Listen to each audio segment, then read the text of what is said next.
In the distorted space-time of the Dragon Ball Super era somewhere within the Grand Zeno's palace, thunderous booms rang out. Two figures were clashing again, and with every collision the entire palace trembled. Terrifying shockwinds rampaged ceaselessly across the battlefield. The speed of the two combatants grew ever faster. One could only see two dark silhouettes colliding repeatedly in midair as rings of white energy ripples spread outward again and again. Another deafening crash resounded. One figure was flung backward from the center of the collision and then slammed heavily into the floor of the Great Hall. At once the floor was smashed into a deep crater with a single figure lying within it. "Wang Teng, are you all right?" The Grand Priest descended slowly from the air, looking at Wang Teng with smiling eyes as he asked. Wang Teng was the young man who had just been fighting the Grand Priest and had been smashed into the ground. "I'm fine, I can still fight. Let's go again." Struggling to his feet, Wang Teng patted the dust from his body and spoke with earnest seriousness. Seeing that nothing was truly wrong with him, the Grand Priest chuckled. "Your strength has improved quite a lot. Let's call it a day for now," the Grand Priest said. "Moreover, your progress is astonishingly fast. At this moment, you are already capable of contesting some of the weaker gods of destruction." Gazing at Wang Teng in his Super Saiyan 4 form, his body like a crimson-furred monkey, the Grand Priest felt rather satisfied. The young man before him was named Wang Teng, a Saiyan who had now mastered the ability to transform into the Super Saiyan 4 state. What the Grand Priest did not know was that this young man who had suddenly appeared in the Grand Zeno's palace was a transmigrator from another world. 2 years earlier, he had inexplicably crossed over into the world of Dragon Ball Super, and upon arriving he had appeared directly within the palace of the Grand Zeno. Faced with questioning from the Grand Zeno and the other gods, Wang Teng responded with composure. As a devoted Dragon Ball fan in his previous life, he knew the temperament of the palace's master, the Grand Zeno, like the back of his hand. Adding to that, he had possessed not a shred of power at the time, and he answered their questions with guileless honesty, harboring no schemes at all. In the end, he obtained the Grand Zeno's permission to live here. Afterward, his daily task became amusing the Grand Zeno. Fortunately, before transmigrating, he had learned many little tricks and performances, and he managed to coax the Grand Zeno into unceasing laughter. Because Wang Teng became a favored attendant at the Grand Zeno's side, the palace guards, and even the Grand Priest treated him with considerable courtesy. Thus, at Wang Teng's request, the Grand Priest would occasionally spare some free time to give him a few pointers. Fully aware of how perilous this world was, Wang Teng trained himself day and night without rest. In 2 short years, Wang Teng's strength had risen to a level comparable to that of a god of destruction. Of course, there was another crucial reason behind this. It was a secret known to no one. On the second day after arriving at the Grand Zeno's palace, Wang Teng awakened a sign-in system. Because he could sign in within the Grand Zeno's palace itself, Wang Teng obtained a base combat power of 10 million, gained the Super Saiyan 4 transformation, and even acquired the Ultra Instinct cultivation method.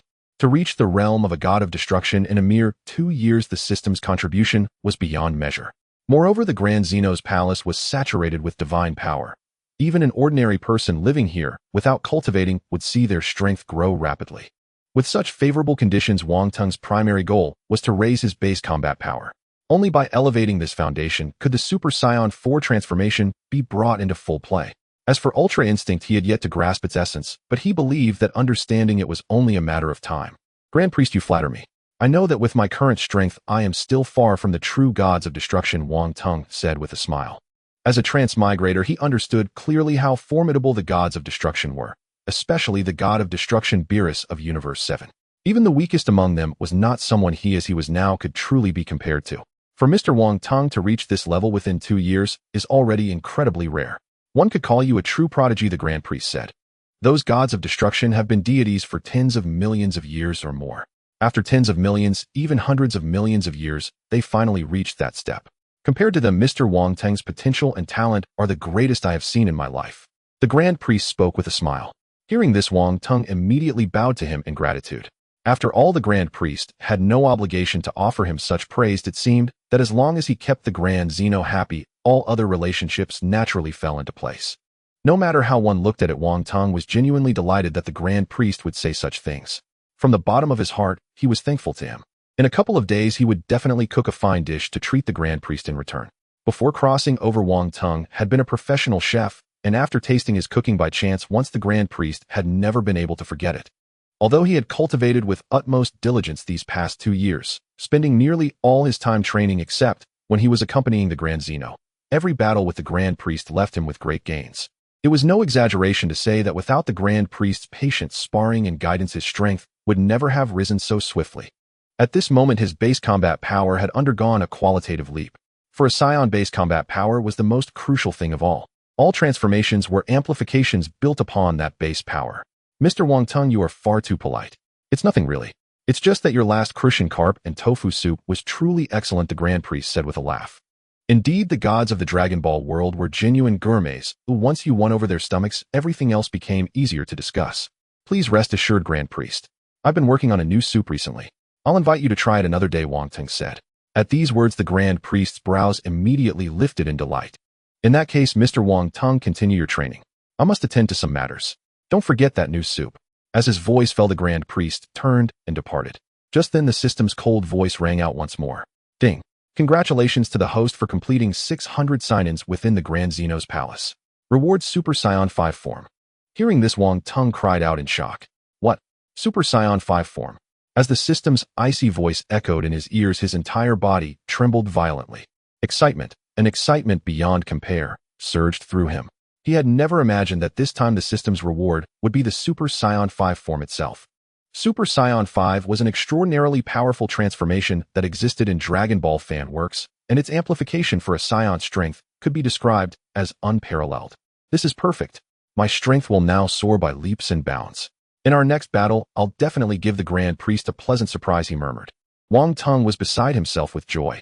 This was the most excited he had been in the 2 years since arriving in the Dragon Ball world, for now his combat power could be considered among the very first tier within the entire Dragon Ball universe.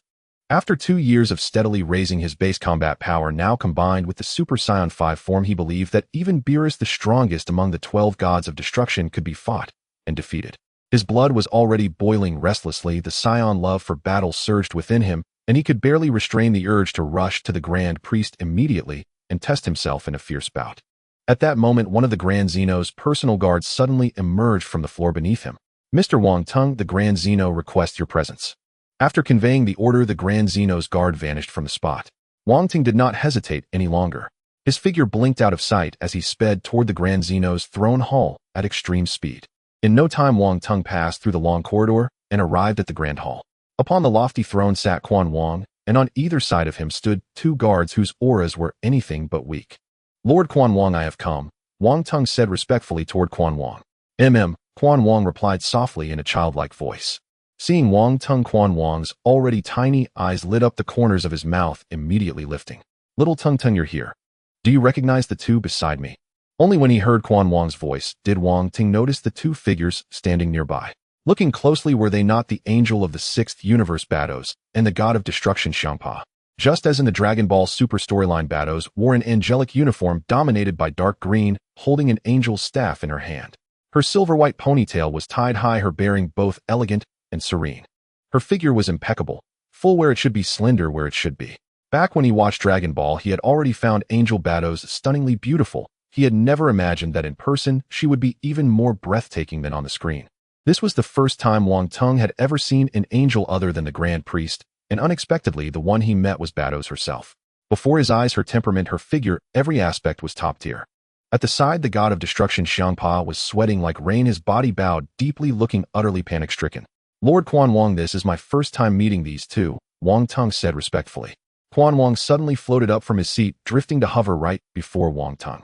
Seeing Quan Wang fly over, Xiangpa grew even more frantic, bending even lower, not daring to raise his head at all. Angel Bados, however, maintained her icy poise, her expression unchanged. Little Teng, you've been training diligently lately. I actually want to see how you fight, so I summoned the god of destruction from the 6th universe. Would you spar with him? If you win, I'll reward you with something very good. Expectation filled Quan Wang's tiny eyes. Meeting that gaze, Wang Teng replied with a smile. Since Lord Quan Wang wishes to see it, I'll have a spar with Xiangpa, Wang Teng said. At his words, Quan Wang leaped up in joy. Then let us begin. It will definitely be spectacular. At the side, Angel Bados could not help but regard Wang Teng more highly upon seeing how Lord Quan Wang treated a mere human. Quan Wang once again returned to his throne. Only then did Xiangpa feel slightly better, though he still did not dare lift his head. Xiangpa, have a spar with little Teng, Quan Wang commanded. At those words, sweat poured from Xiangpa like rain, and his body even began to tremble. He hurriedly replied yes. In the next instant, Bados lightly tapped the floor with her angelic staff, and a battle arena materialized within the great hall. Wang Teng leaped directly onto the ring, and only afterward did Xiangpa walk up as well. Lifting his head at last, his plump face still wore panic, but when he saw his opponent was a human, a vicious gleam flashed across his features. "But I don't know why Lord Quan Wong favors you so much, but today I must defeat you," Xiangpa said coldly as he stared across at Wang Teng. Hearing this, Wang Teng's expression grew solemn, and his voice came out calm and cool. "Don't hold back. Give it everything you have. I also wish to see how powerful the god of destruction of the sixth universe truly is." Quan Wong watched the arena with a bright smile. "Then let's begin. I'm so looking forward to this." As soon as his command rang out, Xiangpa let out a low shout and violet energy instantly erupted around his body. The entire arena began to tremble faintly. He had not yet unleashed his full strength, for in his eyes the opponent was merely a human. Yet Quan Wong's special attitude toward him made Xiangpa wary. If he struck too hard and killed the human by accident, Lord Quan Wong would surely lay the blame on him. A deep roar burst from Wang Teng's throat. "Ah!" In the next moment, golden flames of qi erupted from his entire body. A terrifying aura surged out at once, causing the entire palace of Quan Wong to shudder. "Little Tung Tung has transformed. How wonderful!" Quan Wong cried out in excitement. The fearsome golden blaze crackled against the air with a constant sizzle.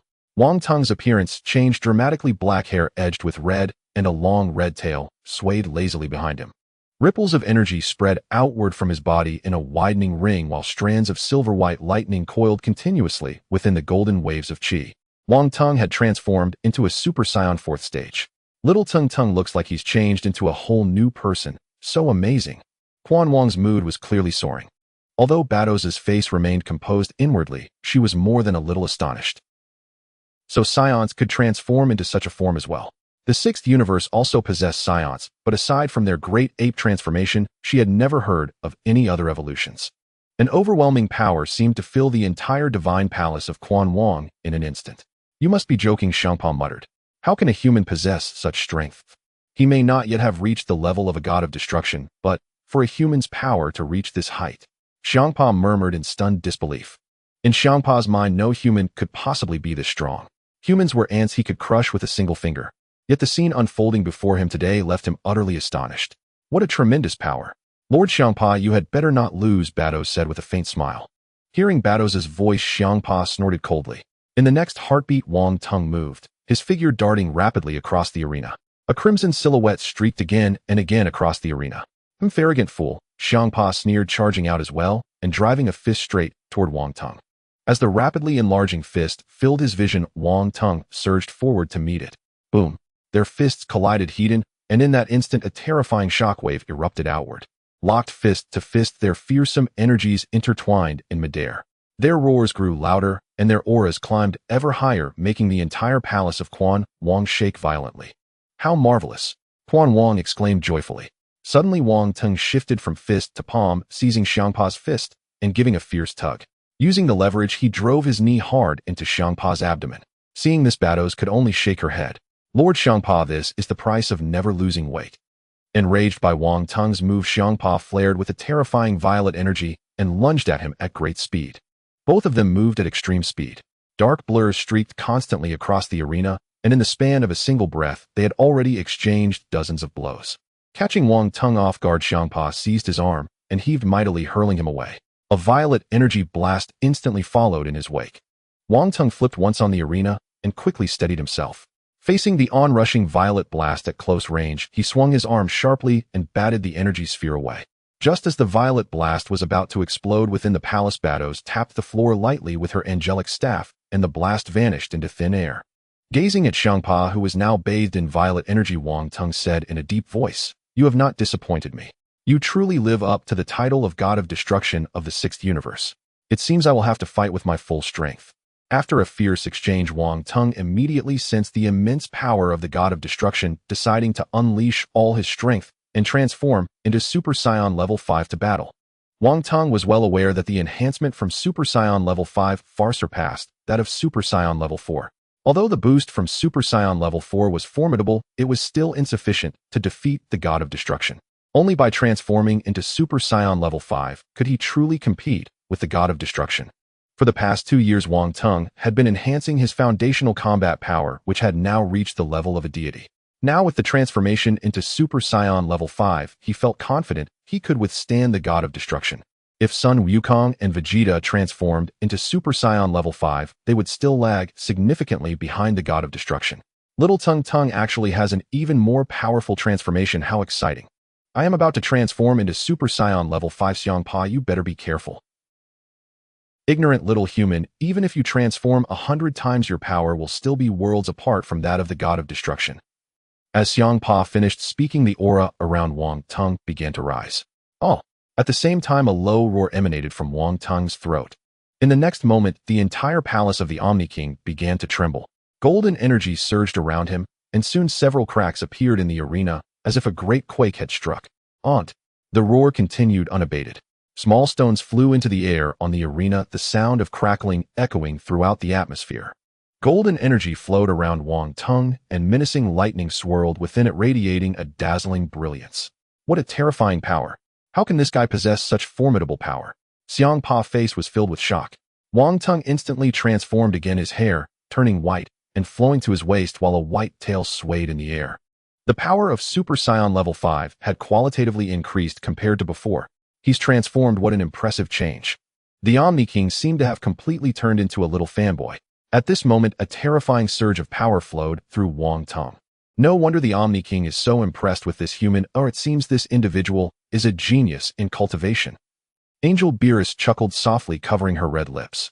After completing his transformation, Wang Tung confidently looked at Xiangpa, saying, "Let's start the second round again." At this moment, there was no trace of disdain on Xiangpa's face. He actually felt a sense of danger coming from this human. In the next second, Wang Tung moved, disappearing from his spot in an instant.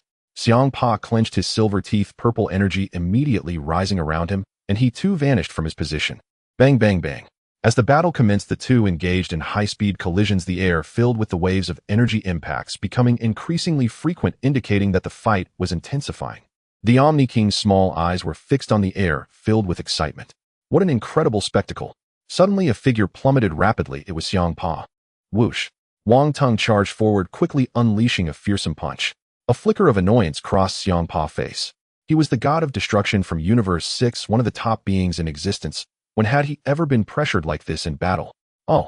With a roar, Xiangpa erupted with terrifying energy, purple waves of qi surging upwards. Wang Tung's fist halted in midair as he lost his target. Xiangpa had already vanished. Over here. Wang Tung spun around and swung his fist across, but Xiangpa swiftly caught onto his arm. With a fierce shout, Wang Tung was flung away. After a brief fall, he hovered in midair, searching for Xiangpa's figure. Just moments ago, Xiangpa had disappeared from the arena again. Then with a cold smile, Wang Tung sensed a sharp punch coming at him. He slightly tilted his head, and Xiangpa's punch missed completely. Wang Tung quickly seized Xiangpa's arm, shouting fiercely, spinning wildly around his own center, and in the next moment, he flung Xiangpa's body away. Boom! Xiangpa's body slammed down hard onto the arena, creating a large crater immediately. Catch this! Wang Tung immediately fired a ball of energy from his hand, followed by countless energy balls. Boom, boom, boom. The sound of a tremendous explosion rang out continuously. Dense smoke and dust quickly filled the entire palace of the Omni King. As the dust settled, Xiangpa's furious face appeared on the arena. His God of Destruction attire was now covered in dust, looking rather disheveled. Hey, race one for you. Xiangpa conjured a purple energy ball in his hand and hurled it at Wang Tung. Wang Tung reacted swiftly, launching an energy ball of his own. Boom. The two energy balls collided and exploded. Whoosh. Purple and golden lights rapidly intertwined in the haze. The two were locked in a palm-to-palm struggle, the terrifying waves of energy rising continuously, causing countless small stones to fly into the air. The air was filled with crackling sounds. As their energies soared higher, the entire hall began to shake violently. Incredible. The Omni King stood up in excitement. At that moment, Beerus' voice rang out. Lord Xiangpa, Lord Wang Tung, please stop. If this continues, the palace of the Omni King will collapse. Upon hearing this, the Omni King calmed down a bit. Little Tung Tung, stop it. Xiangpa, you too. Hearing the Omni King's voice, Xiangpa hurriedly withdrew his power and stood respectfully aside. Wang Tung's voice of complaint echoed. Lord Omni King, I am about to determine the victor with Xiangpa. How can you make us stop? As soon as he finished speaking, the Omni King smiled at Wang Tung. Little Tung Tung, if you love fighting so much, how about we hold a martial arts tournament next time? Hearing about the chance to fight, Wang Tung felt a surge of excitement in his heart. At this moment, Wang Tung realized he was increasingly resembling a Saiyan. That combative spirit had deeply integrated into his very blood. Then the Omni King slowly said, I mentioned that if you win, I would give you a small reward. Although you both tied, I feel Little Tung Tung is truly formidable. I will make you an inspector." Hearing this, Wang Tung was momentarily taken aback. Accepting a position was not foolish. The Omni King was the greatest deity in the universe, and the position he offered surely wouldn't be inferior. He quickly responded, "Thank you, Lord Omni King." Upon hearing that the Omni King casually appointed Wang Tung as an inspector, Xiang Pa was shocked, but dared not show it. After all, the inspector exercised oversight on behalf of the Omni King and was on par with the Grand Priest, meaning he was a figure of immense authority, even above the God of Destruction. Lord Omni King, while Lord Wang Tung is indeed impressive, is it really appropriate to appoint him as an inspector? Angel Beerus spoke up. "I feel confident that Little Tung Tung can handle it. I trust him as an inspector." Upon hearing the Omni King's response, Angel Beerus understood that the decision was final and refrained from further comment. Wang Tung would henceforth serve as the inspector of the divine realm, exercising oversight and intimidating the universe. If the Grand Priest were to learn of this, he would undoubtedly be astonished. In the next moment, the Omni King suddenly floated up. He looked at Wang Tung and said slowly, "Since you are now an inspector, it is time for you to fulfill the duties of an inspector." Hearing this, Wang Tung was momentarily stunned. Duties, eh? This was the first time he had heard of the position of inspector, and he wasn't quite clear about what the specific duties were. Bardos smiled lightly and said, "Your duty, dear inspector, is to monitor every divine official in the lower realms to ensure they are fulfilling their responsibilities and report to the Omni King once a year." Upon hearing Bardos' explanation, Wang Tung's heart bloomed with joy. He had just been thinking about how to find the protagonist of Dragon Ball Son, Goku, from Universe 7, to have a good fight, and unexpectedly being made an inspector presented him with that opportunity. Moreover, with his current strength, he could easily sweep through 12 universes. Wang Tung immediately expressed to the Omni King that he would definitely do his job well. Hearing Wang Tung's declaration, the Omni King smiled and said, "Since Little Tung Tung is now an inspector, you can no longer be called Little Tung Tung. Inspector, your moment of testing has arrived. A year from now, I look forward to your report. When you return, it will be time to hold the martial arts tournament of the 12 universes. I truly anticipate it." The Omni King's face was filled with a smile at that moment. "Good." Wang Tung immediately agreed. After taking his leave from the Omni King, Wang Tung walked out of the Grand Hall. Back at his training spot, he began his rigorous training once again. He absolutely could not slack off just because he had become an inspector, because he still had Angel's High Priests and the Omni King's guards to contend with. To live securely in the world of Dragon Ball, he had to stand at the peak of the world and control his own fate. Thus, he needed to defeat all those stronger than himself. While continuously training his basic combat power, he utilized any spare time to comprehend the Ultra Instinct technique. Time flew by, and half a month passed in the blink of an eye. However, Wang Tung still had not mastered Ultra Instinct, but he had already made a breakthrough. Understanding was just a matter of time. He needed to have a calm mindset. If he was too hasty, he might never comprehend Ultra Instinct in his lifetime. Wang Tung stood up, exhaled lightly, and said, "It's time to leave." He understood that it was time to inspect the various universes, and the first target was Earth from Universe 7. Having crossed over from a weakling, he now possessed strength comparable to that of a destroyer, yet he had never left the Omni King's palace. Now he was finally about to depart. Wang Tung was also looking forward to meeting the Dragon Ball warriors. Given his current strength, it would still take him 20 minutes to travel from the Destroyer realm to Earth in Universe 7. After preparing, he transformed into a beam of golden light and disappeared from the palace. Inspector Wang Tung had finally left the Omni King's palace. At this moment, the High Priest stood beneath the Omni King and slowly spoke. "Omni King, the inspector has left the palace." "Oh, has Little Tung Tung already left?" "I truly anticipate his return. Oh, when he comes back, we should tell him some important matters." Hearing the Omni King's words, the High Priest's expression became unusually serious. Are those guys really going to descend upon this world again? The Omni King's seemingly innocent eyes flickered with a hint of seriousness. 20 minutes later, Wang Tung had already appeared above Earth, murmuring to himself, "Is this Earth? Indeed, it feels quite familiar." As the main planet of the Dragon Ball world, Earth not only had a beautiful environment, but was also very suitable for human habitation. Moreover, the Earth before Wang Tung's crossing was very similar to the Earth in the Dragon Ball world, giving him a sense of returning home. Recalling his thoughts, Wang Tung immediately dove down. Upon arriving on Earth, Wang Tung immediately sensed a powerful energy moving at high speed. This energy should belong to Son Gohan. Wang Tung murmured to himself. Before setting off, Wang Tung had specifically checked the time period of Earth through the system. And now it was during the time of Dragon Ball Super, after Beerus had visited Earth, when Son Goku and Vegeta were training under Whis on the Destroyer planet. At this moment, the strongest warrior on Earth was Sun Gohan, so Wang Teng immediately deduced that this energy was indeed emanating from Sun Gohan.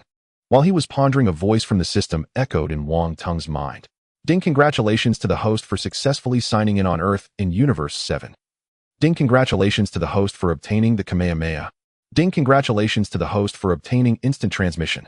Just as Sun Gohan was preparing to go shopping in West City for his mother, he suddenly sensed an enormous energy. What? What is this energy? Such terrifying and unfamiliar energy. Could it be a new enemy? Sun Gohan immediately halted in midair, his expression serious as he looked toward that direction. This energy filled him with fear, seeming stronger than any enemy he had encountered before. Damn it! Sun Gohan gritted his teeth and flew toward Wang Teng's location. In an instant, he transformed into a point of light in the sky and disappeared into the horizon. Wang Teng, who had just completed the system sign-in, noticed Sun Gohan's approach, so he simply sat on a mountain peak waiting for Sun Gohan's arrival. 5 minutes later, accompanied by a sound of breaking air and the appearance of a point of light, Sun Gohan appeared before Wang Teng. After stopping in front of Wang Teng, Sun Gohan's expression turned serious. The man before him was very unfamiliar, and his clothing was quite strange, resembling that of the Kaishin. At that moment, Wang Teng was indeed wearing the attire of a divine inspector. May I ask who you are? Why have you come to Earth? Are you a god like Lord Kaishin? Facing Sun Gohan's question, Wang Teng merely smiled softly. Then when Sun Gohan saw the tale Wang Teng intentionally exposed, a look of shock immediately appeared on his face. A scion. At that moment, Sun Gohan was stunned. Although he was reluctant to believe it, the presence of a tail indeed confirmed that the man opposite him was a scion. Moreover, Wang Teng's head of black hair further solidified his belief that the other party was indeed a scion. However, Sun Gohan still felt very worried at that moment. Are you a scion? He attempted to ask again. Although he already had an answer in his heart, he still wanted to hear the other party say it. Because scions are a warrior race, their personalities are generally very fierce. Vegeta felt the warmth of family and was influenced by Son Goku, while Son Goku, on the other hand, suffered a head injury when he was a child. If the person before him was a purebred scion, things could become very troublesome. Wang Teng was well aware of what Sun Gohan was thinking, so he smiled and said, "That's right, I am a scion." Hearing Wang Teng's straightforward answer, Sun Gohan couldn't help but feel a bit nervous. Then what brings you to Earth? Do you intend to conquer Earth? Hearing Sun Gohan's words, Wang Teng couldn't help but laugh in his heart. He didn't expect that Sun Gohan at this time not only had his strength weakened, but also his courage diminished. Thus Wang Teng decided to let Sun Gohan find some of the warrior spirit, so he spoke. You are also a scion, right? Come at me, let me see your strength. Upon hearing this, Sun Gohan was taken aback, then said, You want to fight me? Wang Teng nodded. Sun Gohan immediately fell into thought, and just then Wang Teng's voice came again. I'm not negotiating with you. If your strength is too weak, I might just destroy this planet casually. Upon hearing that Wang Teng actually wanted to destroy Earth, Sun Wukong clenched his silver teeth tightly, his fists clenched with determination. In that case, I must offend you.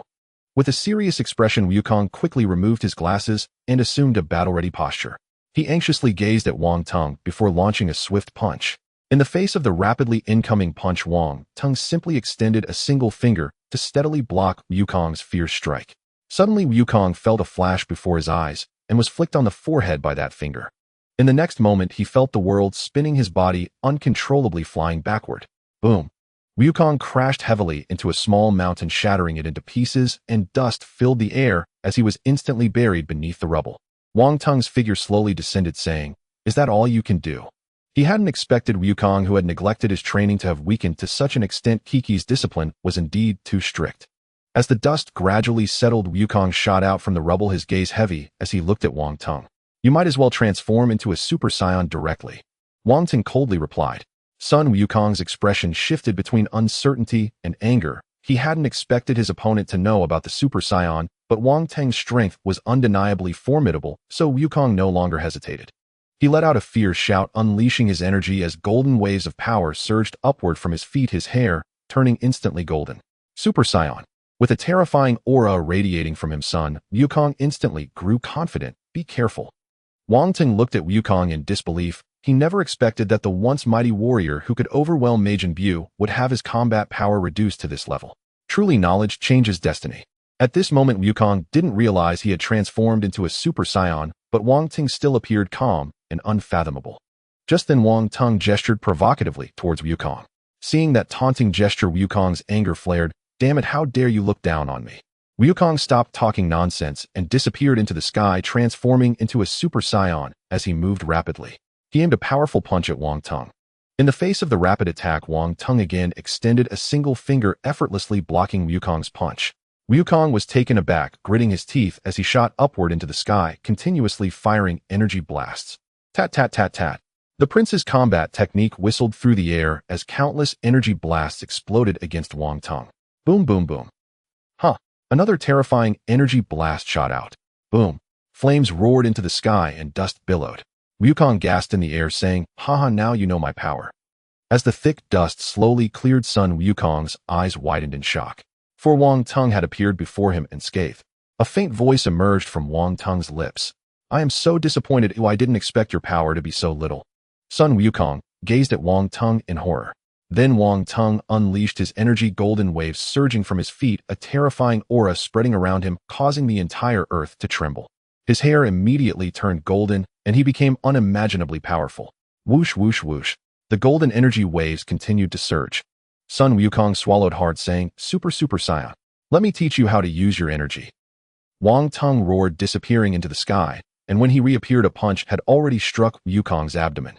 Sun Wukong immediately felt a sharp pain spreading through his body. He instantly reverted from Super Saiyan back to a normal human, feeling darkness envelop him as he collapsed. When Sun Wukong woke up again, Wang Tung was sitting beside him.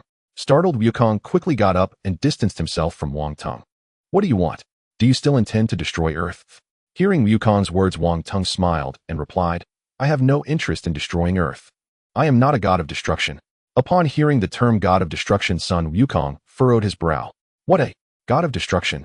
Do you know Lord Beerus?" Sun Wukong tried to ask. Just then the voice of King Kai echoed in Wukong's mind. "Wukong, the person before you is the divine prosecutor. Do not be rude." After talking with King Kai, Wukong felt a sense of relief. Since the other party was an inspector from the divine realm, he surely wouldn't destroy Earth. Wukong's tone softened. Moreover, the other party's strength was truly formidable, giving him a sense of fear he had never felt before. Also, the other's attire was indeed very similar to that of Lord Beerus and King Kai. "Sir, are you here on Earth for something?" Wukong asked nervously. "Don't worry, Sun Wukong. I am here just to play and explore. I want to destroy Earth." Looking at the extremely anxious Wukong, Wang Tung spoke calmly. In fact, Wang Tung had really liked Sun Wukong while watching Dragon Ball Super in his past life. He was kind and strong, drawn into Frisia's war at a young age, yet bravely took on everything. Moreover, he transcended to Super Saiyan 2 during Cell's game, successfully reaching the level of a divine warrior through the old Kai's potential awakening. However, due to Kiki wanting him to become a scholar, his naturally kind nature led him to obey her words, which caused his combat power to plummet. Really, since you want to explore, I would be happy to show you around Earth," Sun Wukong said excitedly, finally putting his anxious heart at ease. Moreover, he could see from the other's gaze that he was a very peaceful deity. He had always been puzzled. Although Wang Tung clearly seemed to be meeting him for the first time, how did he know his name was Sun Wukong? He had never mentioned his name.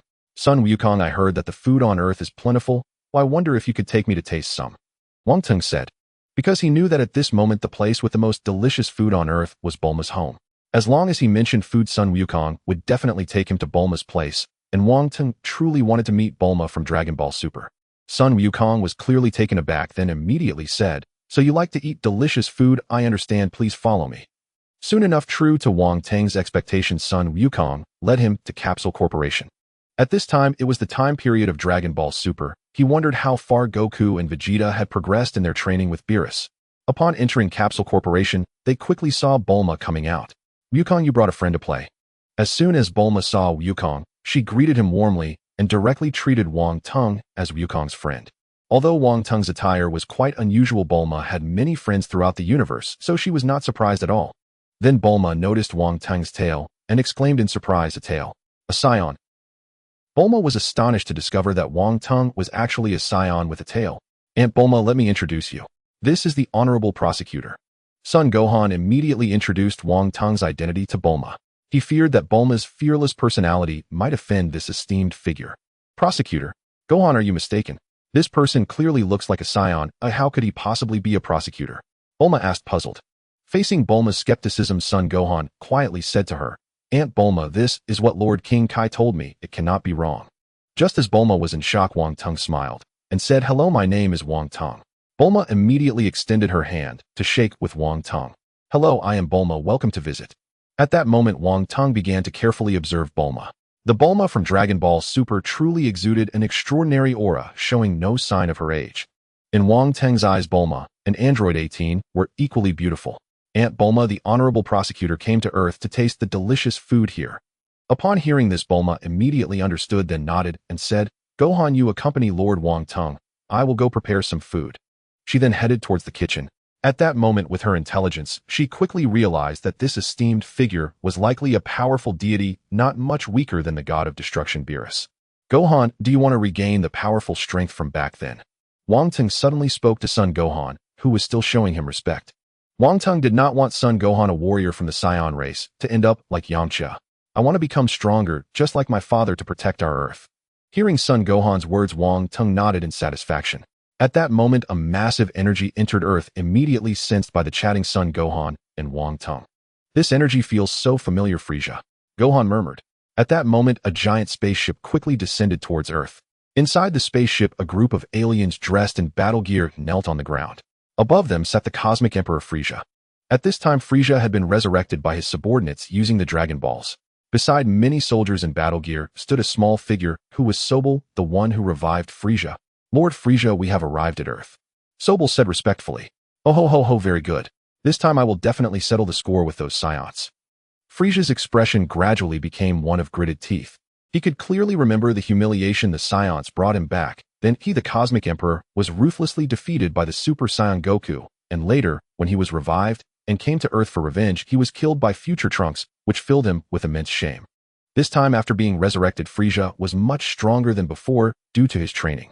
Order to land swiftly. Upon hearing this, Sobel immediately responded, Yes, Lord Frieza. At this moment, the warriors on Earth had already sensed Frieza's terrifying energy, but Goku and Vegeta were not on Earth. The North Kai looked seriously towards the direction of Earth. Goku, hurry back, a great disaster is about to befall Earth. But it seems that the honorable prosecutor is still on Earth. Ooh, what will happen to Earth's fate? In his training, Piccolo immediately sensed Frieza's terrifying energy. At this moment, Son Gohan and Wang Teng were also rushing towards this direction. Honorable prosecutor, I didn't expect you to be willing to come with me. Thank you so much. Son Gohan expressed his gratitude to Wang Teng, who was traveling with him. I also want to see the grandeur of the Cosmic Emperor Frieza. I hope I won't be too disappointed. Hearing Wang Teng's response, Son Gohan could only smile awkwardly. West City Capsule Corporation. Bulma came out holding a delicious bowl of ramen, but when she stepped outside, the hall was completely empty. How, where did Gohan and that esteemed figure go? Suddenly, Gohan and Wang Teng dropped down right next to Piccolo, who had arrived early. Uncle Piccolo, is that Frieza's energy? At this moment, Piccolo's face seemed to have turned even greener, and beads of cold sweat formed on his forehead as he nodded gravely. That's right, it is Frieza's energy. Wang Teng immediately found a rock to sit on and quietly awaited Frieza's arrival. Piccolo then noticed the young man who came with Gohan and asked, Gohan, who is this young man? I sense an unusually strong aura from him. Wang Teng glanced at Piccolo before looking away. Just that glance immediately made Piccolo feel an unprecedented sense of pressure. He was sweating profusely and gasping for breath. Gohan immediately sensed Piccolo's unusual state and asked, Uncle Piccolo, what's wrong? Piccolo adjusted his emotions and slowly asked, Gohan, who exactly is this person? Gohan glanced at Wang Teng and said, Uncle Piccolo, this is the honorable prosecutor. Prosecutor? Piccolo's heart surged with waves, and he looked at Wang Teng with a serious expression before quickly averting his gaze. In no time, the Dragon Ball warriors of Earth arrived one after another. Meanwhile, on a small island in the north, a massive spaceship had landed. As the spaceship's hatch opened, a swarm of soldiers rushed out of the ship. In the next moment, Frieza slowly rose from his throne. Oh ho ho ho! Earth, I Frieza have returned. Frieza displayed his unique smile. You there, step aside. Suddenly, Frieza spoke to the soldiers in front of him. The soldiers immediately parted to make way for him.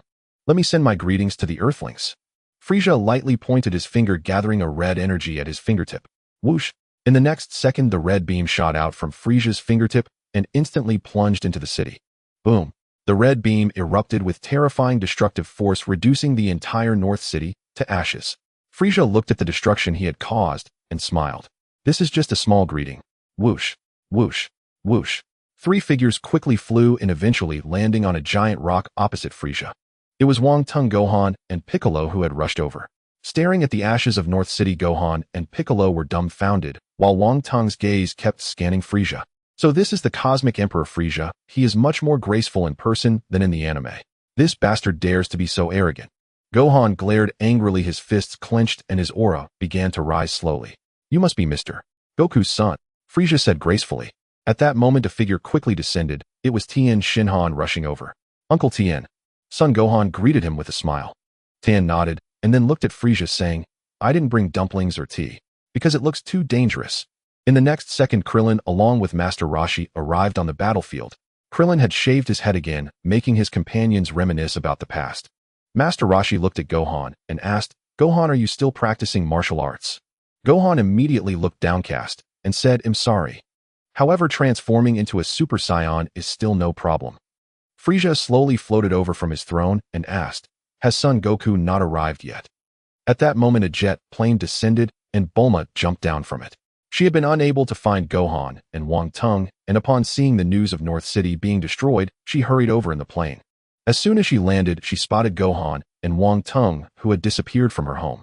So you really came here? I searched for you at home for so long, and you just left without saying a word. That's really inconsiderate. Hearing Bulma's complaints, Gohan smiled apologetically, while Wang Tung chuckled, Miss Bulma, I truly apologize. There were reasons for our actions, please forgive us. Upon hearing Wang Tung's courtesy, Bulma felt too embarrassed to hold it against him any longer. She turned her head and saw Frieza directly across from her. Could it be that the round figure sitting there is Frieza? Krillin approached and said, Miss Bulma, what brings you here? And do you know this young man? Bulma smiled and replied, with such a huge incident happening here and Vegeta not around, I came to help. This is the inspector, and by the way, he is Gohan's friend.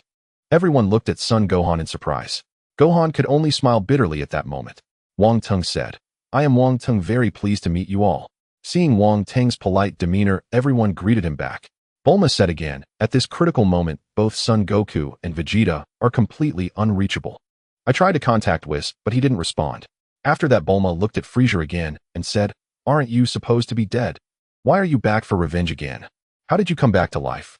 Krillin hurriedly said, Miss Bulma, please be mindful of your wording. Frieza smirked, it seems you know a bit about my affairs. So you've been to Namek as well. Sitting on his throne, Frieza inquired, where's your friend Son Goku? Bulma clenched her fists and said, why are you only here to seek revenge now? Frieza laughed, a lot has happened indeed, I'm late. Bulma casually remarked, at this point Son Goku would defeat you with ease. You should hurry back before he arrives. Krillin immediately reminded, Miss Bulma, don't provoke him anymore. Frieza smiled grimly. When he arrives and sees that his friends have already been killed, he will surely be heartbroken. Bulma looked at Gohan and said, Gohan, you can definitely defeat him easily, right? Gohan glanced at the calm Wang Tung, feeling uncertain. This time the fate of Earth depended on Wang Tung. Gohan said with a serious expression, Miss Bulma, you might not have noticed, but Frieza is not easy to deal with. This guy is completely different from before. His strength has increased significantly. Bulma's face turned pale. How could this happen? She looked at Wang Tung beside her and asked, Lord Wang Tung, aren't you a great deity? You can definitely defeat Frieza, right? Upon hearing this, Wang Tung slowly opened his closed eyes and said, Miss Bulma, leave it to me, but remember you owe me a feast. Hearing that Wang Tung was willing to help, Bulma immediately agreed. No problem, as long as you defeat Frieza, I'll treat you to 100 meals. Frieza, having lost his patience, declared, since Son Goku is not here, let the game begin. Upon hearing Frieza's command, Sobel waved his hand and ordered, kill them all, leave no survivors. In the next moment, over 1,000 soldiers rushed out like locusts. The crowd prepared to fight. Wang Tung stepped forward, gently raised his right hand, and drew a line in the air. Instantly a beam of light appeared, and then over 1,000 soldiers fell down like dumplings. Shock. Unparalleled shock. The Dragon Ball warriors widened their eyes in disbelief. Lord Wang Tung is indeed formidable. Bulma exclaimed excitedly. Frieza stared in surprise at the suddenly appearing youth and asked, Who are you? Wang Tung smiled slightly. Hello Frieza, it's nice to meet you. I've heard much about your name. Hearing that Wang Tung actually knew him, Frieza laughed. Oh ho ho ho. So my reputation has spread throughout the universe. Lord Wang Tung, hurry and defeat Frieza. Bulma excitedly waved her little fists. Frieza flew up into the sky and a terrifying aura instantly surged forth. Wang Tung also quickly ascended, floating opposite Frieza. Frieza, transform. I want to see your true strength. Frieza was taken aback and replied, you seem to know quite a bit. All right, I will comply. Wang Tung calmly watched Frieza. The two men locked eyes, and then Frieza grinned wickedly. He let out a loud roar and began to transform. A terrifying wave of energy erupted from Frisia, making the entire earth tremble. Frisia's body began to change slowly, and as his form shifted, his power rapidly increased. Wang Tung gazed at Frisia as he transformed.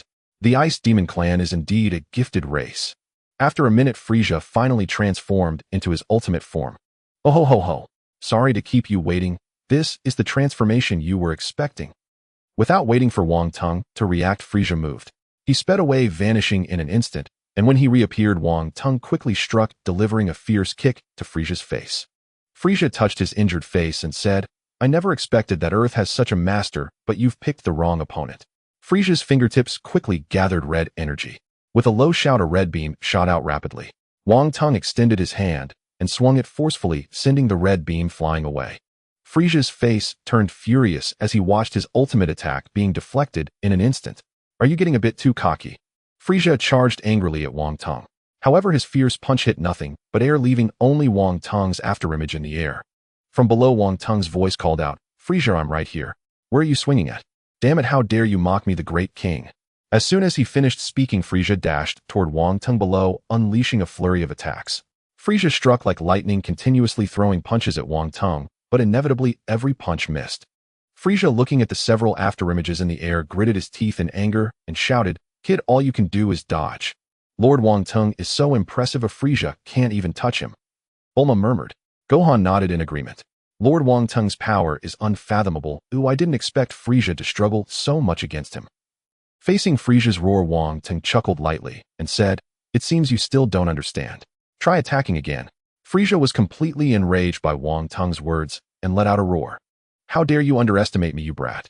Meanwhile, Wang Tung beckoned to Frisia, and that provocative gesture instantly drove the furious Frisia to the brink of exploding. Frisia charged madly at Wang Tung, his powerful fist aimed directly at him. Wang Tung extended a finger, and seeing Frisia underestimate him, he became even more determined to kill Wang Tung. He unleashed a series of rapid punches, but all were blocked steadily by Wang Tung's finger. In the moment Frisia was stunned, Wang Tung's figure flashed and appeared above Frisia, grinning. This is how you should use your fists. That ghostly punch struck Frisia's head. Frisia instantly felt a terrifying force spread throughout his body, and he lost control, plummeting downward. Boom!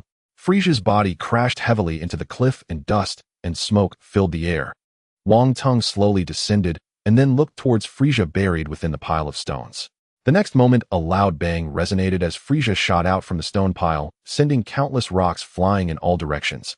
He glared at Wang Tung and said, Who exactly are you? How do you possess such immense power? Wang Tung smiled and replied, I am a scion. Upon hearing this, Frisia's expression suddenly changed. You say you are a scion? Impossible. The scions should have been wiped out. Aside from a few remaining scions on Earth, there should be no more scions. Hearing this, Wang Tung chuckled. There is nothing impossible. He then revealed the scion's signature, his tail. Upon seeing the tail, Frisia immediately gritted his teeth and said, A tail, you really are a scion. This group of wild monkeys, I the great king, will annihilate all of you scions today. Wang Tung shook his head and said, Not with your current strength. Hearing Wang Tung's words, Frisia laughed. You are quite confident in your strength. Are you certain you can defeat me? Wang Tung did not waste words. He let out a low growl, and a terrifying aura erupted from his body. In an instant, the entire earth began to tremble. Then golden energy instantly enveloped his body, and an unparalleled force erupted forth. Whoosh, whoosh, whoosh, whoosh. Super Scion. Frisia staggered back in shock, then clenched his silver teeth and said. The Dragon Ball warriors watching from the side were also stunned. Gohan, is he really a scion? He can actually transform into a Super Saiyan. Piccolo, sweating, asked. Hearing this, Gohan nodded affirmatively. The only one with a different expression was Bulma, whose face was filled with excitement as she exclaimed. Great. Lord Wang Tung will surely defeat Frisia. It seems there's no need for old Son to step in. Damn. Frisia roared in anger and charged forward. Boom. The two fists collided violently, and in an instant a fierce gust of wind swept across the area. Frisia's body was immediately pushed back. You might as well transform into Golden Frisia. Upon hearing Wang Tung mention his Golden Frisia transformation, Frisia looked as if he had seen a ghost. Who are you? How do you know this? Facing Frisia's panic, Wang Tung smiled and said, What am I? If I had to say, I am the one who will kill you. Arrogant. Frisia was instantly filled with rage. Next, I will let you feel the terror of the Cosmic Emperor. You should feel honored to be the first to witness my transformation into Golden Frisia. Then he began to unleash his energy, and purple energy surged upward, causing Frisia's expression to turn painful. Oh. Frisia's roaring cries rang out continuously as his energy kept rising, causing the entire earth to begin shaking and the sky darkened. At this moment, Frisia was filled with tremendous rage. What is Frisia trying to do? Piccolo, sweating, gazed at the battlefield, his face turning greener with fear. Damn it, what kind of training did Frisia undergo to have such immense energy? Gohan clenched his fists, muttering. Wang Tung looked at Frisia's transformation with a smile. At this moment, Frisia's strength had become extremely formidable, and Wang Tung was also getting excited. He wanted to see how strong this golden Frisia was, one that could rival Sun Wukong's Ultra Instinct. Boom. The terrifying energy finally began to stabilize. Oh ho ho ho. This is my ultimate transformation. Wang Tung looked over. At this moment, Frisia's entire body had turned golden. Isn't it just a change of skin? I thought there would be some amazing transformation. How disappointing. Wang Tung deliberately mocked. Upon hearing the disdain in Wang Tung's words regarding his transformation, Frisia's expression turned cold. Ignorant scion brat, I will soon make you unable to speak. Golden Frisia suddenly unleashed a punch, his speed now astonishingly fast. Wang Tung smiled and met the blow. Their fists collided, and in an instant a terrifying gust of wind swept out. Boom boom boom.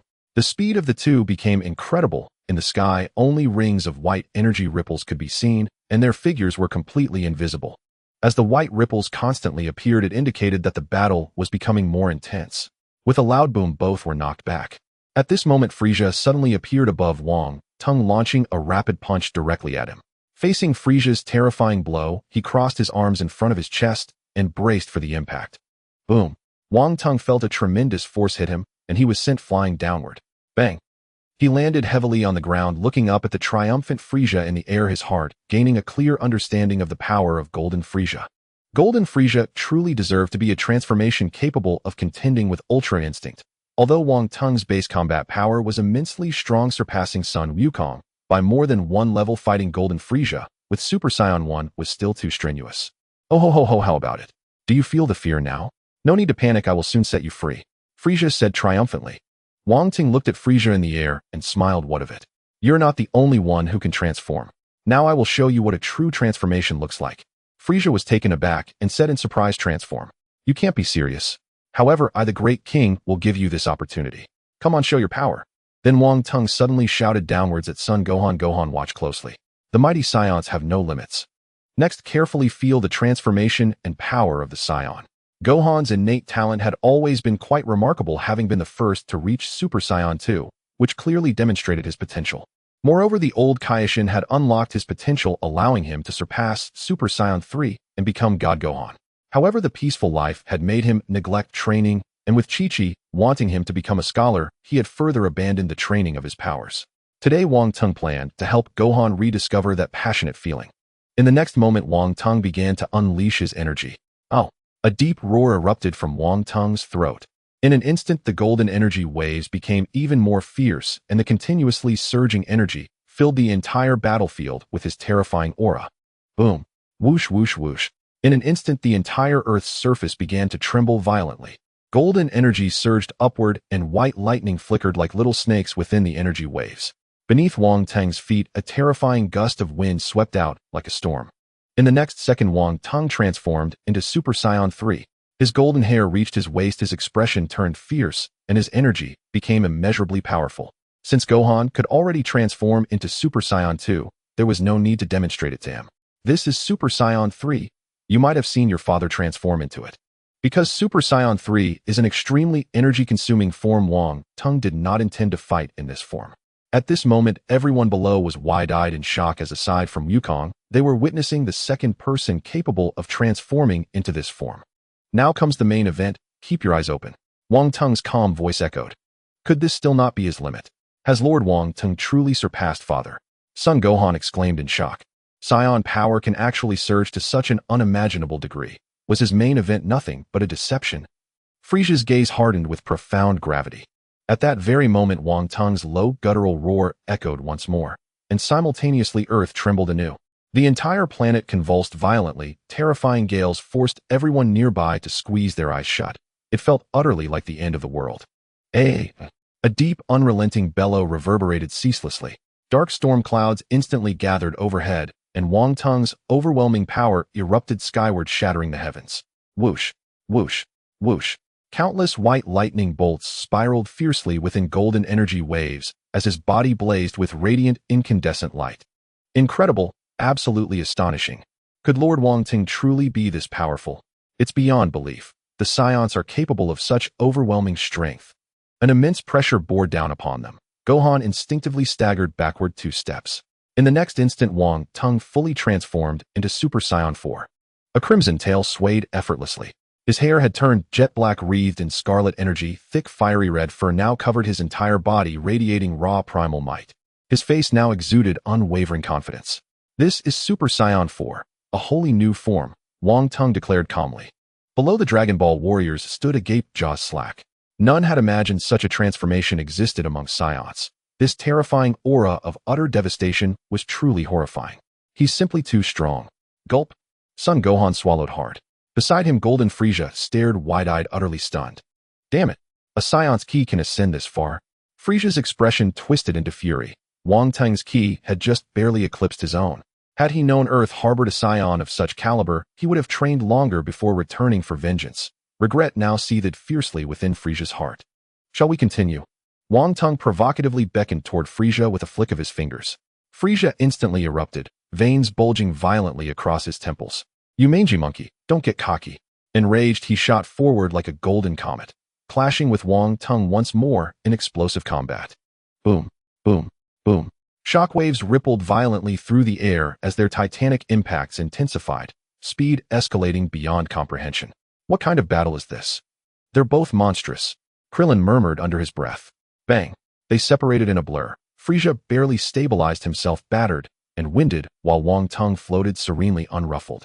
In the next second, Frieza fired a devastating energy sphere from his palm. Wang Tung swept his arm aside, effortlessly deflecting it with a thunderous shockwave. The sphere detonated high above. Yet in that same heartbeat, Frieza materialized behind Wang Tung and launched a crushing fist. Wang Tung remained impassive. His hand snapped out, seizing Frieza's forearm mid-strike. With a thunderous roar, he hurled Frieza away like a rag doll. Boom! Frieza cratered the ground upon impact. Wang Tung's palm flared with brilliant light. Then in an instant, countless energy spheres rained down upon the crater. Boom, boom, boom. Deafening explosions lit the battlefield. Flames soared skyward, thick black smoke billowing in all directions. Krillin and the others cheered, excellent, we've defeated Frieza. Yet only Son Gohan and Piccolo retained grim, watchful silence. They could still sense Frieza's faint, flickering life force. Wang Tung hovered above the ravaged wasteland, a faint smile playing on his lips. Come out, Frieza. You cannot be defeated so easily. As if summoned by his words, a battered golden figure shot forth from the rubble, his face contorted with savage fury. You insolent brat, I will annihilate you. In the next instant, Frieza's aura exploded outward, terrifying energy coalescing above his head into a colossal, blinding golden sphere. Oh ho ho ho, vanish along with this planet. With a downward thrust of both hands, the golden sphere plummeted toward Earth. Piccolo watched the descending sphere, sweat dripping from his brow. Frieza has lost all reason. This attack will erase Earth entirely. Wang Tung gazed upward at the cataclysmic golden sphere and smiled faintly. Perfect time to test the Kamehameha wave I acquired through daily Seinen. In the next breath, Wang Tung unleashed his ki, golden flames rising steadily around him. Whoosh, whoosh, whoosh. Kami, Hami, Ha waved. Brilliant cerulean white light erupted from his palms, blazing with celestial intensity. Son Gohan gasped, that's Father's Kamehameha. When did Lord Wang Tung master it? At that moment, Wang Tung seemed even more enigmatic and inscrutable, beyond mortal comprehension. Wang Tung roared, here it comes. And the cerulean white wave surged forward with apocalyptic force. Crockerkerboom. The two titanic energies collided. Then in a single heartbeat, a devastating shockwave erupted outward, tearing across the land. Cliffs and forests disintegrated into dust, boulders and debris blasted skyward. Son Gohan watched the skyward clash awestruck. Frieza is vastly stronger than before. If Lord Wang Tung hadn't been on Earth, all would have been lost. Gazing at the two forces locked in stalemate, Wang Tung chuckled softly. Frieza proved slightly stronger than I anticipated, but no more than that. He channeled even greater power into the Kamehameha. Its cerulean white brilliance surged forward, overpowering Frieza's golden sphere and driving it back. Frieza's eyes burned crimson. No, impossible. Boom. His entire body vanished beneath the torrential blast. A deafening explosion tore through the heavens. Fire bloomed like a celestial firework, then thick choking smoke rolled forth. We won. Wonderful. Lord Wang Tung has triumphed. Bulma leapt up in jubilation. As the smoke slowly parted, Frisia's golden silhouette reappeared, still standing. Yet he looked dreadful, gravely wounded, bloodied, and broken, every inch of him bearing brutal scars and exhaustion. Damn it! Why did I lose? I trained relentlessly. Why still did I fall? As Frisia howled in wrath, Wang Tung's voice cut through the chaos, calm and measured. Do you know why you lost? Because you possess two fatal weaknesses. Frisia's brow furrowed sharply. Weaknesses? You dare claim I have weaknesses? Oh ho ho! You arrogant monkey! How dare you insult the Emperor of the Universe? Wang Tung ignored the retort, continuing with quiet authority. Your first weakness is your overconfidence in your own power. If confronted by one stronger, you shall be eradicated without mercy. Your second, and most lethal, weakness is your stamina. Your training remains incomplete, yet you rushed here consumed by vengeance. Your reserves are nearly spent. You hold no path to victory, Frisia. I, Frisia, am the strongest. I cannot lose. Silence now. Upon hearing this, Frisia roared, his face flushed with fury, then instantly unleashed his battle aura and shot toward Wang Tung like a crimson comet. His strikes were lightning swift, fists raining down upon Wang Tung in relentless, blinding torrents. Yet as Frisia lunged forward, only after images of Wang Tung flickered in midair, every one of his high-speed assaults struck nothing but empty space. What? Frisia's expression twisted into utter disbelief. Frisia, your speed has drastically declined. You're clearly exhausting yourself in this golden form. Wang Tung smiled faintly. Silence. I am invincible. Hiya. Countless energy spheres erupted from Frisia's palms, detonating violently in the sky with earth-shaking roars. In an instant, the heavens ignited. A searing inferno swallowed the sky. Frisia laughed maniacally. Ha! Die. Be obliterated utterly. This is the price of underestimating me. Boom. Boom. Boom. Gohan and the others stared upward, hearts pounding at the cataclysmic explosions. Uncle Piccolo, will Lord Wang Tung be all right? Piccolo stood drenched in cold sweat, his voice low and grave. That lord should be unharmed. He already held absolute dominance. Frisia kept unleashing barrages of energy spheres, cackling wildly, until Wang Tung materialized behind him like a phantom, driving a crushing fist deep into his back. Frisia plummeted downward, but Wang Tung moved faster, still reappearing instantly above him, fists clasped high before descending with devastating force. Boom! Frisia slammed into the earth like a meteor, shattering stone and hurling dust clouds high into the air. Huh! Wang Tung fired another energy sphere straight into the crater. Crockham! A pillar of fire erupted skyward as the ground trembled violently. He's won. Lord Wang Tung has won. Gohan cried out, elated. At that very moment, a voice echoed defiantly. I will not lose. I am Frisia, Emperor of the Universe. Thud! Frisia burst forth from the rubble, then rocketed skyward, wrapped in a churning maelstrom of energy. Wang Tung's gaze remained serene as he calmly appeared before Frisia, meeting his glare with quiet, unshaken composure. Frisia's face contorted with fury and exhaustion, his breath ragged, his battle aura had dwindled to barely 30% of its peak strength. Frisia, even sustaining this golden form is becoming unbearable for you. You have already lost, Wang Tung said, voice calm and final. Lost? I, the Cosmic Emperor, cannot lose. Damn Scion, I'll send you to your grave. Frisia bellowed, his body erupting with countless shimmering motes of volatile energy. An overwhelming, oppressive pressure radiated outward. Wang Tung's eyes narrowed instantly. Dangerous. He's preparing to self-destruct. I won't let you succeed. He activated instant transmission, the skill acquired through Earth Sign-In, and reappeared behind Frisia in a flash, firing a single devastating energy sphere infused with his full power. Frisia was blasted skyward, hurtling uncontrollably, until a searing white and blue shockwave hurled him clear out of Earth's atmosphere. Aghast, Frisia realized the energy blast beneath him was unimaginably immense. His body locked rigid, utterly paralyzed. No, I cannot lose. I am Friday's. Boom. A deafening detonation shattered the silence of outer space. The Cosmic Emperor Frisia dissolved forever into stardust. Below, the Dragon Ball warriors stared upward in stunned disbelief. Frisia, the tyrant of the cosmos, had fallen without Goku or Vegeta ever stepping onto the battlefield. Wang Tung descended gently to the ground. Miss Bulma, may I inquire about the feast you promised? Bulma beamed with radiant charm. Lord Wang Tung, rest assured. I'll prepare a lavish banquet for you the moment we return to West City. Satisfied, Wang Tung nodded, then suddenly frowned. I seem to have forgotten someone. Everyone froze at his abrupt shift in expression. Might Lord Wang Tung be referring to?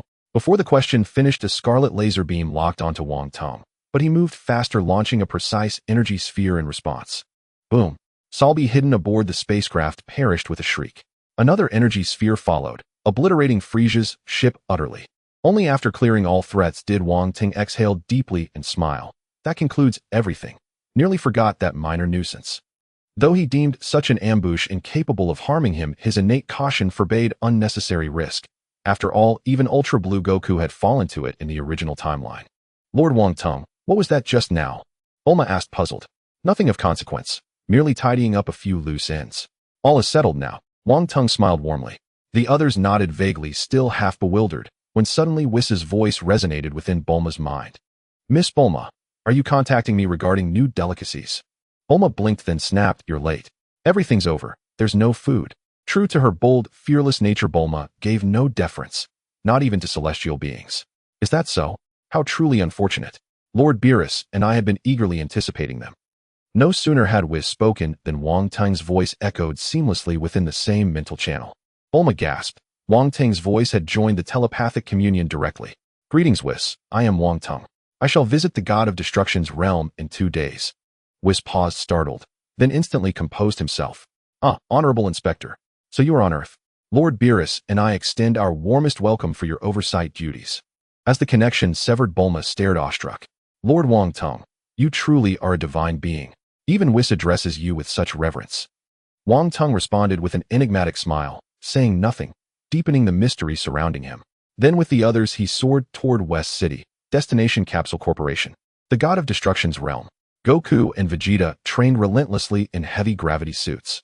Meanwhile, Beerus lay sprawled across his bed, dreaming blissfully of endless feasts, his lips curled around a tiny, glistening bubble.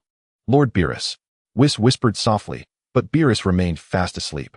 Whis sighed inwardly. His master's negligence was perilous. If the inspector arrived prematurely, disaster would follow.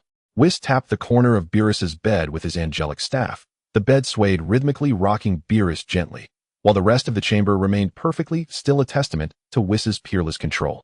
Pop! Beerus's bubble burst. He stirred slowly, blinking awake. Was that an earthquake? Then his eyes snapped open, realizing instantly it was Whis' doing. An earthquake in the God of Destruction's realm was impossible. He glared furiously. Whis, you'd better explain yourself. You've just ruined my dream of strawberry sundaes. At the same time, Beerus flipped over and stood right in front of Whis, his eyes filled with hostility.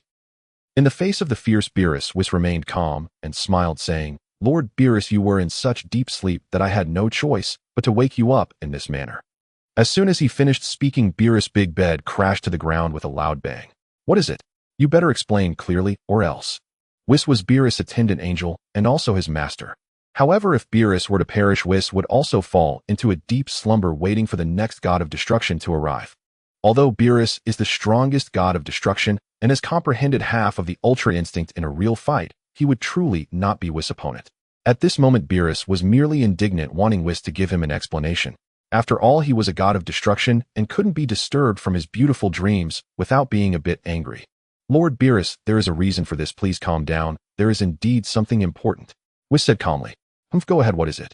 Beerus huffed arrogantly. At this moment, Beerus' anger had dissipated since his strength was indeed inferior to Whis. If a fight broke out, he would undoubtedly be the one getting beaten. Looking at the still somewhat angry Beerus, a smile appeared on Whis' face as he said, Lord Beerus, I just received news that the Grand Minister is coming here to oversee your work. Upon hearing this, Beerus was initially taken aback, then muttered to himself, the Grand Minister. Why does that sound so familiar? His expression suddenly turned anxious and he nervously asked, Are you saying the Grand Minister is the one appointed by the Omni King to oversee the work of all universe gods? Whis smiled and said, Exactly, Lord Beerus. According to the information from the Omni King, the new Grand Minister Wang Tung has already left the Omni King's palace to oversee the work in various universes. Gulp. Beerus swallowed hard. Are you saying the Grand Minister is coming to the 7th universe? Feeling Beerus' rising panic, Whis looked at him with a smile. According to the news just received, Lord Wang Tung is currently on Earth in the 7th universe and will soon arrive in the realm of the God of Destruction. Beerus' eyes widened like saucers as he shouted, What did you say? The Grand Minister has already reached Earth. And he's coming to the realm of the God of Destruction. Whis smiled and nodded. The position of the Grand Minister had been vacant for a whole million years, leading the gods of each universe to develop some bad habits, such as Beerus sleeping for tens of thousands of years. When the previous Grand Minister was in office, it was not like this. The Grand Minister exercised oversight, and someone like Beerus, who sleeps for tens of thousands of years, would have probably been replaced countless times. Thus all the gods held a certain fear and respect for this special Grand Minister, as one word from him could decide their future. At this moment countless thoughts flickered through Beerus' mind. If he offended this Grand Minister, it was possible that his reign as god of destruction would come to an end. Beerus immediately became flustered, starting to pace back and forth, appearing quite restless. Then he spoke. "When should we go greet the Grand Minister on Earth? After all, he has already arrived in our 7th universe." Whis maintained his usual mischievous smile, giving no indication of agreement. "That's entirely up to Lord Beerus' decision." Looking at Whis' smiling face, which tossed the question back to him, Beerus felt somewhat displeased. Beerus fell silent, while Whis continued to look at him with a smile. Because Beerus often sleeps for tens of thousands of years, it has always left Whis feeling helpless. The arrival of the Grand Minister was just the opportunity to help Beerus correct his bad habits. As an angel, Whis had always been Beerus' master servant and supervisor. However, after Beerus' strength surged under Whis' guidance, he became somewhat lazy, spending his days either eating or sleeping, which gave Whis quite a headache. As the guardian angel of the 7th universe, Whis had always been diligent, and Beerus had been trained well enough to be among the strongest of all gods of destruction. However, Beerus had entered a late stage of laziness in recent tens of thousands of years, leaving Whis completely at a loss. As the guardian angel of the 7th universe, it would be false to say that Whis held no resentment towards Beerus. With the Grand Minister's arrival, he was determined to help Beerus correct these bad habits. While Whis was deep in thought, Beerus suddenly said, "No, I still need to go greet the Grand Minister." Although he had heard much about the newly appointed Grand Minister, he had never actually met him. At that moment, Whis shook his head and smiled, saying, "Lord Beerus, the Grand Minister has clearly stated that he will come right over once he finishes his business. If you were to go over impulsively and offend him, I cannot take responsibility." Upon hearing this, Beerus' expression changed drastically, and he sighed, saying, "Then let's quickly tidy up the realm of the god of destruction and wait for the Grand Minister's arrival." Earth. At this moment, Wang Tung and Sun Gohan were sitting at Bulma's house, quietly waiting for the food to be served. After Bulma exposed Wang Tung's identity, everyone felt uncomfortable staying here, so they all excused themselves, saying they had things to do. "Don't worry, Lord Wang Tung," Sun Gohan said from the side. "Bulma's cooking is definitely delicious." "Gohan, you don't need to call me Lord anymore. Oh, just call me Wang Tung," Wang Tung directly said to the polite Sun Gohan. Wang Tung, who had crossed over from 2022, did not care much about titles, as their era emphasized equality among everyone. "All right, Mr. Wang Tung." Seeing Wang Tung so easygoing, Sun Gohan couldn't help but smile more. "Sun Gohan, I've asked you from the very beginning if you want to become stronger than you are now, and your answer was very satisfying to me. How about you follow me from now on?" Wang Tung was unwilling to let a talented scion like Sun Gohan be buried. He believed that with training, Sun Gohan could definitely become a super warrior on par with Son Goku. And in the upcoming tournament of power organized by the Grand King, it would provide the 7th universe with more strength to deal with Jiren. Since Wang Tung was originally an Earthling, he held an unbreakable bond with Earth and hoped that this beautiful planet would not be erased by the Grand King. "Mr. Wang Tung, I want to become stronger. I am willing to follow you. But about my mom." Sun Gohan had experienced several battles to protect Earth, and each crisis relied on his dad. He also wanted to rely on his own strength to protect Earth. "All right, since you are willing, you will have to handle your mom's side yourself, though after all, I am not very good at these matters." Facing Wang Tang's irresponsible response, Sun Gohan. At that moment, Bulma had already brought out a huge spread of food. Bulma smiled and said, "Lord Wang Tung, please enjoy it." Actually, Bulma had heard the entire conversation between Wang Tung and Sun Gohan. Her thoughts were different from Shishi's. She was very happy for Gohan, because she understood this was an opportunity. "Thank you," and Wang Tung expressed his gratitude. And for several years, the meals he had eaten in King Vegeta's palace had been, put mildly, unforgettable. He cooked only occasionally when the fare became truly unbearable. At last, a proper feast awaited him. The scion's stomach remains an eternal enigma. Within minutes, Bulma's delicacies vanished entirely from Wang Tung's plate. And she barely blinked. Her husband, Prince Vegeta, was after all a scion. She had long since grown accustomed to scion appetites. And Bulma promptly returned to prepare more food. In half an hour later, Wang Tung was finally sated. "My deepest thanks for your hospitality," Wang Tung declared sincerely. "And it's nothing at all," replied Bulma. "You eradicated Frieza for us. This meal is but a modest gesture. Feel free to visit anytime you're hungry." Bulma smiled warmly. And indeed, for the heiress of Capsule Corporation, feeding guests posed no challenge whatsoever. Once satiated, Wang Tung rose. "Gohan, come with me. I'll take you somewhere." And with that, he grasped Gohan's hand and vanished on the spot. Bulma stood frozen, gazing at the empty space where they'd stood. lost in quiet contemplation. In the Destroyer realm, In Wang Tung and Gohan materialized there instantly. He surveyed the alien landscape and murmured, "Instant transmission proves remarkably convenient. After speaking with Whis last time, I confirmed the coordinates, and here we are. This must be the Destroyer realm." The moment Wang Tung and Gohan appeared, Whis and Beerus sensed them immediately. Beerus stood rigidly upright, like a subordinate awaiting his sovereign. Wang Tung approached with effortless grace. Beerus bowed deeply. "Welcome, Inspector. And how fares the esteemed Inspector?" "No need for such formality, Beerus. Whis has spoken fondly of you, and the Grand Priest himself mentioned you recently." Meanwhile, Son Goku and Prince Vegeta stood just behind Beerus and Whis. That's the Inspector. Is he truly powerful?" Goku asked, eyes alight with excitement. Hey, wait. Isn't that Gohan right behind him?" He immediately waved enthusiastically. Gohan, standing beside Wang Tung, spotted Goku at once and dashed over. First, he offered a respectful bow to Whis and Beerus, then rushed to Goku's side. "Dad, I never imagined Master Wang Tung would bring me here. It's utterly astonishing.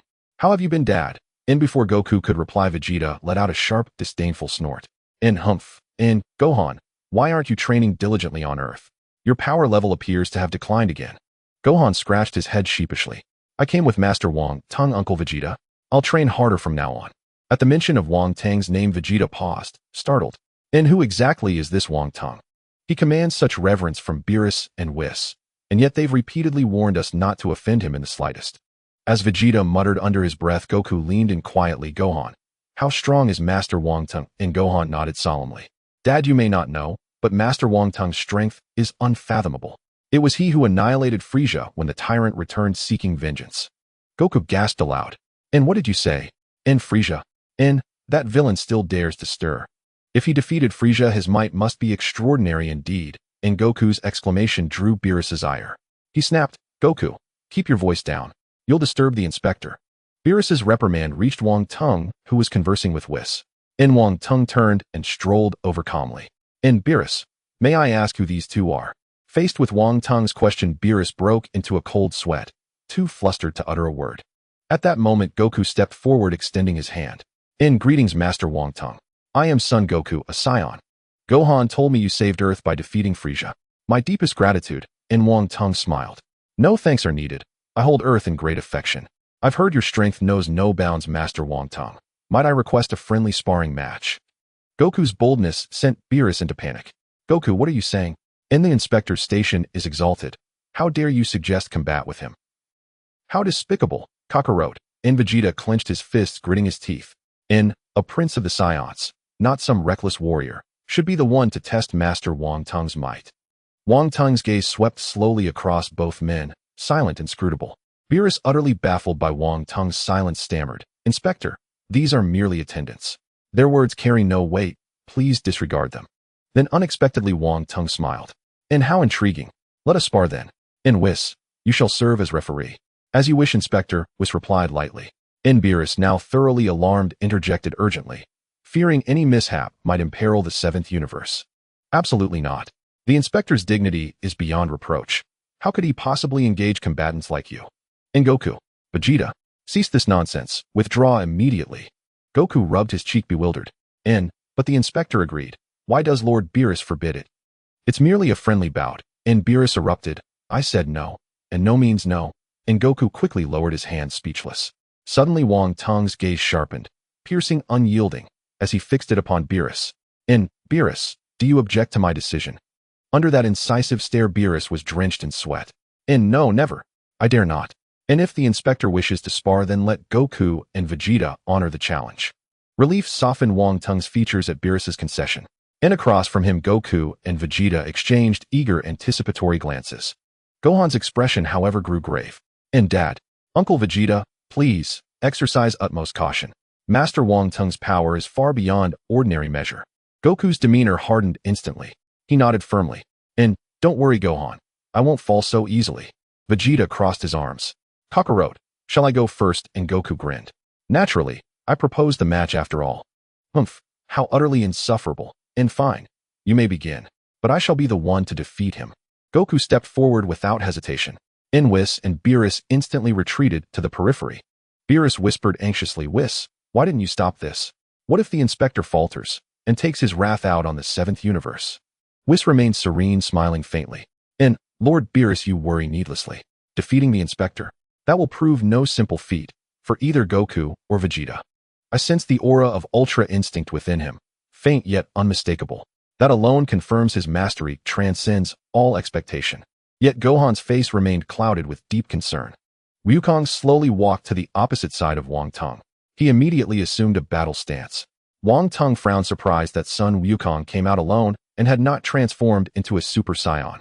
Thus Wang Teng decided to teach Sun Wukong a lesson, making him realize that he should give his all no matter the opponent. Wukong had already moved his legs, exerting force as he fiercely swept toward Wang Teng. In response to Wukong's fierce attack, Wang Teng's figure became illusory, vanishing from sight. Lord Wang Teng's strength is indeed remarkable. Wukong is likely to face difficulties. Weiss said with a faint smile. As expected, after Wukong's attack missed, he lost his target, and when he sensed Wang Teng, the latter's attack was already approaching with a whistle. A heavy punch struck directly at Wukong's chest, seemingly simple, but forcing him to stagger back several steps, nearly falling to the ground. Wukong gritted his teeth and smiled, so powerful. I couldn't even see how he attacked. Since it's like this, I shall unleash my full strength. Aunt. With a roar, Wukong transformed into a Super Saiyan, and then he exploded with energy, transforming into a Super Saiyan 2. At this moment, his power had become incredibly formidable, a terrifying aura continuously radiating outward, golden flames rising incessantly. Whoosh, whoosh, whoosh, whoosh. Lord Wang Teng, be careful. Wukong charged forward, throwing a punch at Wang Teng. As he watched the expanding fist in front of him, Wang Teng quickly retaliated with a punch, and their fists collided heavily. A gust of wind rapidly spread out from the point of their collision. With a bang, the two quickly jumped back, and in the next second they charged at each other again, clashing midair. Circles of white energy ripples spread outwards. Bang, bang, bang. Then a figure rapidly fell from the sky. Daddy! Wu Fan exclaimed. Sure enough, it was Sun Wukong transformed into Super Saiyan 2, falling from the air. After stabilizing his form, Wukong looked at the mysterious figure in the sky with a serious expression.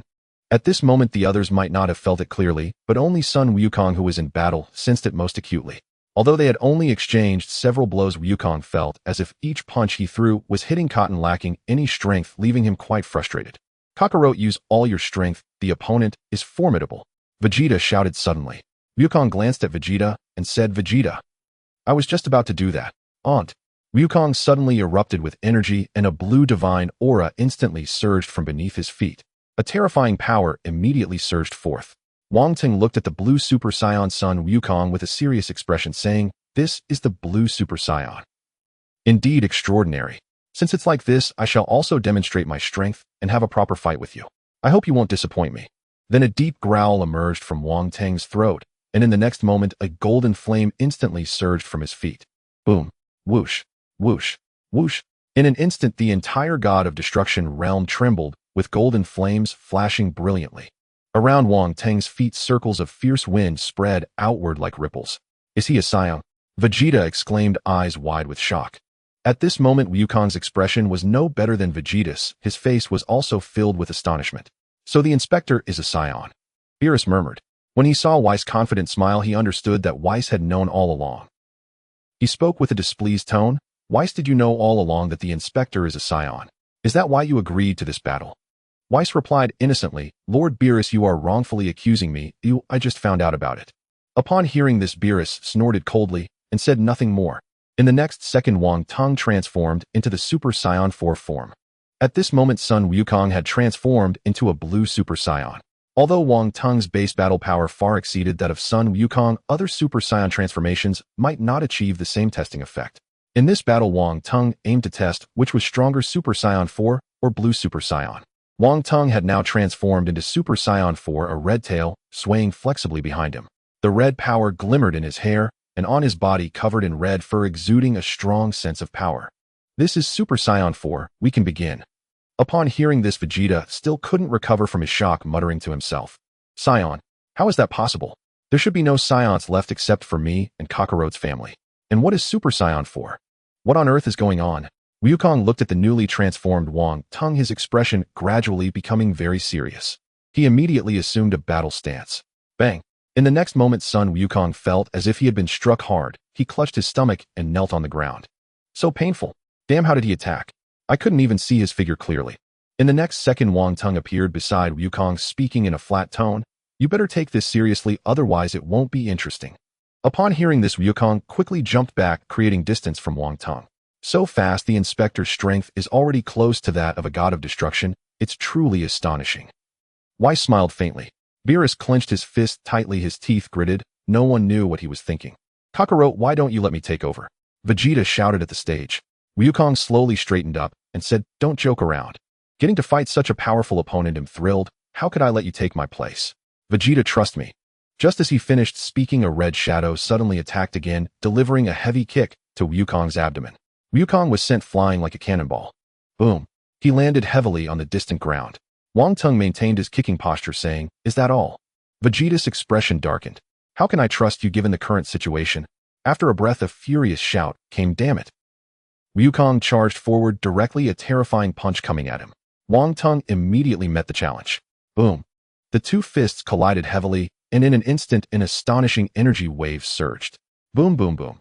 In just an instant, the two had exchanged several blows, but invariably with each collision, Wukong was at a disadvantage. Wukong gritted his teeth and charged again, his rapid punches falling like rain. Wang Teng extended his palm, continuously blocking Wukong's punches. Wukong attacked faster and faster, then utilized the recoil from the collisions on Wang Teng's palm to quickly retreat, forming a sphere of energy and shooting it forward. Facing the rapidly approaching energy sphere, Wang Teng pressed his large hand against it. The terrifying force continuously impacted his palm, and as time passed, the energy sphere dissipated into specks of energy at the scene. Did he manage to block it?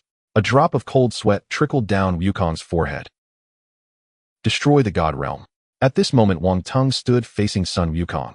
You should team up with Vegeta. Upon hearing this, Sun Wukong gritted his teeth, his face filled with fury. Lord Wang Teng, I haven't even shown my full power yet.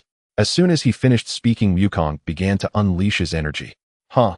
With a shout, a terrifying aura erupted from his body, and not only that, a touch of red light gradually appeared amidst the blue flames surrounding him. Kakarot, you actually have such a move hidden away. Vegeta clenched his fists, astonished that he who had been training alongside Wukong had no idea that his opponent had been holding back such a secret technique. Damn it, what an infuriating guy. Beerus glanced at Whis and said, what does Wukong intend to do? Why have I never seen him use this move before? Lord Beerus, please watch quietly. Whis replied with a smile. As the red light on Sun Wukong grew more intense, a terrifying aura erupted instantaneously, causing the entire God Realm to tremble violently. What is this? Could it be? Vegeta's face changed drastically as he finally remembered what this was. Wasn't this the move Kakarot used during his first attack on Earth? So this is Kakarot's trump card. Yeah. Wukong kept shouting, his energy surging higher and higher, reaching an incredible level. Tenfold Kaioken. With his shout, his energy surged to its peak.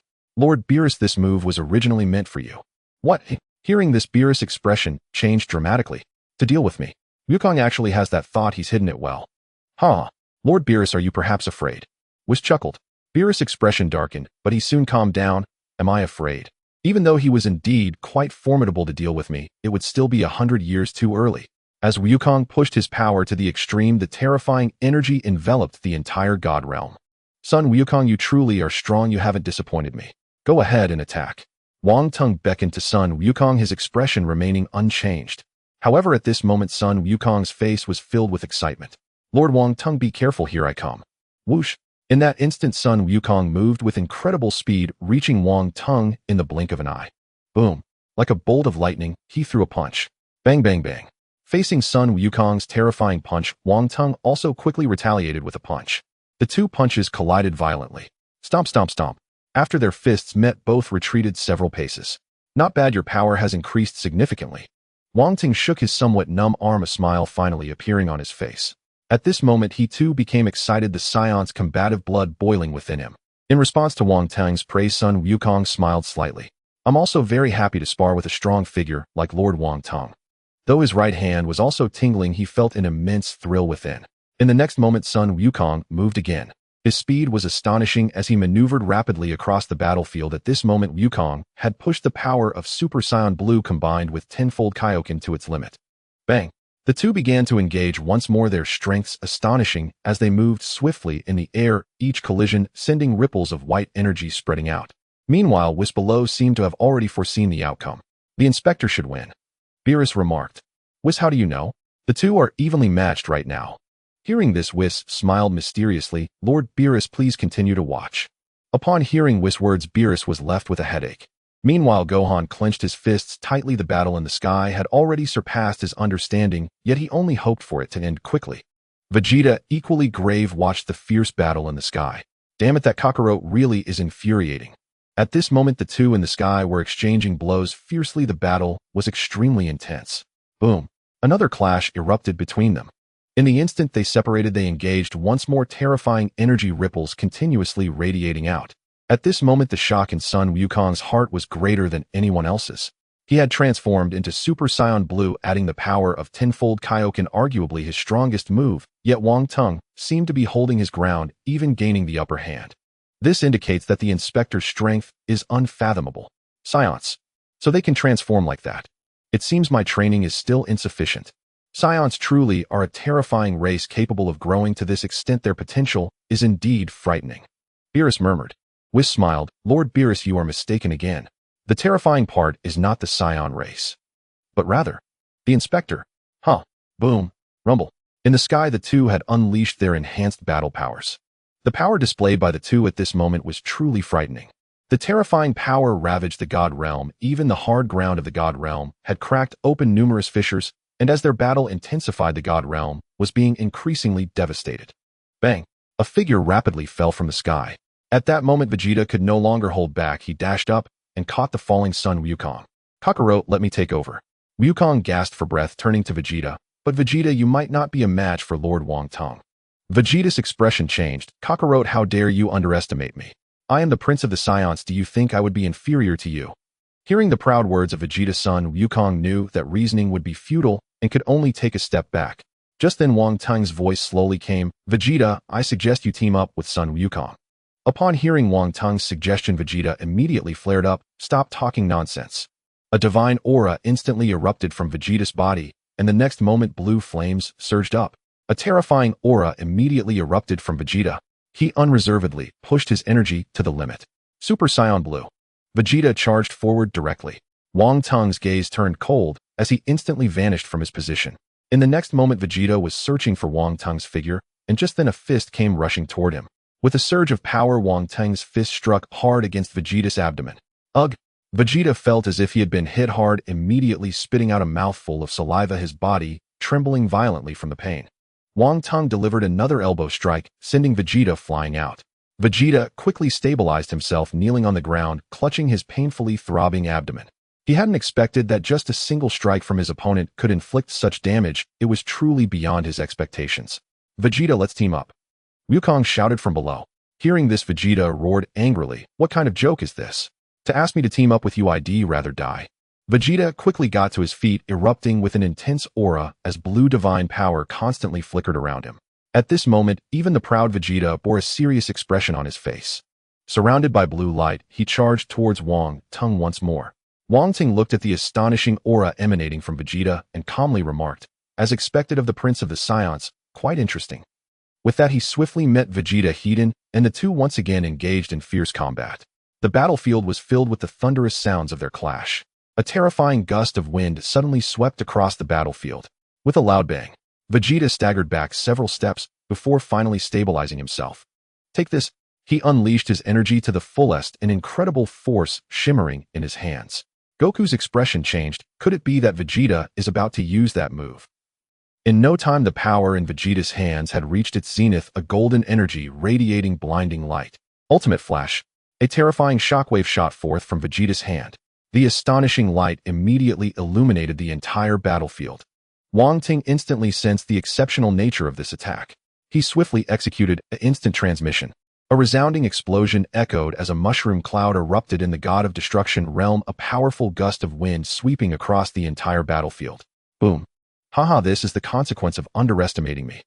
But in the next moment, his expression changed as Wang Tung had somehow appeared right beside him, causing his terrifying attack to miss. What was that just now?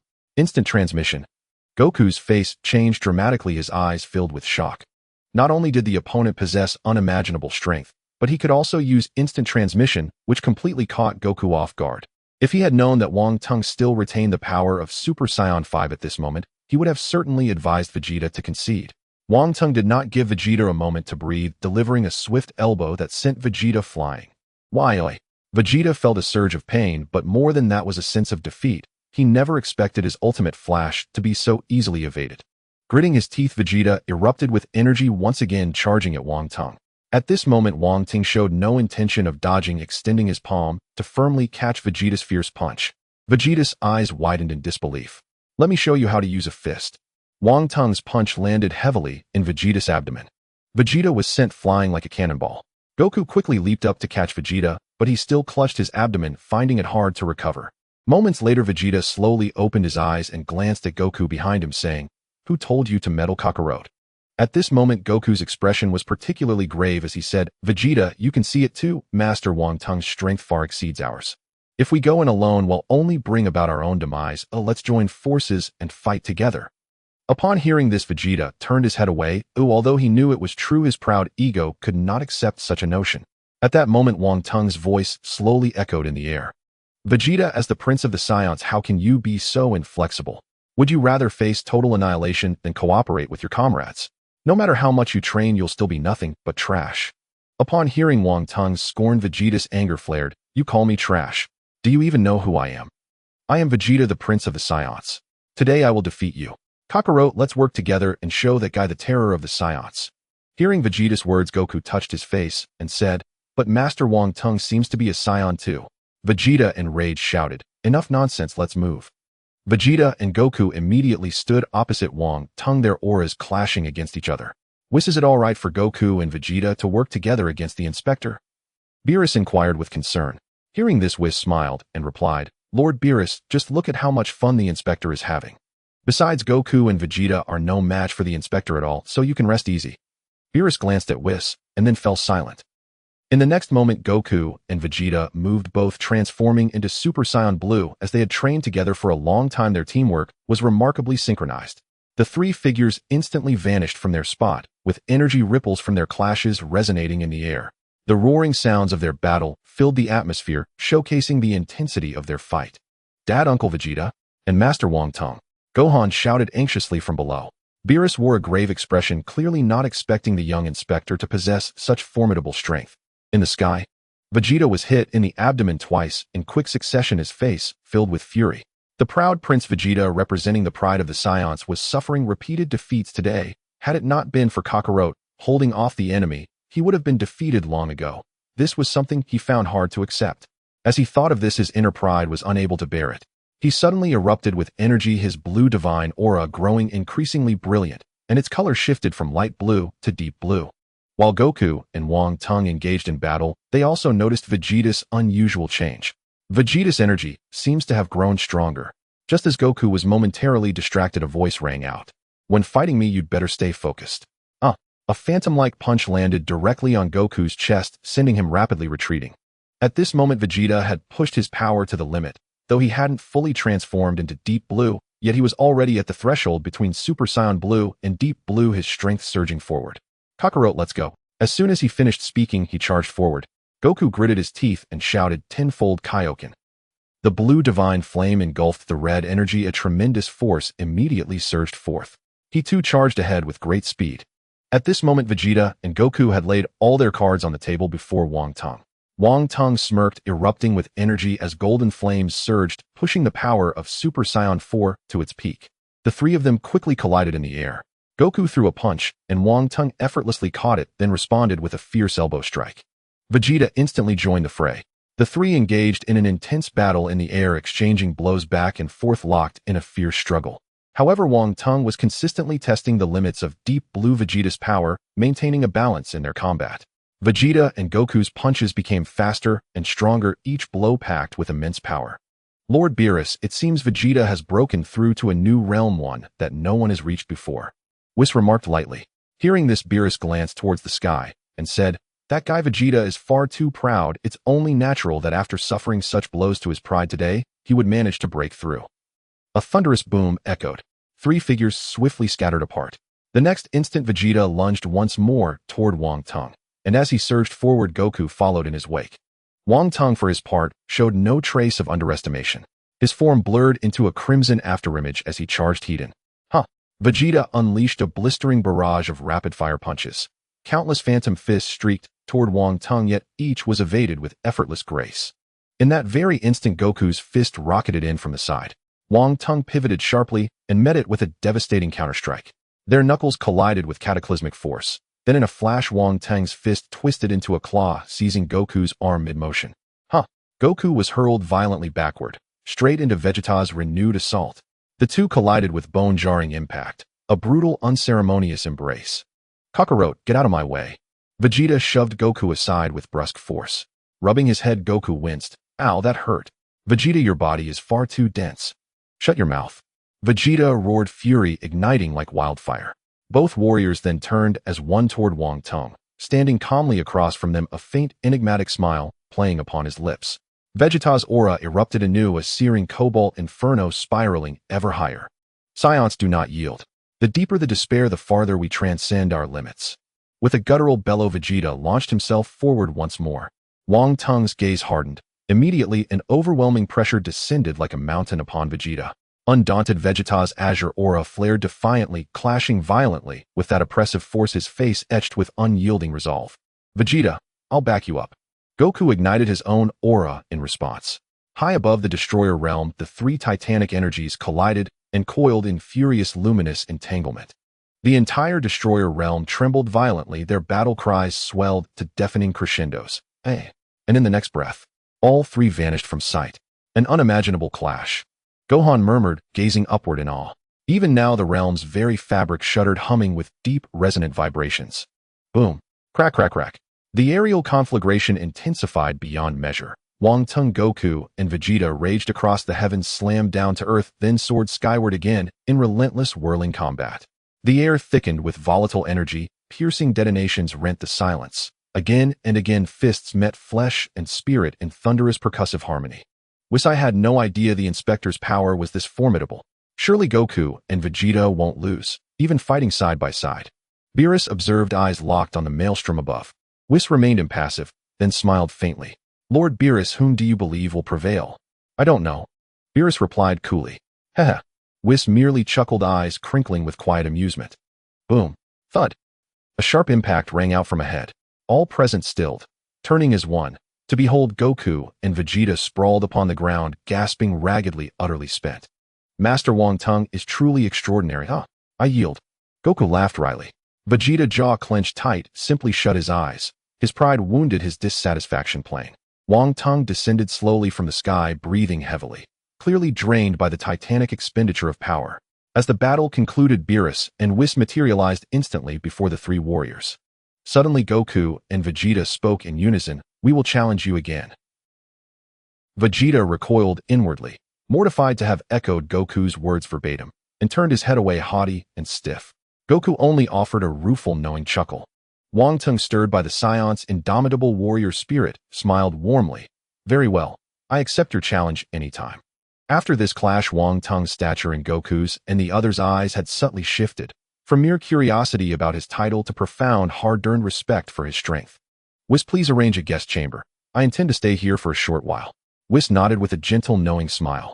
Wang Tung then turned to Beerus. Beerus, may I remain here for several days? It would be the 7th universe's highest honor, Master Wang Tung. Welcome wholeheartedly. Beerus replied without hesitation. One more thing, Gohan shall stay with me. Please prepare 2 rooms. 3 days later. Destroyer realm. Crack, crack, crack. After over 100 relentless assaults, still not a single strike landed true. Vegeta drove his fist hard into the earth. In the wake of his battle with Wang Tung, both he and Goku had pressed Whis into grueling, merciless training. Yet the chasm between their power and that of an angel remained fathomless, making every session with Whis a lesson in humbling futility. That's enough for today, Whis said, smiling amiably. At that moment, Wang Tung approached. Whis, you possess truly exceptional strength. Might we test ourselves against one another sometime? Whis chuckled softly. Master, you jest. I could never raise a hand against you. Should the Grand Priest learn of it, the consequences would be severe. Wang Tung rolled his eyes. He knew full well the angels' transcendent might and their unique sacrosanct status. Whis's words were nothing more than polite evasion. What if I prepared you a supreme delicacy? At that, Whis's eyes gleamed with sudden, unmistakable hunger. Truly, Master Wang Tung, supreme cuisine. More delicious than instant noodles. Wang Tung dismissed the remark outright. Such provincial comparison unworthy of serious consideration. Before his transmigration, he had been a peerless master chef. Even a simple dish from his hands would eclipse any earthly fare. No issue. The supreme delicacy is guaranteed. But our sparring is non-negotiable. Wiss's expression instantly softened into quiet understanding. This inspector was clearly a battle-mad soul, seeking only worthy opponents. Yet though the prospect of exquisite food was irresistible after brief reflection, Wiss declined. I think it best we refrain. Master Wang Tung's culinary artistry is likely beyond my humble capacity to appreciate. Sparring held no fear, but being manipulated so transparently rankled him deeply. And truthfully, he doubted a celestial inspector could wield a cleaver with any real skill. So he wagered confidently Wang Tung wouldn't cook at all. This was merely a ploy. Inside, Wang Tung thought, I refuse to believe even one bite of my cooking could fail to tempt you. Given Wiss's legendary gluttony, even a single masterfully crafted dish would prove impossible to resist. Wang Tung had recently hit a plateau in cultivation. A bout with Angel Wiss promised explosive growth. After all, scions thrive only when pushed beyond their limits. Having settled his resolve, Wang Tung left Wiss without further debate and strode directly into the Destroyer Realm's kitchen. To his pleasant surprise, it was fully equipped, every utensil, vessel, and appliance immaculately arranged. He immediately deployed a universal capsule gifted by Bulma. Inside, fresh premium ingredients awaited, precisely selected per his instructions. Huff, huff. As Wang Tung moved with practiced precision, fragrant steam rose and curled through the air, its aroma drifting outward, reaching Wiss long before the first dish was plated. Wiss blinked in genuine astonishment. So the inspector does know how to cook. After a few minutes, Wang Tung managed to prepare a hearty dish, the Four Joy meatballs. As he presented the delicacy, a look of sheer astonishment appeared on Wiss's face. The aroma was simply irresistible. He had never encountered such a delightful scent before. Wiss closed his eyes, seemingly lost in the rich fragrance. It's so fragrant, I've never smelled such an enticing aroma before. Lord Wang Tung, what is this dish called? Looking at Wiss's intoxicated expression, Wang Tung slowly replied, this dish is called Four Joy meatballs.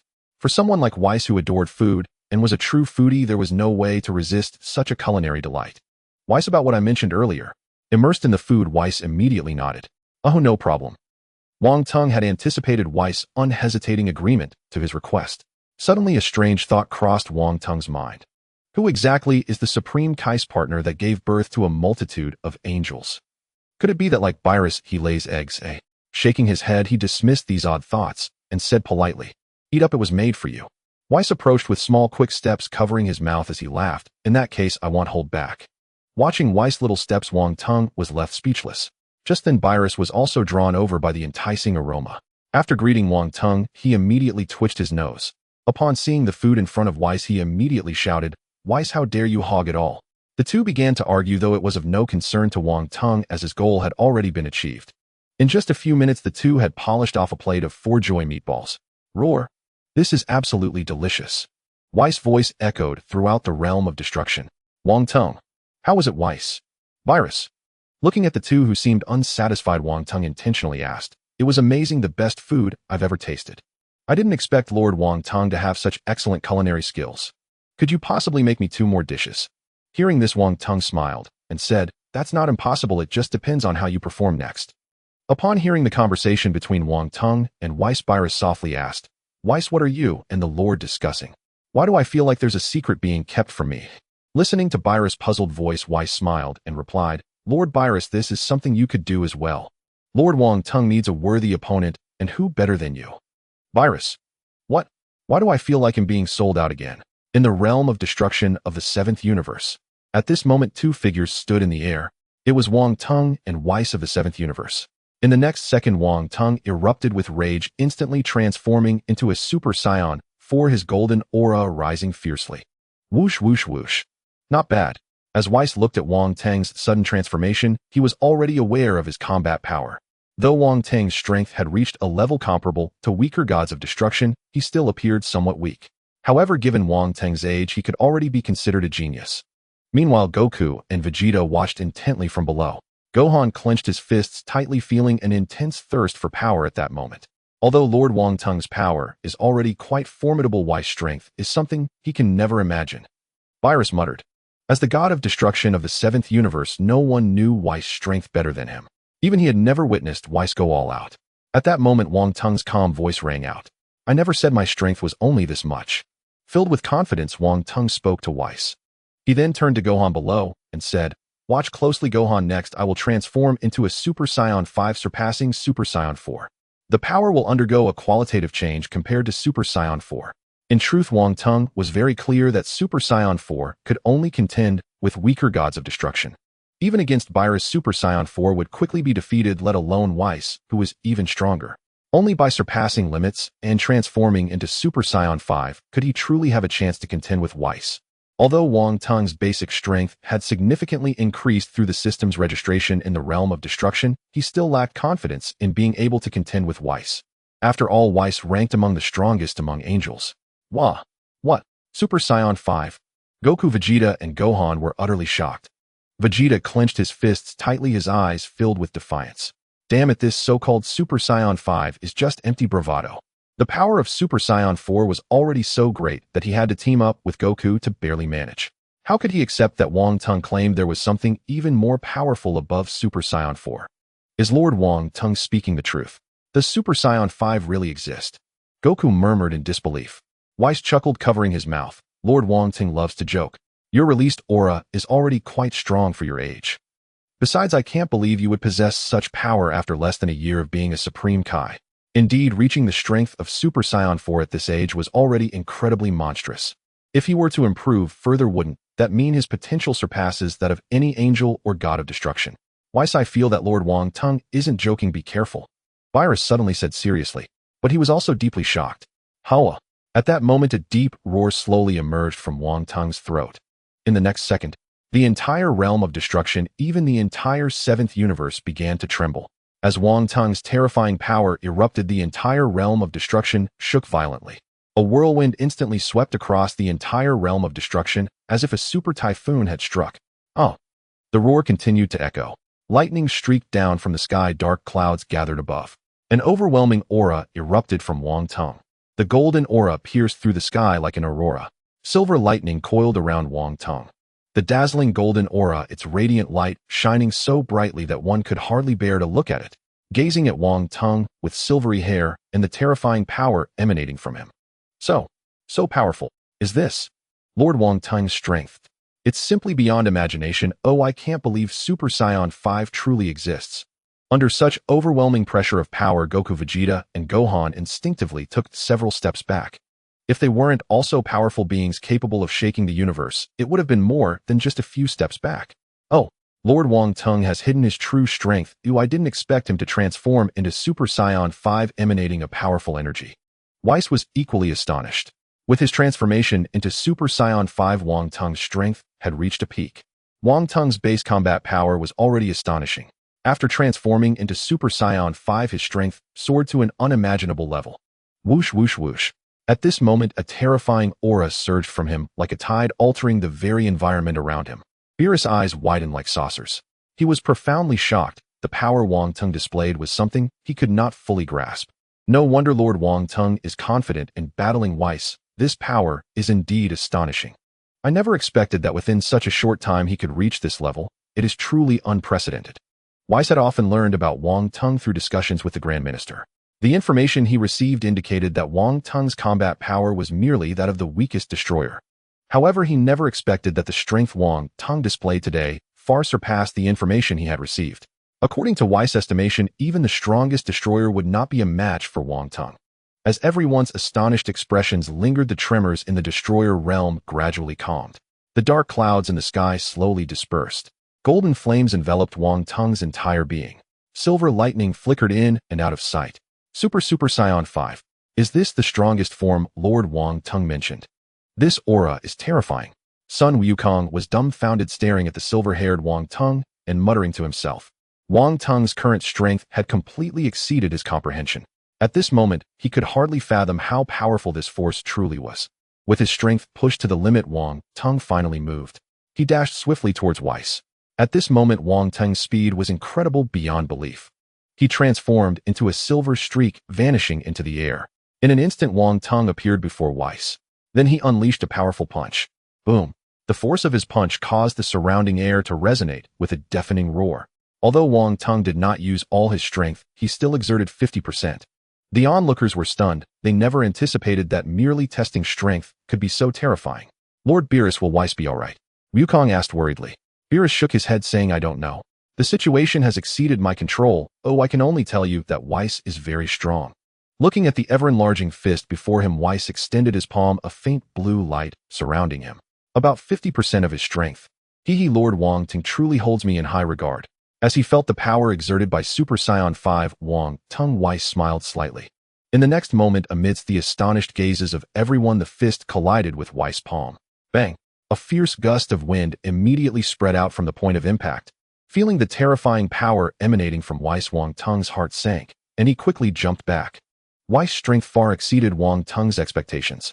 He originally thought that with his transformation into Super Saiyan 5, he might not be as strong as Weiss, but after the collision, he realized that Weiss felt like an unfathomable abyss. The feeling Weiss gave him was very similar to that of the Grand Minister. Indeed, Weiss is one of the top combatants among angels, truly exceptional. It seems I must use my full strength. The opponent is truly a top-tier god and angel. As his body began to shimmer, all his power surged into his fist. Golden flames instantly coiled around his fist, the silver lightning crackling loudly. Whoosh! The terrifying punch shot out. Facing Wong Tung, who was using his full power, Weiss' expression finally grew serious. He too clenched his fist, the white divine aura flickering in and out. Weiss is actually getting serious. It seems the strength of the Grand Minister is truly terrifying to an astonishing degree. Beerus stared fixedly at the sky. Bang! The two terrifying fists collided instantly. The ground below immediately cracked with a deep fissure. The terrifying energy waves instantly spread outwards. Vegeta shouted, "Get down!" Wukong and the others quickly dropped to the ground. Beerus was enveloped in a purple aura and slowly ascended. Ha! Wong Tung continuously exuded an intense aura, the terrifying flames rising high, causing the entire Destroyer realm to tremble, with countless debris lifting, leaving the battlefield in ruins. Weiss remained expressionless, but the power emanating from his fist was indeed heart-stopping. Boom boom. A loud bang echoed throughout the entire Destroyer realm. With a crash, both of them retreated. Wong Tung immediately felt immense force surging toward him, causing him to uncontrollably stumble backward.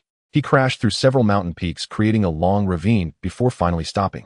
In contrast, Weiss flipped a few times in the air before stabilizing himself, landing steadily on the ground. The disparity between the two was evident. Wong Tung clenched his fist tightly and slammed it onto the ground. What? Weiss was actually pushed back. Looking at the shocking scene before him left Beerus in disbelief. He knew Weiss' strength best. Even if he himself intervened, the outcome would likely be no different. Could it be that Lord Wong Tung's strength has already surpassed mine? Wow, Lord Wong Tung's strength is truly remarkable. Based on his current performance, he might have the potential to reach the level of an angel. Looking at Wong Tung's youthful appearance, Weiss felt a surge of astonishment within. Because Wong Tung's combat power had already reached the pinnacle of a destroyer capable of contending with angels at any moment, it was impossible not to be moved. Wong Ting slowly stood up, gazing calmly at Weiss. He said lightly, "Weiss, you are strong, but I will definitely surpass you." Then Wong Tung exchanged a glance with Wugehin, taking him away. Wukong was overjoyed to see Wong Tung valuing Wugehin so highly. "Wugehin, you must seize this opportunity. Lord Wong Tung is a top-tier powerhouse in the entire world. However, Dad won't lose to you, including Lord Wong Tung." Looking at the departing Wong Tung, Vegeta clenched his teeth in frustration. Damn it, how can there be a Scion surpassing me by so much? It's truly unforgivable. Kakarot, let's train. Wukong and Vegeta were also shaken by Wong Tung's terrifying strength, secretly resolving to improve themselves. Beerus' expression grew serious as he asked Weiss, "Tell me the truth. Has Lord Wong Tung surpassed me?" Weiss pretended to ponder for a moment before smiling. "Lord Beerus, you worry too much. While Lord Wong Tung is indeed strong, he should be on par with you." Hearing Weiss' response, Beerus laughed heartily. "Oh, it seems things are getting interesting." Through his battle with Vis, Wong Tung gained a lot, and then said to Gohan, "I need to enter seclusion now. I have a feeling that this time in seclusion, I should be able to break through my limits and reach a whole new level." At this moment, his power had already reached the level of the strongest destroyer god. If he secluded himself again and added the rewards from signing in afterwards, he might truly break through his current realm. At the same time, Wong Tung felt a hint of anticipation in his heart, determined to break through to angel-level combat power. Gohan nodded and said, "Lord Wong Tung, you can rest assured in your seclusion. I won't let anyone disturb you." Looking at Wong Tung's departing figure, Gohan revealed an expectant smile. He was very curious about how far Lord Wong Tung would ultimately reach. With that thought, he tilted his head and focused his gaze on Vis not far away. He then took a deep breath and murmured, Lord Vis' strength is also unfathomable. I wonder if Lord Wang Tung will be able to surpass him after completing his seclusion.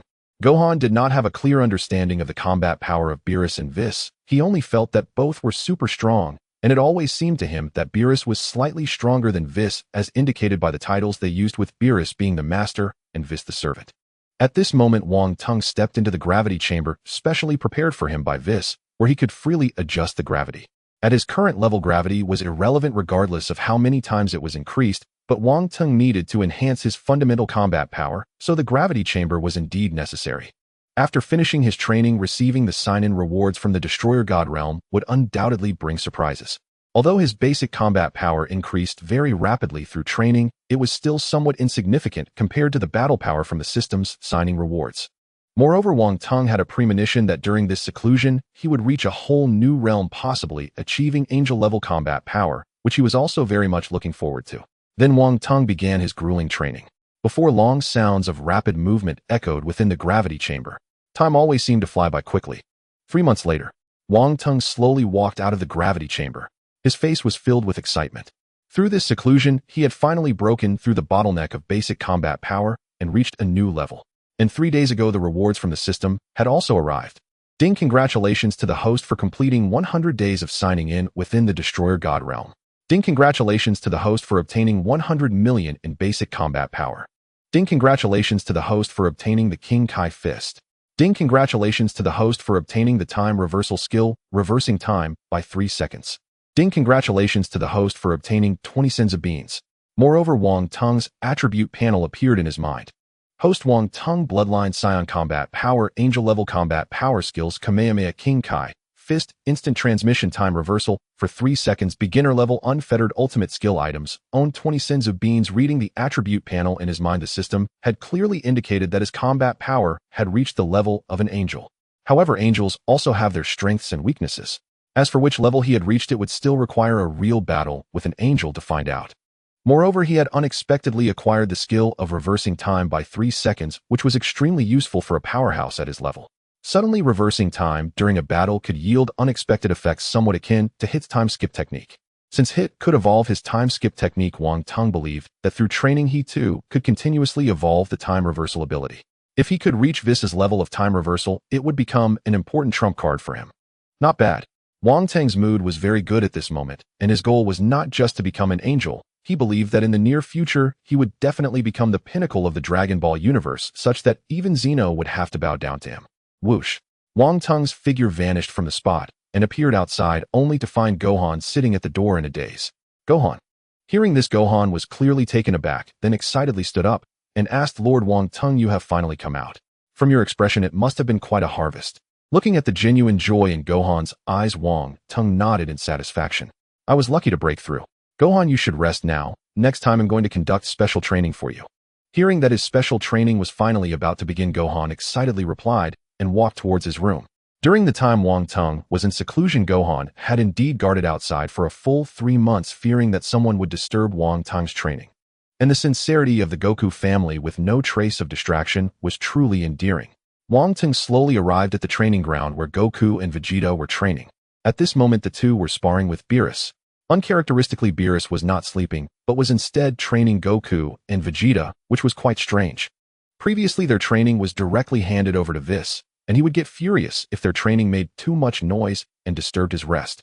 Meanwhile, Vis, who was sipping coffee, looked at Wang Tung as he approached. His first reaction was shock. Once Wang Tung got closer, Vis' gaze sharpened as he said solemnly, Lord Wang Tung. Are you really Lord Wang Tung? Upon hearing Vis' question, Wang Tung touched his face, wondering if his appearance had changed. It shouldn't have. Gohan had recognized him at a glance just moments ago. Moreover, it was the first time Wang Tung saw Vis display such an expression, as he had always had a relaxed smile before. Wang Tung sat down next to Vis.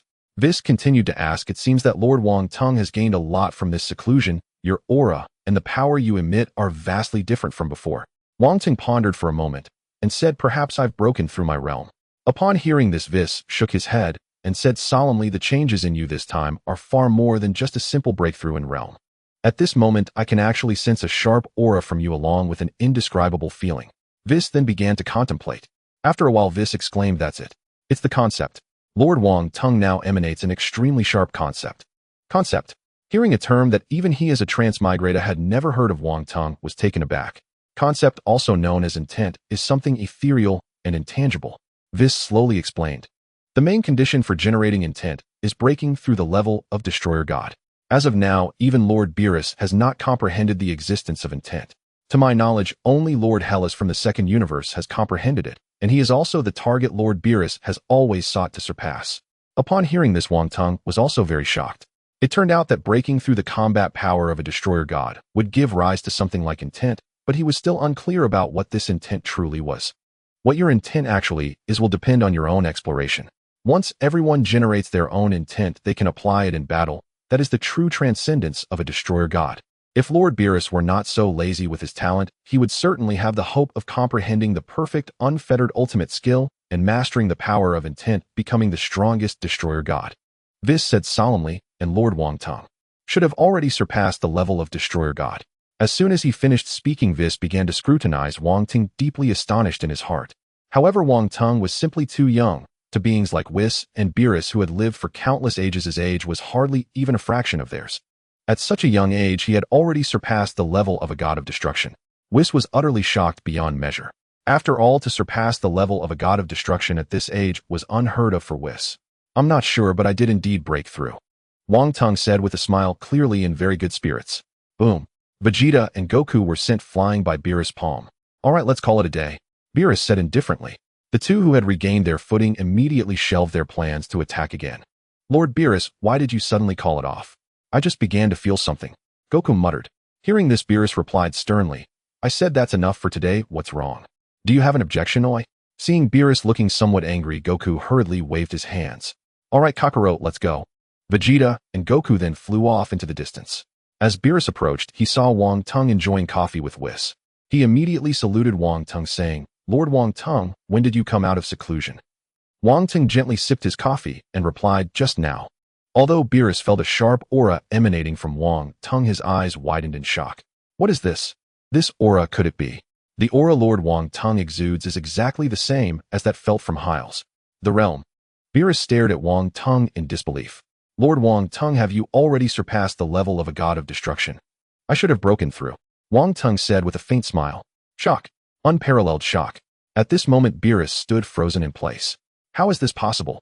Wang Tung was so young, yet he had comprehended the realm and become a powerhouse on par with Beerus.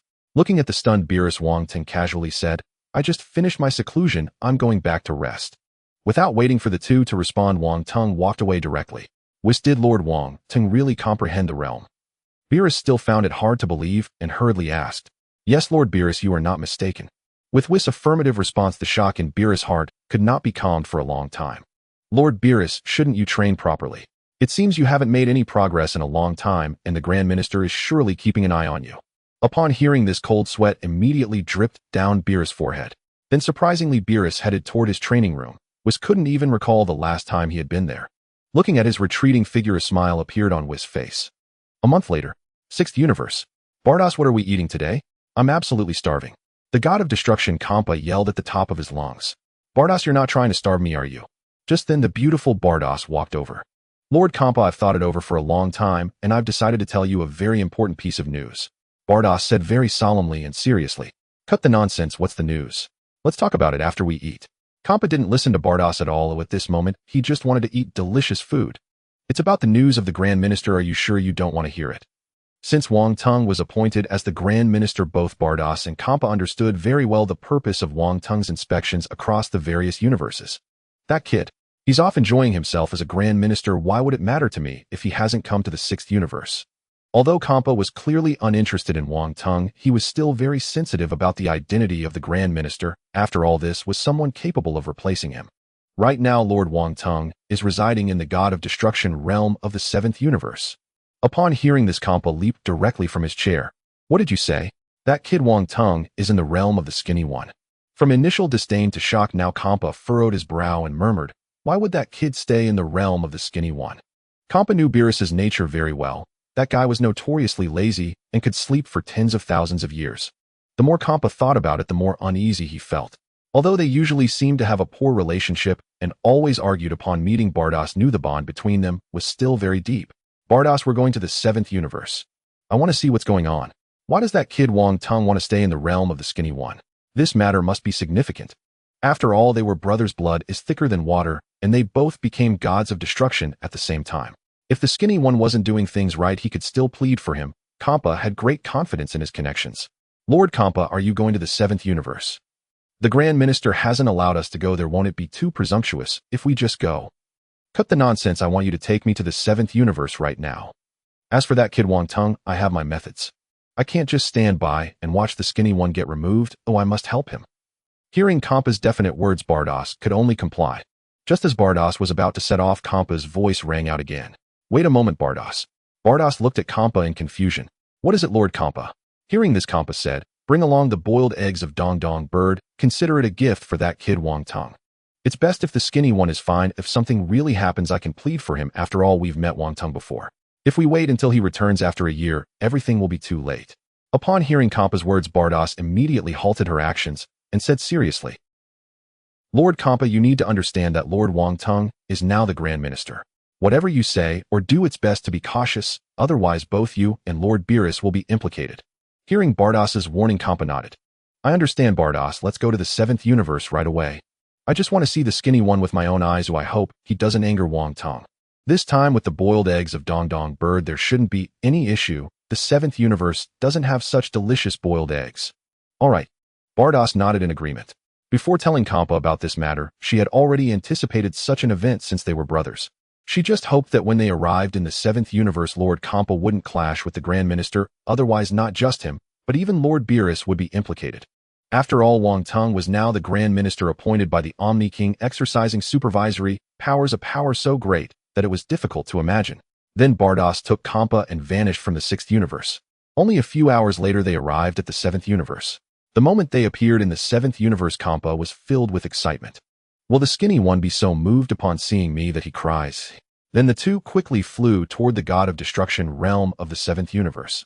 In the God of Destruction realm of the 7th universe, Whis had just finished training Goku and Vegeta and was preparing to enjoy afternoon tea when suddenly he felt something and his expression slightly changed. Why are Lord Kampa and sister here? In the training room, Beerus suddenly opened his eyes. This divine aura belongs to Kampa. Why is he here? In the next second, Beerus vanished from the training room. Beerus suddenly appeared beside Whis. Lord Beerus, we have a guest. Having sensed the presence of Kampa early on, Beerus was not surprised and sneered. What does that guy want? He wouldn't be looking for trouble, would he? Upon hearing this, Whis smiled. Let's go. You should know Kampa's personality by now. Oh, if he doesn't see you today, he might cause a ruckus. Beerus patted his head, saying, let's go take a look. I hope he doesn't cause trouble for no reason. By the way, should we report to the Grand Minister?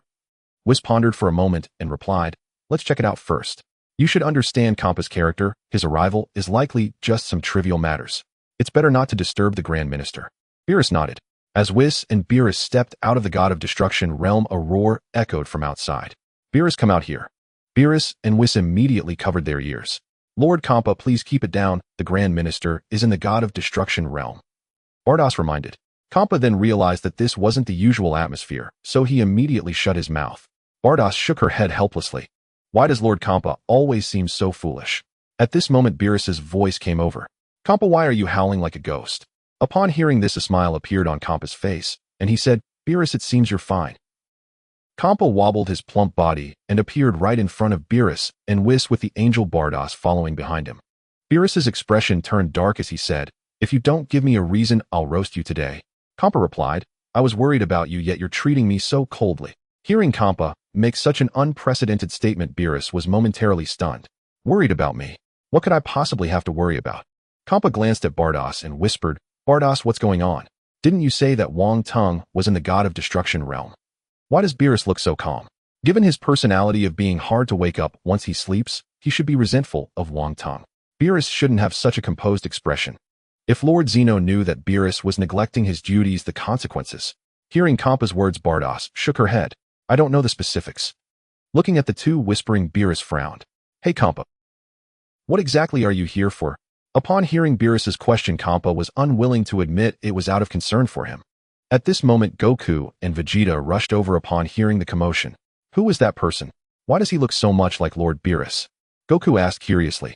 Vegeta, with a serious expression, thought, Lord Beerus is a god of destruction, and that chubby guy opposite him is wearing clothes just like Lord Beerus. Could he also be a god of destruction? But how could there be two gods of destruction? The sudden appearance of Goku and Vegeta immediately caught Kampa's attention, and he laughed. Beerus, it seems you are quite lively here. Who are these two? Beerus coldly replied. Hey Kampa, what exactly are you here for? As for these two, they are scions from Universe 7, temporarily training here. Kampa showed a surprised expression and said, Beerus, so you've taken on disciples. But to think you'd take an interest in such a lowly race as the scions your taste is really poor. Hearing this, Vegeta's gaze turned unfriendly. Hey, who are you to look down on the scions? Kampa was clearly taken aback. He didn't expect a mortal to speak so boldly, and he promptly said, Beerus, your disciple is quite rude. Didn't you tell him who I am? At this moment, Whis softly said, Calm down, Vegeta. The being standing before you is the god of destruction from Universe 6. God of destruction from Universe 6. Vegeta's eyes widened like saucers. But what is Universe 6? Vegeta glanced at Whis. Before Whis could explain, Goku immediately said excitedly, You're also a god of destruction, so you must be very powerful. Kampa was quite pleased with Vegeta's and Goku's reaction, smiling of course. Goku, clearly intrigued, asked, So who is stronger, you or Lord Beerus? Bardoss, who had remained silent, suddenly said, That question shouldn't be asked, just look at the physique, right? Kampa, feeling self-conscious, immediately shouted, Hey Bardoss. Beerus, clearly becoming impatient, yelled, Hey Kampa, why are you really here? Kampa smiled mysteriously and said, Bardoss, bring it out. Since Beerus is fine, let them try the delicacies from Universe 6.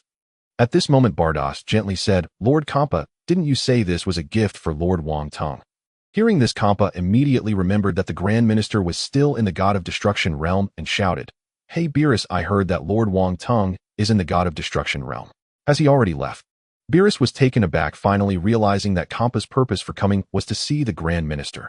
Seeing the atmosphere gradually becoming strange, Whis smiled and said, Lord Beerus, let's allow the sister and Lord Kampa to enter. Upon hearing this, Beerus nodded. In the reception hall of the God of Destruction realm. At this moment, Beerus and Kampa were seated on either side of a long table, while Whis and Bardoss stood beside the two gods of destruction. Beerus was the first to break the silence, saying, Kampa, so you came to visit the Grand Minister, but unfortunately, he has just entered seclusion. Upon hearing this, Kampa waved to Bardoss and said, Then take it out, let's let Wong Tung try this delicacy another day. Bardoss immediately waved her angelic staff, and a delicate box appeared on the table. The box opened automatically, revealing several strange eggs before everyone. Kampa proudly proclaimed, These are the boiled eggs of the newly discovered East bird. They are so delicious that you won't be able to speak. Beerus summoned one of the bird eggs with a flick of his finger and began to eat it without saying a word. Kampa waved his large hand and two eggs appeared before Goku and Vegeta, saying, You should try these too. Goku took a bite and his eyes lit up, saying, Delicious. Kampa's face immediately filled with pride. So how about it, Beerus? Are you convinced now? The Universe 6 is truly a paradise for delicacies. Beerus scoffed. Kampa, you really don't know what you're talking about. This can be called a delicacy. If we're talking about delicacies, it has to be that dish the Grand Minister made last time. What was it called? Whis softly said, 4 joy meatballs. Beerus slapped his thigh and exclaimed, Yes, 4 joy meatballs. Kampa, hearing this strange name, showed a look of deep skepticism. Hey Beerus, you're not just unable to find good delicacies and using Wong Tung as a shield, are you?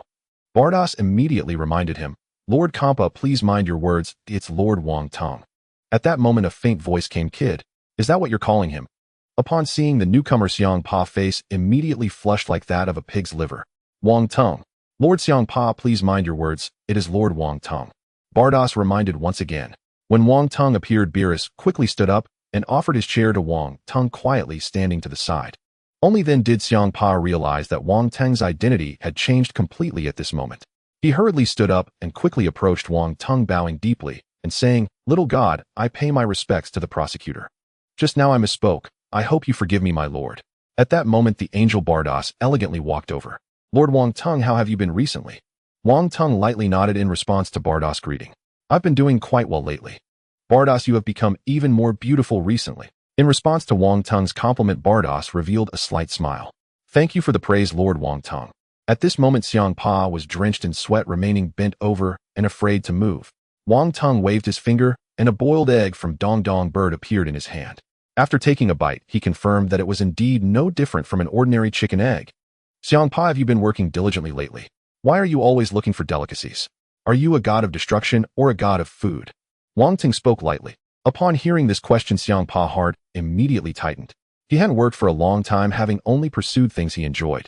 The responsibilities of a god of destruction had long been cast aside. He thought Wang Teng wouldn't ask about work. Xiang Pa was already sweating profusely, and then he cast a pleading look towards Bardas. Stammering, he couldn't articulate anything. Seeing this, Bardas had no choice but to say, Lord Wang Teng, Lord Xiang Pa has recently developed a fondness for delicacies. Just look at his figure, but he is still serious about his work. Upon hearing the beginning, Xiang Pa's heart almost leaped out, but upon hearing the latter part, he finally sighed in relief. All right, since Bardas has said so, you must be working diligently. After all, she is your supervising angel. You may stand up now, Wang Teng said softly. Only then did Xiang Pa dare to slowly rise, expressing his gratitude towards Bardas. Although Xiang Pa stood up straight, his gaze became cautious. He hadn't expected that Wang Teng would bring him so much pressure after becoming a prosecutor, feeling as if the high priest had personally arrived. This was also due to Wang Teng's comprehension of the concept. For a comparatively weaker god of destruction like Xiang Pa, it was naturally oppressive. I already have an understanding of your work, Xiang Pa. You need to learn from Beerus. Upon hearing Wang Teng's words, Xiang Pa couldn't help but mutter in his heart, what can I learn from that lazy bag of bones? Yet he maintained a smile on his face. The reason Beerus is so thin must be because he works tirelessly. Oh, look at your figure, it seems you've been slacking off. Hearing this, Xiang Pa cried in justice, saying, Lord Wang Teng, our figures are both natural and have nothing to do with work. Wang Teng looked towards Beerus and asked, is that so? At this moment, Beerus had cursed Xiang Pa in his heart countless times, but his face showed no change. Lord Wang Teng, that physique is indeed natural, but I have been working diligently. Wang Teng glanced at him and smiled, saying, all right, let's leave work for now. By the way, Xiang Pa, what brings you to the 7th universe? I don't recall summoning you over here. Xiang Pa immediately put on a flattering expression and said, Prosecutor, I wish to hold a martial arts tournament, so I specially came to invite you to come and watch. Upon hearing this, Wang Teng's face immediately lit up with interest. A martial arts tournament. That sounds quite interesting. Weiss immediately understood Xiang Pa's intentions, realizing he had taken advantage of the fact that the inspector was a martial arts enthusiast to specially come and curry favor.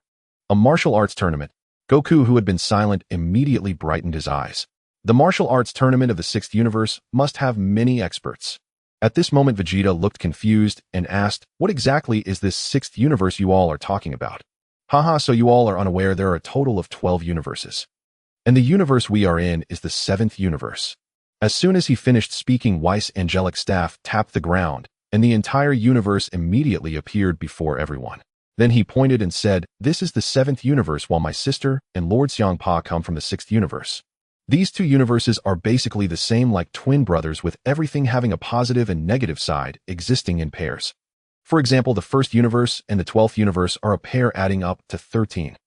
Upon hearing Weiss' explanation, Wang Teng finally understood the cosmic structure of the Dragon Ball world.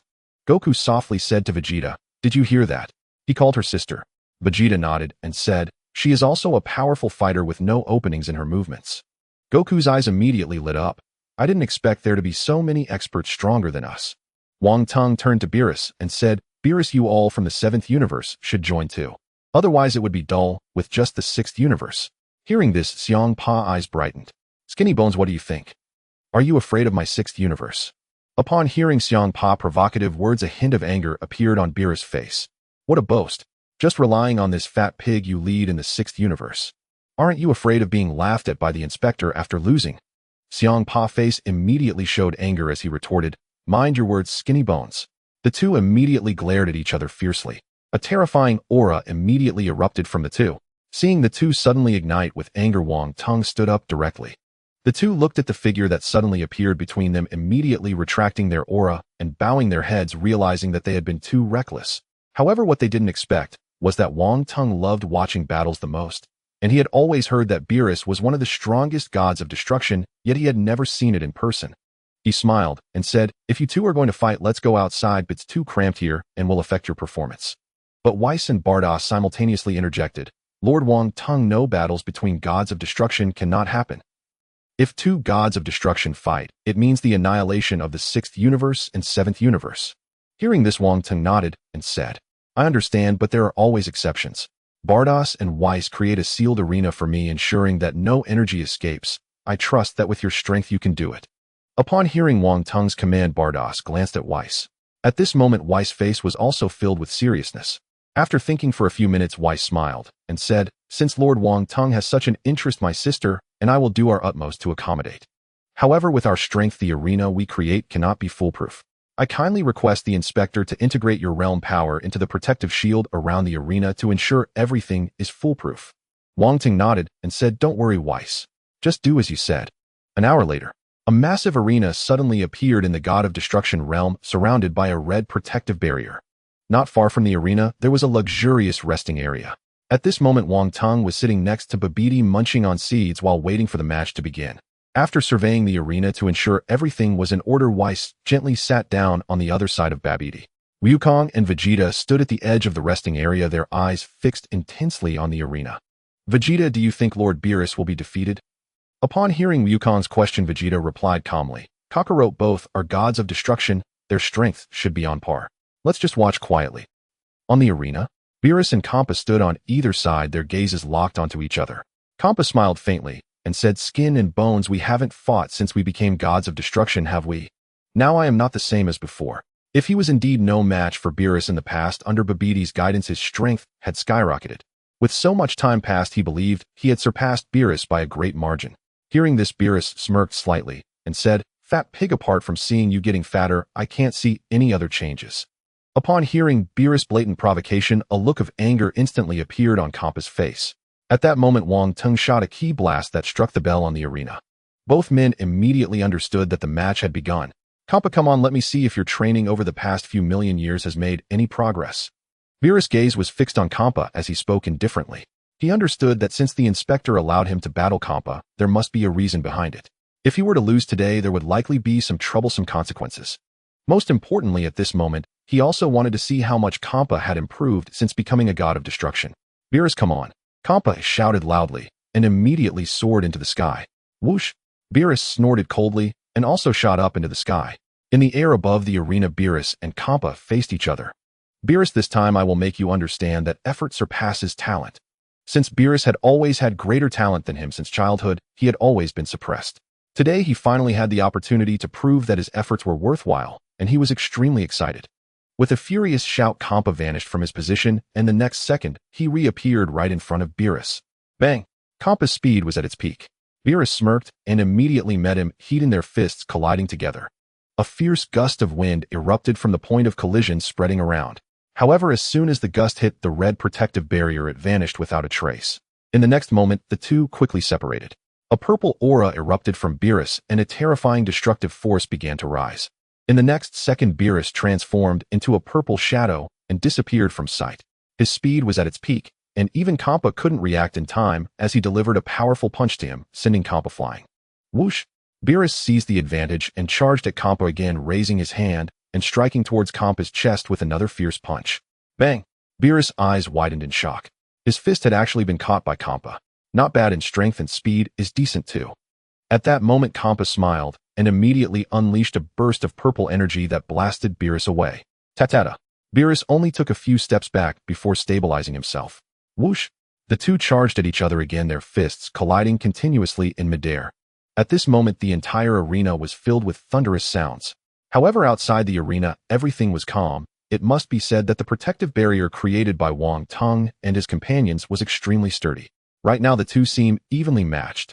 Wang Tung said casually as he munched on seeds. Currently, his strength had surpassed Beerus, but in terms of combat experience and fighting skills, he still fell short compared to Beerus. The inspector will grow stronger over time in all aspects. Weiss glanced at Wang Tung and smiled immediately. After all, he has comprehended the realm. Wang Tung understood these principles, so he nodded slightly. His gaze then fell on Babidi, who appeared as noble as a goddess, far stronger than an ordinary angel. As if noticing Wang Tung's gaze, Babidi turned her head to look at him and smiled. "Inspector, is there something on my face?" Wang Tung scratched his head and said, I was just casually looking, there's nothing on your face." "Oh," Babidi replied lightly and stopped looking at Wang Tung. Her gaze was fixed on the arena. "Vegeta, I didn't expect that Kampa's strength would actually be on par with Lord Beerus. It's truly astonishing." Wukong, watching the fierce battle in the arena, exclaimed in surprise. Vegeta gritted his teeth, crossing his arms, and said, "Damn it, I didn't expect there to be so many strong fighters. And there are actually 12 such powerful gods of destruction." Seeing that Vegeta didn't respond to him, Wukong patted Vegeta on the shoulder. "Vegeta, what's wrong? Didn't you hear me speaking?" Vegeta turned around and shouted, "Kakarot, stop babbling." Wukong could only step back in a panic, forcing a smile. "Why are you so angry?" Boom. Bang, bang, bang. The sounds of collisions in the sky grew increasingly terrifying. Wang Tung looked up and saw Beerus and Kampa fighting from the sky down to the arena, then back up again. A fierce gust of wind swept over the entire arena. The terrifying energy waves continuously spread outwards. Watching their intense battle, Wang Tung felt a tingle in his hands. The inspector, so young, has already comprehended the power of the realm, surpassing both Lord Kampa and Lord Beerus. His potential is indeed limitless. At that moment, Babidi melodious voice echoed in Wang Tung's ears. He turned to look and saw Babidi smiling at him. Locking eyes, Wang Tung felt as if Babidi could see right through him. I didn't expect Babidi to be so unfathomable. She might not be much weaker than Whis, and is definitely one of the top-tier angels. Wang Tung was also greatly shocked, because the feeling Babidi gave him was something only Whis had ever given him, her beautiful eyes filled with mystery. Perhaps it was because Wang Tung had not seen other angels. Babidi suddenly said, "I heard from Whis that the food made by the inspector is excellent. I wonder if I could have a taste before I leave." Hearing this, Wang Tung shot a glare at Whis. Whis just covered his mouth and chuckled. Of course, but if Kampa loses, then he will miss out. Food is merely a trivial matter for Wang Tung, and he currently had a very good impression of Babidi. Indeed, looks are justice. At least Wang Tung found her very pleasing to the eye. Boom. Crash. At that moment, an earth-shattering impact echoed across the martial arena. Wang Tung finally turned his gaze toward the arena where Beerus and Kampa were locked in fierce combat, their fists blurring like afterimages suspended in midair, a testament to their staggering speed and overwhelming power. "You will participate in the martial tournament between Universe 6 and Universe 7, won't you?" Vados murmured softly. Upon hearing Vados's words, Wang Tung paused slightly. Truth be told, he had allowed Universe 7 to join the tournament precisely to witness the caliber of warriors each universe possessed. "Indeed, I cannot deceive you. Yes, I shall compete in the tournament." A gentle smile bloomed on Vados's face as she glanced briefly at Whis beside her, then remarked with quiet amusement, "If the supervising deity himself enters, no other contestant stands a chance. Then how much more thrilling it would be if both Whis and you were to compete as well." Wang Tung interjected immediately. Were Wang Tung the sole participant, the tournament would hold little challenge. Only his time-skip technique warranted genuine anticipation. Yet should Whis and Vados also enter, the contest would transform into something truly extraordinary. "Miss Vados, what is your opinion on this proposal?" Wang Tung asked. "Provided the supervising deity prepares several exquisite dishes, I see no objection." After a moment's thoughtful pause, Vados replied with a playful, knowing smile. "Then it is settled." Hearing her acquiescence so readily, Wang Tung's face lit up with eager anticipation and exhilaration. He was certain that sparring with either Whis or Vados would prove profoundly exhilarating. Moreover, such a confrontation would serve as a precise gauge of his current strength relative to that of an angel. Based on Wang Tung's self-assessment, his power remained at the lowest tier among angels, but might the sign-in rewards from Universe 6 yield unexpected surprises? Then I shall eagerly await the supervising deity's culinary mastery. Vados replied, her enigmatic smile deepening, her expression radiant with anticipation. Wang Tung absorbed it all silently. Crash! Thud! Just then another thunderous impact reverberated from the martial arena. Wang Tung refocused his attention toward the sound. Kampa lay sprawled motionless upon the arena floor, clearly incapacitated. The battle had ended. "Beerus, you've grown astonishingly powerful. You've actually defeated me, a destroyer just like yourself." Beerus descended slowly from the air, gazing down at the fallen Kampa with genuine astonishment. He had not anticipated Kampa's progress. His growth far exceeded even Beerus's expectations. Yet Kampa's expression was grim. After all, for tens of millions of years he had devoted himself relentlessly to cultivation, whereas Beerus, from what Kampa knew, those same tens of millions of years had likely been spent almost entirely in slumber. Thus, despite his own tireless efforts, a subtle sense of frustration lingered within him. "Beerus, I will challenge you again," Kampa roared, unwilling to accept defeat. In truth, Wang Tung had discerned long ago that Beerus had deliberately held back against Kampa. Had he fought at full strength, Kampa would have fallen swiftly. After all, Beerus ranked among the foremost destroyers, whereas Kampa barely occupied the weakest echelon. Of the gulf between them remained vast. Slowly Kampa rose to his feet, his eyes sweeping over Wang Tung. Once hoping to best Beerus and salvage some dignity, now utterly humiliated. "Supervising deity, I shall take my leave now. I await your excellency's arrival at the martial tournament 9 days hence." "Vados," Kampa called out. "I am here, Lord Kampa," Vados replied gently. "Return home," Kampa murmured quietly. "Yes, but what of the supervising deity's cuisine?" Vados nodded faintly, her gaze shifting meaningfully toward Wang Teng. At that very moment, Wang Teng's calm voice resonated softly. Kampa, so I hear you've spent considerable time gathering 6 Dragon Balls. Is this true? At those words, cold sweat instantly broke across Kampa's brow. He shot Vados a sharp, accusing glance, assuming she had divulged the secret to Wang Teng. Yet Vados offered no explanation, only returning his stare with serene, unfaltering grace. Yes, Lord Wang Teng. They are mystical orbs capable of granting any wish, no matter how grand. Kampa answered reluctantly. Then, if Universe 6 loses the tournament, you shall surrender the Dragon Balls to us. In exchange, should Universe 6 prevail, I shall grant you an endless bounty of exquisite delicacies. Wang Teng spoke calmly. Initially hesitant, Kampa's eyes suddenly gleamed with excitement at the promise of boundless feasts. So be it, Lord Wang Teng, and may you honor your word. Hearing Kampa's fervent reply, Wang Teng nodded firmly. Rest assured, I never renege on my promises. Vegeta, aren't these Dragon Balls? Goku whispered to Vegeta. Beerus overheard the hushed exchange and chuckled. Kampa, those artifacts you gathered, aren't they Dragon Balls? Dragon Balls? The ones forged by the Namekians? Beerus turned his gaze toward Goku. Goku nodded. I see. Still, Dragon Balls possess inherent limitations in fulfilling wishes. These Dragon Balls, however, wield incomparably greater power, so vast they might as well be dubbed wish stars capable of realizing any desire. In Universe 7's parlance, they are the Super Dragon Balls. Kampa declared proudly. Goku, overhearing this, turned to Beerus and asked earnestly, Lord Beerus, may I compete in the tournament? Beerus cast a sidelong glance at Goku. You wish to enter the arena? Of course, Goku replied, brimming with enthusiasm. What greater joy than testing one's strength against masters from other universes? Beerus then turned to Vegeta, who stood arms crossed, prideful, yet conceding with a subtle nod. Observing Kampa's and Vados' growing interest, Wang Teng declared, very well. Kampa and Vados, please return home. We shall arrive in Universe 6 for the martial tournament 9 days hence. He then tossed a capsule to Vados. This is a multifunctional capsule, a storage device containing numerous delicacies I prepared. Consider it a gift. Thank you, Lord Wang Teng. Kampa's envy shone unmistakably in his eyes. Yet before Wang Teng, he dared not reveal even a trace of insolence. Vados accepted the capsule, her ethereal beauty illuminated by a radiant smile. Farewell. With a graceful wave, she departed the Destroyer realm, Kampa following closely behind. Beerus, select Universe 7's competitors at your discretion. Reserve 2 slots for me.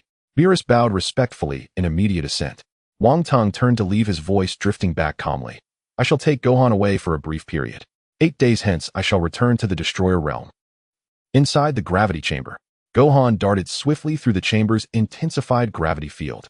Watching him unleash rapid, powerful punches, Wang Teng smiled. For this upcoming martial tournament, Wang Teng intended for Gohan to compete and to shine brilliantly. To achieve exponential growth in mere days, he had already chosen the perfect training ground. The hyperbolic time chamber atop Earth's divine temple. Gohan, I will take you to a place. Perhaps there you may transcend your limits.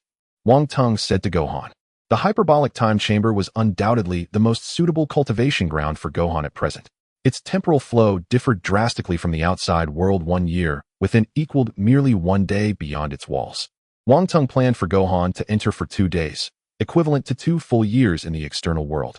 With such time, Gohan stood an excellent chance of breaking past his boundaries. Whether he could ascend to Super Saiyan 4 would depend entirely on his destiny and resolve. Where? Gohan blinked in bewildered confusion, then his eyes suddenly widened. Is the place you mean the hyperbolic time chamber? After all, during his first visit with Son Goku, Gohan had awakened Super Saiyan 2 within its confines, so he knew it well. Wang Teng nodded with a faint smile. You're sharp, Gohan. Let's go. Instantly, the two vanished from the Destroyer realm. Somewhere on Earth, Piccolo hovered midair, immersed in cultivation, when 2 figures abruptly materialized before him. Their sudden appearance sent a chill down his spine. Who's there? His eyes snapped open, only to relax upon recognizing familiar faces. Ah, it's Gohan and Lord Wang Teng. Gohan beamed with excitement at the sight of Piccolo, Uncle Piccolo. A gentle smile softened Piccolo's features. Wang Teng scratched his hair and remarked, misjudged the location. I sensed a Namekian aura and assumed it was Kami 1010. Ah, it's Piccolo after all. In the next instant, he resumed sensing energy. Moments later, his eyes flared open. Gohan, I found it. Let's go. Gohan nodded and waved enthusiastically. Goodbye, Uncle Piccolo. Piccolo smiled warmly. Gohan, seize this opportunity. May you grow stronger than ever. The scene shifted to the Earth's divine temple. In the blink of an eye, Wang Teng and Gohan appeared inside the divine temple, where Kami, Tenten, and Mr. Popo stood awaiting them. Tenten, Mr. Popo, Gohan cried out in delight at the sight. Tenten and Popo immediately approached Wang Tung, their expressions reverent and deeply humble.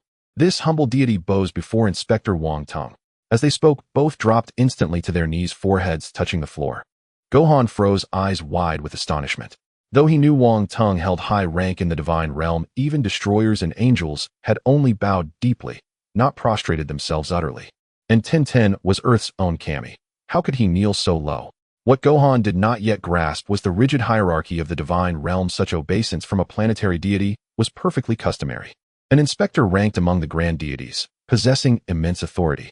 Even a universe-overseeing destroyer inclined at 90 degrees, how much more so a mere planetary Kami? Rise. Wang Tung's voice was calm, yet carried absolute weight. At his words, Tenten and Popo rose as if released from divine judgment. Many thanks, Honorable Inspector. They spoke in unison, then stepped aside with utmost deference. Gohan rubbed his cheek awkwardly, suddenly self-conscious. Popo, I'll be taking Gohan into the hyperbolic time chamber for training. Please lead the way.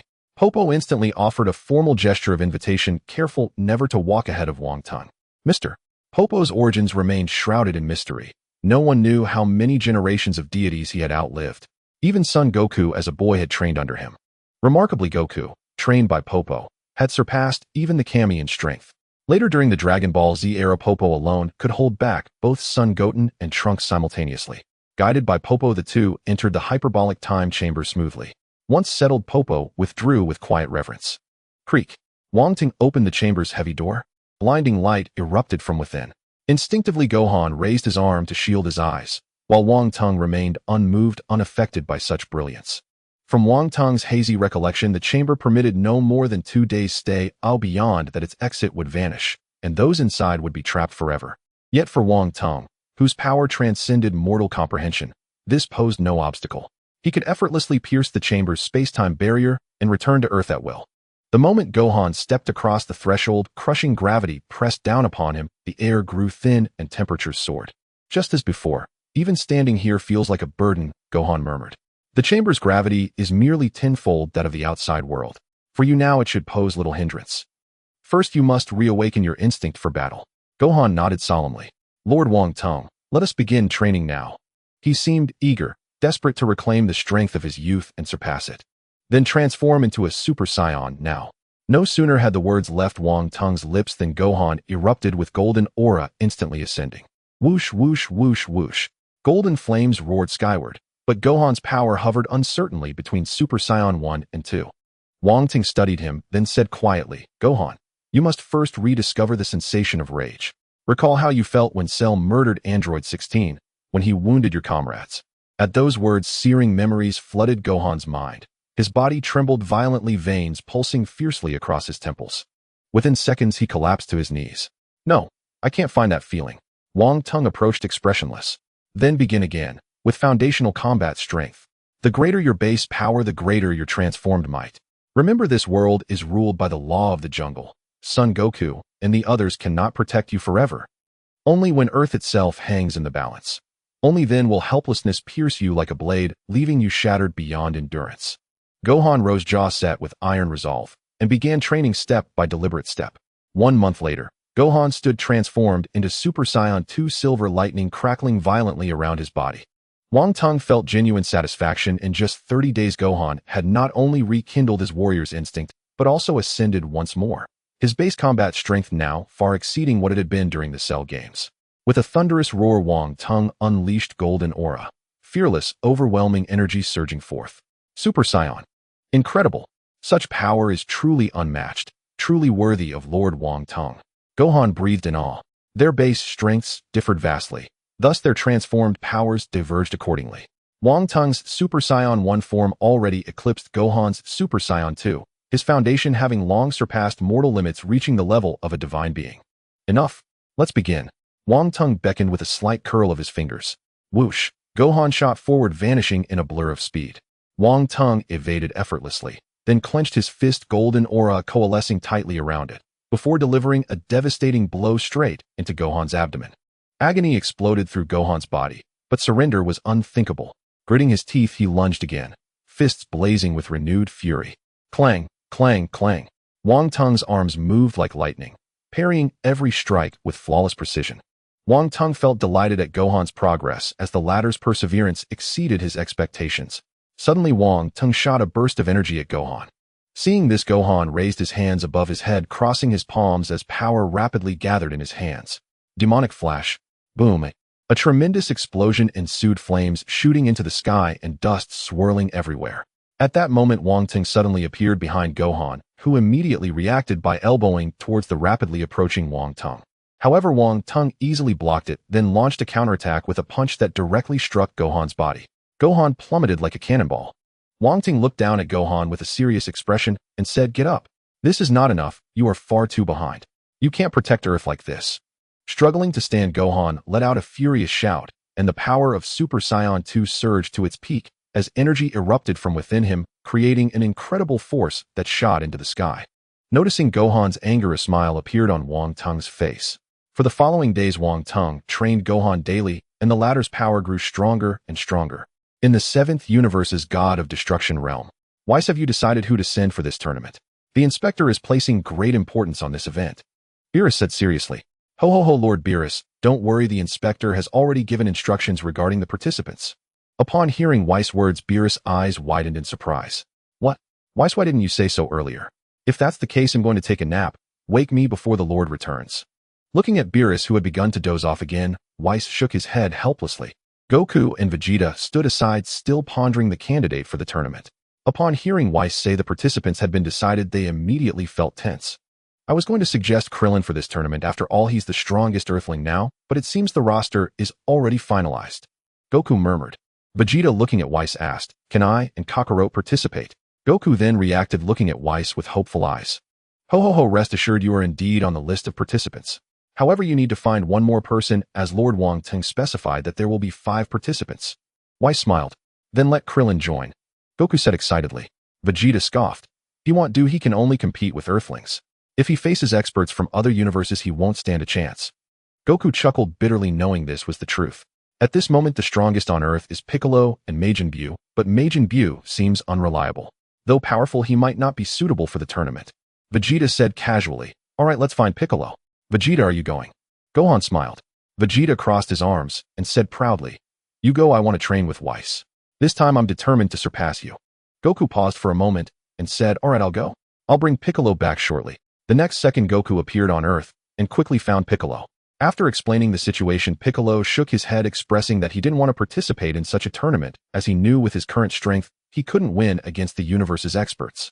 Besides, all other participants were far stronger than him. He didn't want to embarrass himself. However, upon hearing that Gohan would participate, Piccolo stated he would watch the tournament. After all, Gohan was his godson. Goku scratched his head in frustration. If Piccolo isn't participating, then who should I find? After much thought, Goku decided to look for Majin Buu. Satan City. Inside a luxurious villa, Mr. Satan was comfortably smoking a cigar, while Majin Buu was indulging in a mountain of delicious food. Whoosh. Goku suddenly appeared in front of them. Mr. Satan was startled and fell off the sofa, only relaxing when he recognized Goku. Goku, you scared me.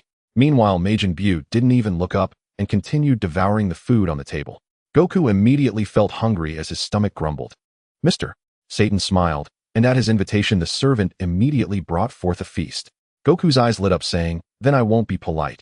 Then he began to eat with great gusto. 10 minutes later, Mr. Satan asked with a smile, "Goku, did you come here for something?" Upon hearing this, Goku immediately stopped eating and, ignoring the food remnants on his face, exclaimed, "How did I forget the important matter?"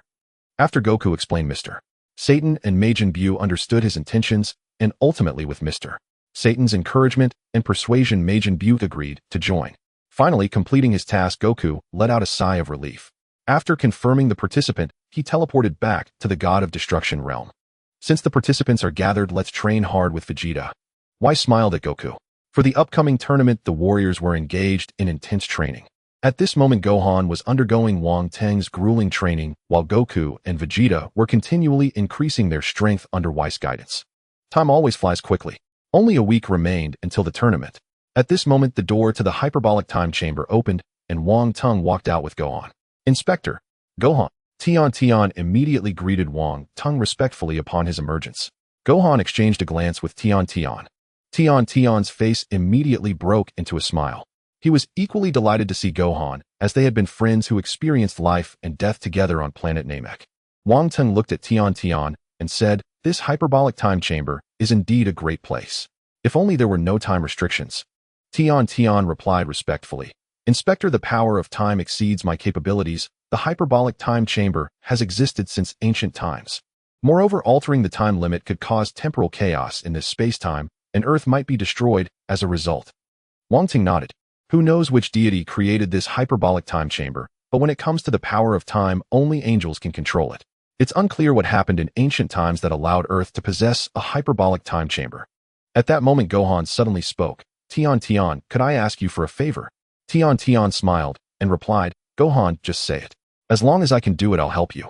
I want clothes like Dad's, so I want to wear a martial arts uniform like Dad's to participate in this tournament," Gohan said with a smile. Tian Tian immediately understood Gohan's intentions, and a brilliant light appeared in his hands. In an instant, Gohan was adorned in an orange turtle school martial arts gi. Gohan joyfully admired the martial arts uniform that matched Goku's. Shortly after, Wang Teng took Gohan away. In Wang Teng's view, the next week should be spent joyfully, and the intense training was coming to an end. Thus, for the next week, the two indulged in various food establishments on Earth, and their astonishing appetites caused quite a stir. The Destroyer Realm of Universe 7. One day remains before the tournament begins. Today, Wang Teng returns here with Gohan, who has spent several days relaxing. "Ho ho ho, Honorable Inspector, you've returned." Whis glanced at the sudden appearance of the figure and immediately smiled. Wang Ting swept his gaze across the surroundings and asked, "Where is Beerus?" "Oh well, Lord Beerus." Seeing Whis stammer, Wang Ting instantly understood what Beerus was doing. He knew the Destroyer's temperament all too well. Beerus's bedroom. Ha ha ha. A steady rhythm of snoring echoed from within. Wang Teng stared at the slumbering figure before him. A vein pulsed faintly on his forehead as he suppressed his rising fury. "Whis, wake him up. Now." Whis inwardly winced. This was the first time he'd ever seen Wang Teng wear such an expression. Swiftly, he tapped his angelic staff twice against the floor. In the next instant, the entire bed flipped upside down. Beerus tumbled headfirst onto the floor, flat on his face like a startled cat. Whis acted decisively. He sensed Wang Teng teetering on the edge of explosive wrath. If he delayed, any longer calamity would surely follow. Jolted awake by the violent impact, Beerus snapped his eyes open. "Whis, you dare." He leapt to his feet and raged, ready to unleash his fury. Then he saw Wang Teng standing there. A chill surged through him. Without hesitation, he bowed deeply 90 degrees at the waist. "My deepest apologies, Honorable Inspector. I was merely dozing off." "Humph." Wang Teng let out a cold, dismissive snort. "I saw you preparing to strike just now. If your temper remains unspent, feel free to continue." At that moment, an overwhelming aura of profound martial intent erupted. Beerus broke into a cold sweat. "I dare not. I truly dare not. I beg your honor's mercy." Wang Teng gave another icy snort, turned, and strode away, his voice trailing behind, calm, yet edged with finality. "If Universe 7 loses this martial tournament, your punishment shall be doubled." Wang Teng had originally intended to compete under Universe 7's banner, but now he had changed his mind. He would assemble an entirely new team to confront both Universe 6 and Universe 7 directly. After Wang Teng departed, Beerus roared, "Why didn't you wake me earlier? You will explain yourself." His eyes were bloodshot, veins bulging with fury. He refrained from striking only because he knew he couldn't best Whis in combat. Otherwise, he'd have acted without hesitation. "You're mistaken, Lord Beerus. The inspector moves with unfathomable stealth. I detected no trace of his return whatsoever." Whis wore an expression of pure innocence. Indeed, the fault lay not with him. Wang Teng had employed instantaneous teleportation, shifting his presence seamlessly from Earth to the Destroyer Realm, leaving no detectable spiritual signature. Beerus sulked in silence. Thus the day passed swiftly, and soon Son Goku arrived from Earth, bringing the full delegation of Universe 7. "Bulma!" Vegeta exclaimed in surprise. Bulma flashed him a mischievous grin. "Well?" "Surprised. I came personally to cheer you on." Meanwhile, Beerus's mood darkened further. His gaze sharpened with displeasure as he demanded, "Goku, what is the meaning of bringing so many people? We're heading to a tournament, not a banquet." Goku could only chuckle helplessly, turning desperately to Whis for rescue. Just then Bulma chimed in, laughing lightly. "Oh dear Lord Beerus, don't be so stingy. A tournament without spectators would be dreadfully dull." At that moment, Wang Teng approached. "Bulma speaks wisely. Without an audience, it truly would be tedious." "Exactly." Bulma winked playfully at Wang Teng. Beerus turned his head sharply away, refusing to utter another word. "Very well. Now that everyone has assembled, let us depart." Whis murmured softly as he observed the group Goku had brought. His gaze swept swiftly across them. Piccolo, Tien, Shinin, Yamcha, Chi-Chi, Master Roshi, Majin Buu, Mr. Satan, Goten, Trunks, Krillin, all stood ready. Whis tapped his angelic staff gently upon the ground. A wondrous force enveloped them all. Lord Wong Tung, we are ready to depart. Wong Tung nodded once in acknowledgement. In a flash of radiant light, the entire group vanished from the Destroyer realm. Whis, what I said earlier was no jest. En route, Wong Tung addressed Whis. Does your honor truly intend to form a new team and confront both Universe 6 and Universe 7 directly? Whis sought confirmation once more. Wong Tung gave a firm nod. Whis opened his mouth, hesitated, then remained silent. Suddenly, Whis slammed on the brakes. Everyone behind him collided in a jumble. Bulma, quick-tempered as ever, snapped. Whis, what in the world are you doing? Whis and Wong Tung both gazed into the void, where a man clad in identical angelic robes stood, his expression aloof and distant. Strangely, his features bore a striking resemblance to Gohan's high school classmate. Sawa. Beerus snapped, upright astonishment coloring his voice. Sawa, Heliz, how did you come to be here? Only then did Wong Tung notice the tall, elegant woman beside Sawa, her bearing reminiscent of ancient Indian nobility, as she watched them with quiet amusement. Judging by their attire, these two were unmistakably an angel and a destroyer from another universe. Lord Beerus, Whis, long time no see. Sawa spoke calmly. Lord Sawa, Lady Heliz, long time no see.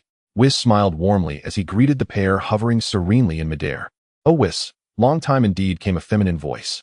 As for that particular fellow who does nothing but sleep, well, I'll spare him my greeting. The female destroyer, Heliz, fixed her gaze squarely on Wong Tung. Who is this?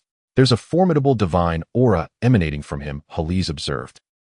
Before Beerus could reply, Sawa leaned in and whispered urgently, Lady Heliz, this is the newly appointed divine inspector of the Celestial Court.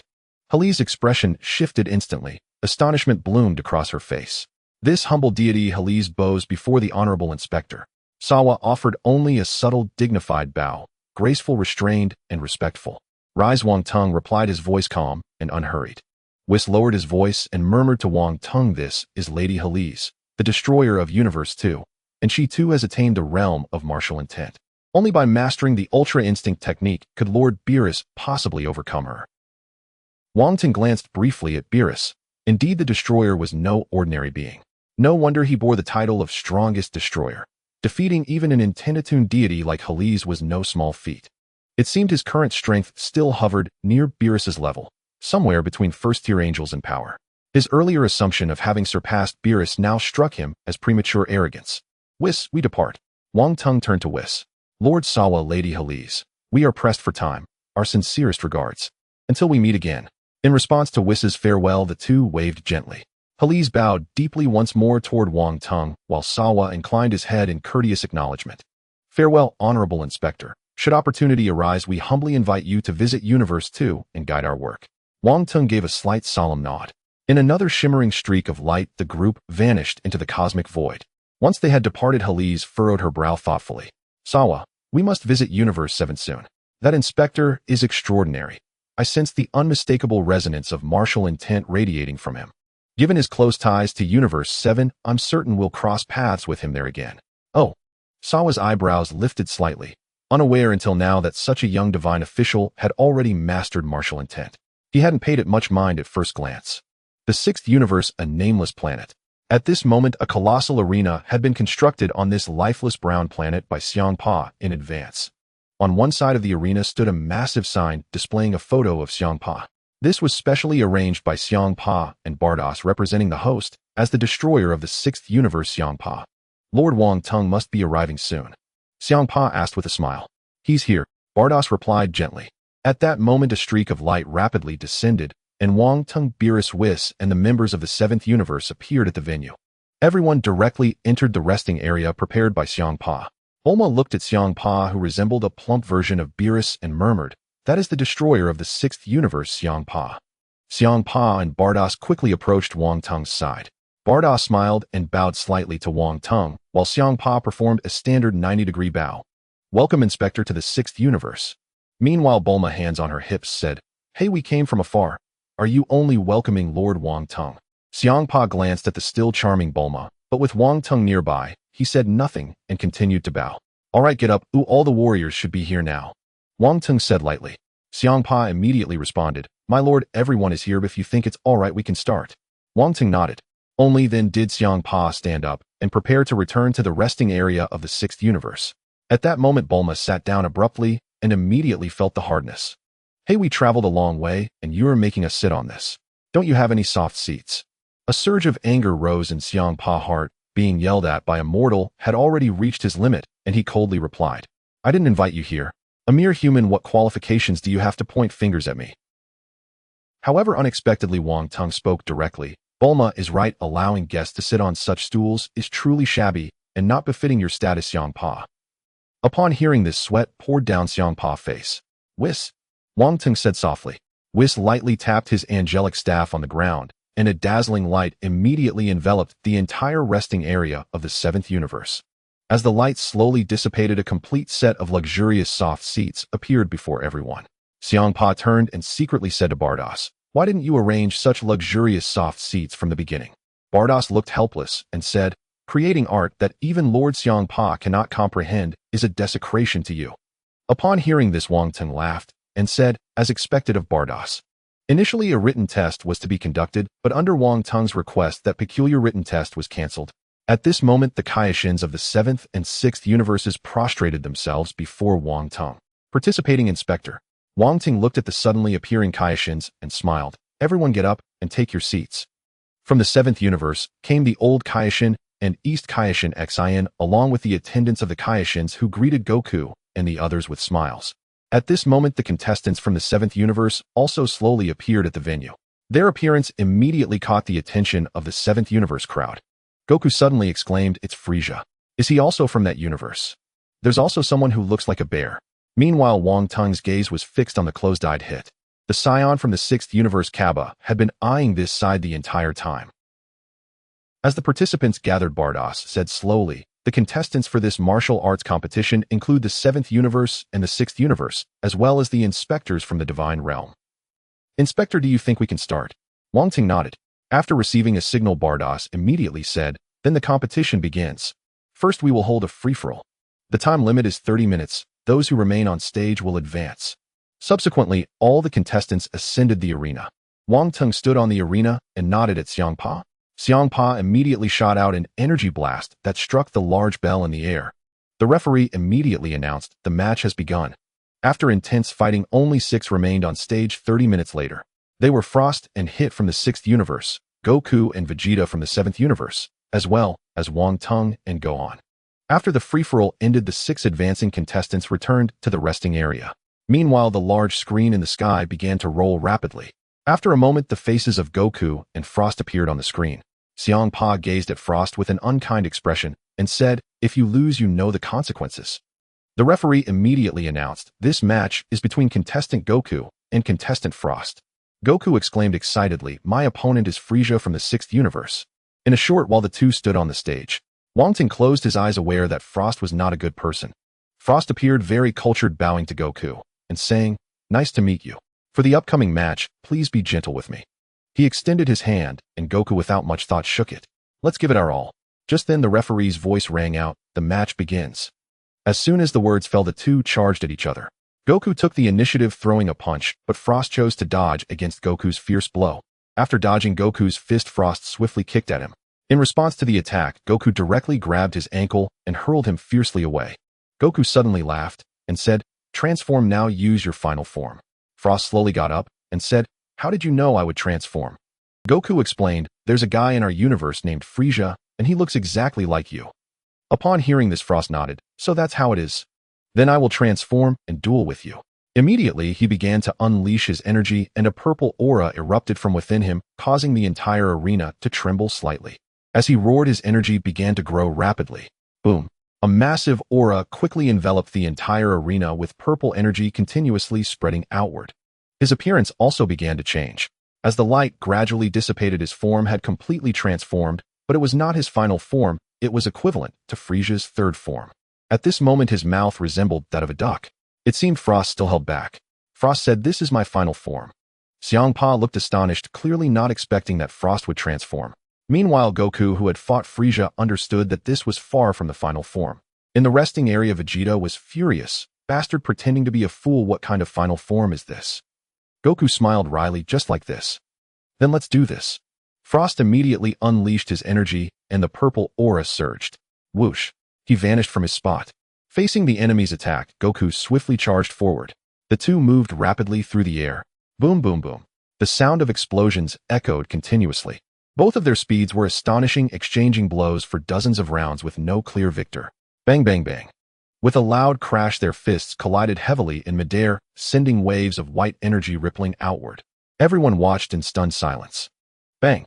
Instantly, the two combatants leapt apart. Wukong's palms surged with terrifying energy. A colossal energy sphere erupted forth, its blinding radiance engulfing the entire arena. Krillin and the others shielded their eyes with their arms to endure the searing light. At that very moment, Frost exploded with power, violet aura blazing skyward in an instant. He transformed into a streak of violet light and slammed headlong into the airborne energy sphere. An overwhelming collision of forces erupted instantly. Wukong roared repeatedly, channeling ever more power into the sphere. Meanwhile, Frost, bracing against it midair, clenched his teeth, veins bulging across his forehead as he unleashed furious bursts of energy. To the stunned onlookers' disbelief, Wukong's energy sphere was being steadily forced backward, pushed back by Frost. Seeing this, Wukong recoiled inwardly in shock. He had never imagined Frost's third form possessed such staggering might. He had grown overconfident. Had he transformed into a Super Saiyan earlier, the battle would have unfolded far differently. As Wukong cried out in alarm, Frost's skull crashed violently into his chest. Boom! Thud! Thud! Thud! Wukong staggered backward dozens of paces before regaining his footing, his breath coming in ragged, urgent gasps. Huff, huff. All spectators stood frozen in awe at the spectacle of battle. Vegeta's face darkened with fury. Kakarot, what are you doing? Must you disgrace yourself against such an opponent? Hearing these words, Wukong hesitated no longer. He ignited his power. Golden aura blazed upward, terrifying pressure rippling outward in all directions. Super Saiyan, I've already revealed my true strength. Will you still withhold your final transformation? Wukong grinned. Frost's eyes widened in astonishment, but he remained silent. Sixth Universe's spectator zone. Chapo blinked in surprise and murmured, could that young man named Sun Wukong also transform? I assumed only Lord Wang Tung possessed such uniqueness.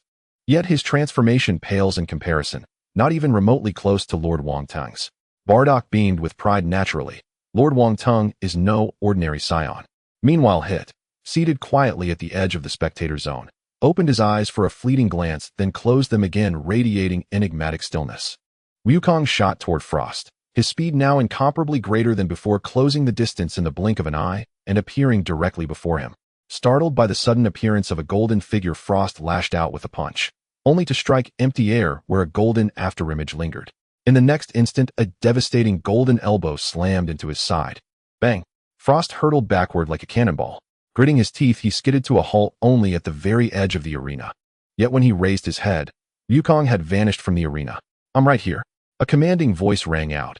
Wukong materialized above him and delivered a lightning-fast kick straight into Frost's abdomen. Agony ripped through Frost's body. He spat blood instantly. Wiping crimson from his lips, he whispered hoarsely, I conceal my ultimate form, not to conserve strength. Then came a thunderous roar. Black-purple aura erupted violently, as if the heavens themselves had darkened beneath gathering storm clouds. The black-purple radiance intensified, swelling, surging, until finally it subsided, revealing Frost's transformed visage identical in every detail to Frisia's final form. I cannot fully control this ultimate power. I once killed someone by accident. That is why I have not used this form in years, Frost murmured softly. Wukong gazed upon Frost's ultimate transformation and smiled. Now that you've completed your transformation, I'm coming. Wukong became a streak of gold, blazing toward Frost, leaving behind a shimmering golden afterimage that lingered long in the air. Bang!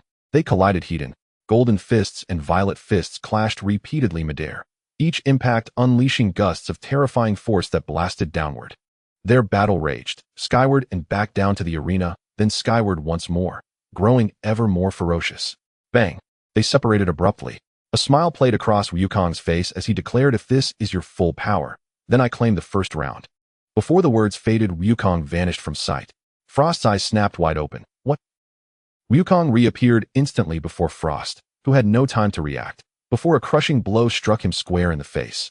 He rocketed backward, fresh blood trickling from his lips. Yet he stabilized himself swiftly and charged Wukong anew. Frost hurled a rapid punch, only for Wukong to seize it firmly in his grasp, rendering it utterly immobile. With a thunderous shout, Wukong countered, sending Frost flying once more. Struggling to lift his head from the ground, Frost rasped, "I never imagined you'd be this strong."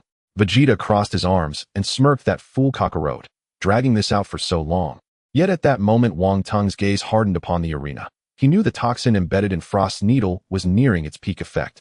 Indeed, Frost staggered upright and lunged once more at Wukong, unleashing a flurry of rapid punches. Wukong raised a single palm, effortlessly deflecting each strike. "It's futile, you should yield now." Seizing a fleeting opening in Frost's assault, Wukong drove a devastating punch deep into Frost's abdomen. Frost convulsed, agonizing pain flooding his limbs, as he staggered backward, trembling uncontrollably. "I will not yield. No matter what happens, I will rise again." And yet, he charged Wukong once more, though his unsteady swaying frame could no longer pose any real threat. But at that instant, Wukong's vision blurred. He shook his head sharply, yet dizziness mounted relentlessly. Frost instantly sensed Wukong's distress, and a subtle, satisfied smile curved his lips. "So, it has finally taken effect." He seized the opportunity, launching a swift, decisive punch toward Wukong. At that precise moment, a figure interposed itself between them, catching Frost's fist in an iron grip. Frost looked up in shock, meeting Wang Tung's glacial stare. Chapu sprang to his feet, whispering, "What in the world is happening? Why is Lord Wang Tung so enraged?" In the next instant, Chapu and Beerus materialized upon the arena. Beerus spoke first. "Lord Wang Tung, have you uncovered something?" Thud. Wukong finally collapsed, unable to sustain consciousness. "Kakarot." Vegeta dashed down instantly. In response to Beerus's inquiry, Wang Tung said nothing, instead lifting Frost's arm high, exposing the hidden weapon. Beerus immediately spotted the slender poison needles embedded in Frost's flesh. "Unbelievable, daring to cheat. Chapu, this is your 6th universe's fighter. Explain yourself." Frost still attempted to justify himself. "These are part of my body. Why may I not use them?" At those words, Chapu erupted in fury. "Silence. Now?" The referee rushed forward, confirmed the violation beyond doubt, and immediately declared, "Contestant Frost has violated tournament regulations. Contestant Sun Wukong is declared the victor." At this moment, Xiang Pa was drenched in cold sweat. He knew that losing the match was trivial, but provoking Wang Tung would spell the end of his title as the god of destruction. "Xiang Pa, handle this one yourself. Should I witness such a violation again, all contestants from Universe 6 will be disqualified." Wang Tung spoke calmly. A wave of relief washed over Xiang Pa. He realized he had narrowly escaped calamity. Once Wang Tung released his grip, Frost collapsed onto the ground. Xiang Pa seized Frost and hurled him back into Universe 6's rest area. "Bardock, quickly heal that boy Sun Wukong." Xiang Pa issued the order immediately. He knew full well the fault lay with him, and thus resolved to do everything possible to satisfy Wang Tung. In truth, Wang Tung no longer cared much for what followed. He turned and strode back to the rest area without hesitation. Instantly, Bardock's angelic staff blazed with radiant light, and within moments, Sun Wukong opened his eyes. Gazing up at Vegeta, who held him upright, he murmured, "What happened to me? Why is everyone on the arena platform?" "All right, I'm still in the match. Where's Frost?" Vegeta abruptly let go, and Sun Wukong crashed heavily onto the ground. Then, turning away with aloof pride, he muttered, "What a fool. Ow, what did you do, Vegeta?" Clutching his head, Sun Wukong cried out in agony. Then, sharing knowing smiles, the others quietly left the arena platform. Only Sun Wukong remained alone upon the platform, preparing to face his next opponent. At that very instant, the massive screen flickered to life once more. Finally, Son Gohan's portrait appeared on the display. The referee's voice echoed instantly. "Very well. The next match shall now commence. Contestant Son Gohan versus Sun Wukong, victor of the previous bout." Sun Wukong gazed at Gohan's image on the screen and murmured, "So my next opponent is Gohan. I wonder how much he's advanced under Master Wang Tung. Truly exhilarating to anticipate." Universe 7 rest area. Shishi clenched her fists tightly. Will Goku really fight Gohan? That's utter recklessness. How could my Gohan possibly defeat Goku? And then, to everyone's astonishment, she burst into tears. Gohan sprang to his feet. "All right, my turn has come. Master Wang Tung, I'm off." Wang Tung nodded silently. In a single bound, Gohan landed directly opposite his father. Piccolo, watching Gohan step onto the arena, silently sent his fervent encouragement. "Gohan, you've got this." Beerus too now leaned forward with keen interest. "So this is the young man who's been training under Master Wang Tung. I wonder just how formidable he truly is. He must be Son Goku's son, right?" Was covered his mouth with a gentle chuckle. "Ho ho ho. Don't underestimate Gohan, Lord Beerus. To have trained continuously under Master Wang Tung speaks volumes about his extraordinary nature." Dressed in the same martial uniform as his father, Gohan stood across from Sun Wukong. Two warriors locked in silent, resolute gaze. Father, please hold nothing back. Strike with all your strength, Gohan declared. Hearing this, Goku smiled warmly. Gohan, you've grown far stronger than before. Very well then, I'll fight you with everything I have. If you reach your limit, surrender immediately. I'll stop without hesitation. At Goku's words, Gohan solemnly nodded, his resolve unshakable. At that moment, the referee's voice rang out. The match begins. No sooner had the words faded than Goku erupted with power. Next, a torrent of sapphire-hued sacred energy surged forth from his body. SHHHSHHHSHHH. In an instant, the entire planet trembled violently. From beneath Goku's feet, concentric shockwaves rippled outward like water disturbed by a stone. Sun Wukong instantly transformed into Super Saiyan Blue, an overwhelming aura of divine power that left every spectator breathless. Universe 7 Rest Area. Kakarot actually intends to fight Gohan at full strength. Vegeta exclaimed in disbelief. Trunks and Goten exchanged anxious, hushed whispers. Big brother Gohan. Brother. Shishi leapt to her feet and shouted, Goku, have you lost your mind? Do you intend to kill Gohan? My Gohan. Thud. Shishi collapsed unconscious onto the rest area floor. Bulma and the others rushed to catch her, but their eyes remained riveted to the arena. Universe 6 Rest Area. It seems all Saiyans can transform. Their son Wukong has assumed yet another strange form. Clearly he concealed his true strength during the earlier battle. Xiang Pa murmured softly. This son Wukong appears to have ascended to godhood. Most unexpected indeed. Bardock smiled knowingly. Gohan gazed upon his father, now blazing in Super Saiyan Blue, and his own eyes hardened with unwavering determination. His gaze then shifted toward Wang Tang. From the rest area, Wang Tang gave him a subtle nod. Empowered by that silent approval, Gohan's heart swelled with exhilaration. Hiya! A deep guttural roar tore from Gohan's throat, and an immense surge of power exploded outward. Golden aura flared fiercely with each bellow. His strength climbed relentlessly. Super Saiyan. Super Saiyan 2. Yet Gohan's energy continued to rise. His growls grew deeper, his golden aura sharper, fiercer. SHHHSHHHSHHHSHHH. Silver lightning crackled erratically around his form. His golden aura roared against the air, tearing through silence like thunder. Gohan's roar persisted, unrelenting, primal. Can he ascend further? Has Gohan truly shattered his limits? Vegeta stared, utterly dumbfounded. They all knew Gohan's strength, but what he now displayed dwarfed even their highest expectations. The entire arena dissolved into blinding gold. As time passed, the radiance gradually softened, and from its fading brilliance emerged a crimson warrior. At last, Son Gohan had ascended to Super Saiyan 4. A supple crimson tail swayed behind him. His hair lengthened, his body thickened with vibrant red fur, his musculature refined into perfect symmetry. Father, this is Super Saiyan 4 beyond the pinnacle, Gohan whispered. Goku's expression bloomed with astonishment, then softened into a proud smile. Gohan, when did you achieve this? Indeed, choosing to train under Master Wang Tang was the wisest decision of all. In the rest area, Piccolo stood most stunned of all. Feeling the terrifying aura emanating from Gohan, a bead of cold sweat traced down his brow. Is that truly Gohan? He's become unimaginably powerful. Krillin grinned excitedly. This boy might actually defeat Goku. Though Gohan now wielded astonishing power, he would never forget the 2 grueling years inside the hyperbolic time chamber, years defined by relentless discipline. First came arduous foundational combat training. The remainder of his time was spent sparring with Wang Tang, a term far too generous for what was in truth unrelenting punishment. Finally, to attain Super Saiyan 4, he was forced to transform into the Great Saiyaman. Each loss of control met with merciless reprimand from Wang Tang, stripping him of strength until he reverted to his base form. Through repeated trials and repeated beatings, Gohan finally mastered his mind while in the Great Saiyaman form, and in that moment of perfect clarity ascended to Super Saiyan 4. Wang Tang watched Gohan, now blazing in Super Saiyan 4, upon the arena, his heart filled with quiet satisfaction. After all, this triumph was his own creation, and to deny its profound fulfillment would be a lie. On the arena, Gohan and his father exchanged glances from a distance, both standing still as golden and blue auras surged up around them. Whoosh, whoosh, whoosh, whoosh. Gohan broke the silence first, saying, Dad, let's start. Goku nodded in response. Gohan, be careful. In the astonished gazes of the crowd, the two instantly vanished from their spots. Bang! In midair, they reappeared simultaneously, both throwing powerful punches. Boom! A terrifying wave of energy immediately spread outwards. Then the two began to move at high speed again, the sounds of their collisions echoing in the air. Bang, bang, bang. Thud, thud, thud.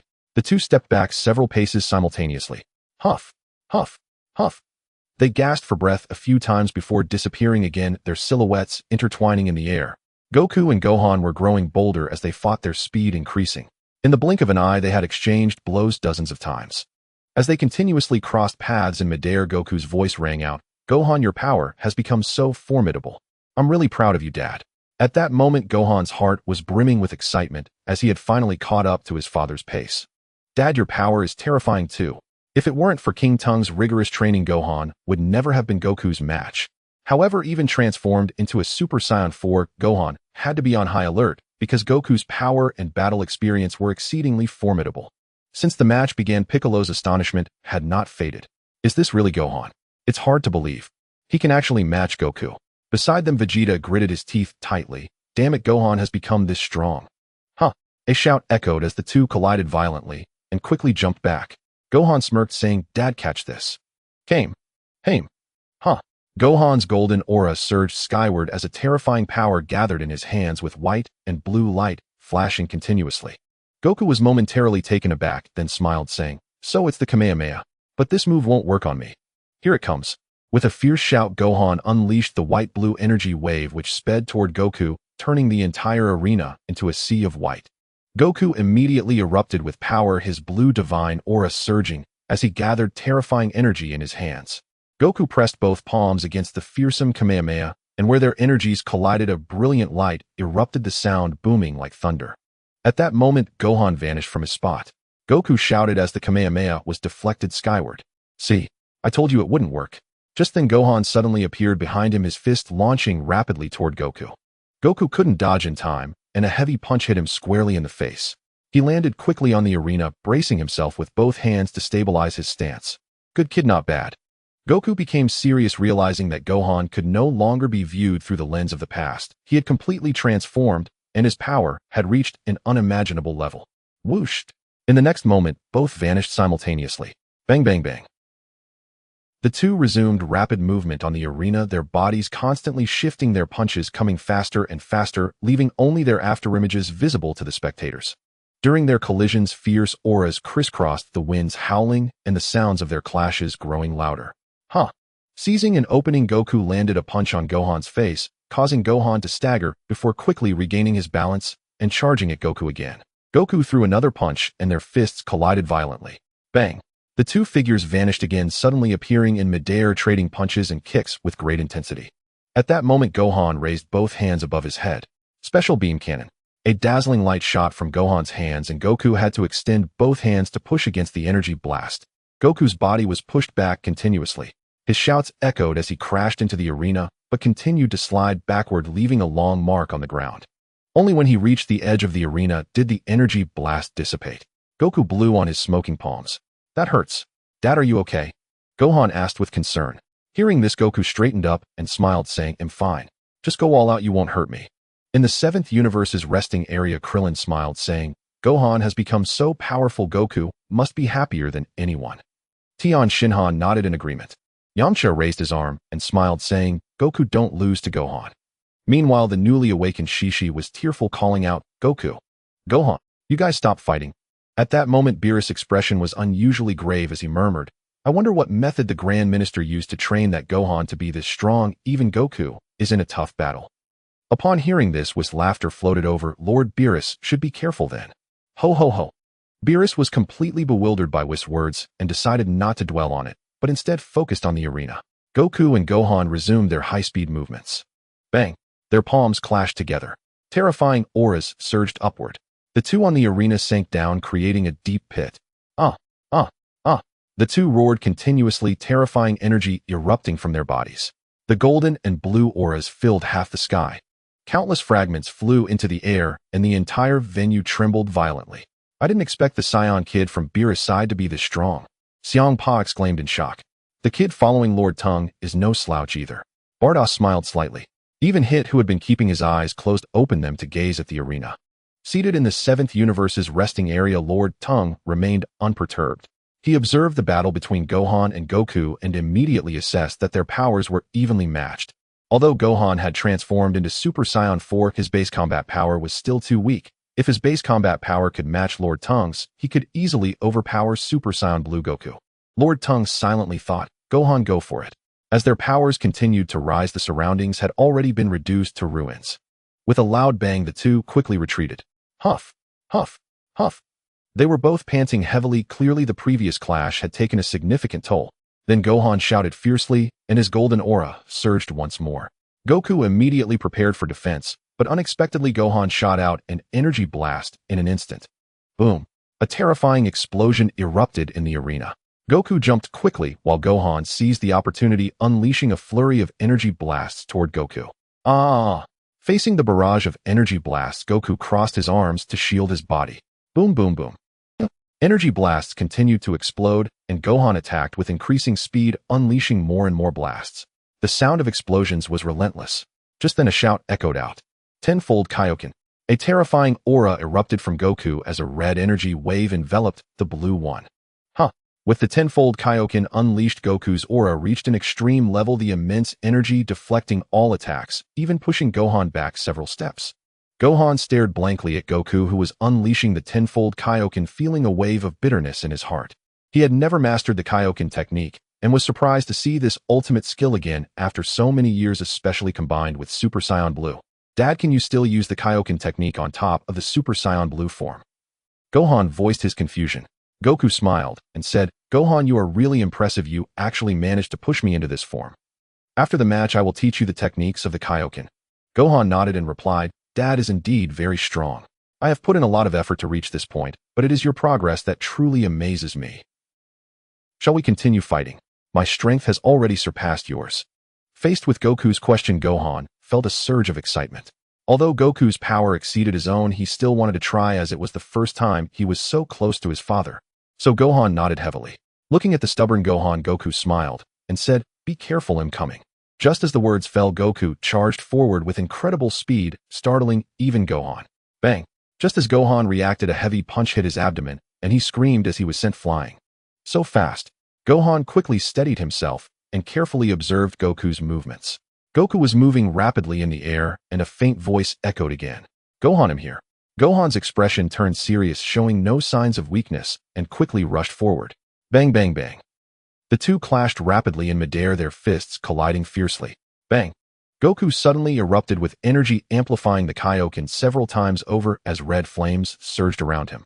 He seized the opportunity in Gohan's attack and struck him hard. Boom. Gohan immediately fell rapidly downward, and a loud crash echoed from the arena as a huge pit formed instantly. Gohan quickly rose, gritting his teeth as he flew out of the deep pit. Goku launched an energy blast from his hand. Whoosh! Gohan instantly vanished from his spot. When he reappeared, he was already above Goku, his fists tightly clenched and crashing down. Goku reacted quickly, gently tapping Gohan's fists from the side, altering their trajectory and sending them into empty space. Seizing the opportunity, Goku kicked out directly into Gohan's abdomen. Ugh! Gohan immediately spat saliva from his mouth. Wiping his mouth, he looked up and found that Goku had already vanished from the air. As he searched for Goku, Goku suddenly appeared above him. With a swift elbow strike, Gohan fell down once again. Came. Hame. Huh. In the air, Goku quickly gathered energy, and a white-blue light shone brightly. Piccolo looked at the powerful Kamehameha being formed by Goku and shouted, Old man, stop. Do you want to kill Gohan? My Gohan. After muttering this, Shishi fainted again. Brother, go for it. Goten also clenched his fists tightly, clearly feeling closer to his brother, as Gohan and Shishi had always been there for him, while Goku's time at home could be counted on one hand. At this moment, transformed into Super Saiyan 4, Gohan looked at the dazzling white-blue light in the sky. He also released his energy rapidly, golden flames bursting forth. The terrifying energy surged again, and Gohan had reached the peak of his power. Whoosh, whoosh, whoosh. The golden flames continuously soared. Came. Hame. Huh. The white-blue Kamehameha was instantly unleashed by Gohan. Huh. In the air, Goku had also finished gathering his energy and shot down rapidly. In the astonished gaze of the crowd, the two Kamehamehas collided instantly. Two powerful energy beams crashed into each other. Boom. The terrifying force caused the entire sky to resonate with a loud roar. A fierce wind swept across the entire battlefield. Goku and Gohan's clothes rustled in the terrifying wind. Huh. Both unleashed their energy to the fullest. The entire arena was enveloped in white-blue light, and the surrounding spectators quickly shielded their eyes. As Gohan's Kamehameha was pushed back, the determined Gohan struggled to hold on below. Kakarot, are you crazy?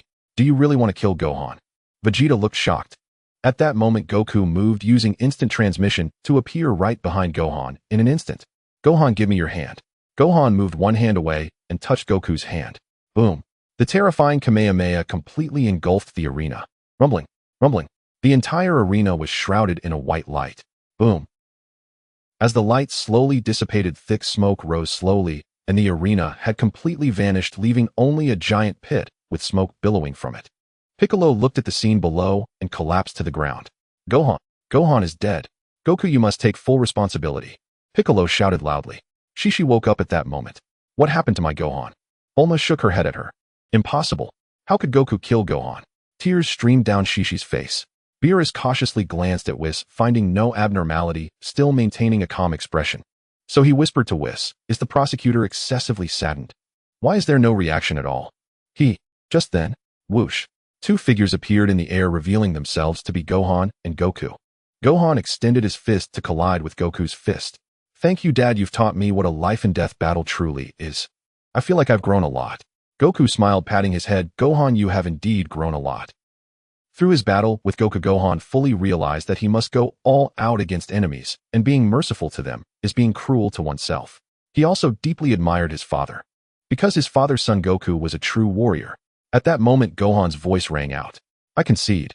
Hearing Gohan concede, the referee crawled out from a corner announcing, the winner of this match is Son Goku from Universe 7. At that moment, a smile finally appeared on Piccolo's face. Old man, you actually played this trick on me. Fortunately, Gohan is fine. Gohan returned to the resting area of Universe 7, lowering his head and saying, I'm sorry, Lord Wang Tang. I lost the match. Hearing this, Wang Tang stood up and patted Gohan on the shoulder, saying, Gohan, don't be discouraged. You performed very well. They'll take care of the next part. Gohan then raised his head, looking at Wang Tang. Go for it, Lord Wang Tang. As the crowd cheered, the big screen quickly rolled again.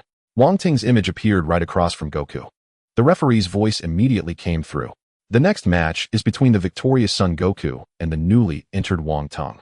At that moment, the referee awkwardly realized that the arena was now gone and all that remained was a deep pit. Just when he was troubled, Bardock and Whis slowly descended. Bulma and Vados unleashed their power, instantly bathing the arena in blinding radiance. Within moments, the deep crater slowly vanished. A pristine new arena reappeared before the assembled crowd.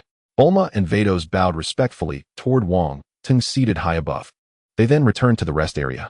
Goku gazed at the restored arena and chuckled, Gohan and I shattered it completely. Thank the heavens for Vados and Bulma, otherwise the match could never have continued. Suddenly, the referee's voice rang out, next please welcome contestant Wang Tang. Before the words had fully faded, a black blur streaked across, and Wang Tang stood upon the arena. Gohan murmured softly, watching Wang Tang on the stage. Go, Lord Wang Tang. Go, Dad. Goku, eyes sharpening as he beheld Wang Tang, said earnestly, I never imagined I'd face Lord Wang Tang again. I hope you'll show me no mercy. Wang Tang nodded solemnly. Seeing both fighters now standing at the arena's center, the referee immediately declared the match open. Goku instantly flared his aura, his guttural roar unleashing terrifying power, surging forth from within his very core. Brilliant sapphire divine energy erupted from his feet, enveloping the entire arena in an overwhelming, awe-inspiring pressure. Facing Goku's explosive surge of might, Wang Tang instantly assumed a battle stance. Goku paused, astonished that his opponent hadn't even transformed into a Super Saiyan. Then, here I come. His body wreathed in blazing blue aura, his overwhelming presence locked onto Wang Tang with unerring precision. Whoosh! Goku lunged forward in a flash. Meanwhile, Champa sprang upright, stunned. Lord Wang Tang seems fused with heaven and earth itself, utterly flawless. Champa-sama, your insight proves how far you've advanced. At this moment, Lord Wang Tang wields the power of artistic conception, the true state of unity between heaven and man. Bulma smiled knowingly. As Goku's fist loomed ever larger before him, Wang Tang emanated concentric rings of soft white luminescence. Time reversal. Instantly, time rewound 3 seconds. Goku's fist recoiled abruptly, now far from Wang Tang's body. With effortless grace, Wang Tang sidestepped the blow. What just happened? I clearly struck Lord Wang Tang. How did he evade it? With no time to ponder, Goku launched a rapid barrage of punches. But each time, just as victory seemed certain, Wang Tang inexplicably slipped away. Now it is my turn. Wang Tang's voice resonated calmly. Exploiting the temporal rewind, he pinpointed the precise gap in Goku's assault and struck with one decisive punch. Goku watched the bizarre strike approach, dodged instinctively believing himself safe. Yet in the next instant that very fist slammed with crushing force into his abdomen. Tum! Goku crashed heavily onto the arena floor. Piccolo cried what happened. Krillin stammered impossible. He did dodge it. Vegeta clenched his fists tight, seething inwardly damned fool. I couldn't even track that punch.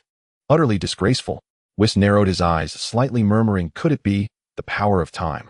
Lord Wong Tung is truly beyond comprehension. Beerus blinked in surprise. Whis, what did you say? The power of time. That is the domain of angels. Though Lord Wong Tung is mighty mastering angelic power seems implausible. No, it is entirely possible. Lord Wong Tung is extraordinary, though any power manifesting upon him would be no cause for wonder. Whis rose instantly. Sister. And there she was. Bulma materialized beside him in an instant, her speed defying mortal perception. Goku slowly rose, his heart thundering with shock. So fast. I dodged, yet still took the hit. What kind of speed is this? Yield Wong Tung said calmly. Goku faltered. Lord Wong Tung, you struck with immense power, yet I will not surrender. For some reason my blood burns with exhilaration. Goku ignited his aura once more. Sapphire flames roared skyward as he charged anew at Wong Tung. A streak of azure afterimage slashed across the arena. Facing Goku's blinding speed, Wong Tung likewise vanished from sight. Both fighters disappeared entirely, leaving only thunderous clashes echoing through the air. Yah! Goku flickered in and out of visibility, launching relentless assaults. Yet every strike met only empty air. The air thickened with Goku's kinetic force. Then, in the blink of an eye, he teleported directly before Wong Tung and drove a devastating punch forward. But to Goku's astonishment, Wong Tung evaded once more, uncannily impossibly, and reappeared instantly beside him. Goku's heart lurched, but it was too late.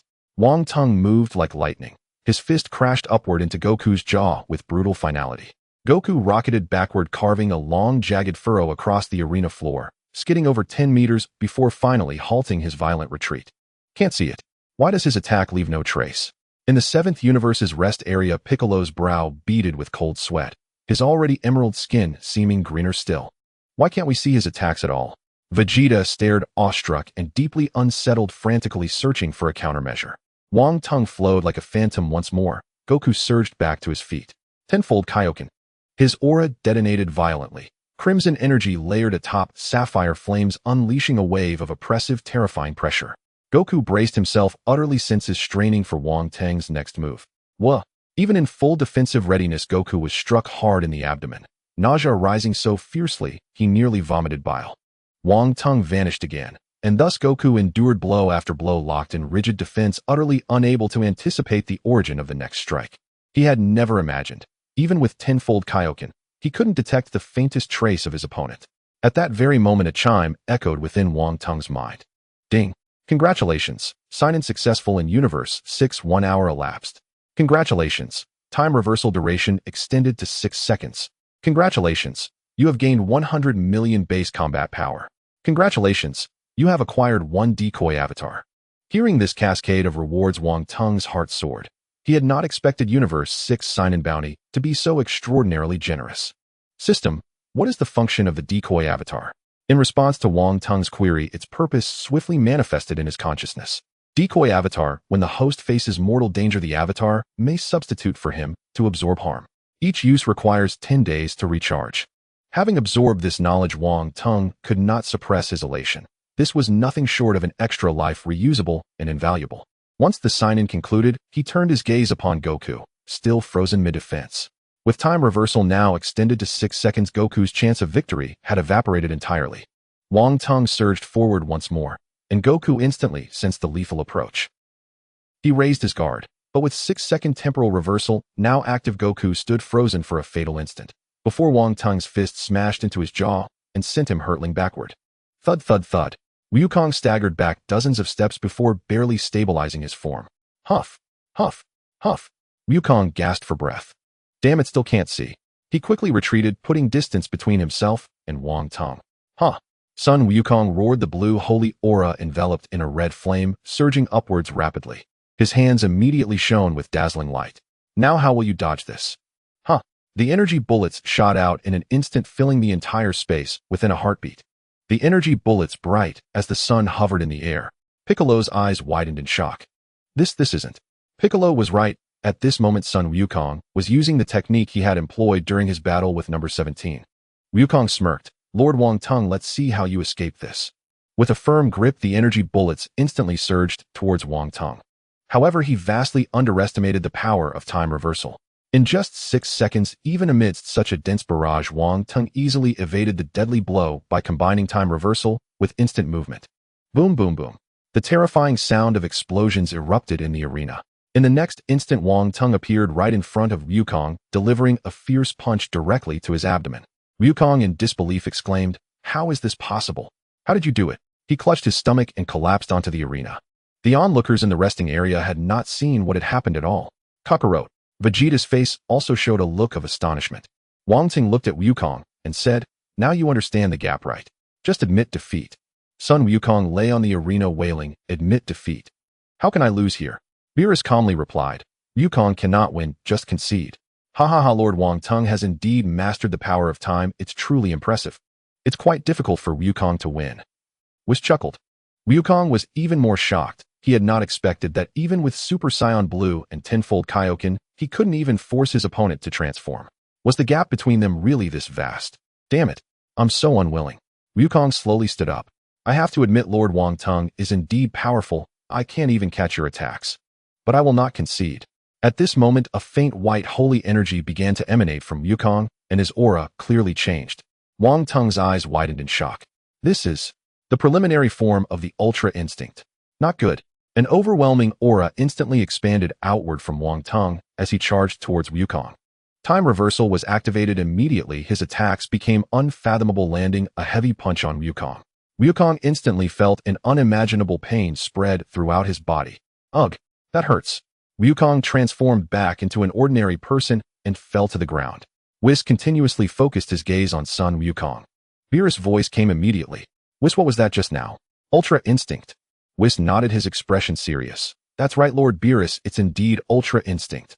I didn't expect Wukong to grasp the fundamentals and actually achieve the preliminary form of Ultra Instinct. Given time, he would surely master it. Beerus immediately shouted, "When did you teach him? Why didn't I know about this?" Looking at the furious Beerus, Whis smiled. Lord Beerus, weren't you asleep? Oomph. Beerus snorted coldly and sat down. At this moment, Wangtung was also very surprised. He hadn't expected that under his pressure Wukong had comprehended Ultra Instinct, which was much earlier than in the original storyline. It seemed that with Wangtung's involvement, the plot had undergone considerable changes. Wangtung glanced at the referee and said, "What are you waiting for?" The referee immediately hurried over, took a look around, and promptly announced, "The winner is Wangtung." Wangtung looked at the fallen Sun Wukong and said, "You did well. I hope you comprehend Ultra Instinct soon so we can compete again." In the resting area, Gohan immediately exclaimed, "Dad." He quickly rushed onto the arena and helped Wukong to the resting area. Meanwhile, Hit from Universe 6 gazed at Wangtung on the stage, murmuring, "That guy's speed is indeed extraordinary. He seems to possess a technique similar to time skip. I wonder who is stronger between us." But what Hit didn't realize was that their control over time was vastly different. Because Wangtung's time reversal spanned an astonishing 6 seconds, while Hit's time skip only reached 0.1 seconds, making the effectiveness vastly disparate. Once time skip was ineffective, one's true strength became crucial. At this moment, the large screen began to roll again. Before long, Hit's icon indeed appeared opposite Wangtung. The referee immediately announced, after Wangtung's victory, the next opponent is Hit from Universe 6. Hit immediately stood up, his face still cold, showing no signs of emotion. He jumped down from the arena and stood opposite Wangtung. Zampa nervously watched the arena as Hit was the last competitor of Universe 6. At this moment, Wangtung and Hit locked gazes, both unaware of each other's thoughts. In the resting area, Wukong awoke after treatment and then looked towards the arena. That's Lord Wangtung's opponent. That guy is so composed. Even after watching the matches before, he remains so calm. I feel that even though he's trying hard to conceal his energy, I can still sense a sharp aura like a needle. So strong. Wukong murmured. Beside him, Vegeta had a serious expression and then asked, "Hey Kakarot, what was that just now? Why did you inexplicably get hit?" Facing Vegeta's question, Wukong scratched his face and said, "I don't know. But it felt strange. Every time I thought I was about to hit, he just inexplicably vanished, as if time had stopped." Yes, just like time stopped. Hearing Wukong's words, Vegeta appeared even more troubled. Then he smirked. "Who cares? I definitely won't lose." At this moment, Beerus dozed off again. "Whis, I've heard that name hit somewhere before. Do you know his background?" Whis still wore a smile, saying, Ho ho ho, Lord Beerus, you're dozing off again. Don't let the inspector see you. As for Hit, I've heard, he is a top assassin from Universe 6. He has never missed his target. Upon hearing the word, Inspector Beerus immediately became more alert, gazing at the arena. An assassin. The inspector shouldn't have a problem, right? Amid the cheers of the crowd, the referee's voice rang out. The match begins. As the match commenced, Hit assumed a very small stance, which piqued Wang Tung's interest. Wang Tung waved at Hit. Seeing that his opponent looked down on him, Hit immediately moved his speed astonishingly fast. The crowd on the stage gasped so fast. Hit quickly threw a punch, but as soon as it made contact with Wang Tung, it was strangely dodged. With a loud bang, Hit was directly sent flying. Whis had a broad smile on his face. Huh, the inspector is truly formidable. Meanwhile, Vegeta was astonished as he couldn't even see the attacks from either of them. So fast, I can't even see their punches. Thinking about having to battle one of them next, Vegeta quickly began formulating a strategy. Looking at the fallen Hit, Wang Tung shook his head in disappointment. He had hoped to witness the might of the flash time technique, but after signing in and obtaining time reversal, he realized that flash time was hardly anything before him. His time reversal could reach an astonishing 6 seconds, while Hit's flash time only lasted 0.1 seconds, making Wang Tung feel utterly bored. Perhaps influenced by the Scion Warrior bloodline, he only wanted to spar with strong opponents and had no interest in one-sided battles. Wang Tung looked toward the resting area where Beerus and Whis were. He couldn't help but feel excited. They had promised him that after the matches they would have a spar with him. Thinking of this, Wang Tung raised his hand. Referee, I forfeit. Upon hearing the not-so-loud voice, the entire arena fell silent. Hit looked at Wang Tung shocked. Why? He was clearly on the verge of victory. I just saw his flash time technique, which is far superior to mine. What an unbelievable guy. Upon hearing Wang Tung's forfeit, the referee immediately announced, since contestant Wang Tung has forfeited, the next match will be between contestant Hit and contestant Vegeta. Simultaneously, this will also be the final match. The winner will be the champion of this tournament. At this moment, Beerus' eyes were filled with shock. Whis, why did the inspector concede? He should have been able to win easily. Whis' expression also turned unexpectedly serious. Lord Beerus, this is the inspector giving us a chance. After this, it's the battle between the 7th and 6th universes. Whoever loses will face the consequences. Upon hearing this, Beerus immediately recognized the severity of the situation. He turned to Vegeta and said, Vegeta, this match must be a win, not a loss. Goku shouted, go for it, Vegeta. Vegeta slowly stood up and walked toward the arena while his mind kept replaying Hit's earlier moves. He understood that this would be a tough battle. At this moment, Beerus suddenly remembered something and said to Whis quickly teach Vegeta how to deal with that guy from the 6th universe. Whis looked up and said, Lord Beerus, you can rest assured, just leave it to Vegeta. Beerus' expression turned grim. If Vegeta loses, do you know the consequences? The inspector will definitely come to me for reckoning, and I'm afraid. Whis laughed and said, haha. Lord Beerus, don't be so pessimistic. Don't you remember that Vegeta has surpassed his limits? The one you should worry about is that Kappa guy instead. Vegeta and Hit had already taken their positions in the center of the arena. Seeing both ready, the referee immediately announced, the match begins. Vegeta instantly unleashed his energy, causing an astonishing wave to spread outwards. As he let out a low roar, a blue divine aura erupted, enveloping the entire arena with a terrifying energy. Transformed Vegeta felt a surge of confidence. Come on. He moved swiftly, attacking from a tricky angle. In the face of Vegeta's rapid assault, Hit's body became blurry. In a flash, Hit's fist struck hard into Vegeta's abdomen. Vegeta stumbled back several steps before stabilizing himself. This guy, his attacks are indeed invisible and incredibly powerful. But through the previous attack, it seems like I've grasped some clues. In the next second, Vegeta moved at high speed again, launching an astonishing punch towards Hit. Bang! Facing Vegeta's rapid attack, Hit casually extended his palm and caught Vegeta's fist. Hit's calm voice came through. You cannot win, concede. Upon hearing Hit's words, Vegeta couldn't help but laugh. Concede? You want this prince to concede? That's a joke. Hearing Vegeta's defiance, Hit quickly punched out. Vegeta was immediately sent flying. Thud! After flying several meters, Vegeta finally managed to stabilize himself. At this moment, his mind kept replaying Hit's attack patterns. His eyes widened suddenly, and then the corners of his mouth slightly lifted. So that's how it is.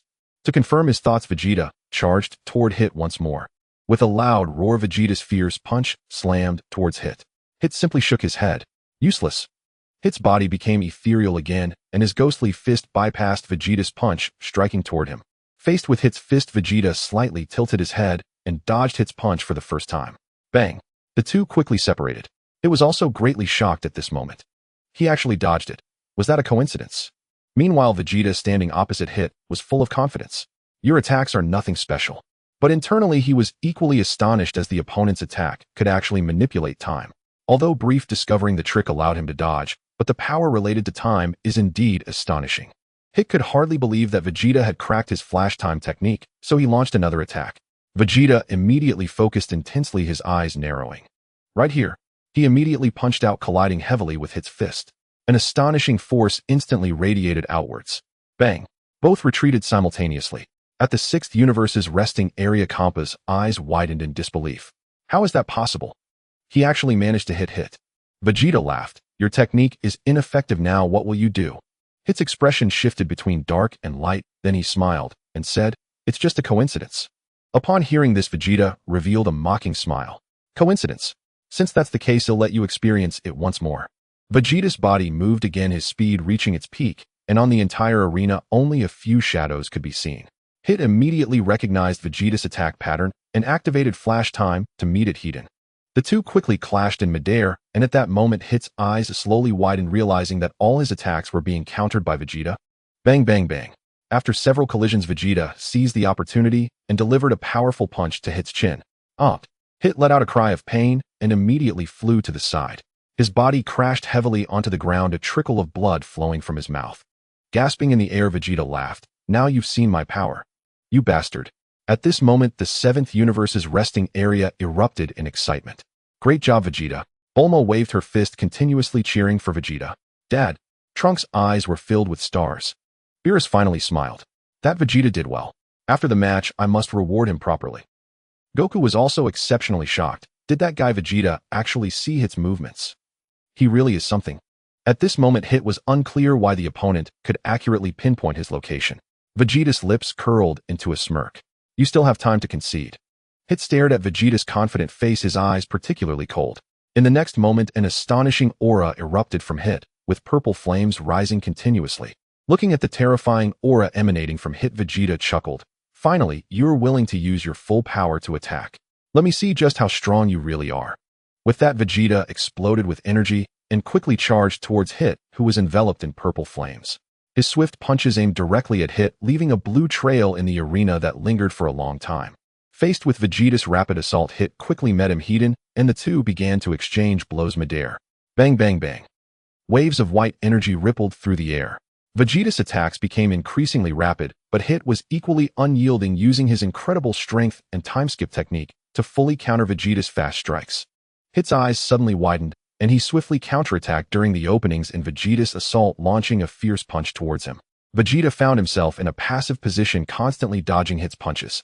In the 7th universe's resting area, Goku's eyes were fixed on the two, muttering, that guy is too strong, he's actually overpowering Super Saiyan Blue Vegeta. The battle between the two in the sky intensified. Hit's attacks grew faster, and although Vegeta was struggling, he still managed to hold his ground. However, Vegeta was clearly dissatisfied with the current state of the battle, his teeth clenched and fists tightly closed. I clearly broke through his time skip, but why is it still so difficult? Looking at Vegeta, who was showing signs of exertion, Whis suddenly smiled. It seems Vegeta is a bit anxious. Although he has deciphered the principle of my time skip, the opponent's strength cannot be underestimated. Upon hearing this, Beerus' expression became serious, his eyes fixed on the arena, as this match could determine his fate. Hit looked at Vegeta and said coolly, although you understand the principle of my time skip, you still need to enhance your speed to overcome that moment.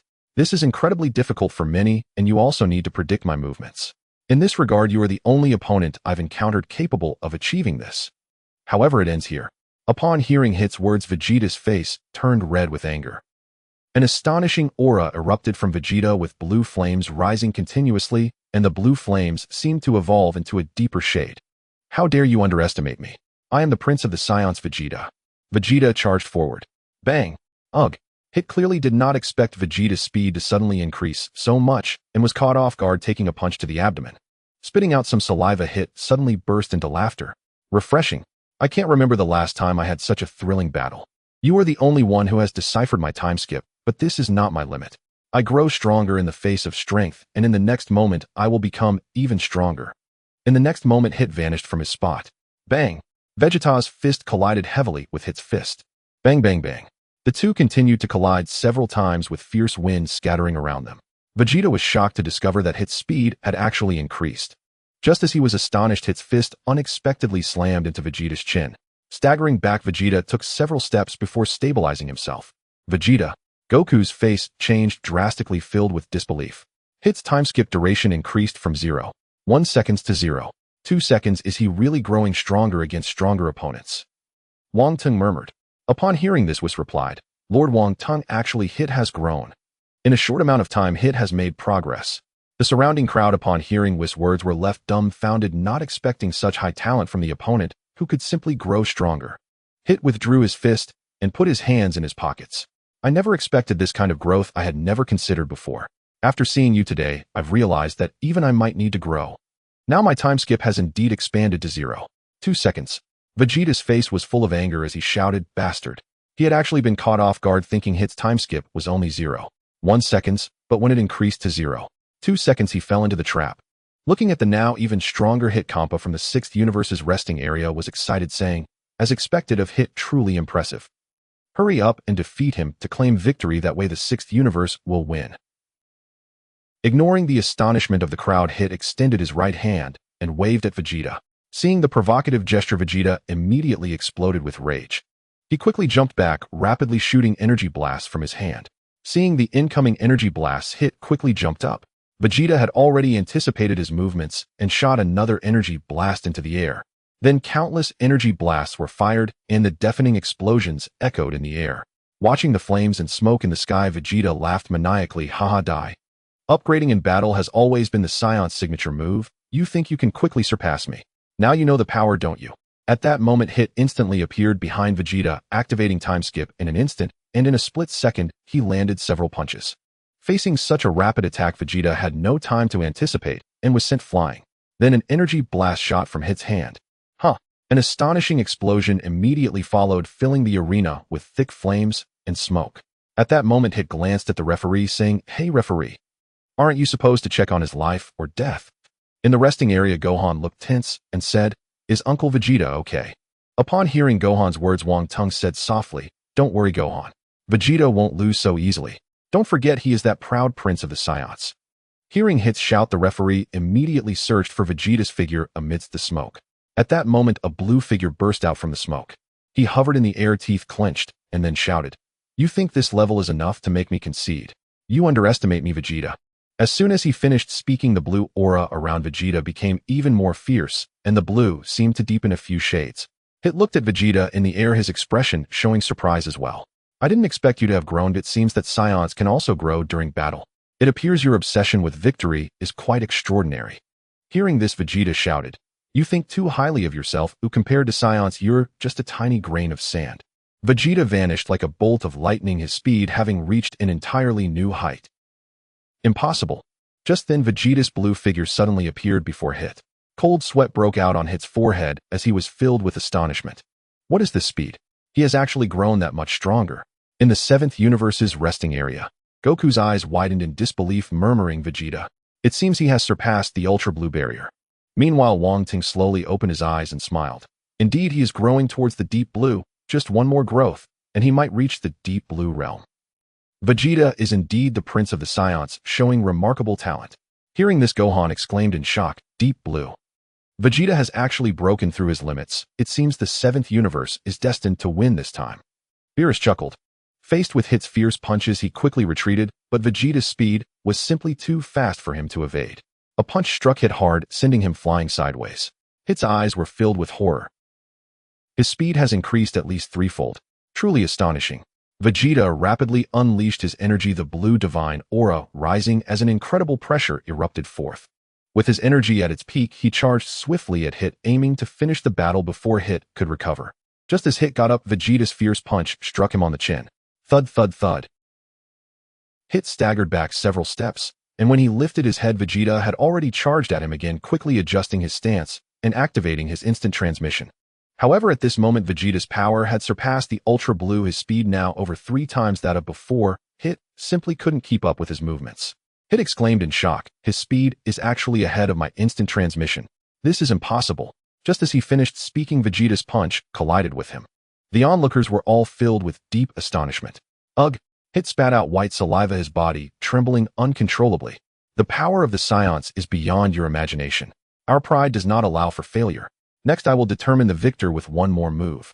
As soon as Vegeta's voice fell, his figure reappeared before Hit, delivering another heavy punch. Hit was sent flying like a cannonball, crashing heavily onto the ground. Kappa stood up and shouted, "Hit! Get up! What are you doing? Can you still be considered the #1 assassin of the 6th universe like this?" Hearing Kappa's roar, Hit shakily stood up. His power and speed have increased so much. How did he achieve this? I've never seen such a scion. Hit muttered. Looking at the still standing Hit, Vegeta sneered. With my next move you won't be able to stand again. This is the consequence of underestimating the Science. Ah! The blue divine aura surged as Vegeta shouted, seemingly increasing his energy further. At this moment Vegeta's strength was on the brink of Super Saiyan Blue, needing just one opportunity to reach the deep blue level. Vegeta's power had reached its strongest level. The terrifying aura made the entire arena tremble. Vegeta's power. So powerful. It can even rival the Ultra Blue using the Kaioken. Goku exclaimed in shock. Has Vegeta broken through again? Piccolo felt a drop of cold sweat running down his forehead, looking even greener than before. Wang Ting looked at the fully unleashed Vegeta with a smile. He didn't expect Vegeta to grow so much during this battle. He was progressing in his own way. Vegeta is indeed a powerful warrior. At this moment Vegeta's power was infinitely close to that of a god of destruction, though still the weakest. He could not yet compare to someone like Beerus, who reached the peak of a first-tier angel. Whoosh! Vegeta shot out, leaving behind a lingering deep blue shadow in the air, quickly gathering energy blasts in his hands. Boom! Hit quickly jumped to evade. Seeing Hit leap into the sky, Vegeta smirked. Die! Huh! Another astonishing energy blast was shot out. Hit's eyes narrowed. He understood that there was no way to avoid this attack, so he crossed his arms in front of his chest. Wah! The prince's battle technique shot out rapidly from Vegeta's hands. Countless energy blasts zipped through the air. Boom, boom, boom. The incredible explosions echoed continuously in the air. The sky was immediately filled with firelight, smoke billowing everywhere. Hit! Kappa stood up, his eyes fixed on the sky. At that moment Vegeta's final attack arrived. His hands were covered in golden lightning. Die! Ultimate flash! Whoosh! The golden super energy blast suddenly exploded. Boom, boom, boom. Boom, boom, boom. Krillin and the others closed their eyes. The sky was ablaze with fire, thick black smoke swirled. Huh! Vegeta was gasping for breath. We won. Vegeta did great. Goku shouted excitedly. Feeling the dwindling power within him, Vegeta wore a relieved smile. Oh, finally, it was over. Just then, a roar came. An astonishing purple aura erupted from the flames, dispersing the thick black smoke, revealing Hit's battered figure. He was now bleeding from multiple wounds, yet the purple aura surrounding him remained strong. What? That guy still has energy left. Vegeta's face was filled with shock. At that moment Hit quickly charged forward, his head colliding heavily with Vegeta's body. Ugh! Blood spurted from Vegeta's mouth. Both of them fell to the ground simultaneously. Everyone around watched the brutal battle on the arena, clenching their fists tightly in tension. Wang Ting looked at the two lying on the arena, astonished. Their perseverance and strength exceeded his expectations. At this moment both of their powers were nearly exhausted. It was a battle of willpower. Wang Tung's voice slowly came through. Gohan, both of their wills are incredibly strong. They are worthy warriors. I hope you can learn from them. Become a warrior who protects the universe. Hearing this, Gohan nodded heavily. He had now vowed to become a strong fighter like Wang Tung, and he would never back down. Hit! The resting area of the 6th universe was eerily quiet, and Kampa's heart was in turmoil. Wang Tang's forfeit gave the 6th universe a glimmer of hope, but Vegeta's power exceeded their expectations. At this moment, both had reached their limits. Who would win or lose was within reason. Hit's potential is immense. This battle has pushed him to his limits. If he does not continue to grow, he will likely lose this match. Bardoss said seriously. Hit, get up quickly. The Saiyan Prince Vegeta is clearly on his last breath. Elephantus shouted downward. Hearing Elephantus's words, Vegeta clenched his teeth tightly and began struggling to rise. Damn fat pig. How dare you underestimate me? I am Vegeta, the Prince of the Saiyans. Perhaps stirred by Vegeta's indomitable will, Hit too gritted his teeth and began forcing himself upright. Seconds later, Hit rose to his feet before Vegeta did. Huff, huff, huff. He gasped deeply and raggedly. Vegeta stared at Hit standing tall, shock rippling through him. He murmured, Unbelievable. This man has risen before me. Truly you are a warrior of extraordinary caliber. I, Vegeta, acknowledge you. But I will never surrender so easily. Bracing his palms against the floor, Vegeta let out a thunderous roar. and once more azure aura blazed forth as he surged violently to his feet. Huff, huff, huff. Vegeta too drew deep, labored breaths, clearly having exhausted every ounce of his strength just to stand. At that moment, both warriors stood battered, spent, and perilously close to collapse. Vegeta, Goku cried out in astonishment. Dad. Trunks watched the arena, eyes unblinking. Well done, Vegeta. That's exactly how Bulma's husband should fight. Tears streamed down Bulma's cheeks as she clenched her fists and shouted.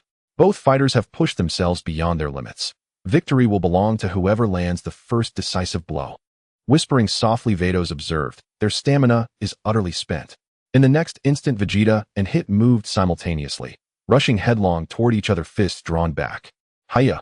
Roaring with all their might, they unleashed their final crushing blows, fists slamming into each other's faces with bone-jarring force. Wah! Both men staggered backward, then collapsed. Thud! The deafening thud of their bodies hitting the ground silenced the crowd. Every breath around the arena ceased. Who won? Elephantis asked uncertainly. Yet no one answered. Faces were grim, eyes locked unblinkingly upon the arena floor. The referee dashed onto the stage, urgently assessing both fighters' conditions. They lay motionless, breathing heavily. Then his voice rang out across the arena. I will count down from 10. If either fighter rises before the count ends, they win. 10, 9, 8, 2, 1. With each number, hearts tightened like drawn bows. Yet when the countdown concluded, neither stirred. Just as the referee hesitated, Wang Tung descended calmly from the rest area and landed upon the arena. His voice resonated with quiet authority. This martial arts tournament has been an extraordinary success. Warriors of both Universe 6 and Universe 7 deserve the highest commendation. And of course, Beerus and Elephantis have played indispensable roles. In recognition of their diligent service, all prior transgressions shall be forgiven and erased. Hearing this, Elephantis and Beerus exhaled softly in relief, knowing at last their divine statuses as destroyers were secure.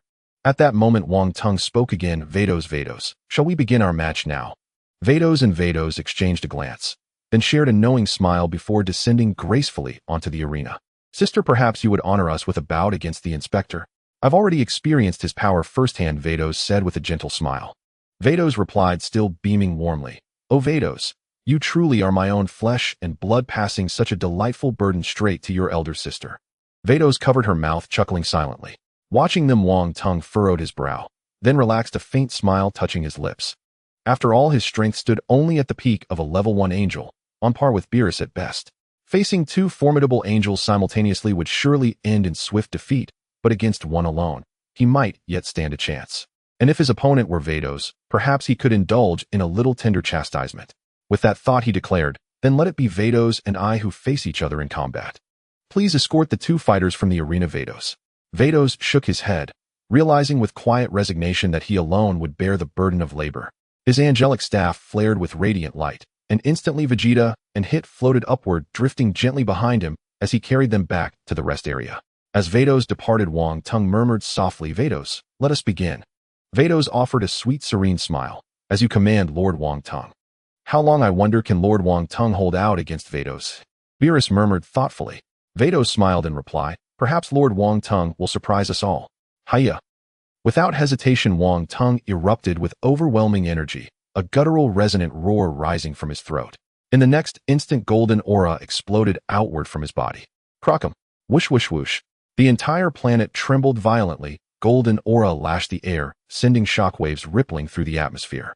Power surged from Wang Tung with terrifying intensity, crackling silver lightning coiling through his blazing golden aura. In a single heartbeat, he transformed into a Super Saiyan 4. Yet he did not stop. His terrifying energy continued ascending, climbing ever higher. That all-encompassing cosmic pressure seemed in that very moment to fill the entirety of Universe 6. Across from him, Vados remained calm, smiling gently. Gulped. Goku swallowed hard, whispering in awe, T2 strong. Lord Wang Tung's power is still increasing. Beside him, Piccolo stood frozen, eyes wide, face ashen with disbelief. This is absurd. That aura, it's monstrous, like some primordial demon. Beerus, Elephantis, and Vados stood side by side, faces grave, gazes fixed upon Wang Tung's escalating might. Hiya! Wang Tung's battle cry grew louder, deeper, resonating like thunder across the cosmos. Simultaneously, his power surged anew, so immense that in that very instant the entire fabric of Universe 6 quaked in response. The sky darkened, swirling storm clouds thickened, pierced intermittently by jagged bolts of golden lightning. The arena itself resembled the threshold of apocalypse. Ha-ya! Wang Tung's hair turned stark white, his golden aura sharpened into razor-edged brilliance. Crackle, crackle, crackle. Silvery lightning thin as serpentine threads coiled tightly around his form, his entire being radiating blinding, incandescent light. Terrifying. Is this truly Lord Wang Tung's power? It's beyond imagination. Universe 6 itself trembles beneath his might. Elephantis whispered, stunned beyond belief, recalling their first clash when Wang Tung had possessed nothing near this magnitude of strength. Even now facing him, Elephantis knew he would fall without contest. An overwhelming sense of dread and suffocating pressure forced even Elephantis to swallow hard. Ho ho ho. Lord Wang Tung's power has grown significantly once more. It seems my sister won't claim victory so easily after all. Vados was astonished to realize Wang Tung's strength had surpassed even what he'd displayed during their previous encounter. What he didn't know was the sheer depth of Wang Tung's foundational combat training and the cumulative effect of countless system-based blessings. For only with supreme base combat prowess could the transformation into Super Saiyan 5 unleash its full exponential might, each incremental gain in raw strength multiplying exponentially upon ascension. Gazing upon the terrifying radiant power emanating from Wang Tung, Vados's expression flickered, then settled into serene composure. Lord Wang Tung, shall we begin? Coming. As Wang Tung's voice fell, his body swiftly darted out. At this moment his speed was faster than lightning. Bic and the others couldn't even see his movements. In an instant Wang Tung arrived before Bardos. Then he delivered a powerful punch. This punch was delivered with the terrifying power of Super Saiyan 5, and Wang Tung was utterly serious. Wang Tung's power is indeed extraordinary. Bardos felt Wang Tung's attack and murmured. However, she did not dare to underestimate him in the slightest. She then extended her delicate hand to block. Smash! Bang! In the next moment, as their fists and palms collided, a terrifying force immediately spread outward. Bardos' expression remained unchanged, but she clearly felt the dreadful power from the moment of impact. Wang Tung likely possesses the power of a peak-level first-tier angel, truly astonishing. Then a resilient force radiated from her palm, sending Wang Tung staggering back. Stumbling back a few steps, Wang Tung steadied himself and quickly moved again. A swift knife hand struck towards Bardos. At this moment, Wang Tung's time reversal activated immediately. Bardos, possessing third-tier peak angel combat power, sensed the crisis and was enveloped by a mysterious force retreating backward. Wang Tung's astonishing strike missed its target. Bardos' expression had changed at this point. She was finally serious. She never expected Wang Tung's mastery over time to reach such a profound level. Although it was not as good as Whis, it had already surpassed most of the weaker angels.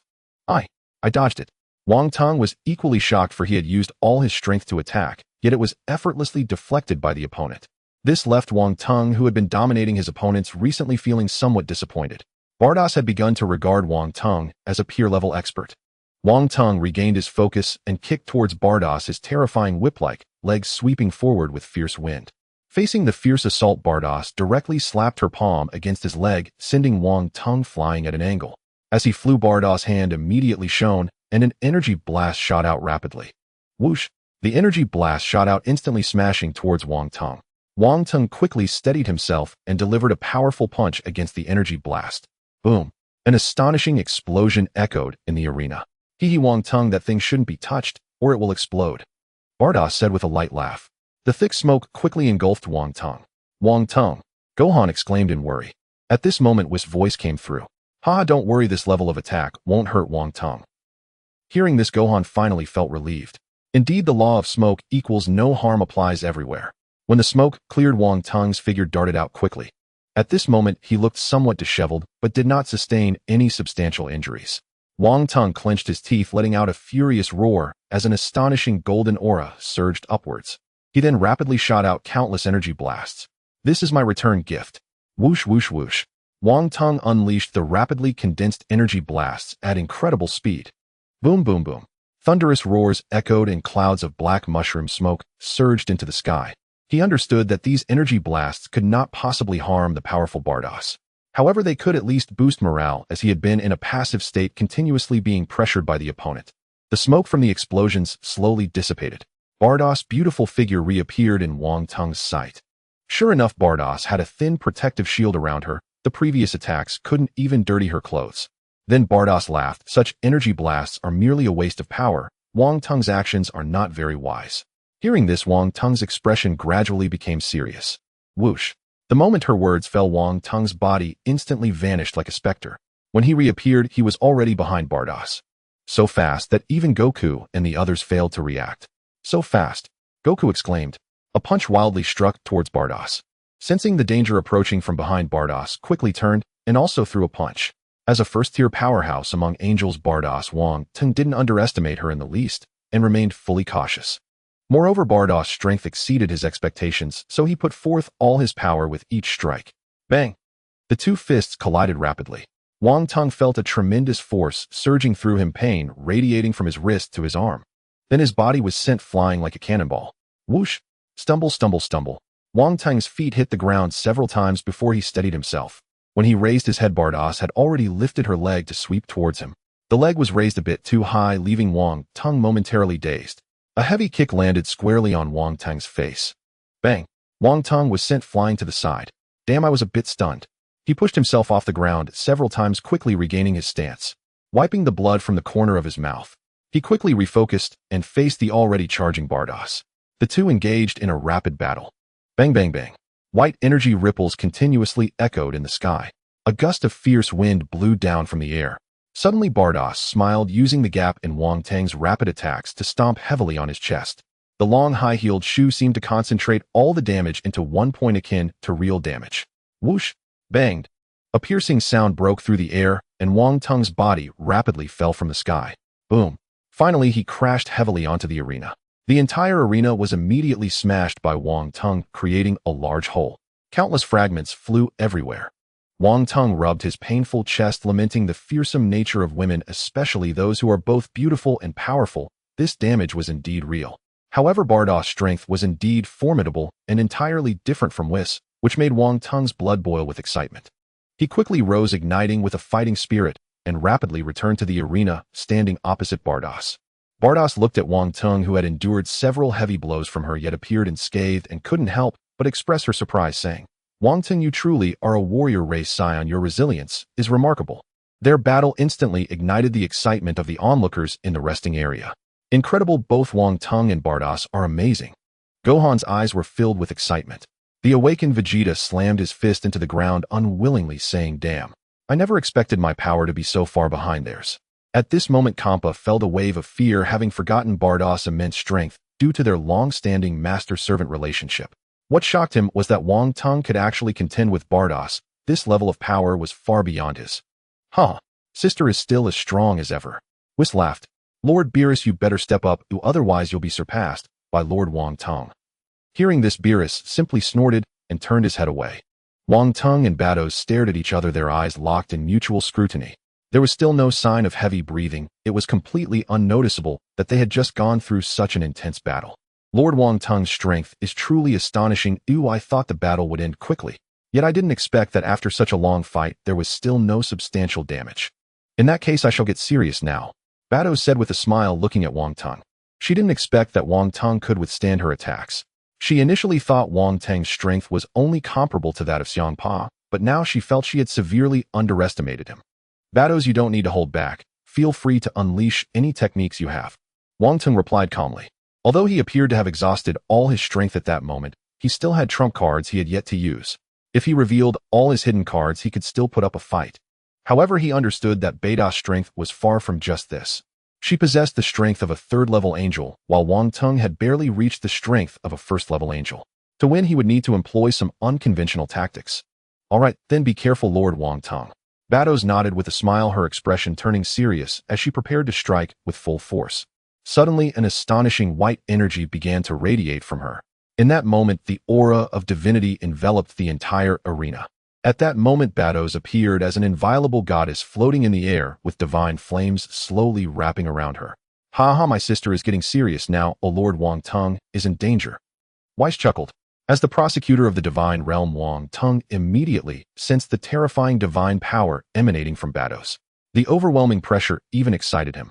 Feeling that astonishing divine power, Wang Tung clenched his fists and prepared himself completely. Then he tightly clenched his fists, the veins on his arms bulging rapidly, and the power of his intent wrapped around him, while a thick aura of divinity surrounded the golden flames. Bardos' expression changed slightly. What is this? The power of intent. Only a select few gods could comprehend the power of intent, but its effectiveness also depended on one's combat strength. Just like the destroyer god of the second universe, who comprehended the power of intent, yet, when actually fighting Beerus, he was no match for him. Whoosh, whoosh. In the next second, their bodies vanished from their original positions. Bang, bang, bang. The air immediately filled with the sound of their collisions, and circles of white energy ripples erupted continuously. The two figures intertwined in the air, leaving the onlookers below dumbfounded. Bang! A fierce gust of wind swept downwards. In the seventh universe's resting area, Son Wukong and Vegeta gaped in shock. This battle was simply too powerful. Both of them were already top-tier experts in the seventh universe, ranking among the best in the entire universe. Yet at this moment, the strength displayed by Battles and Wang Tung made them feel incredibly weak. Any one of them could easily crush the duo's teamwork. This is impossible. Damn those two bastards. Vegeta clenched his fists, his eyes filled with unwillingness.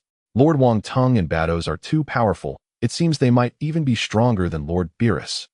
Wukong exclaimed in shock. Hearing this, Beerus clenched his teeth and shouted, "Hey Wukong, if you don't speak, no one will think you're mute. Have you ever seen my full power?" Wukong, looking at Beerus' unfriendly gaze, immediately panicked and waved his hands, not daring to say more. Ha ha, Lord Wang Tung has already applied the power of intent in battle, and he's able to exchange blows with my sister. This is truly astonishing. Weiss' voice slowly echoed. With the strength Wang Tung displayed at that moment, he had surpassed all the destroyer gods, including Beerus.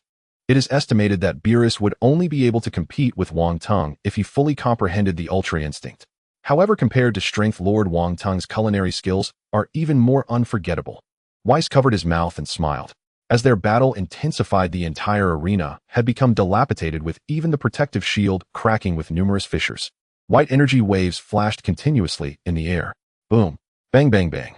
The two exchanged several more blows, and the sound of explosions echoed through the air. Then with a bang, a shock wave suddenly fell from the sky, and the entire arena instantly turned to nothingness. At a glance, it was a bottomless pit. Wang Tung and Battles floated in the air, gazing at each other from a distance. The two locked eyes, and Wang Tung was shocked beyond measure. He had used all his strength, yet gained no advantage. Moreover, he had a premonition that the opponent had only used about half of her strength. At that moment, Battles raised her jade hand and pointed. Wang Tung felt an irresistible force rapidly approaching, too fast to evade. He could only cross his arms in front of his chest. Boom! A loud crash echoed, and Wang Tung felt a tremendous amount of damage coursing through him. As the firelight faded, Wang Tung shot up from the thick smoke. At this moment, he was charred black and looked extremely disheveled. His clothes were in tatters, and as he grabbed his clothes, they were torn to shreds, revealing a well-defined physique. Beidou's eyes lit up slightly, and she smiled. Lord Wang Tung keeps himself in great shape. Wang Tung scoffed a few times, and all his power immediately gathered in his palm. A massive white-blue energy sphere appeared in his palm, held high with astonishing energy. Battles, how about you try this move? Looking at the terrifying energy sphere capable of destroying the planet, Battles shook her head with a smile, saying, "It's useless, Lord Wang Tung. It's better not to waste your energy." Wang Tung paid no heed to Beidou's advice, and then hurled the energy sphere forward. Whoosh!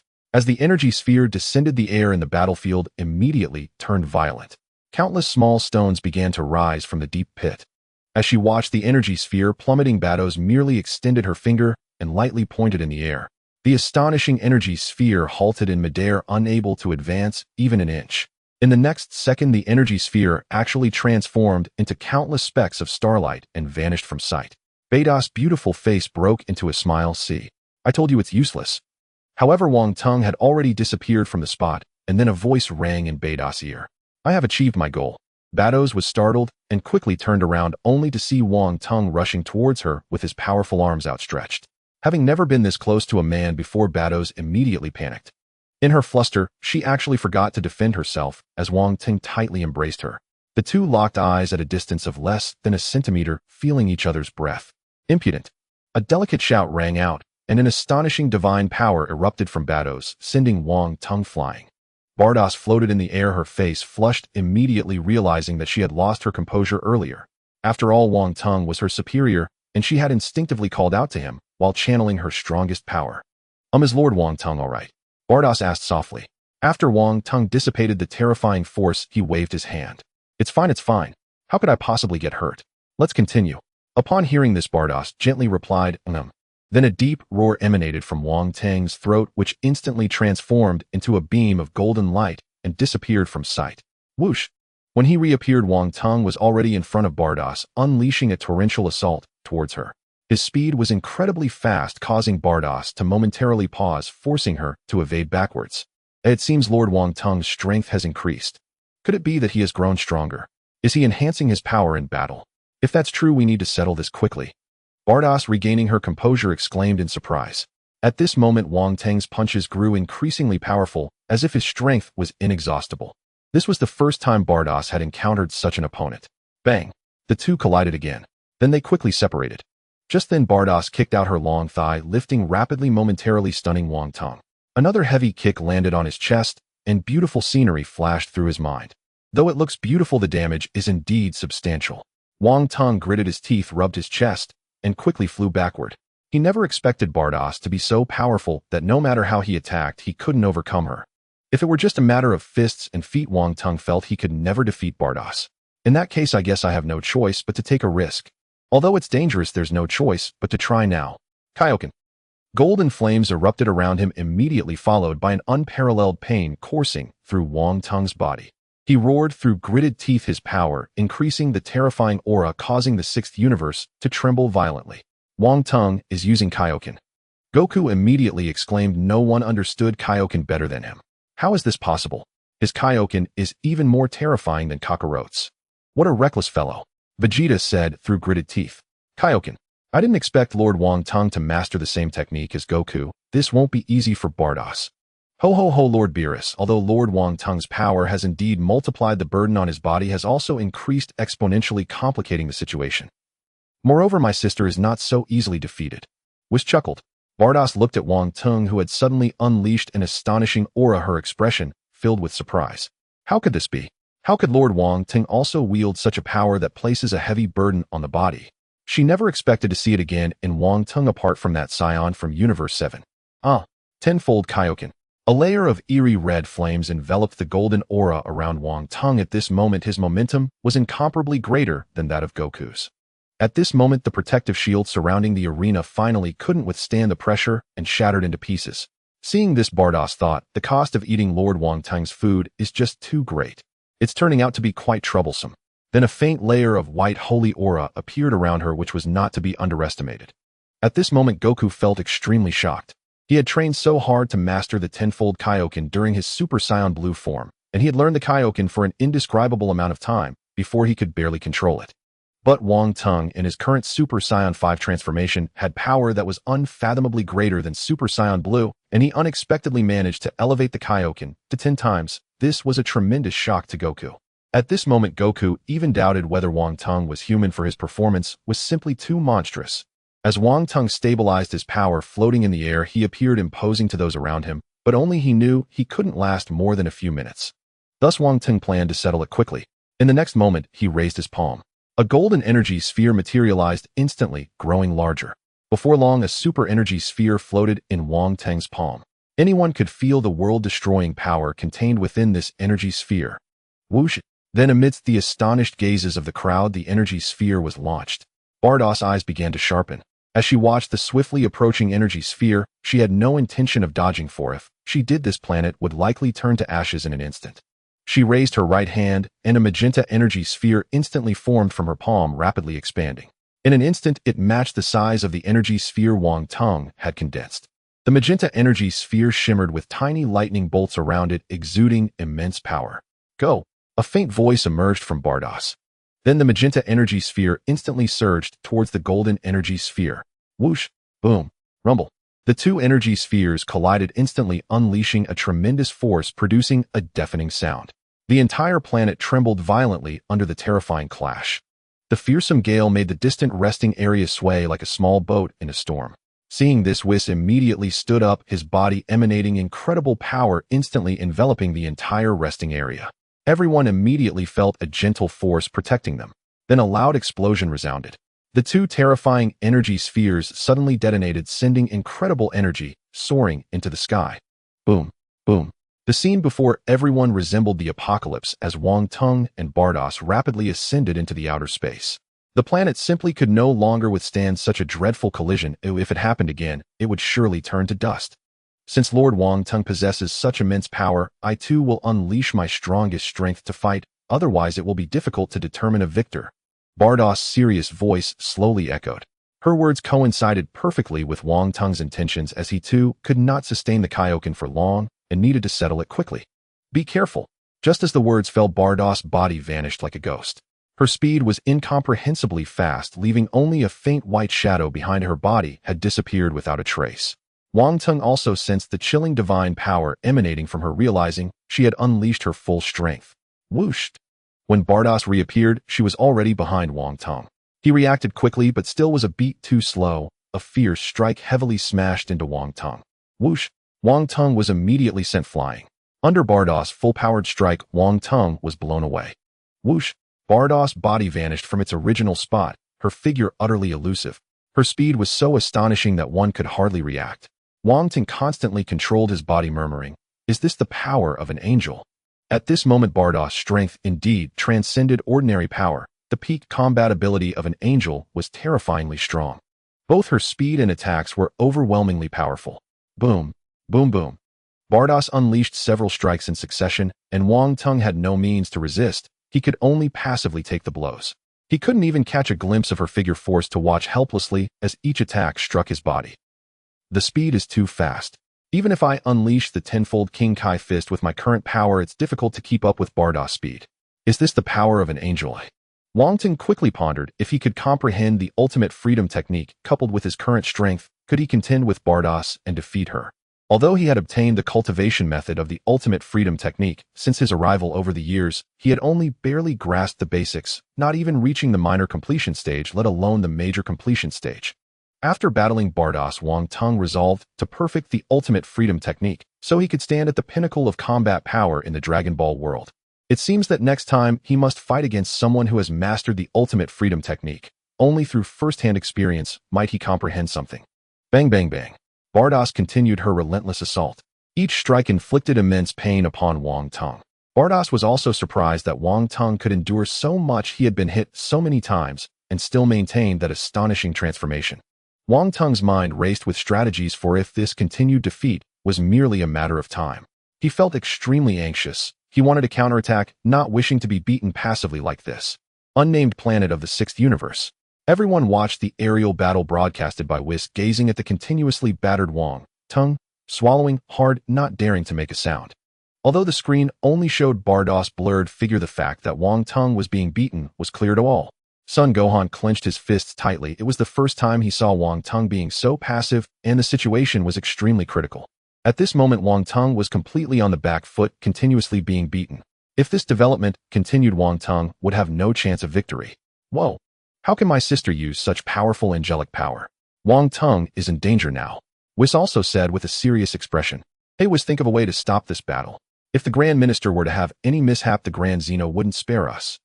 Beerus said sternly. Hearing Beerus' voice, Whis' expression also changed.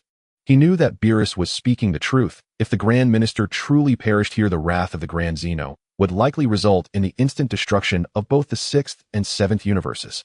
He and Bardos might not die, but Beerus and Kampa would certainly face dire consequences. However, at this level of battle, only Whis could intervene. The others would merely be cannon fodder, obliterated in an instant. Just then, an unexpected change occurred. Wang Tung's body turned crimson, and an unparalleled red aura quickly surged. Wang Tung finally resolved himself after being beaten repeatedly, deciding to make one last desperate effort. A deep roar emanated from his throat. 20 times King Kai Fist. As the King Kai Fist was unleashed, Wang Tung immediately felt an overwhelming destructive power emanating from his body, as if he were on fire. Red flames immediately erupted from his body. An indescribable pain coursed throughout him, and Wang Tung's eyes widened in shock. This is it for victory or defeat. Whoosh! Wang Tung's body vanished from its original position. The rapidly approaching Bardos looked at the suddenly disappeared Wang Tung, exclaiming, "What? How is this possible?" Immediately after, Bardos' eyes widened as a fiery red fist struck heavily at her abdomen.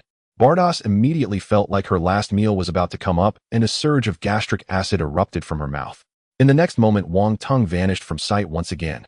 A surge of anger washed over Bardos' face. Her speed had increased once again. At this moment, her speed was likely comparable to instant transmission. The two fists collided violently. Whoosh! Both were sent flying back. At this moment, Wang Tung's body was already under tremendous strain. Even moving felt extremely difficult. He gritted his teeth, channeling all his strength into his palm. Haim, ha. At this moment, Wang Teng, as if engulfed in flames, swiftly launched a terrifying blow. Facing Wang Teng's terrifying attack, shock spread across Bardos' face. She quickly gathered her strength in both palms, an astonishing energy sphere rapidly forming. Whoosh! The incredible energy sphere shot out. And Whis, witnessing this scene, widened his eyes in shock. Sister, stop. In the next moment he appeared in space, but it was already too late. The two forces collided violently. Boom! An incredible energy storm immediately ravaged space. Whis, looking at the irreversible situation, was already preparing to use time rewind to try to salvage the out-of-control scenario. Just then the two terrifying energy spheres exploded. Wang Teng, who was closest, was immediately caught in the blast. Seeing there was no time to react, Whis had no choice but to shield Bardos and disappear into space. Boom! Rumbling! An astonishing energy explosion created a massive shockwave in space, followed by a loud bang. The entire space turned white from the terrifying explosion. As the explosive energy slowly dissipated, countless fragments appeared in space. Unnamed planet of the 6th universe. Son Gohan collapsed to the ground. Although the screen had vanished when Whis disappeared, he had deeply felt the terrifying energy collision. Everyone's faces were filled with concern. Beerus and Kampa looked particularly worried. I hope Wang Teng is okay. Just then Whis and Bardos appeared in an instant. Beerus' eyes widened in shock, his voice trembling. Whis, what about the Grand Minister? Upon hearing this, Whis gritted his teeth and was unable to speak. Hey Bardos, what happened to the Grand Minister? Bardos wore the same expression as Whis. Then she softly said, Lord Kampa, it seems that Wang Teng. Upon hearing the fragmented words, a cold sweat trickled down Kampa's back, and he fell to the ground. At that moment a figure appeared, not far from everyone. At that instant Kampa, Beerus, and Whis, as well as Bardos, widened their eyes in disbelief. Then Kampa and Beerus' expressions changed dramatically, cold sweat pouring down their faces. The two immediately panicked, their voices trembling. Grand Zeno. Two Grand Zeno guards emerged from the ground, standing on either side of the Grand Zeno. The surrounding gods immediately fell into a state of panic. Vegeta crossed his arms and said, Who is this sudden little brat? Piccolo muttered, Who? Beerus' body involuntarily trembled. Grand Zeno, the king standing at the pinnacle of the 12 universes. Upon hearing this, the eyes of Vegeta and the others widened like saucers. Whis softly said, Lord Beerus, quickly greet him. Champ quickly stepped forward as well. In the next moment, Beerus and Champ stood in perfect alignment and immediately bowed, saying, Greetings, Lord Zeno. Whis and Beerus had already taken their positions at the sides, slightly bowing. Whis said, Lord Zeno, how have you been lately? Beerus also chimed in, I hope you are in good health. In response to the bowing of the two angels and the god of destruction, a slightly aggrieved voice from Zeno came through. Meanwhile, all the deities present knelt down in a large group. Zeno scanned the crowd with his eyes and asked, Why haven't I seen little Tungting? Hearing Zena's affectionate term, Whis and the others felt a jolt in their hearts. Realizing that things were not going well, they feared that disaster was imminent. The 6th and 7th universes were probably facing inevitable destruction. Just then a weak voice came through. Lord Zeno, I am here. Whoosh! Wang Teng's figure appeared before everyone. Whis and Beerus exchanged glances at Wang Teng, becoming increasingly unable to see through him. The terrifying explosion they had experienced made them dare not say they could escape unscathed. However, Wang Teng stood before them without a scratch, clearly showing signs of backlash from the power-enhancing technique he had used. That terrifying energy had not harmed him in the slightest. Wang Teng was able to stand here unscathed solely due to the substitute granted by the system. At that moment, when the terrifying energy had approached, he decisively used the substitute to withstand the destruction of the terrifying energy, allowing him to escape calamity. Upon seeing Wang Teng appear, Zeno immediately flew up and hovered in front of him. Little Tingting, oh, how did you get hurt? Hearing Zena's concerned words, Wang Teng felt warmth in his heart. This little ancestor finally had a bit of conscience. It was not in vain that he had previously gone to great lengths to win Zena's favor. It's nothing, Lord Zeno. I was using a technique with side effects during a spar, but I will be fine soon. Wang Teng's voice slowly came through. Zeno glanced back. The guard beside Zeno immediately understood and quickly stepped forward, extending his finger to point at Wang Teng from a distance. Wang Teng felt a mysterious power entering his body, and the side effects caused by using the Kaioken instantly disappeared. Feeling the surge of power within him, now even stronger than before, Wang Teng couldn't help but marvel at the unique constitution of the Scions. Lord Zeno, today, I wonder what brings you here? Wang Teng asked. Zena's babyish voice came through again. Today, because I discovered that this place is holding activities without permission, I wanted to remind them that they must not slack off in their duties. Hearing this, Champ and Beerus were already sweating profusely. Zeno continued, since Little Tingting is here to supervise, then there shouldn't be any problems. Beerus and Champ let out a sigh of relief, wiping the sweat from their brows. Little Tingting, how do you feel about the two gods of destruction? Zeno suddenly asked. Wang Tung considered for a moment and replied, Lord Zeno, when it comes to Beerus, he is more interested in sleeping and food than destruction. As for Champ, he doesn't pay attention to his meals, and his physique has gone to waste. Hearing this, Zeno casually remarked, why not just replace one of the gods of destruction? Champ and Beerus felt as if they might die. Wang Tung was not one to easily agree with them. Immediately, Wang Tung's voice came again. Fortunately, the two of them have ambition, and under my supervision, they have been quite diligent. Upon hearing this, Zeno nodded. Then I leave it to you, Little Tingting. I await your inspection report in a few months. Hearing this, Champ and Beerus felt a release in their hearts. Zena's voice came again. Actually, I just wanted to remind you, but as I watched, I found it quite entertaining. It's quite fun. So I also want the contestants from other universes to compete together. That's what I was thinking. Little Tingting, what do you think? Upon hearing this, Wang Tung smiled and said, Lord Zeno and I are on the same page. It will definitely be very interesting. At that moment, Goku, who had been listening from the back, lit up at the mention of a competition. Really? That's great. I can compete with the masters from other universes. Let's see who is stronger. Beerus and Champ looked at Goku with panic on their faces. To their surprise, Goku actually walked towards Zeno after saying this. Cold sweat poured down Beerus' face. Goku, you idiot. Stop right there. As Goku approached, Zena's guards instantly vanished and reappeared in front of him. Beerus and Champ were already panicking beyond measure. Goku muttered, am I not allowed to get close? I just wanted to say a few words. Lord Wang Tung is over there too. Zena's guard shook his head directly. Beerus was sweating profusely and whispered, Goku, come back. Do you think you are worthy to speak with Lord Zeno? Your status cannot compare to Wang Tung. Zeno asked Little Tingting, is he your friend? Wang Tung smiled and said, I suppose so. Hearing this, Zeno immediately smiled at Goku, saying, let him come over. It's all right. As Zena's voice rang out, his guard immediately vanished and stood behind him. Goku walked up. Zeno immediately exclaimed, the competition was so exciting. I saw your battle with Little Tingting. It was amazing. How about this? Let's hold another competition soon. Goku's face immediately lit up, saying it's a deal. At that moment, Goku actually extended his hand. Beerus and Champ's faces turned pale, cold sweat pouring down. As Goku reached out, the guards behind Zena's expression turned unfriendly. Wang Tung shook his head at the two of them. The two guards halted their impending actions. Zeno was clearly very happy. Little Tingting, let's join hands. The three of them clasped their hands together. It's a deal. The voices of the three echoed together. After saying this, Zeno waved his hand to everyone. Then I will be taking my leave. Little Tingting, I'll be waiting for you. Wang Tung nodded. Beerus and Champ immediately bowed at 90 degrees again, respectfully, saying, we bid farewell to Lord Zeno. With that, Zeno and his guards disappeared from the spot. As soon as Zeno left, Beerus and Champ collapsed to the ground. After catching their breath, Beerus shouted, Goku, you were too reckless. If it weren't for Lord Wang Tung being present, we would have been finished. Listen carefully. As long as Lord Zeno wishes, he can make all 12 universes disappear in the blink of an eye. Goku was taken aback, then laughed, so powerful. But that Lord Zeno doesn't seem like a bad person. He probably wouldn't do something like that. Beerus. Wang Tung spoke up, all right, this competition comes to an end. The next competition, hosted by Lord Zeno, will truly be a matter of life and death. Let's consider this a practice match. Everyone train hard when you get back. Hearing this, Champ was about to make a run for it. Champ, leave the Super Dragon Balls to me. Wang Tung's voice came immediately. Champ smiled and said, I was planning to offer them to you, but I'm just one short. Then Wang Tung collected the 6 Super Dragon Balls into his possession. As Xiangpa and Bados led the members of the 6th universe away, Wang Tung gazed at the 6 Super Dragon Balls appearing in the starry sky, pondering what wish to fulfill. At this moment, Bulma had already taken out her specially made Dragon Ball radar. The radar was constantly flashing with the unique signals emitted by the Super Dragon Balls. After watching for a long time, Bulma murmured, I can't find them. Even after expanding the range, there's still only a response from these 6. It seems we'll have to search for the Cosmic Center in both universes. Krillin said unwillingly, do we really have to go there? But I'm starting to want to go home. Wait, isn't there already a response from 7 on here? 18 chimed in.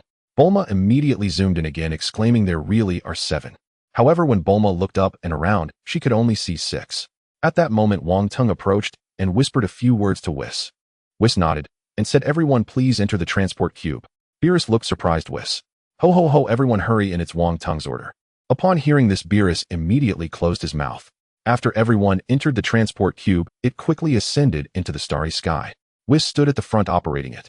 Goku murmured, what exactly does Wang Tung want to do? Once in the starry sky, Wang Teng nodded at Whis.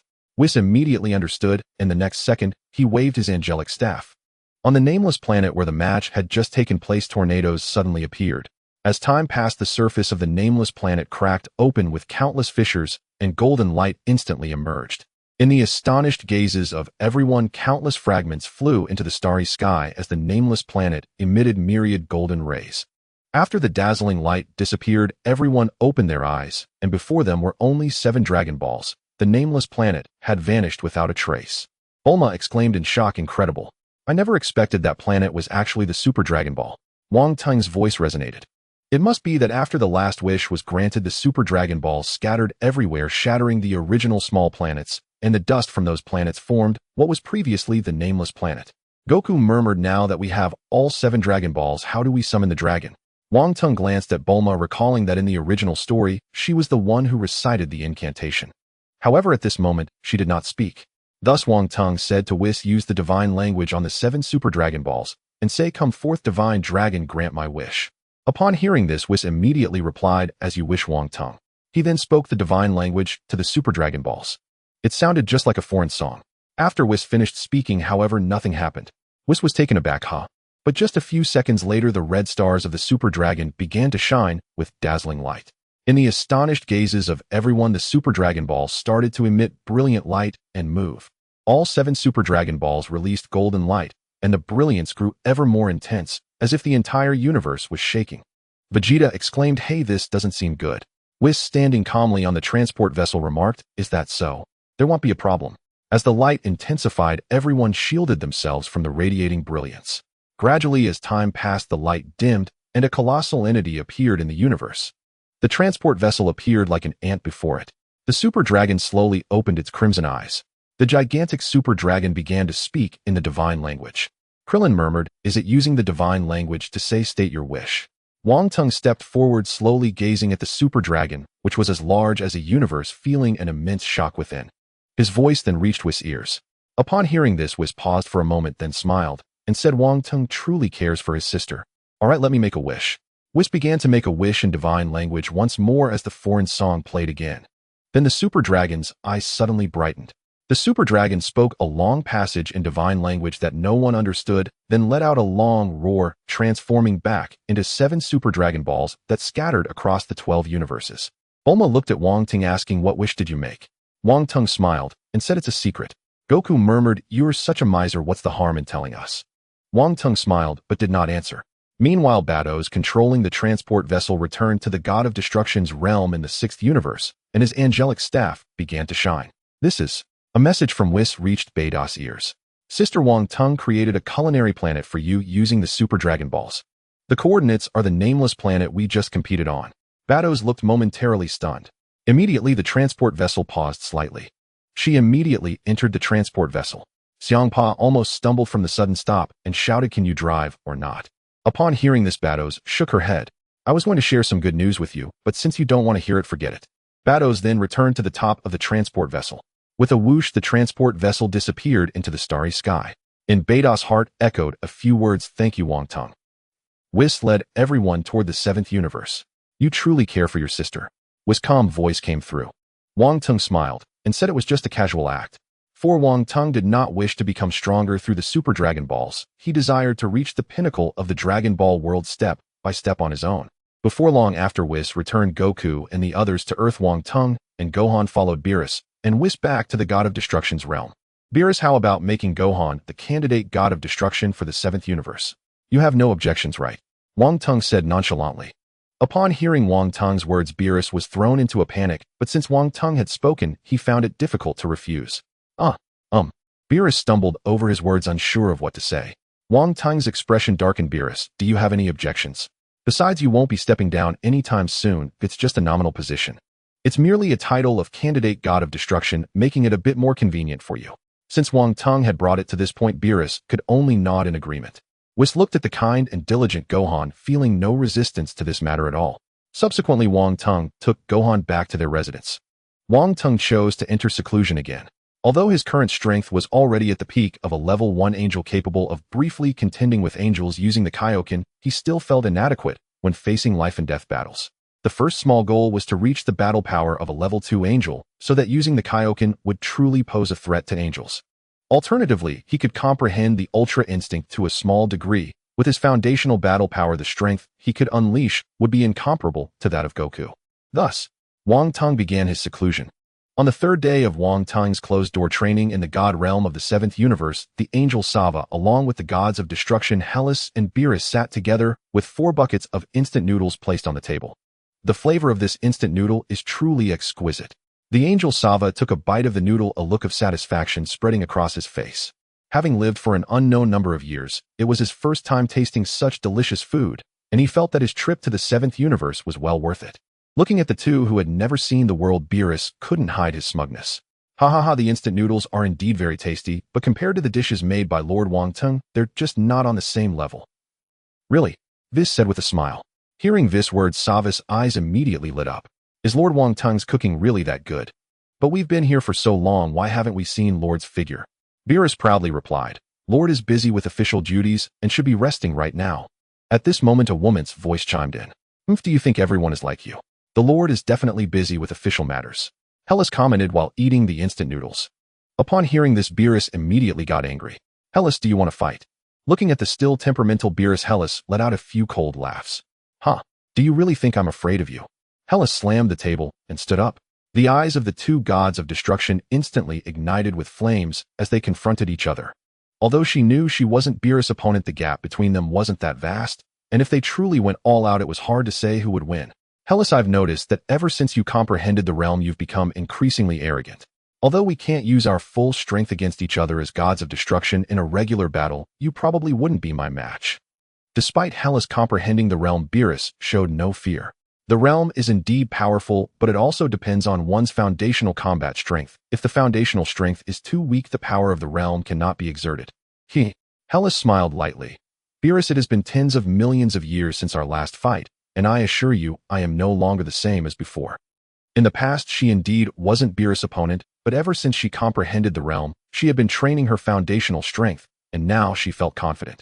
Oh, Beerus paused, a thoughtful expression appearing on his face. To be honest, among the 12 gods of destruction, he recognized Hellas' strength and was curious to experience it.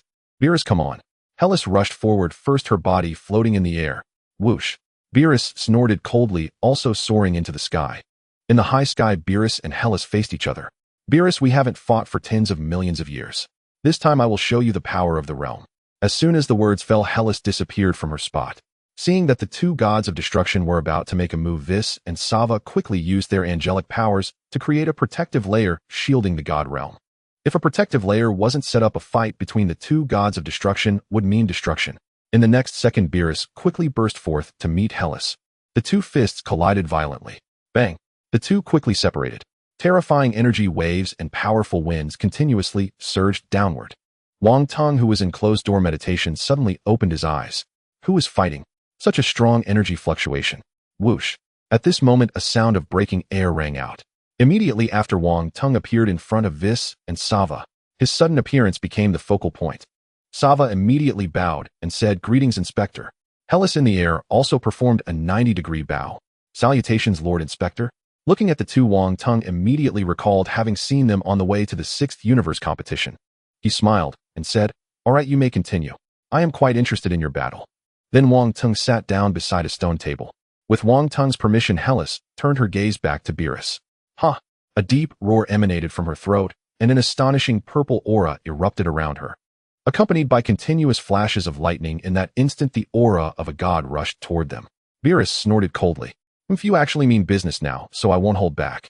His body also surged with an astonishing purple aura radiating overwhelming power. Whoosh whoosh. In the next second, the 2 rapidly darted out in perfect sync. Bang bang bang. The deep sounds of collision instantly rang out, the white waves in the air continuing to resonate. Each attack, each collision made the surrounding protective layer tremble. The ground was filled with flying rocks and shadows flitted in the air. Wang Teng, sitting below, watched the battle in the air, nodding occasionally. This battle was indeed intense and thrilling, and both were top-tier gods of destruction fighting with great decisiveness and no hesitation. Their speed was astonishing. Ha ha ha, Lord Beerus is really serious this time. Vis covered his mouth and laughed. Wang Teng nodded in agreement with Vis' words. Meanwhile, the angel Sava merely stared at the air, his face devoid of expression, leaving no one to guess his thoughts. Ha ha ha, Lord Hellas has made significant progress. She is actually managing to gain the upper hand in the battle against Lord Beerus.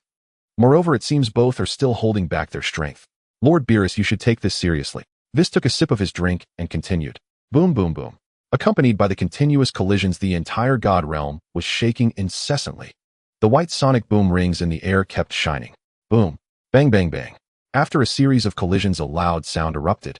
The air in the god realm was immediately filled with thick black smoke. Beerus and Hellas' bodies each retreated. Destruction. A purple destructive energy ball instantly appeared in Hellas' palm. Wang Tung was taken aback and smiled. This is the exclusive destructive power of the gods of destruction. Whoosh! The purple destructive energy ball rushed towards Beerus. Mph! Such weak destructive power, do you think you can injure me? You are simply daydreaming. Destruction.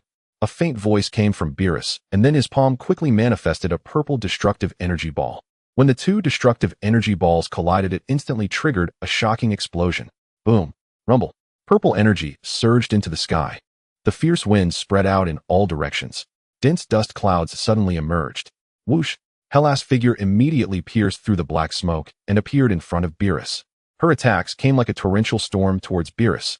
Her speed was astonishing, making even Beerus continuously evade. With passive dodging, Beerus quickly created distance while retreating. Damn it! This girl has indeed improved a lot. It seems I can no longer underestimate her. No, if this continues, it might not end well. Beerus frowned and murmured. In the moment of Bylus days, Halisi swept a kick towards him.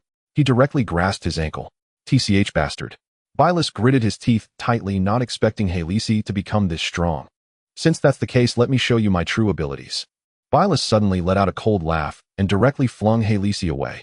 Halisi floated in the air, her expression extremely serious. She understood that Bylus was not just bragging, he indeed possessed such power. As an old rival, Halisi was well aware of Bylus' strength.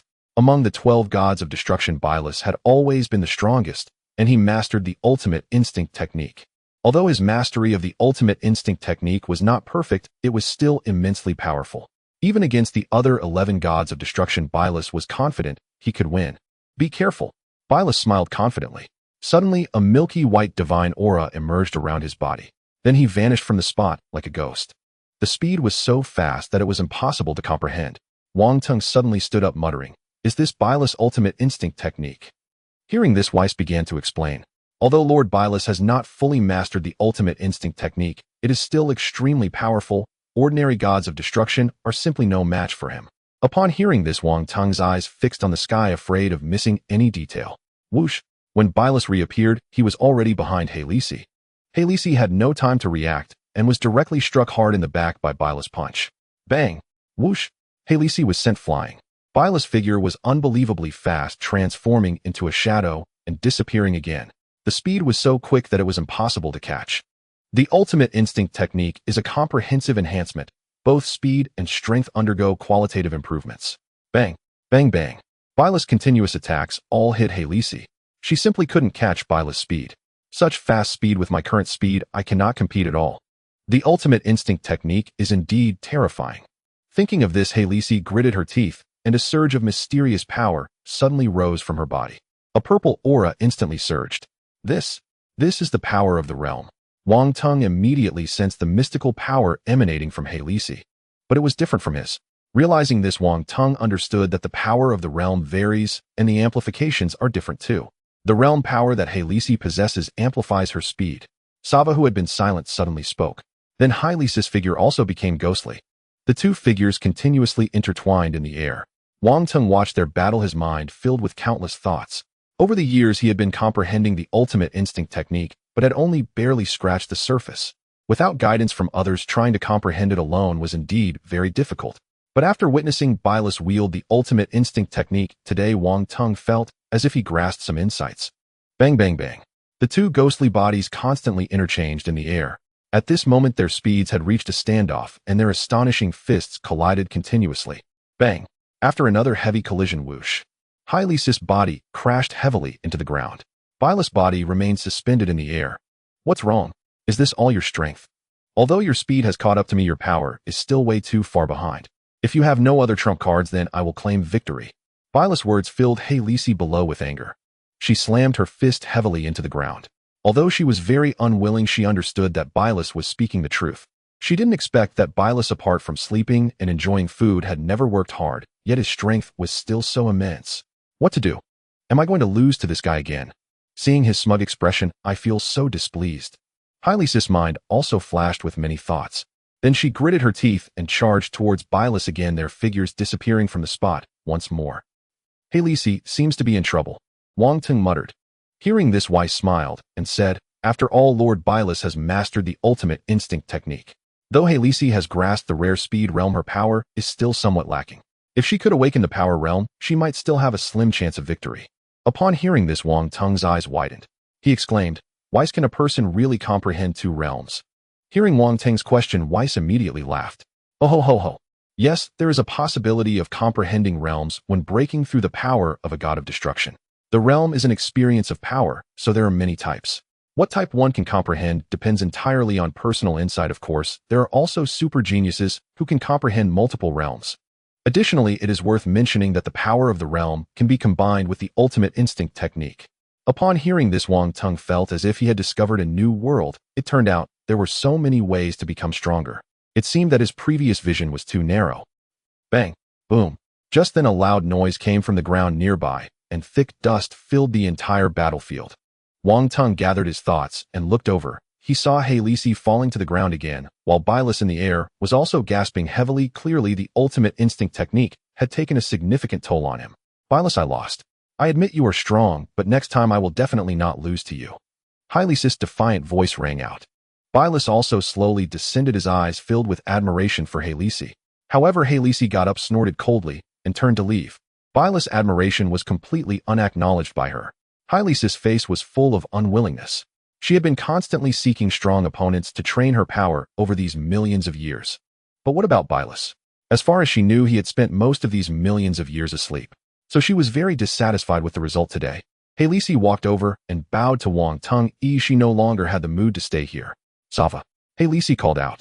Here, Lord Hylice. Sava's voice was still without any fluctuation. Let's go. As soon as she finished speaking, she flew towards the exit of the God of Destruction realm. Sava slightly bowed to Wang Teng. Lord Inspector, we will take our leave now, and you are welcome to visit the second universe. Then he hurriedly chased after her. Thus Hylice and Sava left the God of Destruction realm of the seventh universe.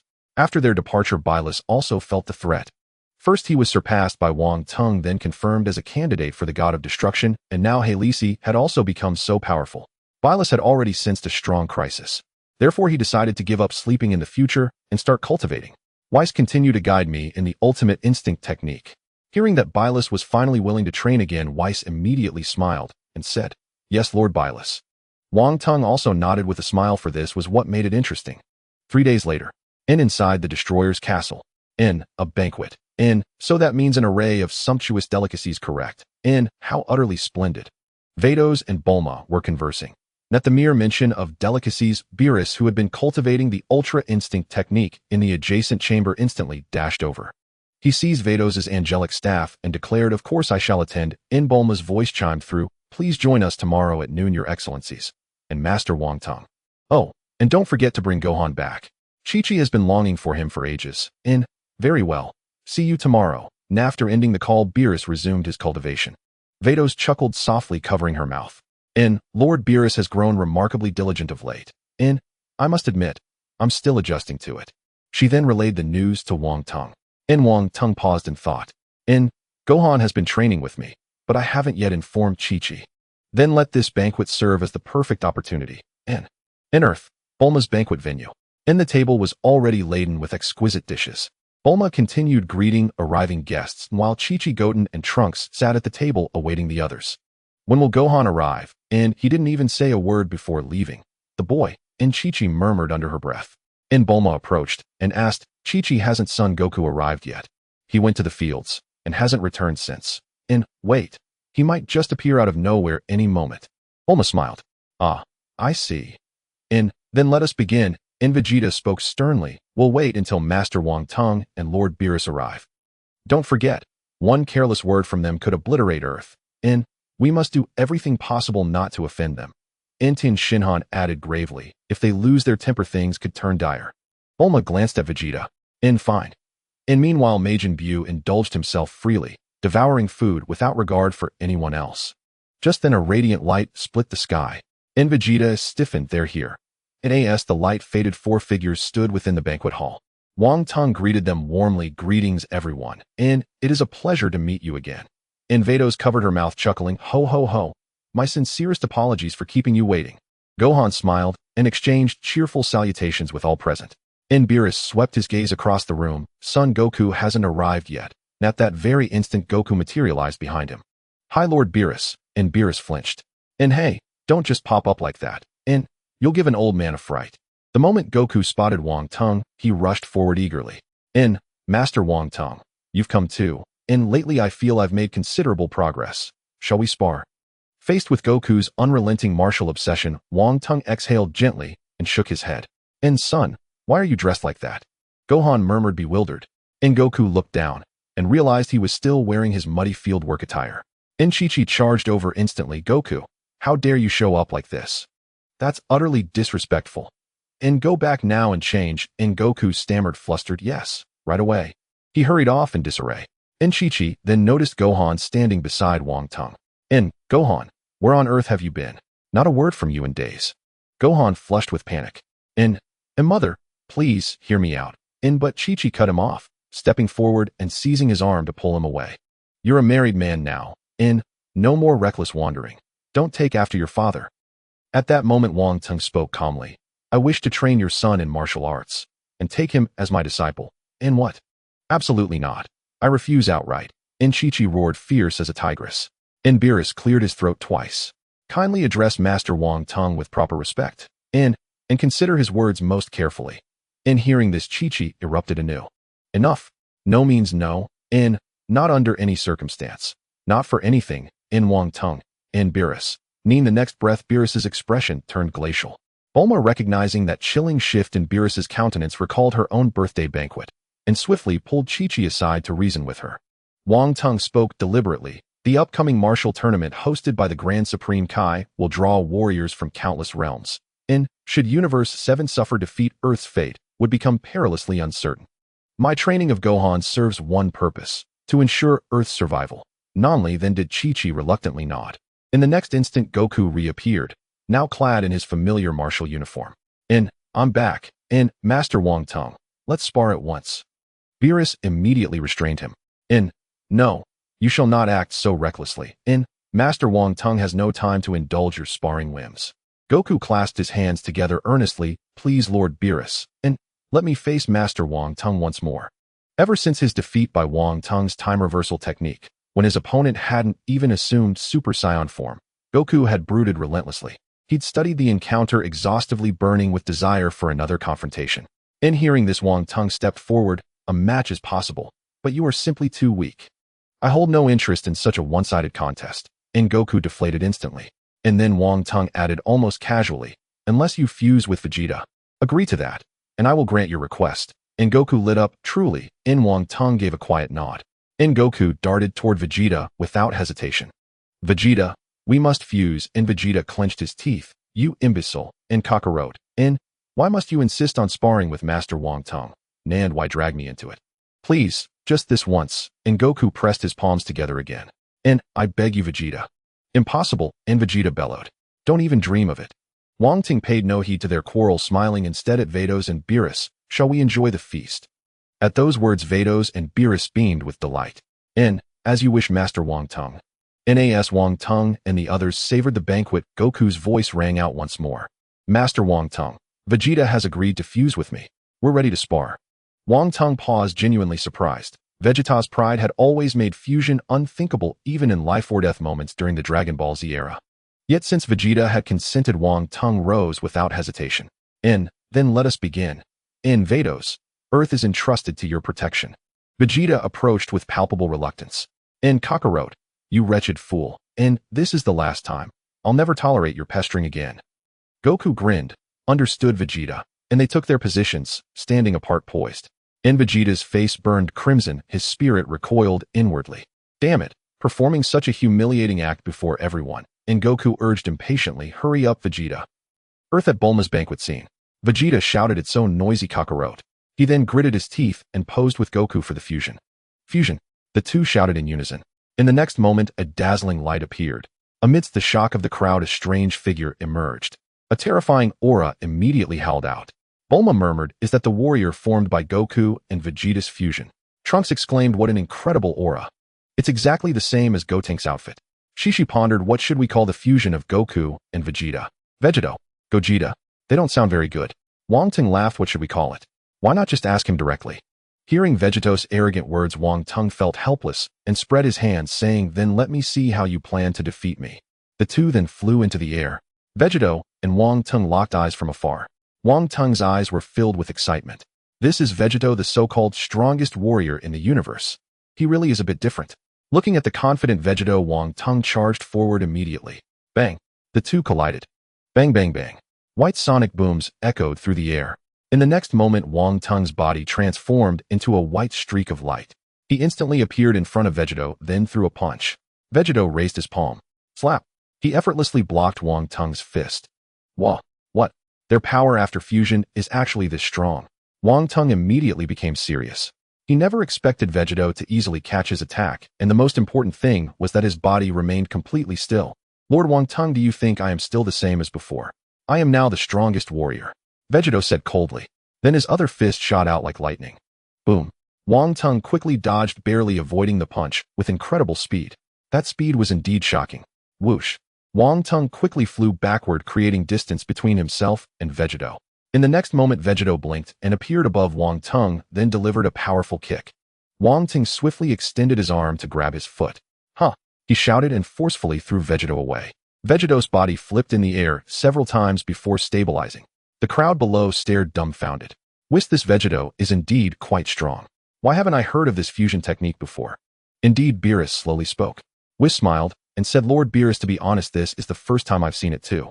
Beerus glanced at Whis, clearly surprised by Whis' response. Son Gohan clenched his fists tightly. At this moment, no one knew how he felt.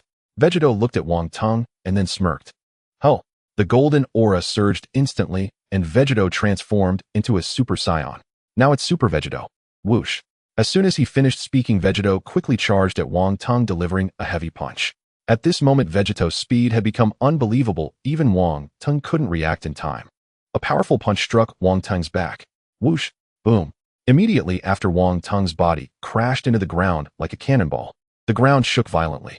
Vegeto watched with a smile as the large crater formed on the ground. Due to the fusion, his power had qualitatively increased, thus suppressing even Wang Tung. Primarily, Wang Tung wanted to test just how strong this Vegeto was, the super warrior who had never lost in the Dragon Ball story. Moreover, Vegeto had the impressive track record of defeating evil opponents like Janemba and Broly. Not bad, the power is surprisingly strong. Wang Tung slowly floated up from the deep pit, a calm voice emanating. Then a golden light surged from Wang Tung's body. Oh!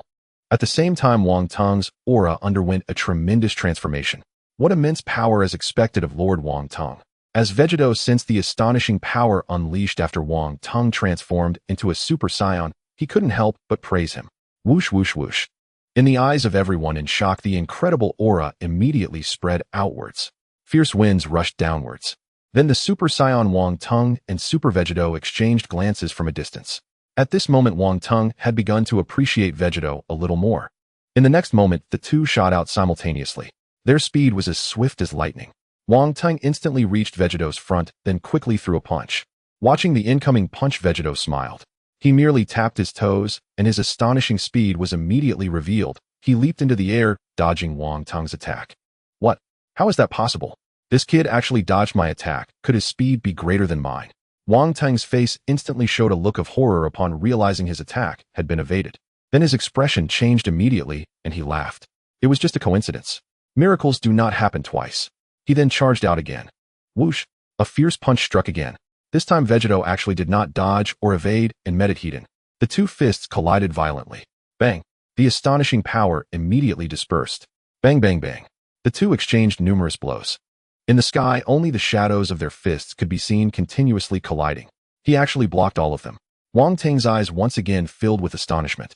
His base combat power had already reached the level of a god, yet he never expected that after transforming into a Super Saiyan, he could not suppress Vegeto. That meant Vegeto's base combat strength was at least at the level of a god. Wang Tung gritted his teeth and charged at Vegito again. Boom. In the next moment, a crisp sound rang out as their fists collided again. A massive white explosion wave instantly spread out. Both could feel the immense power pouring out from each other's fists. Lord Wang Tung's strength is indeed incredible. It seems I cannot afford to be careless. Vegito murmured. As Wang Tung retracted his fist, he kicked towards Vegito again. Sensing the fierce wind, Vegito quickly extended his arm to block. Slap! Wang Tung's kick struck Vegito's forearm, and the two were locked in a stalemate in midair. They gritted their teeth, constantly exerting force against each other. Bang! The two instantly separated. After Wang Tung stabilized his form, he showed no intent to give Vegito a chance to breathe. In an instant, his right hand gathered a chi blast. Whoosh! The chi blast shot out instantly, heading straight for Vegito. Vegito once again showcased his agile speed, swiftly flipping his body to evade. Seeing this, Wang Tung's energy surged rapidly, converging into his hands. The prince's fighting style roared forth. Astonishing energy blasts were rapidly shot out. Boom, boom, boom.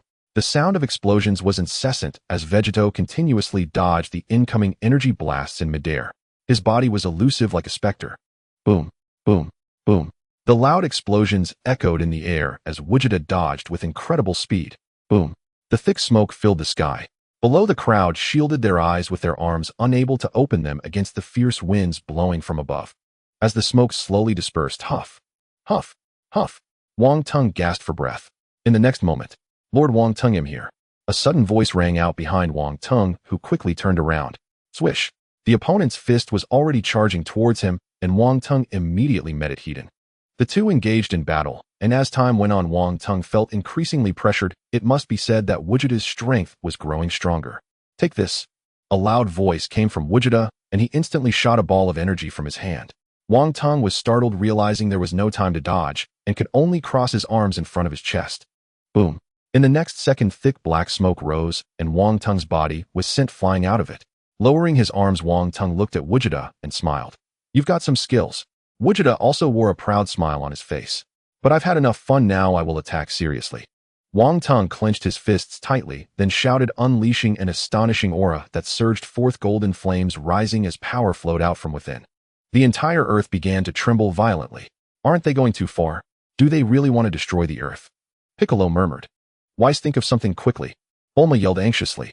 Oh, let's just wait and see. If we interrupt now, Lord Wang Tung will be angry. Weiss replied, but he continued to eat the delicacies in his hand, unaffected by the gravity of the situation. Wang Tung directly transformed into Super Saiyan 4, with red light flickering around him. This match was not merely for fun. The confrontation between Meng and Vegito was an excellent opportunity for him to enhance his strength. Here I come. As soon as he finished speaking, he launched his attack, arriving in front of Vegito in an instant and landing a punch that sent the unprepared Vegito flying. Ouch, ouch, it hurts.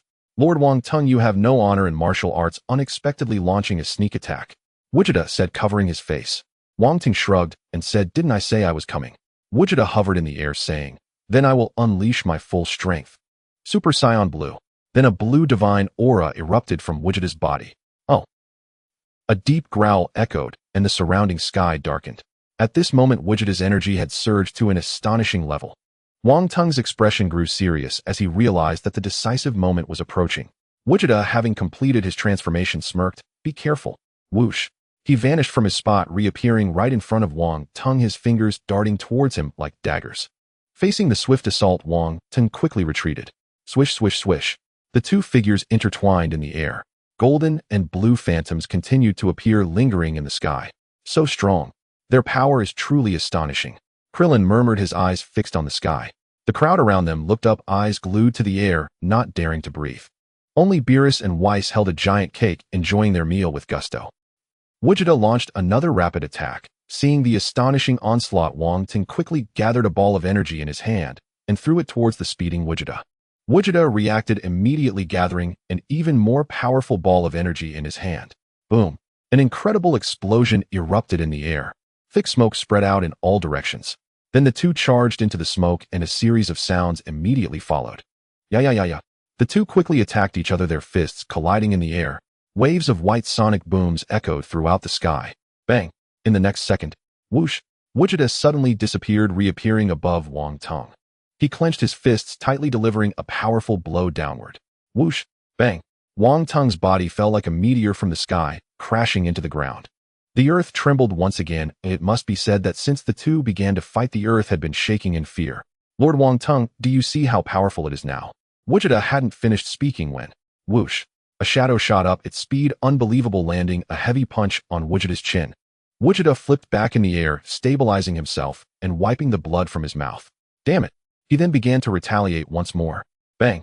The two collided fists again, and in an instant a powerful surge of energy erupted as they engaged in high-speed combat. The energy waves from their clashes shook the entire space. The two fought fiercely, with Wangtung utilizing the power of Super Saiyan 4 and his own realm to battle Wichita, both evenly matched. Moreover, as the battle intensified, Wangtung gradually discovered that his realm was actually enhancing his defensive power. After activating his realm, the pressure from Wichita's fists felt lighter, and even when struck, he quickly dissipated the impact with his realm's power. Bang! The two separated once more. Wichita was equally astonished. He had sensed that his opponent seemed to have turned into an unyielding stone, as if no attack made any impact. Then, gritting his teeth, he thought to himself, if that's the case, then let's settle this with one decisive blow. Dragging this out might really lead to disaster. Then he gathered all his strength into his fist. Wichita's fist shimmered with astonishing energy, and Wangtung immediately sensed his intention. At this stage, Wangtung could not show weakness, so he too gathered his strength to meet him. The incredible power they unleashed made the earth tremble once more. Huh. Bring it on. The two shouted simultaneously. An astonishing scene unfolded as their fists surged towards each other. The entire ground shook violently. Crack. A crisp sound of impact resonated. Wangtung and Wichita both froze in surprise. Suddenly, Weiss appeared between them, effortlessly catching their fists. Do you two want to destroy the earth? Let's end today's match here. The banquet is about to begin. The two exchanged glances and then withdrew their fists. Having ended the battle, Wichita and Wangtung returned to the banquet scene. Goten and Trunks looked at the approaching duo, their eyes sparkling with admiration. The strength of both had made a lasting impression on them. Wangtung also grew increasingly interested in Wichita. He had a premonition that Wichita still had some strength left, and to defeat him, he would likely need to transform into Super Saiyan 5. About 10 minutes later, Wichita transformed back into Goku and Vegeta. After this battle, Wangtung had a deeper understanding of his own power, truly gaining invaluable experience. After the sparring ended, everyone resumed the banquet. Several Saiyans began to eat heartily. Their appetites are incredible. Krillin chuckled, slapping his forehead. After the banquet, Whis and Beerus left Earth. Gohan stayed on Earth because he wanted to spend time with his daughter Xiaofeng. Wangtung, Gohan's master, also temporarily resided in Gohan's home. Hearing that Wangtung wouldn't return to the God of Destruction realm brought a moment of joy to Beerus. At Goku's home. I'm full, Goku said, holding his stomach. Meanwhile, Chi-Chi, who was serving food, twitched her mouth and exclaimed, "What on earth is wrong with you? Goku, you've only eaten half of what you usually do." Goku looked disinterested in food. Wu Tian, standing beside him, also wore a worried expression. "Dad, what's wrong with you?" Goku softly replied, "I don't know why, but I have no appetite." Chi-Chi immediately pressed her forehead against Goku's and asked, "Are you running a fever?" Goku replied, "No." Chi-Chi looked sad. "Does that mean you're going to die?" Hearing Chi-Chi's words, Goku casually said, "I've died twice already. This time I don't feel like I'm dying." Chi-Chi still looked worried. "But you can't even eat, that's absurd. What's going on here?" Actually, Chi-Chi was overly concerned. Goku had already emptied a table full of bowls, and perhaps a Saiyan's stomach was different. Goku's half was already equivalent to a normal person's month's worth of food. Goku softly said, "Actually, I didn't want to worry you." He recalled that while he was out shopping, his body suddenly became unresponsive. Even the instant transmission failed, and Goku fell from the sky, hitting his head and getting a large bump. Hearing Goku's account, Chi-Chi became even more worried. "Can you figure out why? If you ask a regular doctor to check Goku's unusual body, they probably won't find anything." Suddenly, Chi-Chi thought of a good idea. "By the way, why don't you ask the King of the Worlds how he's doing?" Goku nonchalantly replied, "I've already said I'm fine, don't make a big deal out of it." Just then, Wu Tian was sleeping on Goku's lap, looking at Goku, while Chi-Chi also gazed at him. Goku had no choice but to get up. "Alright, I'll be right back." He activated instant transmission. Goku arrived in an unfamiliar bedroom. He looked around and said, "This doesn't look like the King of the World's home. Where am I?" Unexpectedly, Goku simply sat on the bed. At that moment, Bulma, just out of the shower and wrapped in a towel, walked out. "Hey Vegeta, tomorrow is Trunks' sports day, you should at least show your face." When she turned on the light, she found Goku staring at her. Goku greeted her. "Hi." Bulma screamed and hurriedly tightened the towel around her body. Vegeta rushed in quickly. "What's going on?" Seeing Son Goku sitting on the bed, he exclaimed, "Kakarot." Goku squinted and said, "Yo." Bulma pressed a button on the wall, and Goku was immediately surrounded by a group of high-tech weapons. Are you ready? Goku looked innocent and said, I told you it wasn't on purpose. Bulma shouted, then what was that? Goku replied, I don't know either. I wouldn't intentionally run into someone else's home to see something inappropriate. At that moment, Vegeta and Bulma's faces turned bright red. Vegeta yelled Kakarot. Son Goku realized he had misspoken, said sorry, and used instant transmission to leave. Son Goku then appeared in front of Krillin and Aral. He finally arrived at the top of the Korin Tower murmuring, this is more troublesome than I imagined. Finally, he reached the King of the Worlds. The king conducted a detailed examination on Goku. You have a delay-type chaotic energy syndrome. If you recklessly use your energy after a few days, you may lose control of it. Goku was stunned, reckless use. He recalled that during his match with Wang Tung, he had forcefully used the tenfold King's Fist while in Super Saiyan Blue form. Because of the King's Fist, the King of the Worlds searched for medical texts and concluded, you'll be fine after some time, although you will recover. Abusing techniques like the tenfold King's Fist is unacceptable. Goku looked puzzled, but Master Wang Tung also used the King's Fist, and he used a 20-fold King's Fist on top of Super Saiyan 5. Why is he fine? Goku's question left the King of the World speechless, but Goku kept pressing for answers. The increasingly impatient king shouted, enough already. Can you compare yourself to the Grand Minister?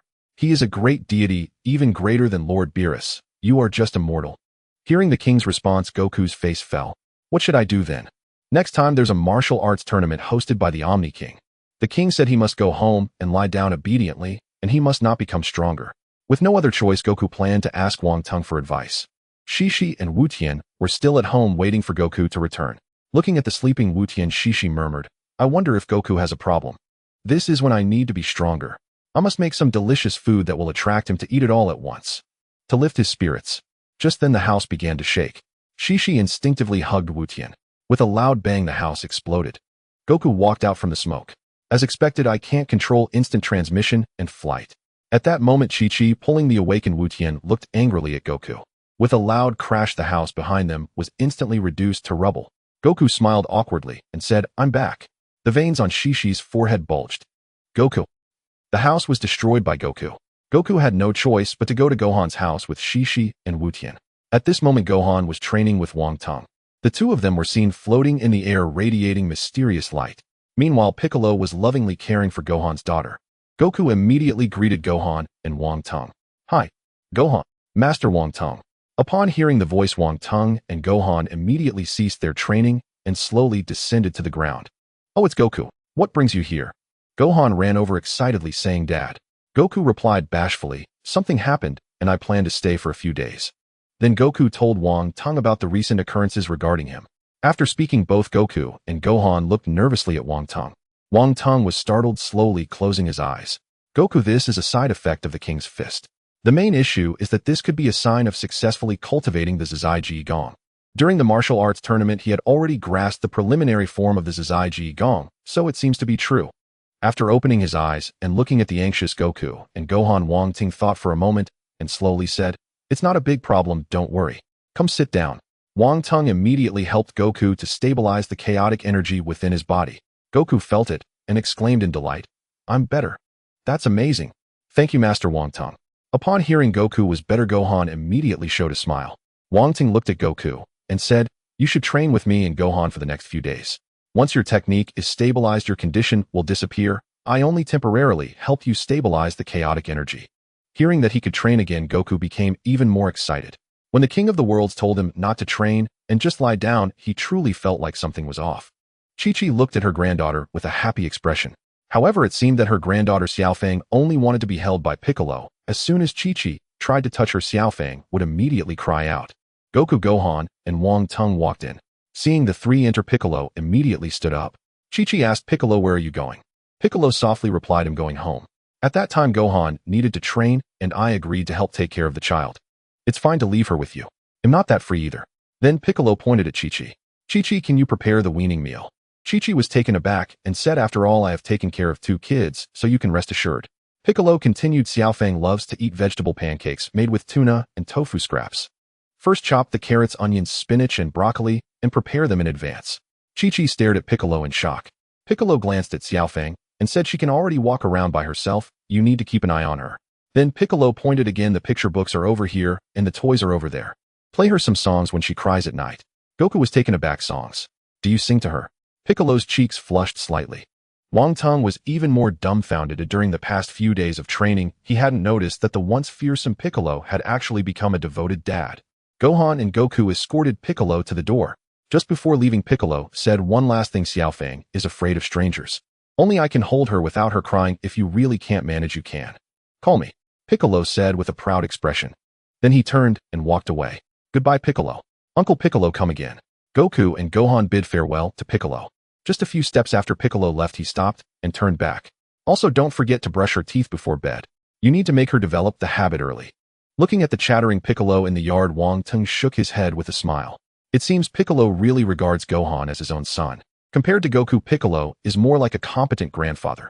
In the end, Piccolo still couldn't leave holding Xiaofang with a beaming smile. It was a brand new day. Wang Teng, Goku, and Gohan were training in the backyard. Just then, Chi-Chi rushed over. Mom, what happened? Gohan asked in confusion. Gohan. Kiki's eyes were filled with tears, and she was choking back sobs. What happened? Chi-Chi. Both Goku and Gohan looked puzzled. Just then, Piccolo returned from shopping for groceries. Wang Teng glanced at Chi-Chi and slowly said, Stop crying. What happened? Hurry up and tell us. Chi-Chi choked out, Xiaofang is missing. Upon hearing this, Piccolo's face turned even greener. Then he shouted, How could you not keep an eye on her? I told you to be careful. Oh, she can walk by herself. Not far away, Pilaf and his companions were startled by Piccolo's roar. Meanwhile, Xiaowu held the baby Xiaofang and murmured, Piccolo. Gohan panicked, saying, What should we do? When Bidalai comes back from work, she will kill me. Wang Teng coldly said, Then hurry up and find her. It's too late to complain now. The few of them split up to search. Piccolo's roar had already frightened Pilaf and his companions, and they rushed towards their robot. The three of them hurriedly rushed into the cockpit, and the hatch immediately closed. Pilaf began tapping on the screen frantically. Take off for me. The robot slowly took off. In a short while, it flew into the sky. With a whoosh, it disappeared into the horizon. Pilaf sat in the cockpit drenched in cold sweat. So scary. Asu, sitting in the passenger seat, muttered, Actually, we haven't even started doing anything bad. There's no need to run. Xiaowu helplessly said, Pilaf, I brought her too. Xiaofang cooperatively stretched out her little hand. Pilaf immediately stood up and said, What are you doing? Hurry up and throw her down. Xiaowu said reluctantly, How could that be possible? If you want to throw her, you throw her. Pilaf yelled, How could I do such a thing? Xiaowu was so frightened by Pilaf that she started to cry loudly. Wang Teng's divine power immediately enveloped the earth. In no time, he detected a faint scion aura. This faint response seems to be Gohan's daughter Xiaofang. But how could she be in the high sky? The next second, Wang Teng disappeared from his location.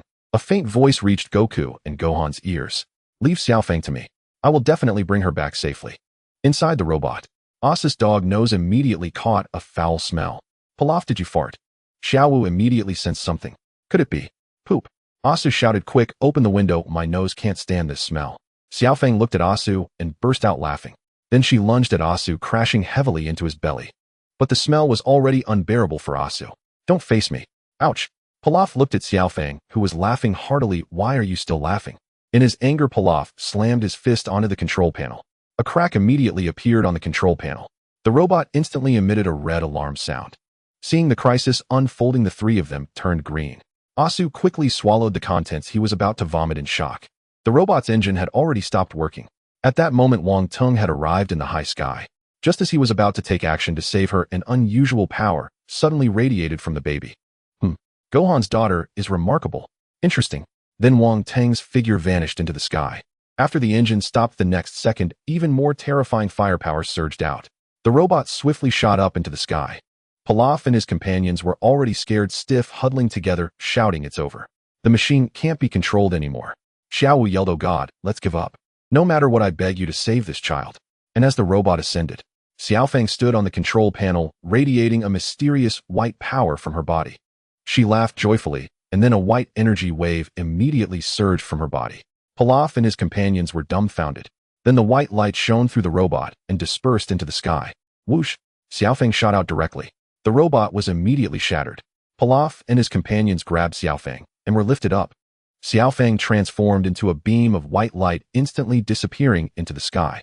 In space, Xiaofang, radiating a white energy wave, hovered in space. Pilaf and his companions clung tightly to her feet. Wang Teng looked at this scene in shock and muttered, She can use energy in just 3 months. This talent is even more terrifying than Gohan's. Xiaofang looked at space with a smile, her little hands continuously reaching out trying to grab the stars in the sky. Pilaf was sweating profusely, saying floating in the air. But she's still a baby. Asa spoke up, but she's a scion. At that moment Wang Tung appeared next to Xiaofang. Xiaofang, come back with me. Upon seeing Wang Tung, Xiaofang immediately smiled and leaped into his arms. Then Wang Tung glanced at the three below. Pilaf and his companions immediately broke out in a cold sweat. Whoosh! A flash of white light shone. Wang Tung took the few of them and vanished into space. Earth! A white light streaked across the sky. At that moment Wang Tung glanced at the three people gripping Xiaofang's ankle. The three of them immediately felt as if they had fallen into an icy abyss. Then they released Xiaofang's ankle and plunged to the ground, embedding themselves into a large tree. Xiaowu murmured that guy's gaze is too terrifying. Ashio also spoke up saying, I never want to get close to those scions again, they are too scary. Bidalai opened the door. I'm back. Xiaofang immediately called out Mom. Bidalai quickly picked Xiaofang up and gently said, have you been good at home? What's wrong? Ryukong and the others looked exhausted, clearly worn out by this guy. Bidalai looked at everyone with a puzzled expression. Gohan stood up and waved his hands in a panic, saying it's fine, it's fine. Bidalai still sensed something was off and softly said to Xiaofang, Xiaofang, did you cause trouble for everyone? Grandpa is not well, he shouldn't be worried. Xiaofang smiled and called out Grandpa. Grandpa. She kept waving her little hands looking for her grandpa. Ryukong immediately stood up excitedly. Chi-Chi also smiled and said it's only been a few days and the child has grown up. A maternal smile appeared on Piccolo's face as well. At this moment Ryukong's family was filled with laughter and joy. Meanwhile, the culprit behind this commotion, Wang Tung, was in the backyard practicing the Zizai Ji Gong. 2 days later, at Bulma's house in West City. At this moment Bulma was checking the surveillance because Trunks and Goten, who had come to play, were missing. So Bulma found Vegeta and told him the whole story. Vegeta exclaimed, did Trunks and the others board a spaceship? Bulma said worriedly, they should have come home long ago, but I can't find them anywhere. I was worried something might happen, so I checked the security footage. But I saw him boarding Monaka's time-space delivery ship. Vegeta snorted coldly, TCH, who told you to keep buying random things? Bulma's expression changed, and she angrily said, how what? Are you blaming me? Vegeta immediately broke into a cold sweat and said, that's not what I meant. Bulma, looking aggrieved, said, you said Trunks went missing and you blame me for ordering dessert. Just then Timespace Officer Jack spoke up, sorry to interrupt your argument, but I have to go back. I had someone specially come here. Bulma quickly smiled and said, wait Jack. Don't be unhappy, only you can help me. Please go bring Trunks and Goten back. I heard the next stop is Fire Boiling Star. They should be there. However, Jack indicated he was busy and didn't want to help. So Bulma used her trump card saying, if not, I can only reveal the photo of you drawing a mustache on the Galaxy King. That will get you demoted.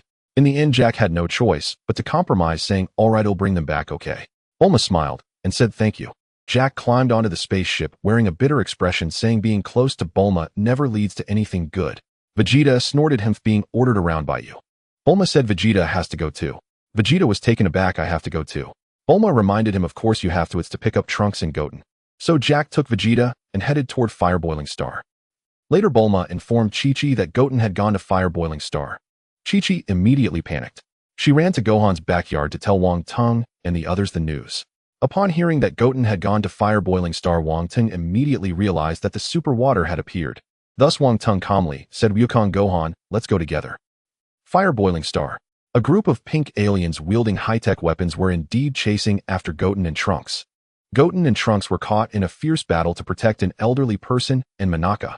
At that moment, a golden ray shot from the high-tech weapon towards Trunks. Goten exclaimed, Trunks. Trunks' eyes widened as he found himself without any power to resist. At that moment, the golden ray was instantly deflected, exploding in the air. Boom. A figure appeared in front of Trunks. Seeing the newcomer, Trunks immediately smiled and excitedly said, Dad. Vegeta coolly turned around and said, we'll talk later. Jack was instantly surprised to find that the one chasing Trunks was the supervillain they were after, Griller. Goten also landed beside Vegeta. Vegeta looked gravely at the enemy across from him and immediately took a combat stance. Trunks warned Dad, don't get close to them. Before Trunks could finish, Vegeta charged out. Whoosh. He vanished from his spot. When he reappeared, he was already behind an enemy, kicking out swiftly. With a scream, the enemy was eliminated. Vegeta immediately moved at high speed, taking down an enemy with every strike. Vegeta hovered in the air looking at the remaining enemies, saying, disappear quickly. With a roar, a golden energy sphere formed in his hand. Whoosh. The energy sphere shot out. Boom. A tremendous explosion erupted on the battlefield, the sounds of the explosion and screams blending together. As the shockwave from the energy sphere gradually dissipated, only the enemy leader Griller remained. However, the enemies that had been killed turned into pink liquid on the ground, and Vegeta was completely oblivious to the uniqueness of this pink liquid. Vegeta slowly descended from the air, standing opposite Griller. He coldly said, "A bunch of rabble. You're the only one left." However, Griller showed no signs of nervousness, instead laughing mockingly. At that moment, the pink liquid began to wrap around Vegeta. Trunks immediately shouted, "Dad, be careful." In a short while, the pink super water completely bound Vegeta. Vegeta exclaimed, "What is this thing?" As the super water fully enveloped him, Vegeta immediately found it hard to breathe. Jack stared blankly at the scene before him. In the next second, Vegeta was thrown out of the super water. Vegeta crouched on the ground, gasping heavily. Then he stood up, a sense of weakness spreading throughout his body. "My power." Griller slowly walked over, smiling, and saying, "I told you were too careless." In no time, the super water transformed into Vegeta's appearance. Vegeta angrily asked, "Who the hell are you to dare take my form?" The super water Vegeta calmly replied, "It's not that I took your form, I absorbed all your power. Now I am Vegeta. You are merely my shedding." Vegeta could not accept this reality, roaring, "Calling me a shedding? That's just nonsense. You imposter." Vegeta swayed unsteadily as he stood up. "Hurry up and die." He immediately assumed the Kamehameha stance, but ultimately realized he couldn't even unleash his final move. Vegeta's body trembled incessantly. The super water Vegeta wore a mocking expression.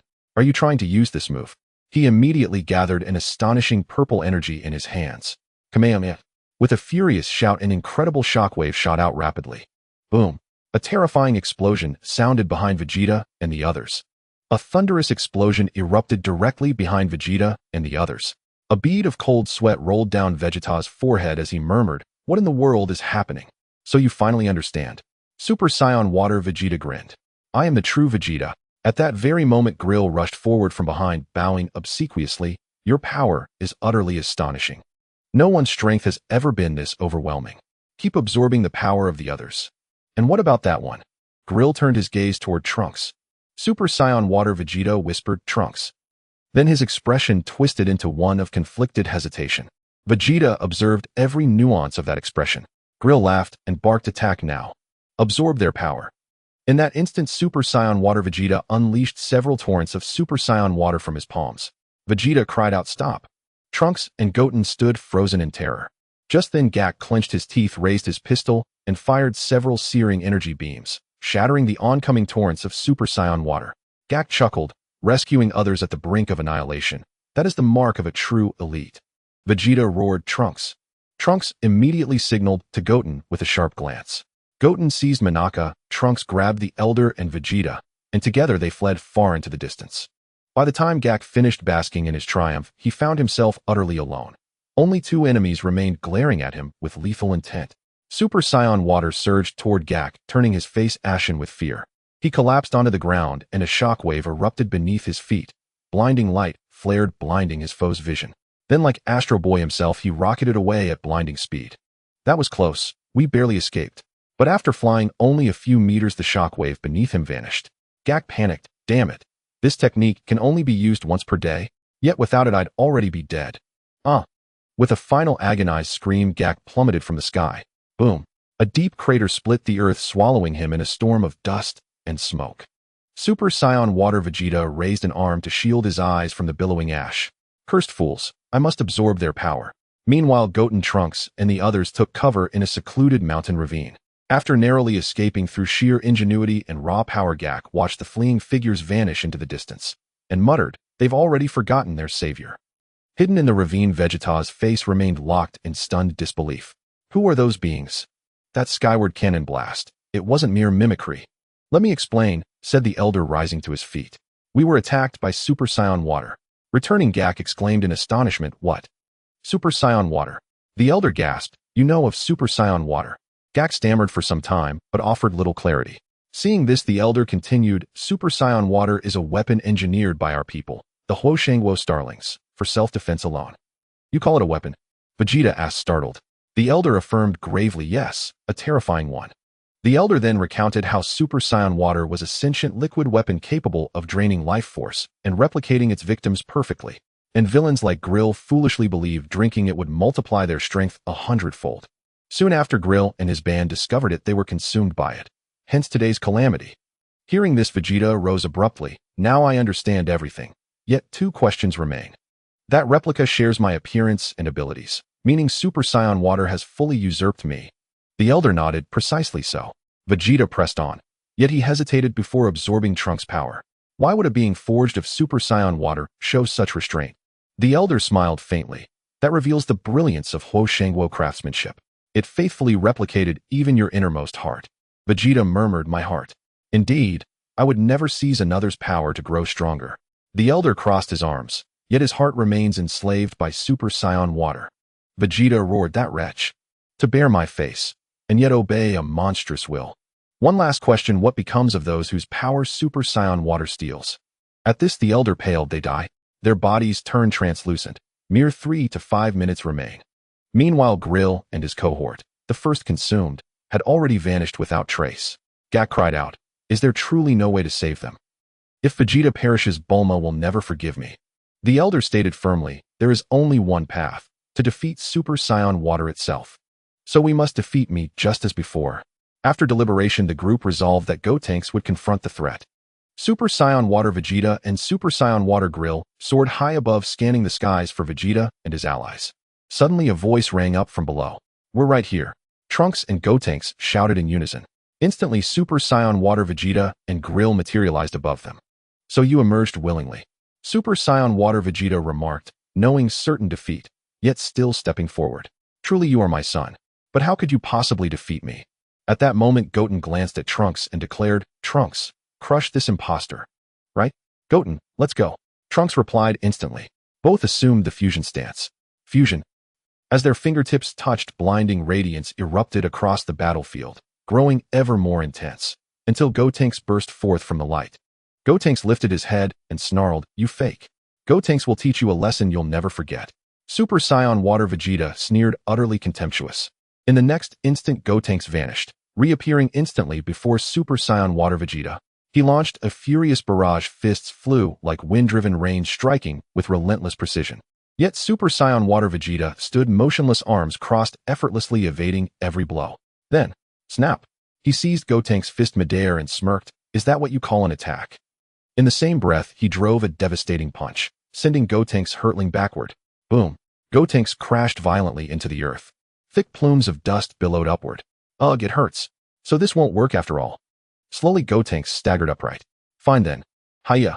A guttural roar tore from Gotenks' throat, and golden aura erupted, surging violently around him. The entire Huo Shangguo planet trembled violently as staggering waves of energy exploded from Gotenks' frame. His hair lengthened rapidly, his golden aura blazed ever brighter, incandescent and unrelenting. As Gotenks roared anew, his power surged to its absolute zenith. Silver lightning crackled within the molten gold of his aura. In that moment he ascended, becoming a Super Saiyan 3rd grade. Grill, hovering above, gasped. Even after fusion, they evolved further. I crave that power more than ever. Super Saiyan Vegeta shot Grill a look of pure scathing disdain. Super Gotenks ignited his aura. Whoosh! In an instant he reappeared before Super Saiyan Water Vegeta. Super Saiyan Gotenks pointed at Superman Vegeta and proclaimed, watch me defeat you with one move. Super Tornado Kick. An astonishing kick landed directly on Vegeta's neck. A golden wave of energy immediately spread outwards. Superman Vegeta wore a mocking expression, useless. Super Saiyan Gotenks was taken aback, quickly retracting his leg, shouting, then ill use this move. Super Special Crushing Hammer. Super Saiyan Gotenks clenched his fists tightly and leaped high, crashing down towards Superman Vegeta. Boom! The incredible energy instantly blasted downwards, shaking the ground violently, clouds of dust rising. Yet Superman Vegeta stood motionless in the air, laughing. It's like a mosquito biting me. Super Saiyan Gotenks was startled and quickly retreated into the air. He immediately struck many flashy poses and shouted, Shining Power Bomber. Countless golden energy blasts were gathered by him. Whoosh! With a loud roar, the golden energy blast shot rapidly towards Superman Vegeta. Boom, boom, boom. Incredible explosions erupted in the air. Countless fireballs rained down, engulfed in black smoke. As the smoke slowly dispersed, Superman Vegeta's voice came through, such childish tricks. You dare to fight me? Super Saiyan Gotenks hovered in the air, panicking. Oh, it has no effect at all. An old man hid behind Vegeta, saying, no, the power difference is too great. Jakku also murmured, I want to help them, but am in danger too. At this moment, they noticed that Vegeta's body had begun to become somewhat transparent. Superman Vegeta snorted coldly. The skin I shed disappear quickly. Up above, Grill reminded, quickly absorb Gotenks' power. Super Saiyan Gotenks exploded with energy golden flames rising continuously. I absolutely cannot lose. As soon as he finished speaking, he charged towards Superman Vegeta rapidly. Just as his fist was about to touch Superman Vegeta, an astonishing scene unfolded. Superman Vegeta delivered a punch to Super Saiyan Gotenks' abdomen with even greater speed. Super Saiyan Gotenks immediately felt an unimaginable pain spread throughout his body. Following that, pink shadows began to sway in the air and Gotenks' screams echoed continuously. Under Superman Vegeta's attack, Super Saiyan Gotenks had no power to fight back, only passively taking hits. Boom, boom, boom. Super Saiyan Gotenks was struck several times. Boom. His body plummeted from the air, crashing heavily into the ground.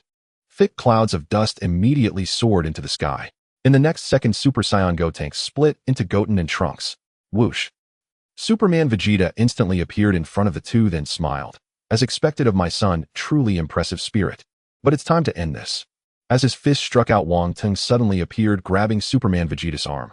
I won't let you succeed. Superman Vegeta exclaimed. Wong Tung, Son Wukong, and Son Gohan then also appeared beside Vegeta. Wukong asked Vegeta, are you okay? Vegeta cried out, Kakarot. Gohan and Wong Tung. Son Wukong glanced at Vegeta beside him, then at the Vegeta held by Wong Tung, frowning. There are two Vegetas. Vegeta shouted, pointing. That one is the fake. Wukong looked closely and murmured. That one looks strange, it's a purplish red Vegeta. Goten pointed at Superman Vegeta and said, Uncle Wong Tung, quickly defeat that guy. Trunks also urged, if it's too late, Dad will die. Wong Tung nodded. He was very familiar with this Superman water thing and knew that this copy possessed all of Vegeta's powers. Looking at Wong Tung, Superman Water smiled. Wong Tung, I never thought I would get to fight you again. Wong Tung laughed. You don't actually think you can win, do you? The two stared at each other. In the air, Grill laughed. Are three incredibly powerful guys coming again? Goten said, Uncle Wong Tung, be careful, this guy can absorb your power. Superman Vegeta roared, I will never do that. This is a life and death battle, Wong Tung, I will defeat you. And after defeating him, it'll be your turn, Kakarot. In the air, Grill shouted, stop talking nonsense, quickly absorb his power. Superman Vegeta glanced at the air and said, anyone who tries to interfere with me will be killed without mercy. Grill immediately became furious. Do you dare to disobey my orders? Fine. A light appeared in his abdomen, and below Superman Vegeta seemed to be electrocuted, crying out in pain. Vegeta exclaimed, what happened? The old man from the Fire Up Pot Star said, Superman Water wants the copy to obey orders. Vegeta angrily replied, who dares to issue commands to me? Superman Vegeta also whispered, I will not obey anyone. Huh. Whoosh. Superman Vegeta instantly appeared in front of Grill. Die, you trash. An astonishing punch flew rapidly and Grill was immediately struck hard, quickly falling backward. Boom, boom, boom. He crashed through 3 mountain peaks buried in the rubble. The electricity on Superman Vegeta immediately disappeared. Wong Tung laughed at this scene, still that proud Saiyan prince. Just like Babidi back in the day, history is always remarkably similar. The old man from the Fire Up Pot Star had a face full of disbelief, saying, incredible, he broke free from Superman Water's control. Superman Vegeta murmured, now that no one is interfering, let's begin. Let me wash away the shame of the last match. Wong Tung crossed his arms and smiled, Vegeta, come on. I'm ready anytime. Whoosh. Wong Tung instantly appeared in front of Superman Vegeta. Below, Son Wukong clenched his fists, saying, damn, I really want to fight with Lord Wong Tung too. This time Vegeta got ahead of me. Next to him, Vegeta immediately protested, shouting, hey Kakarot. That one is just a fake, what's the big deal, Vegeta? Superman Vegeta swiftly kicked out, but Wong Tung simply extended a hand and easily countered his attack. Superman Vegeta clenched his teeth tightly, his face filled with rage, but he found that no matter how hard he tried, he could not break free from the opponent's grasp. Whoosh! In the next second, Wong Tung reappeared above Superman Vegeta. A heavy punch came crashing down. Opt! With a scream, Superman Vegeta plummeted downwards. Boom! The ground was immediately struck into a large pit, dust billowing. Wukong exclaimed excitedly, awesome. As expected of Lord Wong Tung. Gohan had a smile on his face.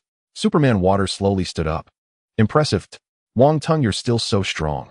However, I will not concede so easily. He slowly began to rise into the air. While the two faced off, the Superman Water that had been defeated by Superman Vegeta transformed into purplish red water, sneaking away to the side. Trunks glanced at his father, who was now transparent, and shouted, Uncle Wong Tung, there's no time left, quickly defeat that guy. Vegeta looked at the air, murmuring, what is that guy Wong Tung dawdling about? Super Saiyan Water Vegeta's body instantly erupted with white waves of energy, a powerful aura spreading through the air. In that case, let me show you a bit of my strength. He provocatively waved at Super Saiyan Water Vegeta. Super Saiyan Water Vegeta's face immediately turned angry as he rushed forward. A swift punch aimed directly at Wang Tung came flying in. Facing the enemy's rapid attack, Wang Tung remained motionless in the air, allowing the punch to strike his face. Looking at the impact, a smile instantly appeared on Super Saiyan Water Vegeta's face. Then Wang Tung nonchalantly tilted his head back, directly shaking off the punch.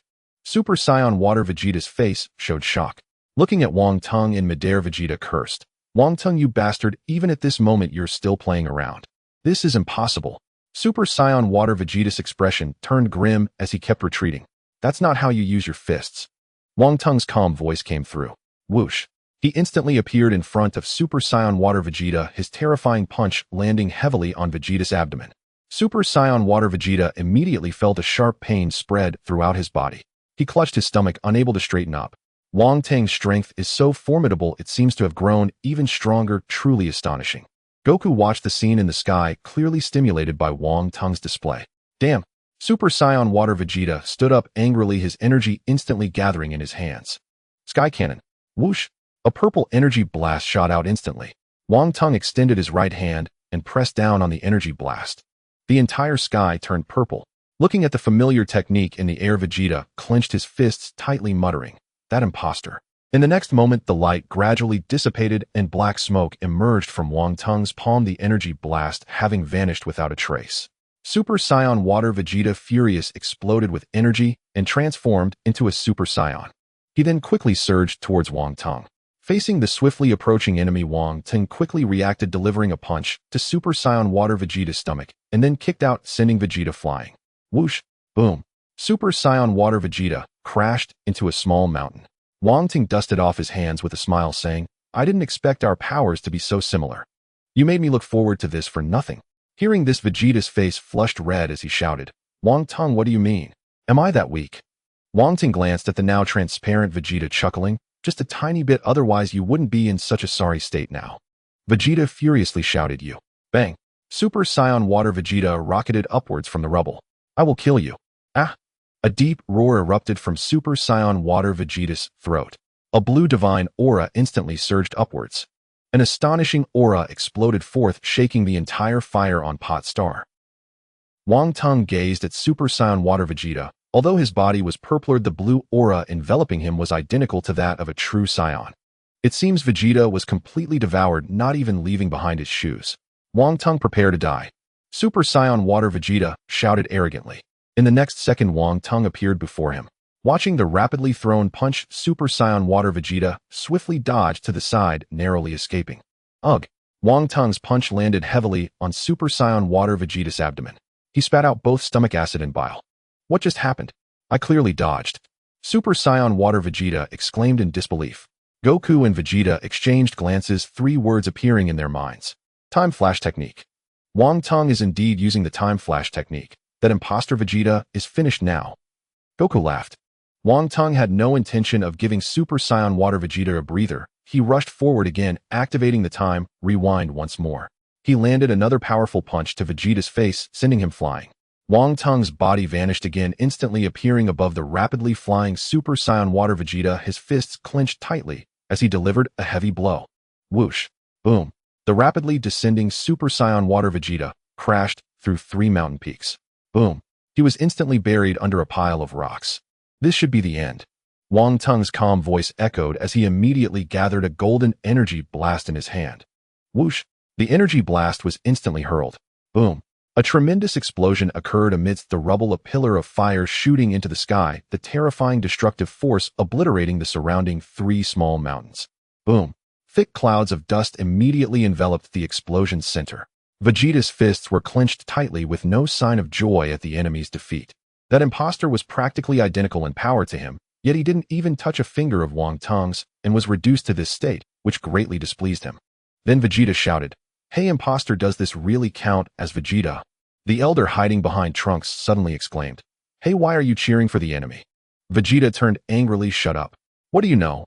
The elder immediately sealed his lips, not daring to speak further. Goku, Gohan, and the others could only smile wryly. In the next second, ah! A shocking shout echoed from below.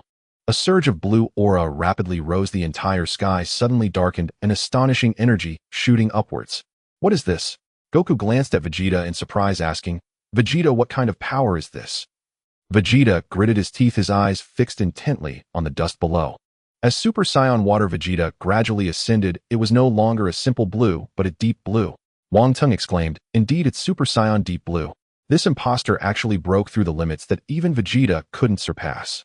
Vegeta angrily retorted, damn that imposter bastard. Super Saiyan Water Vegeta hovered opposite Wang Tung. Wang Tung smiled. I didn't expect you could transform into Super Saiyan Deep Blue. Super Saiyan Water Vegeta's face was filled with pride as he declared, haven't I already said I am Vegeta? I merely surpassed my limits. Are you ready? This time it won't be like before. Looking at the Super Saiyan Water Vegeta who had transcended his limits, Wang Tung's expression finally grew serious. In that case, let me show you my strength. Ah!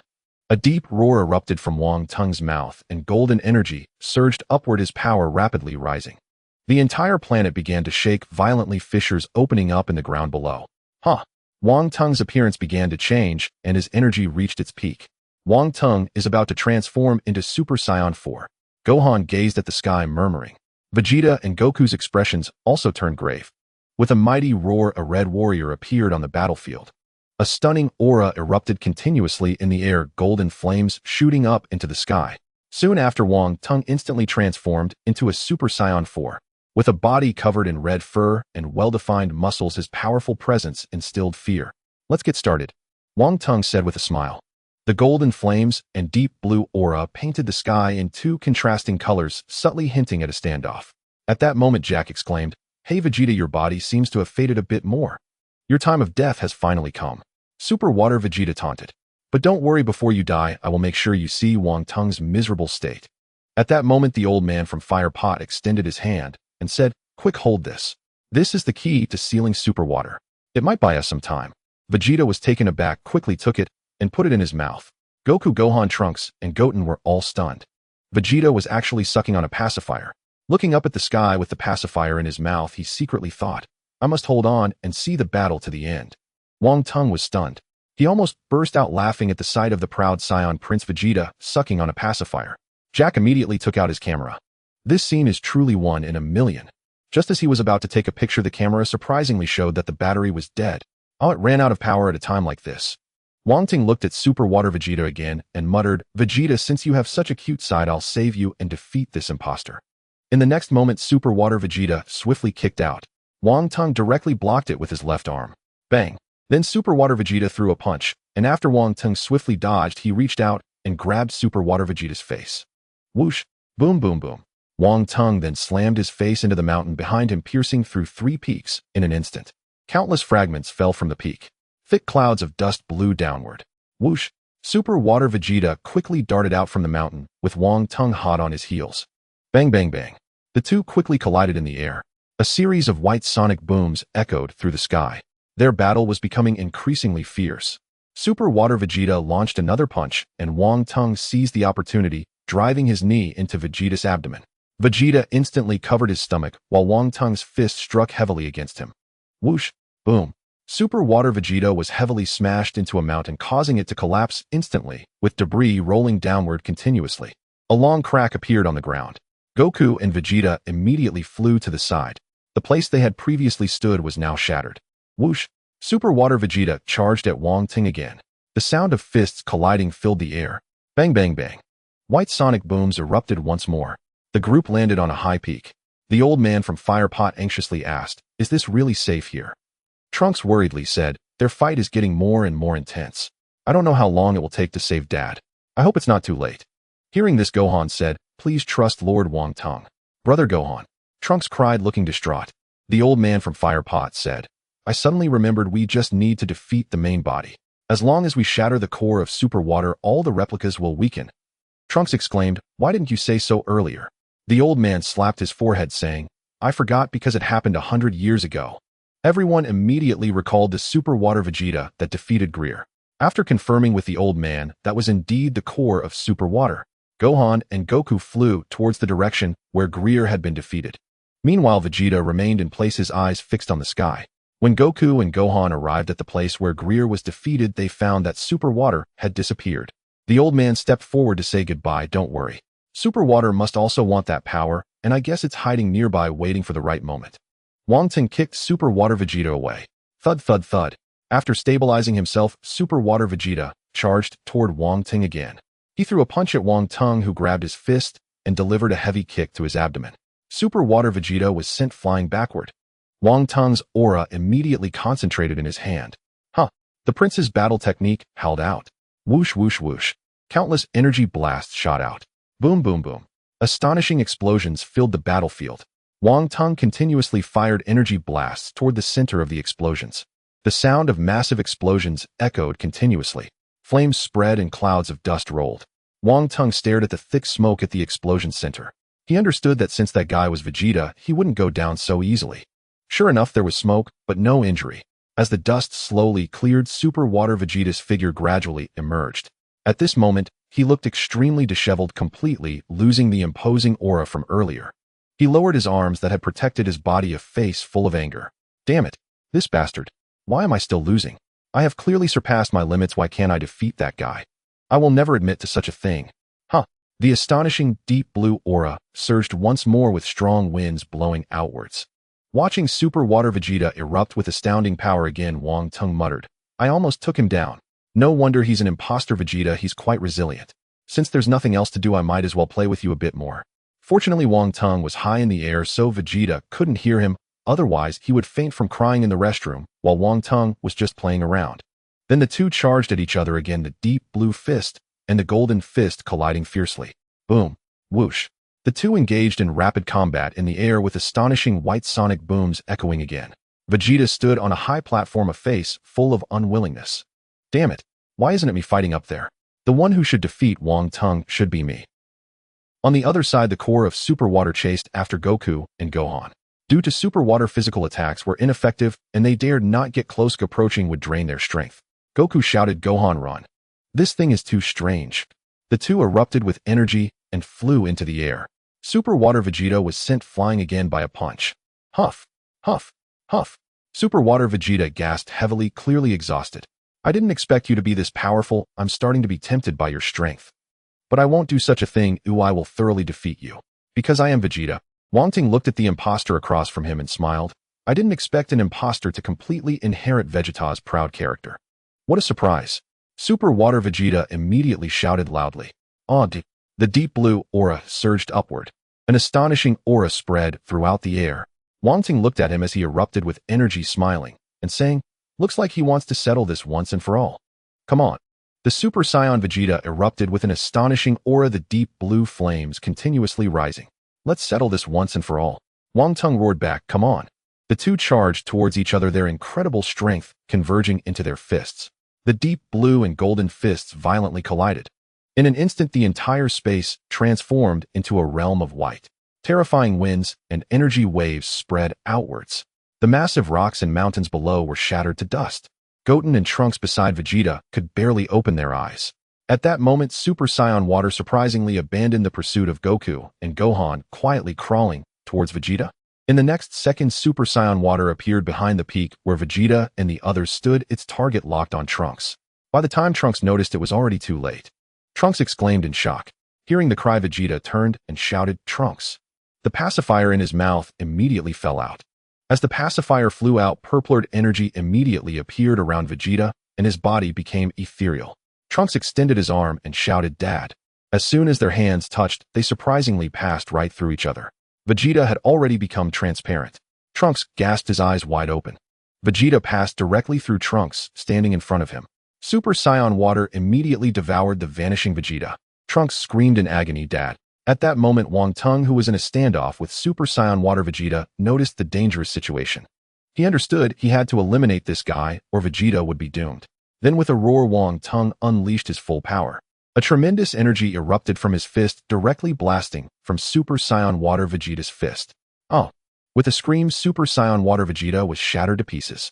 At the critical moment, the already ethereal Vegeta became real again. Vegeta stared blankly at his body, saying, Look at my body. Trunks immediately hugged Vegeta, sobbing, Thank goodness, Dad. At that moment, Goku and Gohan returned with the Elder of the Fire-Boiling Star. Goku looked bewildered, saying, "Did Vegeta recover? It seems that Lord Wang Tung has won." Wang Tung descended from the sky. Trunks immediately expressed his gratitude, saying, "Thank you so much, Uncle Wang Tung. Uncle Wang Tung is amazing and so cool." Goten smiled. Vegeta turned his head away, quietly saying, "Thanks." Wang Tung smiled and nodded at everyone. Then he walked towards the somewhat dazed Super Saiyan water on the ground. Since the clone was destroyed, it became temporarily dazed. As long as it recharged for a while, it could once again absorb others' powers. Looking at it, Wang Tung frowned and began communicating with the system. "System, can this Super Saiyan water be absorbed?" Wang Tung's voice echoed in his mind. After a while, the system's mechanical voice responded. "Hello, host. Of course, this low-grade planet's weapon can be absorbed." Wang Tung was overjoyed. It could indeed be absorbed. System, absorbs Super Saiyan water. He immediately commanded the system. In the next second, a white light flashed, and Super Saiyan water disappeared from its original spot. Just a few seconds after being absorbed, the system's mechanical voice echoed again. "Ding, congratulations to the host for successfully signing in at the Fire-Boiling Star. Congratulations to the host for obtaining the combat skill Dragon Fist. Congratulations to the host for gaining a basic combat power of 100 million points. Congratulations to the host for gaining a time rewind of 1 second." A series of voices echoed in Wang Tung's mind. He hadn't expected that coming to the Fire-Boiling Star not only allowed him to recover Super Saiyan water, but also earned him so many sign-in rewards. Truly a huge profit. The Elder of the Fire-Boiling Star held Wang Tung's hand, constantly expressing his gratitude. "Thank you, Mr. Wang Tung." Thanks to Mr. Wang Tung's Super Saiyan water was able to disappear from the Fire-Boiling Star. Wang Tung nodded, saying, "You're too polite." The Elder of the Fire-Boiling Star then turned and said, "Trunks, Goten, thanks to you, otherwise Super Saiyan water would have been taken by the oil-fried people long ago. You're welcome to come play again." Goten smiled and nodded, saying, "Okay." Goku stroked his chin, saying, "It was Lord Wang Tung who subdued Super Saiyan water. Indeed, quite impressive. But what a pity I didn't get to face Lord Wang Tung. I'm so envious of Vegeta." Vegeta turned his head and shouted, "What did you say? Kakarot, this time you didn't help at all." Goku chuckled, saying, "Vegeta, speaking of which, you're a big man, yet you were sucking on a pacifier earlier." Vegeta's face turned red, turning his head away and softly saying, "What did you say? I didn't hear." Later, everyone returned to Earth. Biddy Lee held the little Fong in her arms, who was continuously chewing on the pacifier. "Little Fong, when you grow up, you won't need a pacifier anymore." Vegeta looked at this scene, dumbfounded, feeling 1,000 points of real damage in his heart. Seeing Goten return, Shishi rushed out immediately. She tightly hugged Goten, saying, "My Goten is finally back. Are you okay? Did you get hurt?" Goten softly replied, Trunks, however, received a scolding from Bulma. "Trunks, you were too naughty. You sneaked into someone else's spaceship. Everyone was worried sick about you." Goten and Trunks chorused, "We know we were wrong." Vegeta stood where he was, trembling all over. That thing was actually a pacifier. Wang Tung walked over, laughing. "Did you not know?" Vegeta yelled, "Who would know? If I had known, I would have refused, even if it meant death." Goku interjected, "Don't say that, Vegeta. If you died, there wouldn't be any life and death competition. And besides, would you be willing to lose to Lord Wang Tung like this?" Vegeta snorted coldly. After the adventure at the Fire-Boiling Star, Wang Tung's strength improved once again. Not only did his basic combat power increase, but his time rewind had also increased to 7 seconds, and he had mastered the Dragon Fist. His strength had been comprehensively enhanced. For an entire week afterward, Wang Tung and Gohan practiced the Zizai Ji Gong and engaged in sparring, both making significant progress. At this moment, Gohan's basic combat power had significantly increased, and in the form of Super Saiyan 4, he was capable of being a sparring partner for Wang Tung. One day later, the two were practicing Zizai Ji Gong as usual when suddenly Whis and Beerus arrived at Gohan's home. Upon arrival, they quickly went to the backyard of Gohan's house. Beerus immediately bowed at a 90-degree angle, saying, "Greetings, Inspector." Wang Tung slowly opened his eyes, saying, "Beerus, what brings you here?" Beerus respectfully replied, "Reporting, my lord, I have come regarding Son Gohan." Wang Tung was taken aback, saying, "Son Gohan? Let's hear it." Upon hearing this, Beerus continued, "Because last time I appointed Gohan as the candidate for the God of Destruction in Universe 7. 3 days later, there will be an event called the First God of Destruction Martial Arts Tournament held in the First Universe's God of Destruction realm, and I would like to take Gohan to participate." Upon hearing this, Wang Tung immediately became interested. The First God of Destruction Martial Arts Tournament. That sounds interesting. All right, 3 days later, I will go with Gohan. Beerus smiled, saying, "Then Whis and I will await your arrival in the God of Destruction realm." Afterward, he exited. Wang Tong said a few words to Goku, and the others then took Gohan back to the God of Destruction realm in Universe 7. Wang Tong returned to the God of Destruction realm with Gohan, where Beerus and Whis were already waiting for them. After exchanging pleasantries with Wang Tong, Whis gently tapped the ground with his angel staff, and the traversing arc enveloped the three of them, transforming into a streak of light that vanished from the God of Destruction realm of the 7th universe. On the way, Wang Tong asked with some confusion, "Beerus, what exactly is the first God of Destruction martial arts tournament?" He was well aware of the plot of Dragon Ball Super and knew such a storyline did not exist. The first God of Destruction martial arts tournament. Beerus pondered for a moment and then explained, "It is an exchange tournament established by the 12 universe gods of destruction, and the champion of the competition will earn the title of the first God of destruction." The reason for bringing Gohan is that the gods of destruction from other universes will also bring their candidate gods of destruction to participate, and there will be competitions among them, the outcomes of which directly impact the future of the entire universe. Hearing this, Wang Tong nodded slightly. This is quite interesting. After the conversation ended, Beerus sat cross-legged. A faint mysterious power immediately appeared around him, which upon Wang Tong's inspection turned out to be the Zizai Ji skill. I didn't expect Beerus to be so serious about his training, but seems this tournament will be anything but simple. Wang Tong remarked, glancing at Gohan. In the next moment, he and Gohan also sat cross-legged like Beerus. Whoosh! A flash of white light streaked across the 7th universe. A day later, with Whis flying speed, they finally entered the 1st universe. Before long, they arrived at the God of Destruction realm of the 1st universe. It looked quite similar to the God of Destruction realm of the 7th universe. However, the giant arena floating in the air and the luxurious seating around it immediately caught Wang Tong's attention. Whis noticed his gaze and began to explain, "Lord Wang Tong, this arena was built by the previous Grand Minister, and its existence time is beyond estimation. Only here can withstand the devastating battles of the gods of destruction." At that moment, a familiar voice rang in Wang Tong's ears. "Greetings, Lord Inspector." Following the direction of the voice, he saw the God of Destruction of the 2nd universe, Hellas, who resembled an Indian girl, smiling as she paid her respects, with the angel Sava standing beside her. "No need for formalities." Wang Tong smiled. He then glanced around and noticed several unfamiliar gods of destruction had already arrived. Wang Tong's arrival immediately became the focus of the entire venue. The angels from various universes whispered a few words into the ears of the gods of destruction, and soon all the attending gods hurried over, bowing at 90 degrees without exception. "Greetings, Lord Inspector." Looking at the neatly standing gods of destruction, Wang Tong surveyed them and nodded, saying, "Everyone please rise, there is no need for formalities." The gods of destruction let out a slight sigh of relief in their hearts. Subsequently, the angels from various universes also bowed to Wang Tong, offering their greetings. It is worth mentioning that the appearance of the angel Makalita from Universe 11 truly caught Wang Tong's eye. She had her hair in twin ponytails, looking like a little loli, making her irresistibly adorable. Whoosh! A streak of light flashed as the God of Destruction of the 6th universe, Kampa, along with the beautiful Vados, also arrived. As soon as they arrived, they immediately approached Wang Tong. "Lord Wang Tong, how have you been lately?" Vados' gentle voice reached him. Wang Tong smiled and replied him, "Vados, you are becoming more and more beautiful." Upon hearing this, a smile instantly filled Vados' face. As for Kampa's greeting, Wang Tong merely nodded slightly and ignored it, which left Kampa feeling a bit dejected. This is the aura of insight. The formidable Makalita slowly approached, constantly sizing Wang Tong up and down. Her beautiful eyes suddenly narrowed and astonishment appeared on her face as she exclaimed, "I didn't expect the Lord Inspector to be a cultivation genius."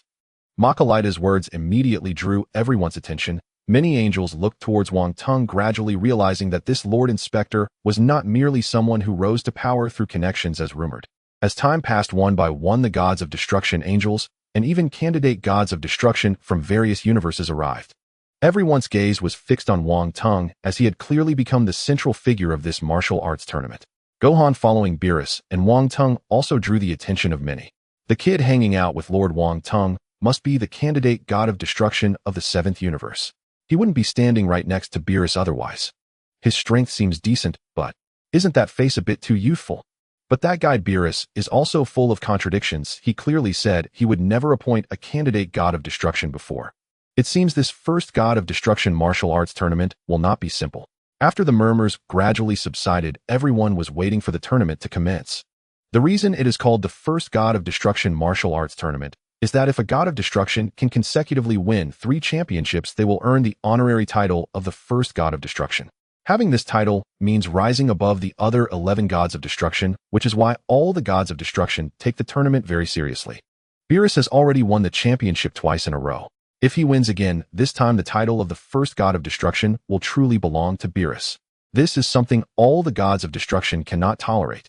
The competition for the candidate gods of destruction represents the potential and future of a universe, and it is also a matter of face for the gods of destruction. Whoosh! A figure descended from the sky. In the next second, under the watchful eyes of the crowd, a figure slowly stood at the chairman's position. The Grand Minister. Wang Tung immediately recognized the figure descending from the sky. It was indeed the Grand Minister, the caretaker of the Omni King. Greetings, Grand Minister. With the appearance of the Grand Minister, all the gods of destruction bowed at 90 degrees. Gohan, quickly pay your respects. Beerus looked at Gohan, who seemed a bit dazed, and a look of panic appeared on his face. Then he whispered a reminder. His seemingly quiet reminder immediately caught the Grand Minister's attention. Beerus broke into a cold sweat. It's over. A faint voice came from the Grand Minister. Inspector, since you are here, please come up for a chat. Wang Tung smiled and said softly, Gohan, stay by Beerus' side for now. Don't be afraid, I will handle everything. Whoosh. In an instant, Wang Tung appeared before the Grand Minister. Long time no see. Wang Tung smiled. You really haven't changed much. However, your aura is much stronger than when you left. That's not fair. You promised to make me a dish before you left, yet you left without a word. The Grand Minister said, slowly, a smile on his face. I apologize, I will definitely make it up to you when I return. Upon hearing this, the Grand Minister nodded with a smile. With a wave of his hand, a second seat appeared at the chairman's table. Since the inspector is here, let's watch and see if these gods of destruction have made any progress. Wang Tung nodded. The Grand Minister then turned his gaze to the still bowing gods of destruction. His faint voice echoed, all gods of destruction, please rise. Yes, the destroyer gods responded and slowly rose to their feet. Looking at Wang Tung sitting beside the high priest, Beerus finally breathed a sigh of relief. Beerus was well aware of what he would face if the high priest got angry, and then thought of Gohan being protected by the inspector, so there shouldn't be any problems. Gohan, you should be more careful in the future and not cause trouble for Lord Wang Tung. Beerus said softly. To this, Gohan could only force a smile, as he had never experienced such a situation, and he was completely unaccustomed to being a candidate for the Destroyer God. Everyone, this time's first Destroyer God tournament will be judged by both the inspector and me. Alright, let the competition officially begin. The high priest's voice echoed in the ears of everyone present. Everyone once again recognized the great power of the inspector, who even the high priest had to respectfully acknowledge. The inspector actually holds the same rank as the high priest, but their powers exercised are different. Lord Beerus, the high priest, has announced the start of the competition, so why is no one taking the stage? What are the rules of this first Destroyer God tournament? Gohan asked in confusion. Hearing this, Beerus smiled and said, rules. You can challenge anyone and take the stage on your own. Upon hearing Beerus's explanation, Gohan was even more confused. Is the competition among gods really this informal? Isn't this just like a free-for-all? At that moment, Topo had already stepped onto the stage. Hey, that kid from Universe 7, are you interested in coming up to play? The voice of Topo, the candidate Destroyer God from Universe 11, immediately echoed throughout the Destroyer realm, unexpectedly targeting Gohan first. Hearing Topo's challenge, Gohan gritted his teeth and jumped onto the stage. Looking at Gohan on the stage, a look of appreciation appeared on Beerus's face. I didn't expect the seemingly timid son Gohan to really show up when something is at stake. Indeed, he hasn't tarnished the reputation of Universe 7. Beerus muttered with a smile. Whoosh. On the stage, Gohan quickly approached Topo. Looking at Gohan approaching rapidly, Topo showed a mocking expression, saying, "You're just a kid looking for death." Topo believed that among the candidates for Destroyer Gods from the 12 universes, he was a top contender, but the kid on the opposite side showed no fear at all, which was truly bizarre. In the next moment, Topo moved his body, disappearing like a specter, and then appeared behind Gohan. He launched an astonishing punch towards Gohan. In response to the attack, Gohan immediately reacted, gripping Topo's fist with both hands. With his effort, he directly threw Topo away. Whoosh! Boom! Topo's massive body crashed heavily onto the stage. A burst of laughter immediately erupted from below. The other candidate Destroyer Gods finally saw this arrogant guy suffer a significant loss and revealed mocking expressions.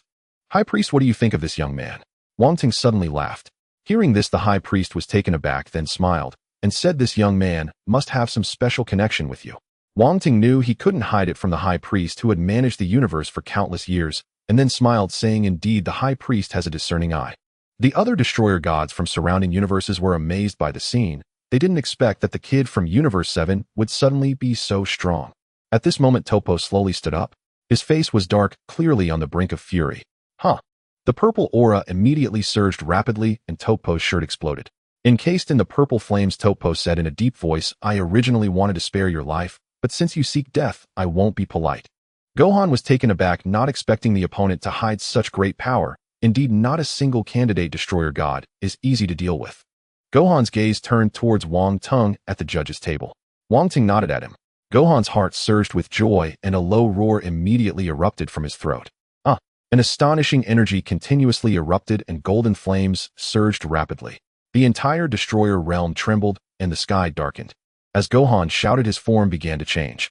He transformed directly into Super Saiyan 4. The golden flames were intertwined with flickering silver lightning, and the overwhelming aura shocked everyone present.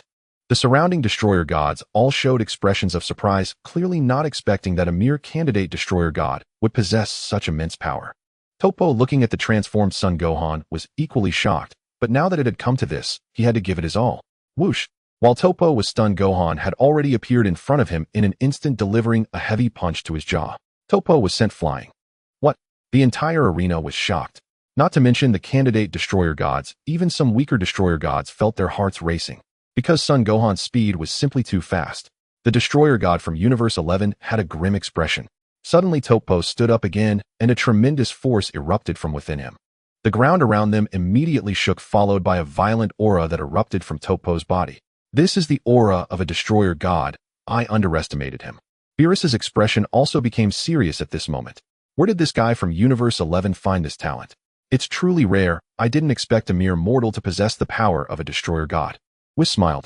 He already understood that Topo's possession of destroyer god power could no longer be hidden, so he shouted, Topo, let's fight. Without holding back, don't have any concerns. Hearing this, Topo finally unleashed all his power, the purple flames continuously erupting. Waves of energy rippled out from the stage. In the next second, Topo charged towards Son Gohan, clearly wanting to regain his earlier loss. Transformed into Super Saiyan 4, Gohan immediately noticed his movement, quickly moving his body, while energy surged in his hands. Countless energy blasts shot out rapidly, and the astonishing energy blasts instantly engulfed Topo. Boom, boom, boom. Sounds of explosions continued to echo from the stage. However, Topo, who had unleashed the power of a destroyer god, was not so easily dealt with. Facing the rapidly approaching and exploding energy blasts, he quickly retreated, gathering purple destruction energy blasts in his hands. Destruction. Whoosh. In the next second, a destruction energy blast was instantly shot out, obliterating the energy blast that Gohan had fired. Topo disappeared from the distance, reappearing behind Son Gohan, delivering a powerful punch. Seeing that he could no longer evade, Gohan crossed his arms in front of his chest, and the heavy fist landed on his arms. Whoosh! Gohan was immediately sent flying. Destruction. Topo seized the opportunity to form another purple destruction energy blast. In an instant, the purple destruction energy blast was thrown out. Gohan, who had crashed onto the stage, quickly got up and leaped upward, dodging Topo's destruction attack. In midair, Gohan quickly raised both hands above his head. Magic flash. Gohan's hands sparkled with dazzling light. The energy sphere that coalesced shot out in an instant. Watching the rapidly approaching energy sphere, Tuapa quickly unleashed a punch, sending the sphere flying away. Boom! A loud sound echoed and thick black smoke billowed upward. Tuapa shook his numbed hands and said, this kid has quite a bit of power. My arm is numb. At that moment, Wei Mei yelled, Tuapa, what are you doing? Hurry up and take care of that kid. Hearing this, Tuapa nodded. He raised his hands above his head and a giant purple destructive energy sphere was immediately gathered. Kid, I didn't want to kill you, but your appearance has disrupted my justice, so don't blame me. Destruction. Whoosh. A purple-black destructive energy sphere shot rapidly toward Gohan. Facing a destructive energy sphere that was several times stronger than before, Gohan immediately erupted with energy golden flames bursting forth. I promised Lord Wang Tung that I would become the strongest warrior. I cannot lose here. Kamehameha. Looking at Gohan gathering energy, Tuapa sneered, kid, your power is nothing but a firefly's glow to me. Die. Tuapa pressed down with both hands, and heavy pressure instantly descended upon the destructive energy sphere. Feeling the pressure from above, Gohan immediately raised his energy to the limit, the white-blue light in his hands flashing incessantly. What you said I cannot do. Wave. Whoosh. The white-blue shockwave shot out, instantly colliding with the black-purple destructive energy sphere before the astonished gazes of the crowd. The destructive energy sphere, accompanied by fierce winds, surprisingly stopped in midair, terrifying energy radiating outward, causing debris to rise from the ground. Meanwhile, Wang Ting sat calmly above. The high priest glanced at Wang Ting, seemingly unconcerned. Gohan continued to channel energy into the Kamehameha. With Gohan's roar, the purple-black energy sphere was slowly pushed back. Weiss, did you see a figure appear on Gohan? Lord Beerus asked in surprise. Hearing this, Weiss smiled and said, are you referring to Lord Wang Tung? Lord Beerus nodded heavily and said, that's right. At one moment, it seemed like Lord Wang Tung's figure appeared on Son Gohan. Tuapa looked at the pushed-back destructive energy sphere, his eyes widening in disbelief. He never expected his destructive power to be elevated to this level, and yet a human could resist it. He then shouted, since that's the case, let me show you what true destructive power is. As soon as the words left his mouth, Tuapa gathered a larger purple destructive energy sphere, which pulsed with astonishing fluctuations. Destruction! Tuapa roared, and the massive purple destructive energy sphere was directly thrown out. Boom! The gigantic purple destructive energy sphere heavily pressed down on the previous destructive energy sphere, and Gohan immediately felt the pressure double. This is bad. It seems Son Gohan is in trouble. Lord Beerus exclaimed. At that moment, Weiss' voice came through. Lord Beerus, don't panic. Perhaps Gohan still has hidden cards to play. Look at Lord Wang Tung's calm demeanor. Lord Beerus immediately looked toward the main stage, finding Wang Tung seated above, calm and composed with not a hint of worry. He then shifted his gaze back to the arena. Gohan was being pressed back by the terrifying destructive energy sphere, the arena behind him being scraped out by his force, beads of sweat rolling off his forehead. Tuapa laughed. Give up. You have no chance of victory. Stop your futile struggle. Hearing this, Gohan's eyes widened, and a series of low growls emanated from his throat. I worked hard to get to this point. How could I give up? I want to become a powerhouse like Lord Wang Tung, and whoever seeks to stop me will pay the price. Tenfold Kaioken. Whoosh, whoosh, whoosh. A red flame instantly ignited above the golden energy, and terrifying energy erupted forth. Wei Mai's eyes widened in disbelief. Impossible. How could a mortal possess such terrifying power? Wang Ting looked at Gohan's eruption with pride. After all, he had trained him personally. After teaching Kaioken to Son Gohan, he never expected him to master it so quickly, surpassing even Goku in terms of timing. Tenfold Kaioken. Gohan's shout echoed throughout the realm of destruction. The white-blue Kamehameha immediately received a powerful boost, instantly opposing the two destructive energy spheres and slowly pushing them back. Tuapa's eyes were filled with astonishment as he roared, how is this possible? How could this happen? How could a human resist the power of destruction?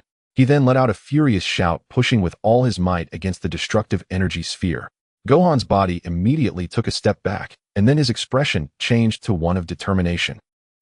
As Gohan's deep roar echoed, the white-blue shockwave erupted with astonishing power, completely pushing the destructive energy sphere back, seemingly about to engulf Tuapa. At that moment, whoosh, Wei Mai's figure appeared unexpectedly before Tuapa. Destruction. A faint voice came from his mouth. In an instant, the energy spheres in the air were all obliterated, vanishing without a trace. Gohan was suddenly alarmed, looking at the suddenly appearing clown god of destruction with fluctuating emotions. Do you still have any shame? Lord Beerus' voice suddenly rang out. Whoosh. In the next second, Lord Beerus stood on the arena. The two of them gazed at each other from afar. The air instantly thickened. Beerus and Wei Mei both nodded back at the two behind them. Gohan and Tuapa both retreated from the arena. Beerus, show mercy where you can. You have already won. Why must you kill without hesitation? Wei Mei said in a low voice. Let's talk. Lord Beerus roared angrily, clearly infuriated by Wei Mai's actions.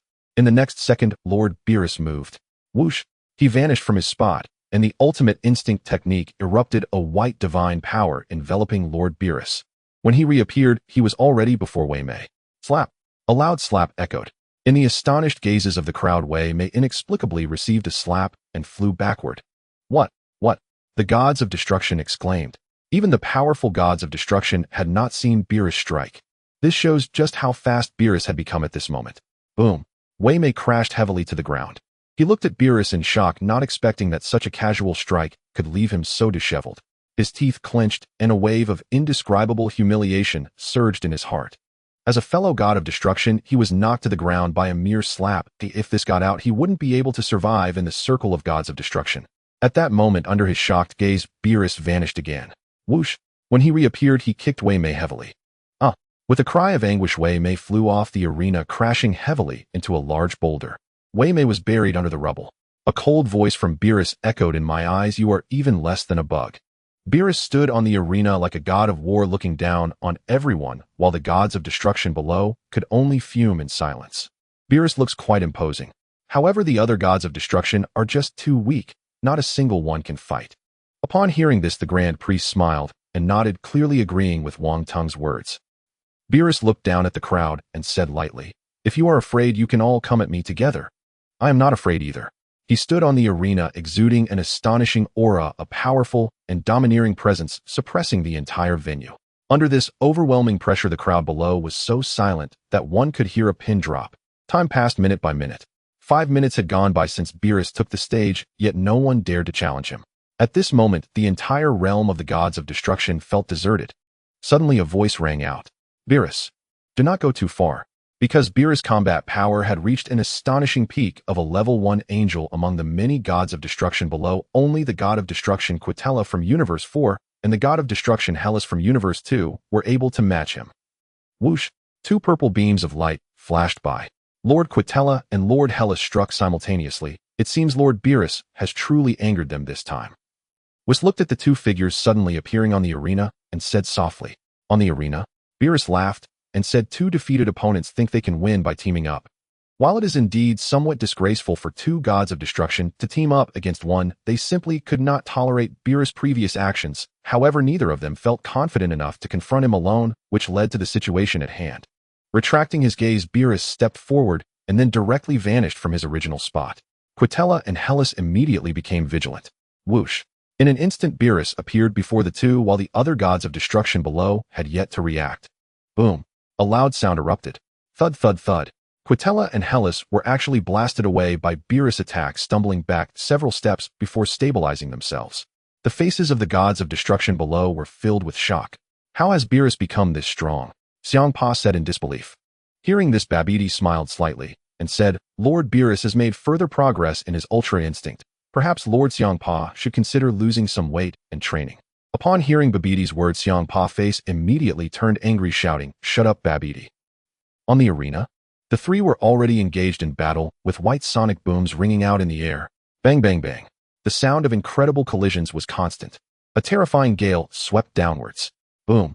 Suddenly 2 figures fell from the sky, crashing heavily onto the ground. The angel Sava exclaimed, "Lord Hellas." Everyone focused their attention, and indeed it was Hellas and Quitella who had been knocked to the ground. Beerus hovered in the air looking down at the 2. A faint voice suddenly rang out. "Destruction?" A massive purple energy sphere appeared in Beerus' palm. The expressions of Hellas and Quitella were uncertain. They hadn't expected that Beerus had become even stronger than when they last fought him. However, at this moment, if they were to back down, it would be a significant loss of face. Thus the 2 quickly got back up, explosively releasing their ki, and purple flames of energy surged up. A roar erupted from both of their throats. Destruction? The 2 simultaneously gathered a purple energy sphere of destruction. The terrifying wind wreaked havoc across the entire arena. Whoosh! The 2 energy spheres were immediately launched. To the astonished eyes of the crowd, they collided with a thunderous crash. Boom! Rumble! A massive explosion echoed immediately. The terrifying energy shockwave spread outward continuously. Boom! The sound of the explosion rang out instantly. Bang! Hellas and Quitella were directly blown away, crashing heavily onto the arena hundreds of meters away. Meanwhile, Beerus in the air maintained his attacking posture, not moving an inch. The Ultra Instinct is a comprehensive enhancement of abilities with speed, strength, and defense, receiving qualitative improvements. At this moment, Beerus' power had far surpassed theirs. 1 minute, 2 minutes, 3 minutes passed. The 2 did not get back up, leaving it unclear whether they were injured or had simply given up.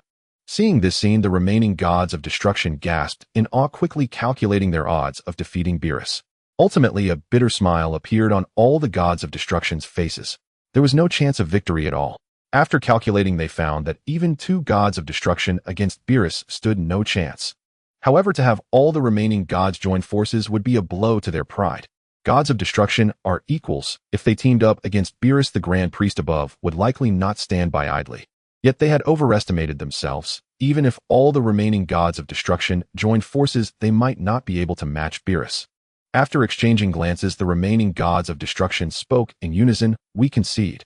Beerus, standing on the arena, let out a sneer. "How boring. Not a single one who can fight." As soon as he finished speaking, silence fell once more. The gods of destruction exchanged glances, feeling an inexplicable heat on their faces. Beerus had single-handedly suppressed all the gods of destruction. After today, his prestige among them would soar to unprecedented heights. At that moment, the Grand Priest stood up and announced, "Since the match is over and the outcome is clear, I declare that the winner of this first God of Destruction martial arts tournament is Beerus. Beerus will become the #1 God of Destruction in the Divine Realm." The faces of everyone below were gloomy, whether it was the defeated Wham and the angel Makarita from Universe 11, they all looked at Beerus on the arena with exceptionally grim expressions. No one had expected that this battle would end with such a result, and Beerus had completely surpassed them. After this battle, Beerus' fame as the #1 God of Destruction would resound throughout the 12 universes. Thus, the first God of Destruction martial arts tournament was nearing its conclusion. As the Grand Priest stood up indicating he was about to leave, it signified that the martial arts tournament had come to a successful conclusion. At that moment, Wang Tung's voice rang out. "Grand Priest, please wait. I have a request." The Grand Priest looked puzzled and said softly, "Oh." Then a smile appeared on his face. "Are you itching for a fight again, little brother?" Since Wang Tung had crossed over, he had been with the Grand Priest, and the Grand Priest knew his personality very well. Having always pulled him into training, seeing the victorious Beerus, now how could he not be tempted? Wang Tung laughed. "Only you know me, Grand Priest."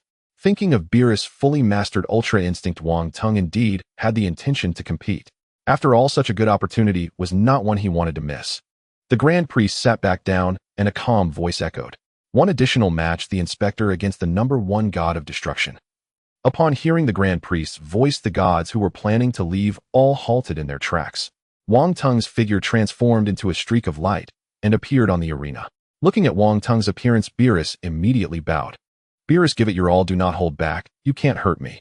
Wang Tung's domineering words rang out immediately. Wang Tung and Beerus stood facing each other across the arena, their gazes locked in silent challenge. "Beerus, unleash your full power before me. I hope your strength proves worthy of my expectations. Otherwise, you know the consequences." Wang Tung cast a cool, appraising glance at Beerus, then spoke with quiet disdain. Instantly, beads of cold sweat broke out upon Beerus's brow. "Hiya!" In the next instant, an overwhelming aura erupted from Beerus, violet flames surging skyward with thunderous intensity. In truth, Wang Tung bore no ill will toward Beerus. Though he often spoke of destruction as his creed, Beerus remained deeply human at heart. Wang Tung gazed upon him now, his opponent ablaze with staggering energy. "Ay!" In the next breath, Wang Tung roared, a golden aura exploding from his core, coalescing into a colossal pillar of light that pierced the heavens. Silver lightning crackled violently around the golden flame, and Wang Tung's form began to transform. Whoosh, whoosh, whoosh.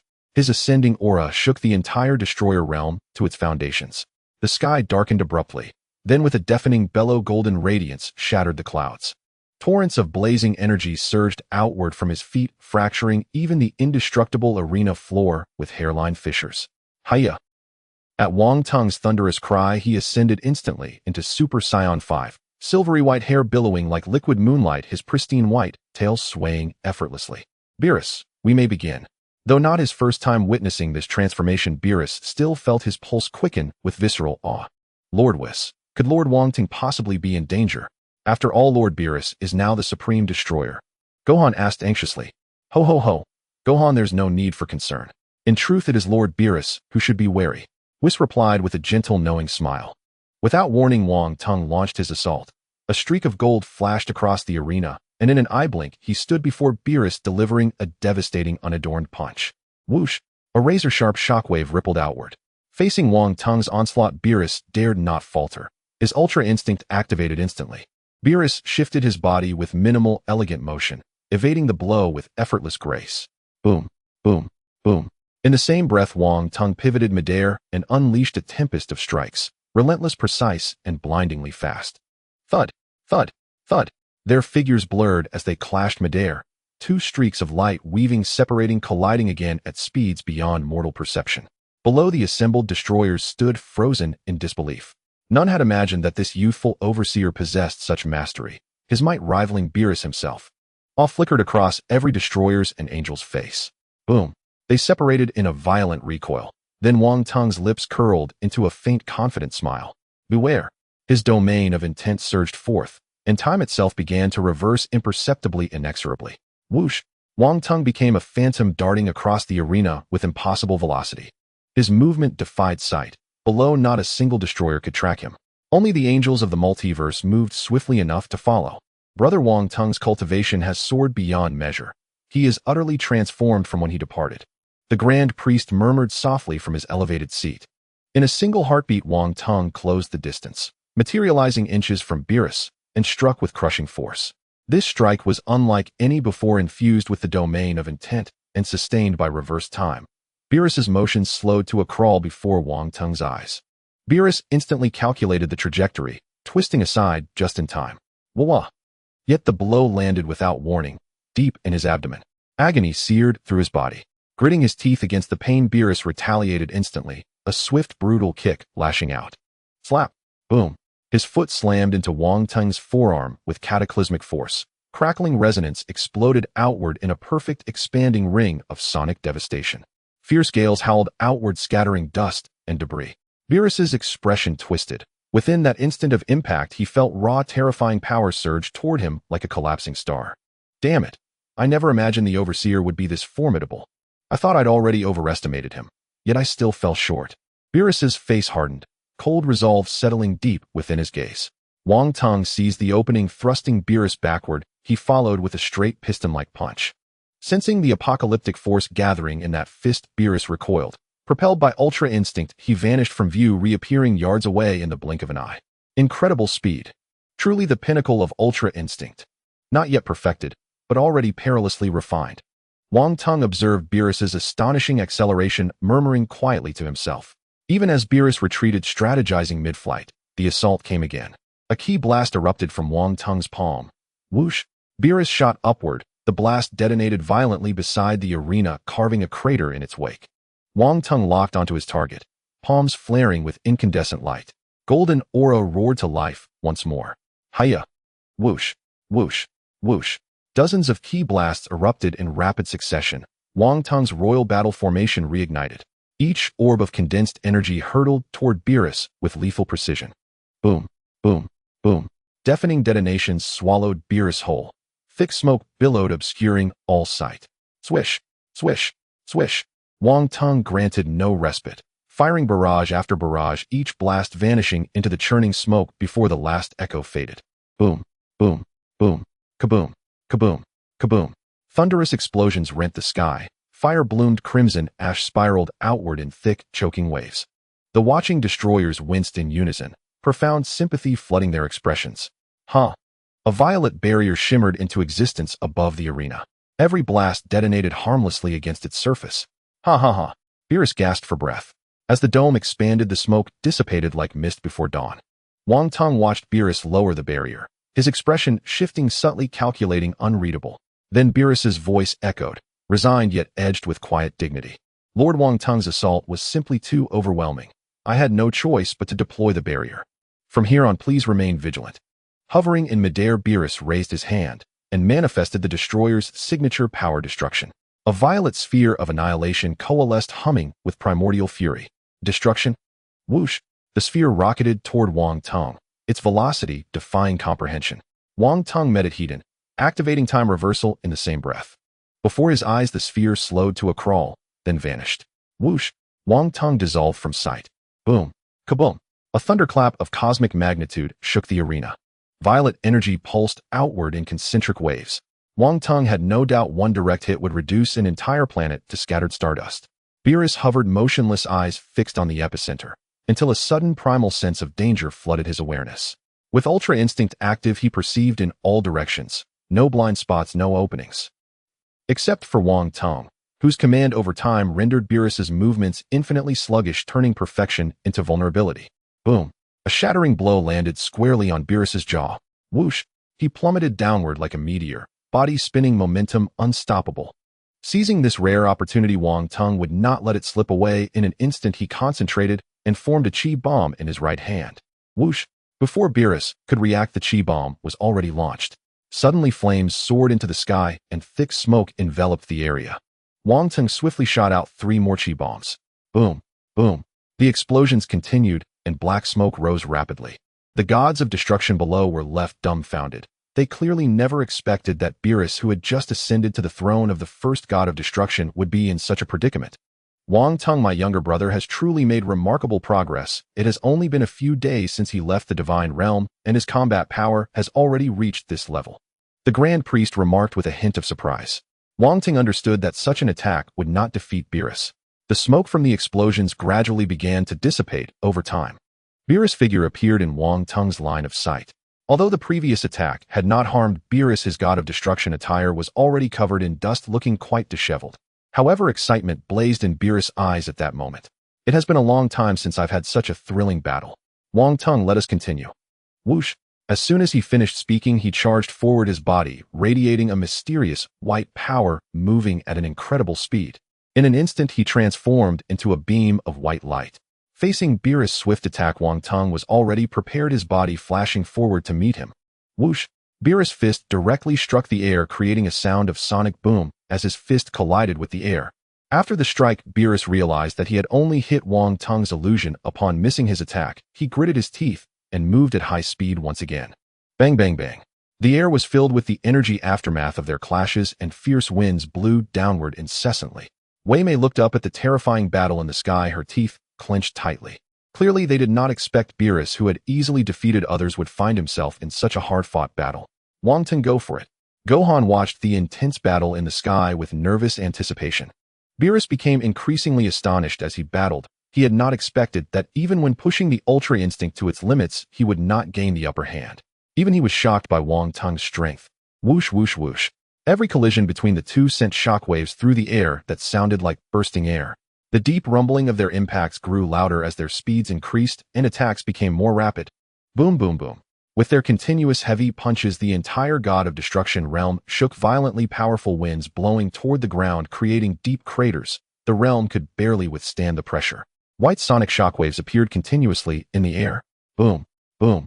Another fierce collision occurred, and with a loud bang, a figure fell rapidly from the sky.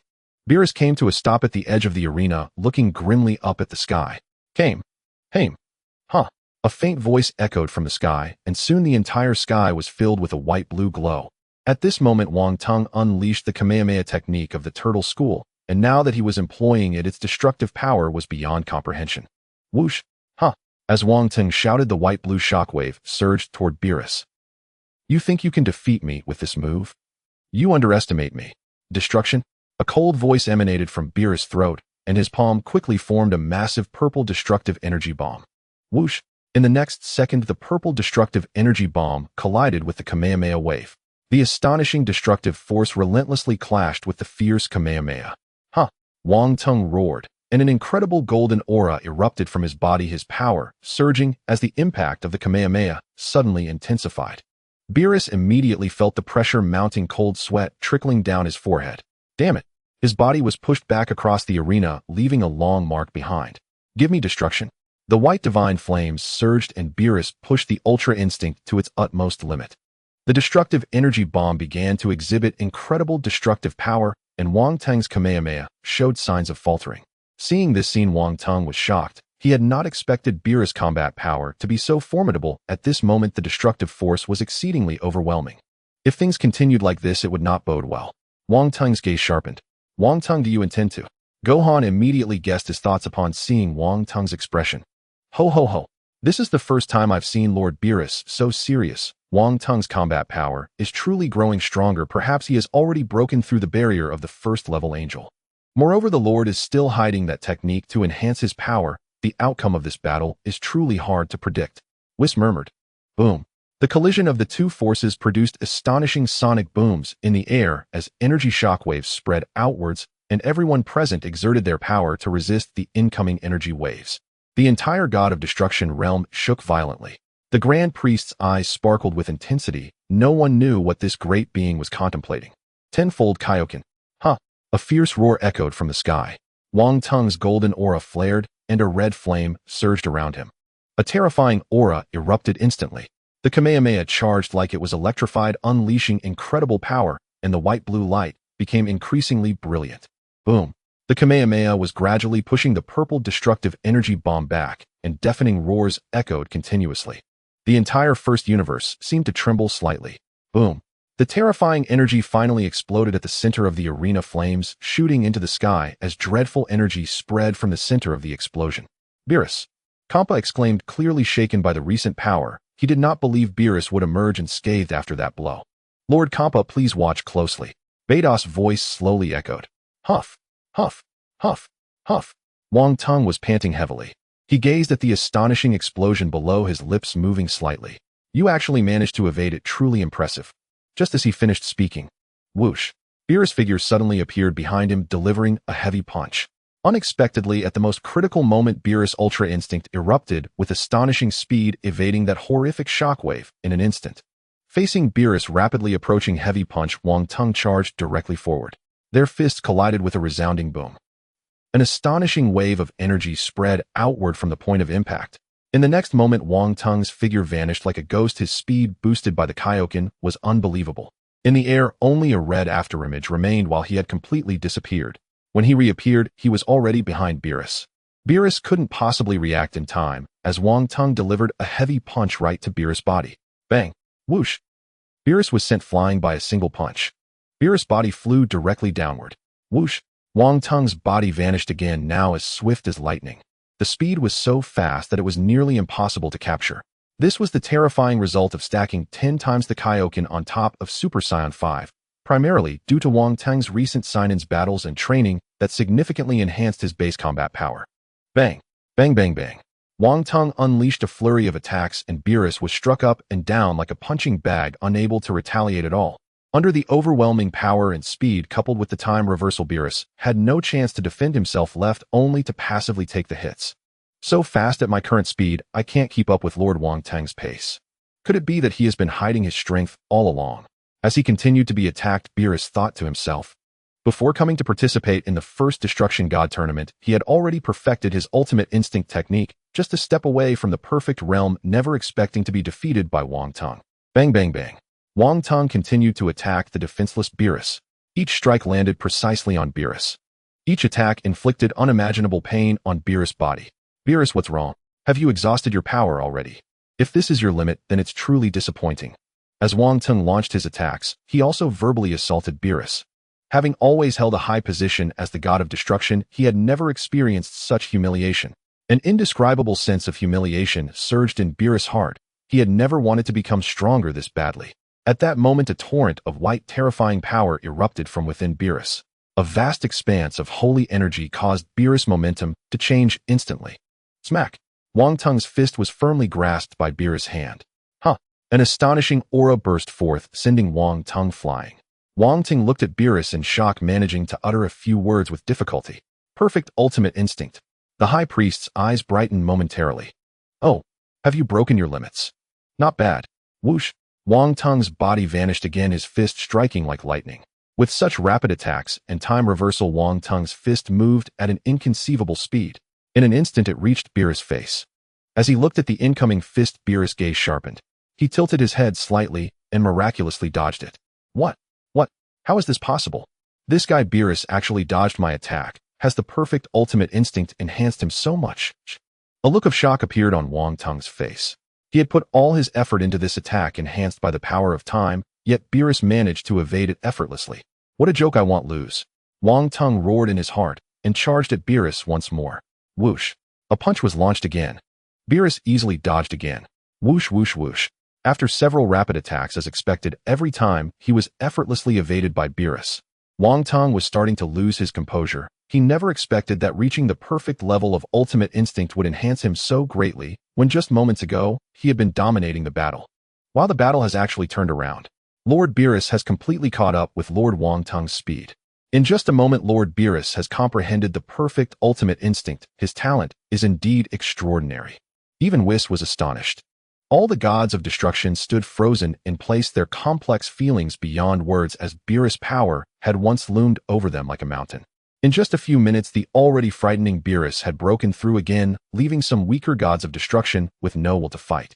Healers and Katra clenched their fists tightly, their faces filled with reluctance. Whis, what on earth happened? Wasn't Lord Beerus always being passively beaten? How suddenly has his power and speed increased so much? Could it be that Lord Beerus also knows some technique to instantly enhance power? Gohan asked with a puzzled expression. Upon hearing this, Whis smiled and said, Lord Beerus has merely broken through his limits. Upon hearing that Beerus had actually broken through his limits, Gohan clenched his fists, worried for Wang Tung. The battlefield in the sky. Wang Tung launched several more attacks at Beerus, but the result was no different from before. Each attack was easily dodged by Beerus. It was clear that Beerus' speed had far surpassed his. Damn, encountering this situation, even with the boost from 10 times the Kaioken, I couldn't inflict any damage on him. Wang Tung's face was extremely grim at that moment. Lord Wang Tung, your power should be more than this. If this is your limit, then I shall claim victory. He looked at Wang Tung, speaking softly. At this moment, he felt an immense exhilaration. The battle he thought he would surely lose had turned completely around after comprehending the perfect ultimate instinct. It seemed he had completely seen through Wang Tung's movements. Beerus, don't be too complacent. Even if you've comprehended the perfect ultimate instinct, winning against me is still 100 years away. The final outcome of the battle will not change. As soon as the words fell, Wang Tung's fist was tightly clenched. 20 times the Kaioken. Ogg! Wang Tung let out a low roar, and unimaginable force instantly erupted from within him. The red aura rose higher and higher. The entire realm of the gods of destruction turned dark as if the apocalypse was upon them. Huh! At Wang Tung's shout, the red flames enveloping the golden aura surged skyward, breaking through the clouds. The entire sky gradually brightened. Whoosh! Wang Tung shot out like a bullet. However, the ultimate instinct required no cognitive thought. His body instinctively judged and dodged danger. Whoosh! Wang Tung's fist was instantly predicted by Beerus. However, Beerus realized that at this moment the opponent's speed was too fast, leaving no time to dodge. In shock, he quickly threw a punch. The two fists collided immediately. Boom! An unimaginable force radiated outward. Wang Tung and Beerus locked eyes. Bang! The two quickly retreated. They understood that their strength couldn't last long, so they both intended to finish the battle quickly. Then the two rushed towards each other. The red aura and the white holy aura surged up instantly. Beerus! Wang Tung shouted loudly. Beerus also roared, come on! The astonishing power immediately made the entire realm of the gods of destruction tremble. Even the first universe shook violently at this moment, and countless mortals looked up at the sky in terror. Whoosh! The two had pushed their powers to the limit, and in everyone's shocked gaze, the red and white light converged into two beams that violently collided. Boom! The terrifying force storm instantly spread out in all directions. The entire space of the destruction god realm began to tremble. The red and white powers collided constantly. Huh! As the two shouted, their powers were pushed to the limit. As time passed, Beerus, who had mastered the perfect freedom ultimate technique, gained the upper hand. The white energy gradually completely devoured the red power. Boom! A world-ending explosion occurred on the battlefield, flames engulfing the entire space, thick smoke billowing. The terrifying energy continued to spread outward. Huff! Huff! Huff! Beerus gasped heavily, clearly having reached his limit. Lord Wang Tung. Gohan stood frozen in place, then shouted out. Whis closed his eyes. Kampa's eyes widened in shock as he pondered countermeasures. Then he murmured, it seems that this time the skinny one is in trouble. The Grand Priest will not let him go. The expression on Beerus' face was filled with melancholy. The faces of the surrounding destruction gods were either shocked or gleeful. The Grand Priest's gaze was incredibly grave. Although Wang Tung's aura had vanished, he felt that something was amiss. Beerus slowly descended onto the arena, secretly cursing himself, as he never expected that in his full-powered state, he would actually kill Wang Tung. His mood instantly sank to the bottom, devoid of any joy from victory. Just then a faint voice echoed in his ear. Beerus, you have become too complacent.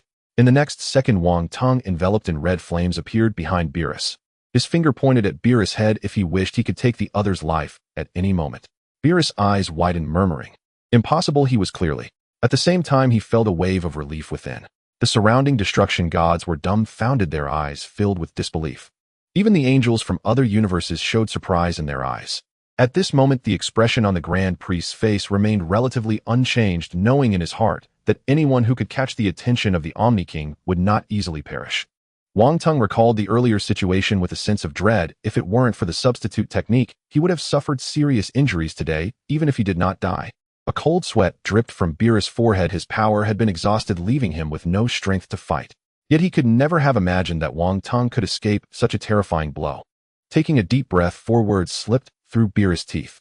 I admit defeat. Upon hearing Beerus directly concede, Wang Tung slowly retracted his Kaioken and Super Saiyan Blue transformation. Returning to his normal form, Wang Tung let out a long sigh. With the match reaching this point, this edition of the Destruction God Martial Arts Tournament had come to a complete end. After the Grand Priest announced the successful conclusion of the first Destruction God martial arts tournament, the gods all began to leave the Destruction God realm of the first universe. Before they left, they all cast deep glances at Wang Tung, their eyes filled with respect and apprehension. After exchanging pleasantries with the Grand Priest, Wang Tung along with Whis Gohan and Beerus transformed into a streak of light and vanished into the universe. In the span of 2 days, the four of them returned to the Destruction God realm of the seventh universe. Wang Tung was very satisfied with this Destruction God martial arts tournament, as he had grasped some insights into the ultimate freedom technique through his battle with Beerus. He then bid farewell to Whis and Beerus, taking Gohan back to Earth. As soon as they arrived at Gohan's home, Wang Tung immediately chose to go into seclusion. This tournament had a tremendous impact on Son Gohan. Every detail of the previous battles was etched in his heart, which would greatly aid his growth. In the future world, at this moment, the city of the future world had turned into ruins, debris scattered everywhere. The only remaining warrior, Trunks, was fleeing into the distance. Just then a black shadow swept through the sky, shimmering with terrifying golden lightning. In its large hand, a golden glow flickered, and in the next second, countless energy blasts were thrown out. Boom, boom, boom. The energy blasts kept exploding in the city. The entire dilapidated city instantly turned into a sea of fire. Trunks hid behind a large rock, witnessing everything before him. At this moment, the future world resembled a hell on Earth. The next moment, the black shadow quickly swept away into the distance. Once the shadow left, Trunks slowly began to move. Huff, huff, huff.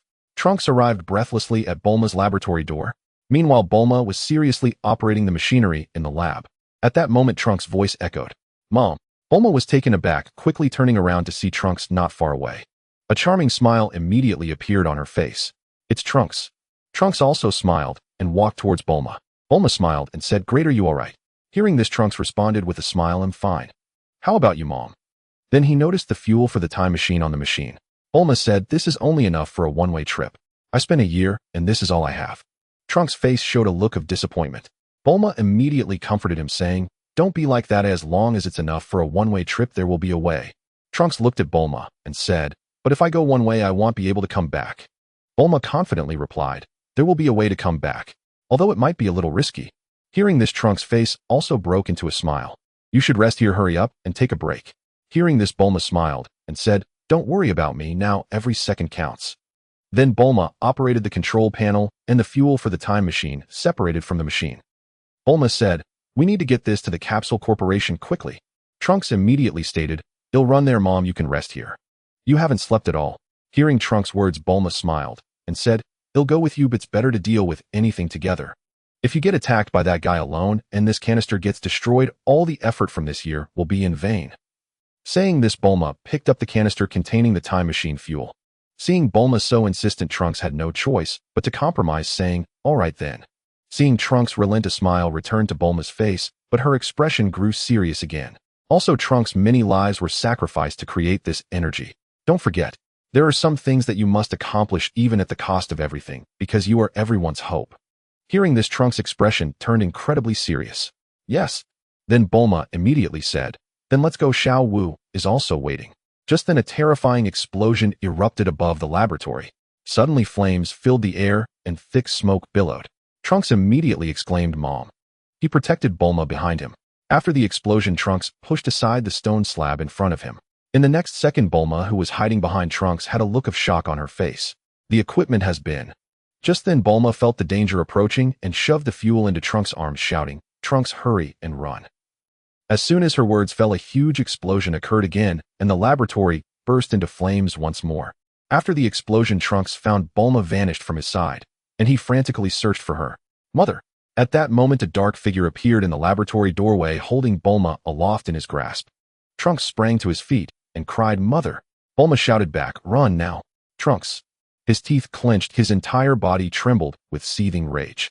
In that instant, the shadow loosed a ki blast from his hand. Seeing it, Trunks leapt sideways in a flash. Boom! The blast detonated instantly, plunging the entire laboratory into thick, choking smoke. Trunks burst out of the smoke, disheveled and breathless, only to see the laboratory reduced to an inferno, its walls roaring with flames as secondary explosions continued to rip through the structure. Realizing Bulma could not have survived such a cataclysmic blast, Trunks wept uncontrollably, yet he remained the last hope. He fled into the distance, tears streaming down his face. Mother! I will return here. I will save this world. Earth. Since competing in the first Destroyer martial arts tournament, Wang Tung had entered deep seclusion. Having experienced the Ultra Instinct technique firsthand in battle against Beerus, he had grasped its elusive essence and resolved never to emerge until he fully mastered it. Gohan, understanding how critical this period was for Wang Tung, took on the role of Soul Guardian, ensuring no one stepped foot into the courtyard behind the residence. Gohan and Goku relocated their training to the front courtyard. Once learning Wang Tung resided there, Vegeta even brought Trunks to visit several times. After being effortlessly defeated by Wang Tung on the planet Hot Pot, Vegeta swore to surpass him. But with Wang Tung in seclusion, he instead journeyed to the Destroyer realm to seek Whis' tutelage. Future World. Trunks approached a crumbling apartment building, clutching the time machine's fuel. He hurried inside and stopped before a door, then knocked firmly. The moment the knock echoed, a woman's voice floated out gently. Trunks. He turned and smiled. Goten. A warm smile bloomed across Goten's face. You're back. Her gaze fell upon the fuel in his arms, and she asked softly, Where's Aunt Bulma? Seeing Trunks' expression, Goten's face paled instantly. His voice, hollow and heavy, broke the silence. She sacrificed herself to cover my escape. That wretch, the Dark One. He could sense my ki. At those words, Trunks clenched his fists, tears spilling over. Then, eyes snapping open with fierce resolve, he declared, But Goten, Mother gave her life to refine this energy.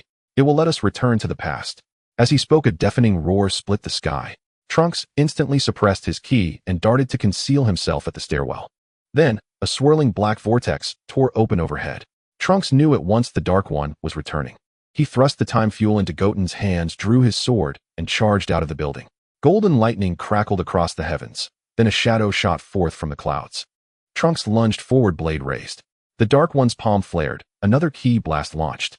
Trunks evaded midair, vaulted upward, and brought his sword down in a blazing arc. A radiant crescent of sword light sliced skyward, just as multiple ki blasts surged toward Trunks. Staring down the rapidly expanding spheres of destruction, he swung his blade in swift, desperate arcs. Krakrakra. Explosions thundered across the sky, firelight erupting in blinding waves. From the inferno, the Dark One emerged like a vengeful specter, launching yet another ki blast faster than thought. Trunks had no time to dodge. He raised his sword. Steel met energy in a shattering collision. Tum! He was hurled backward, crashing hard onto the earth. Inside the building, Goten watched and could bear it no longer. She sprinted outside. Trunks. He roared back. Don't come closer. Run. Ignoring him, she dashed to his side and snapped, What nonsense is that? I'll draw him away. You must survive. She pressed the fuel into Trunks' hands, then rose, raising her gun and firing relentlessly at the Dark One. He darted through the air, untouchable. Every bullet missed. Then, a ki blast streaked toward her.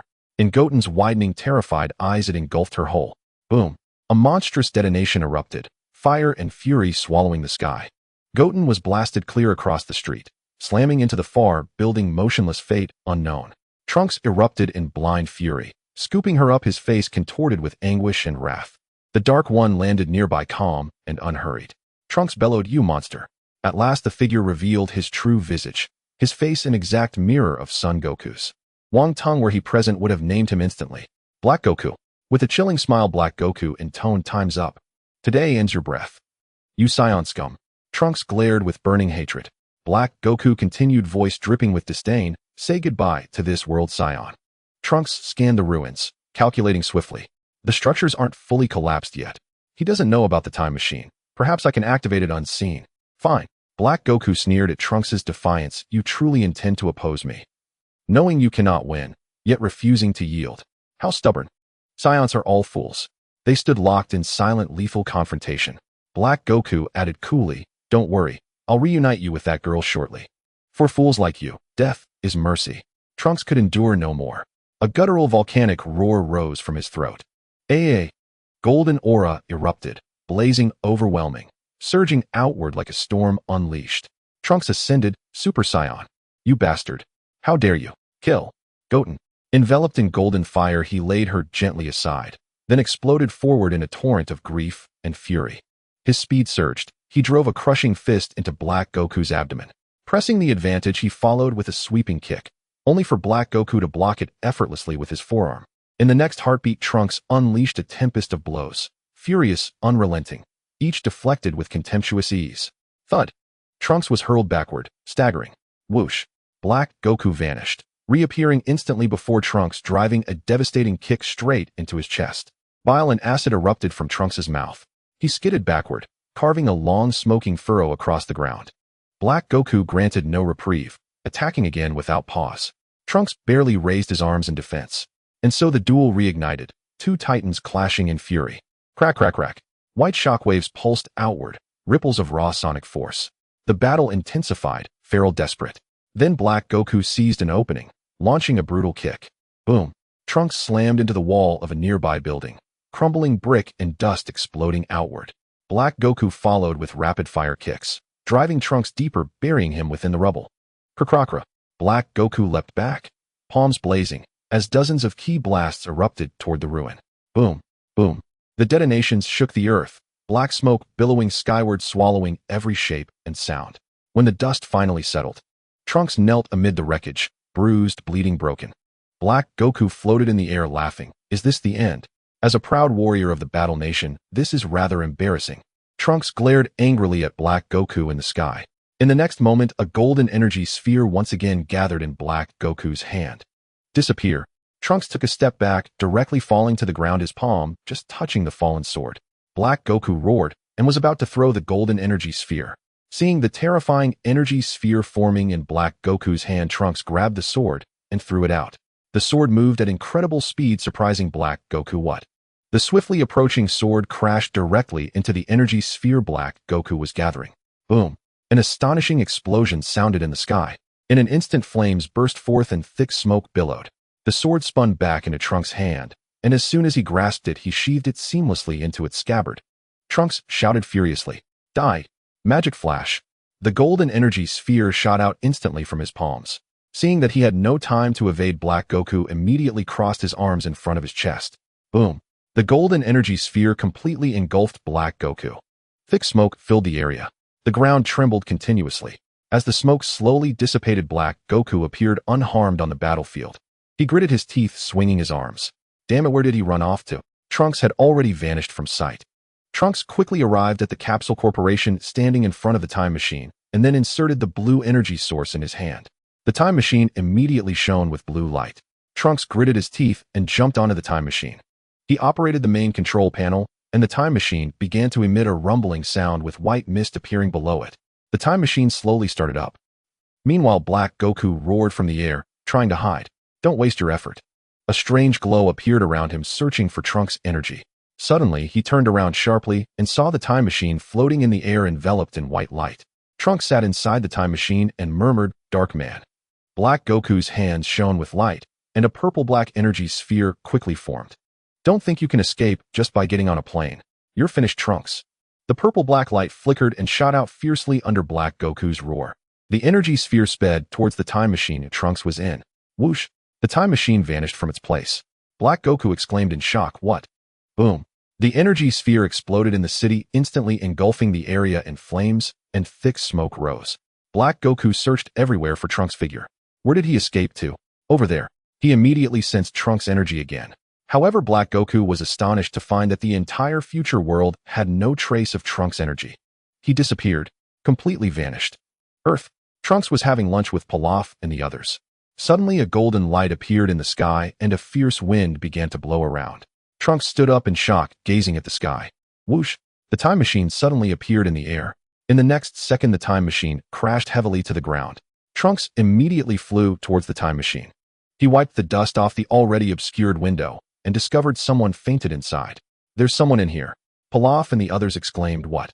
"Be careful, it might be an alien." Trunks patted his chest and said, "Don't be nervous, I can handle any alien."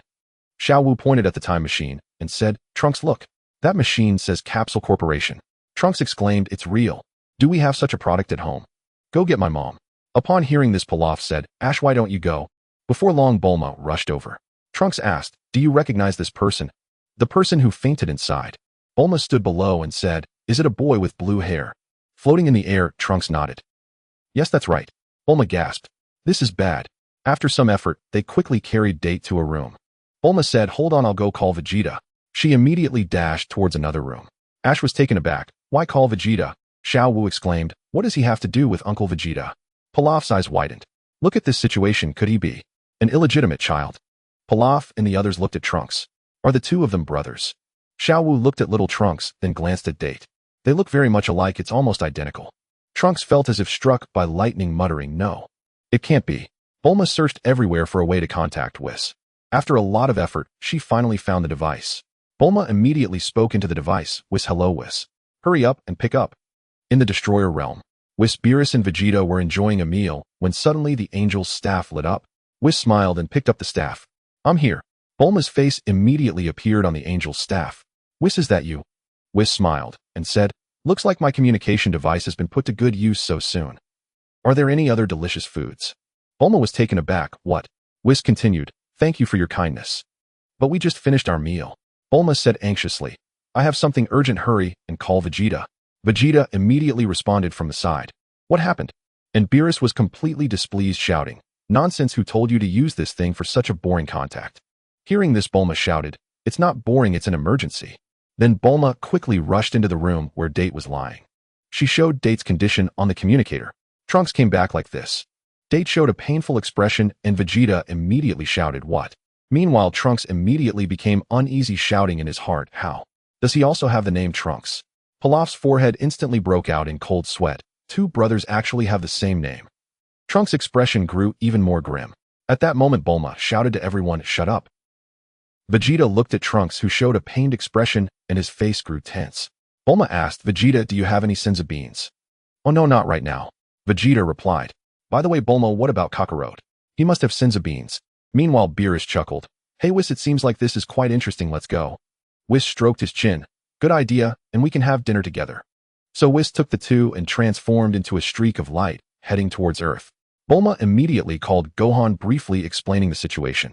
As soon as Gohan hung up the phone, Wang Tung broke free from his confinement. Looking at Wang Tung emerging from the backyard, Gohan exclaimed in delight, Master Wang Tung, you're out. How was your harvest? Wang Tung smiled softly, a little gain. Although Wang Tung said this, his expression indicated he had certainly gained quite a bit. Then Gohan roughly recounted the message Bulma had sent. Wang Tung smiled and said, sounds interesting. Gohan, Goku, let's go have a look. Whoosh.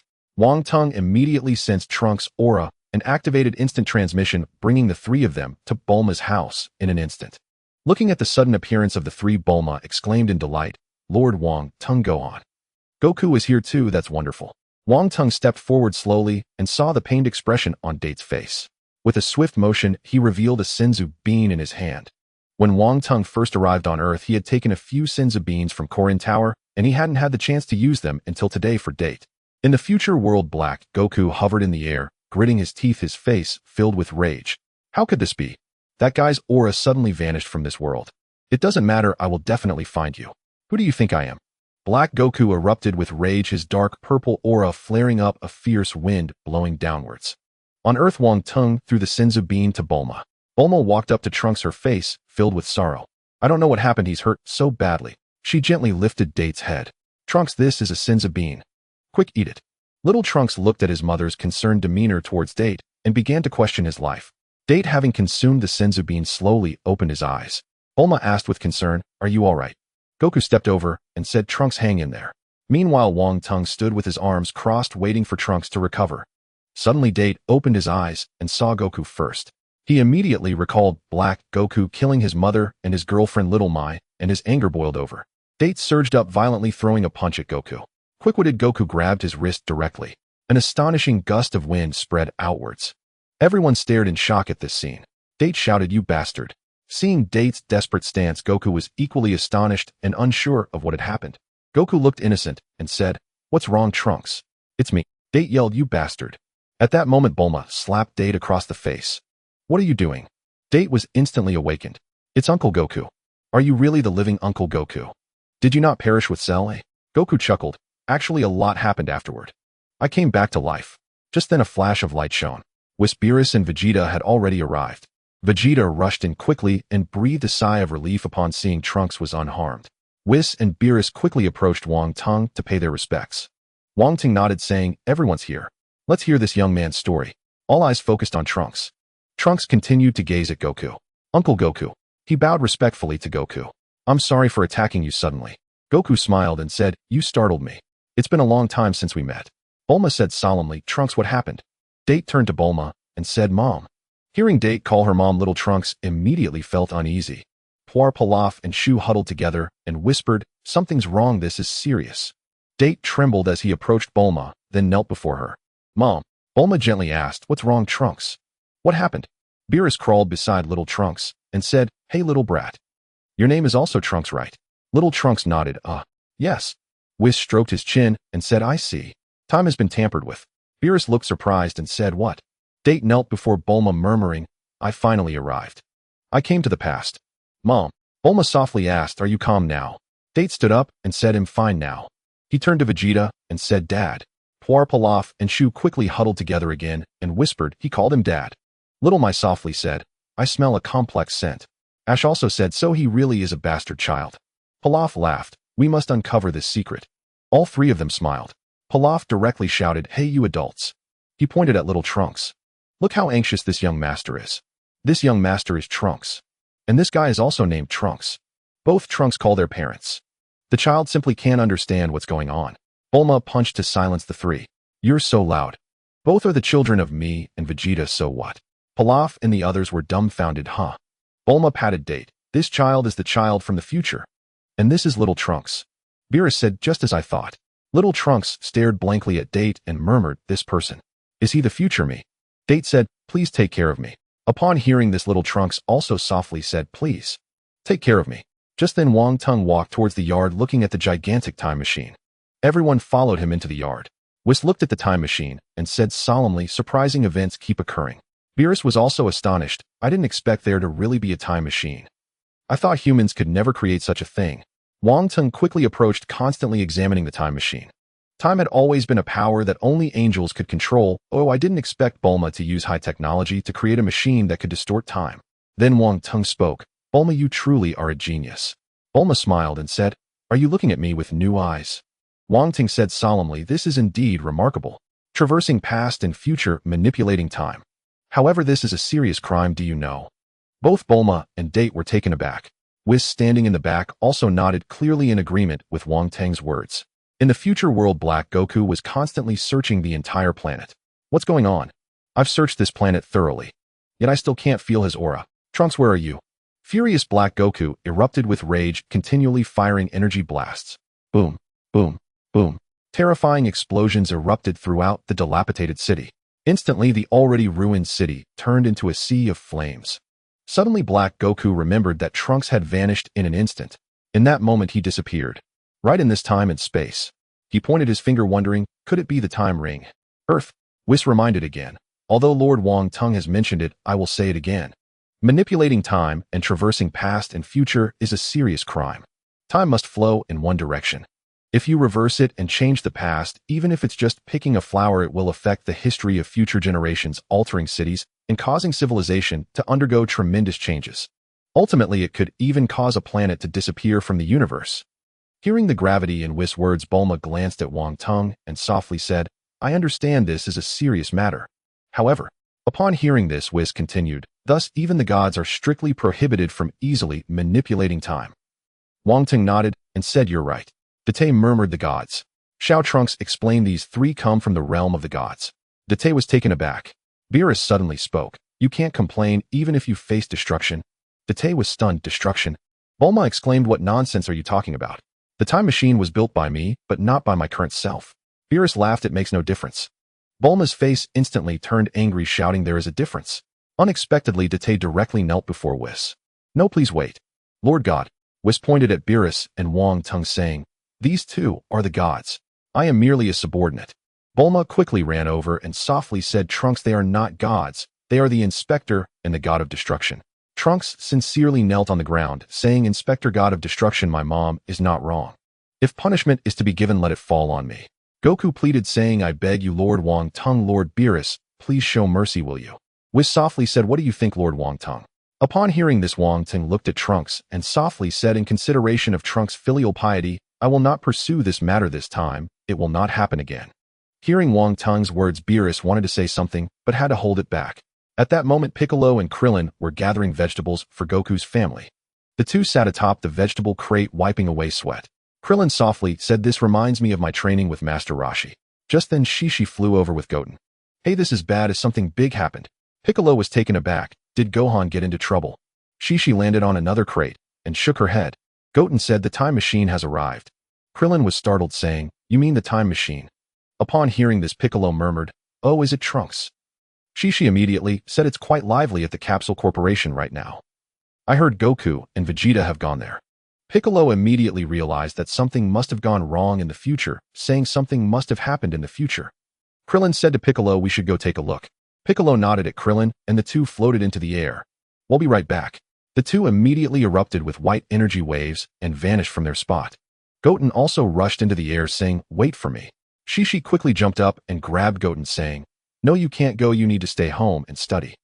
Goten said with a pained expression, "But this might be very important for Earth." Shishi firmly replied, "Studying for the next exam is more important than Earth." At the Capsule Corporation, everyone sat opposite Trunks.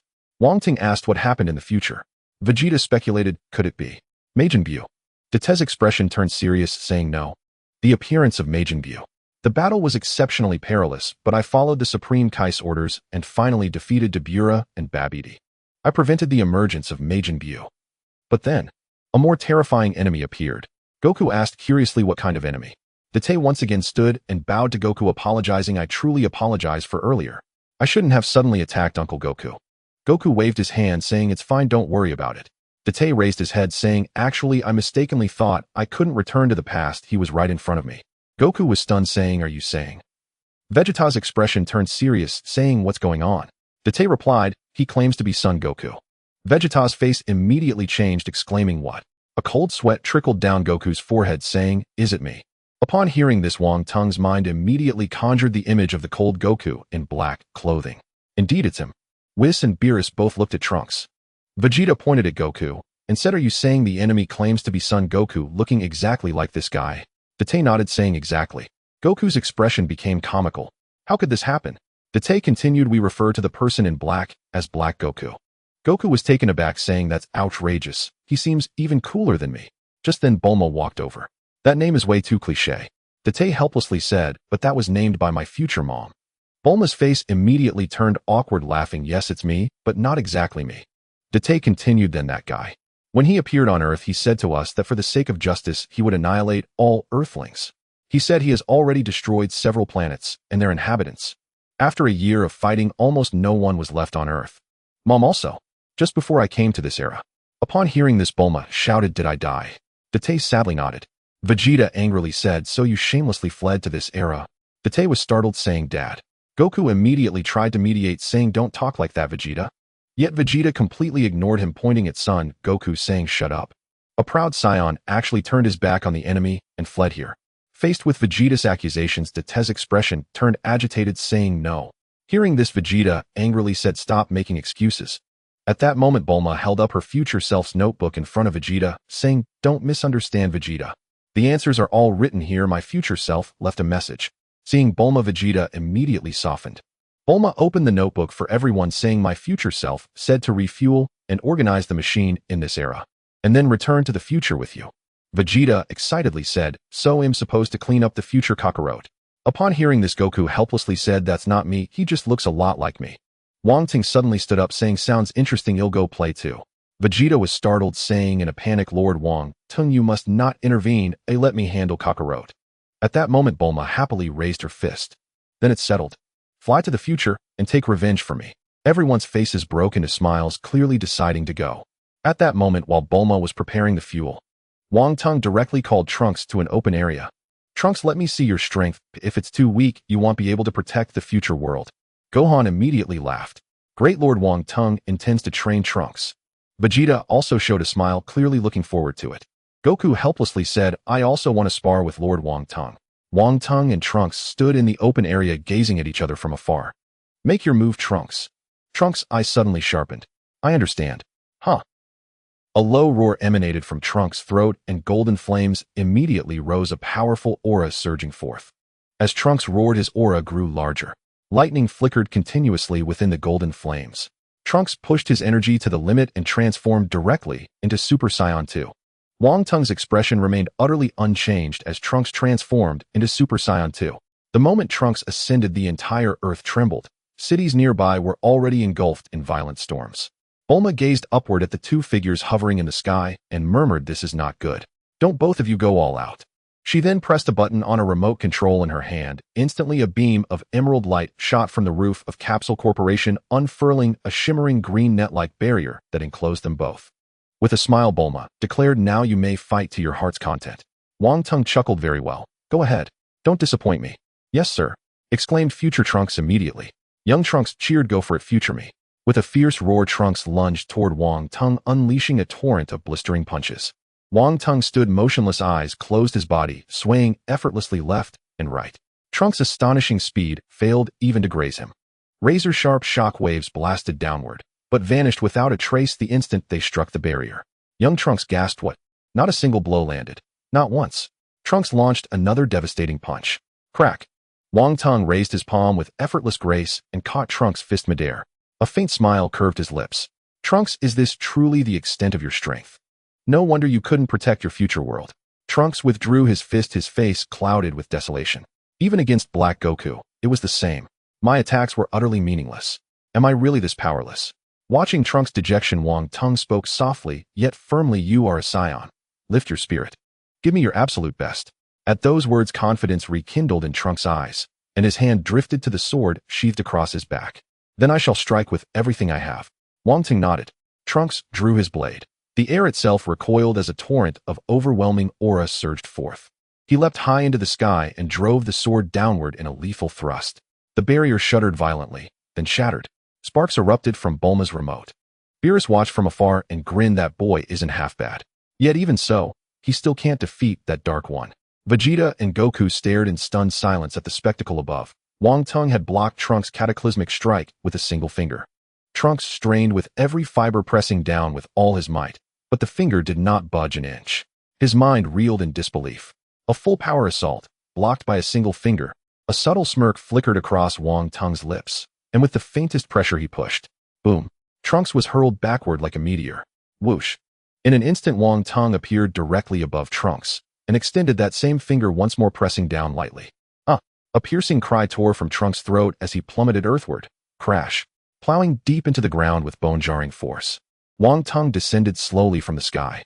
Trunks had reverted to his base form, struggling weakly to rise from the crater.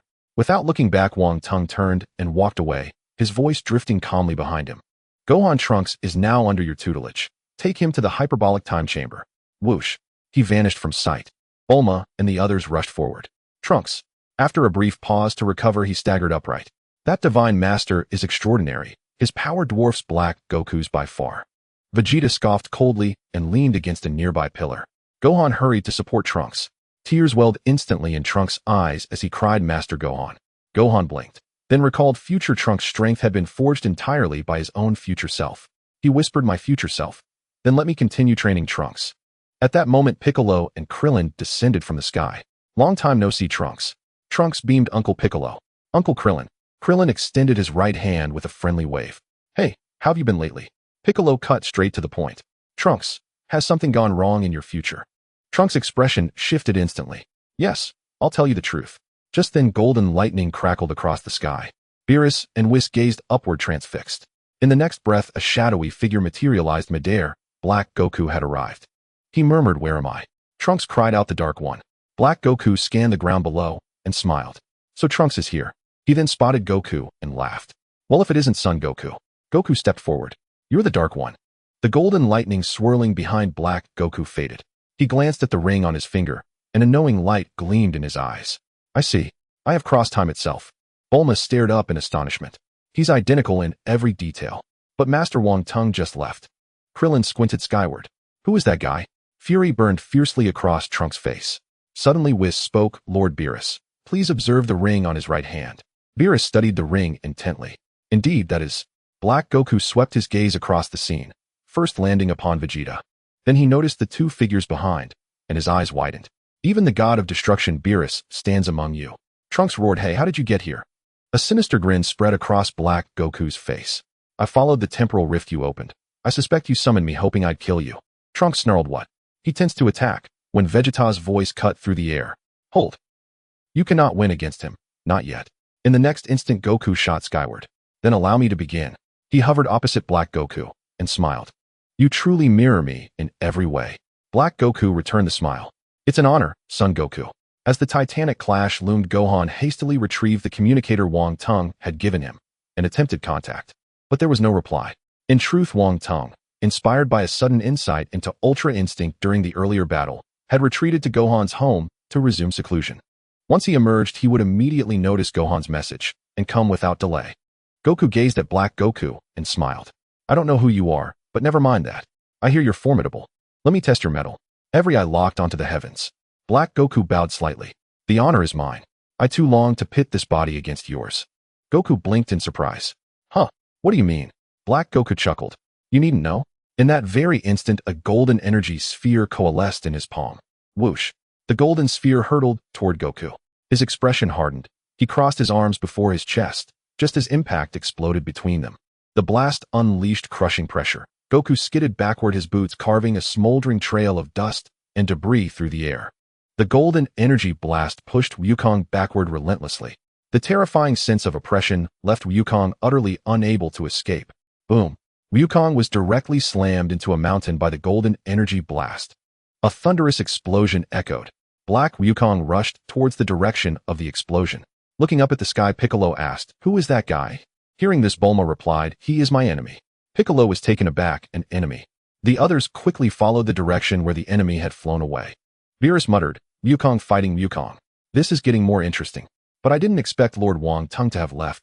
Black Wukong stopped beside the mountain where the center of the explosion was now shrouded in dust. As the dust settled, Wukong was seen crashing against the mountain wall, looking quite disheveled. Then Wukong raised his head with a smirk, flying to face Black Wukong.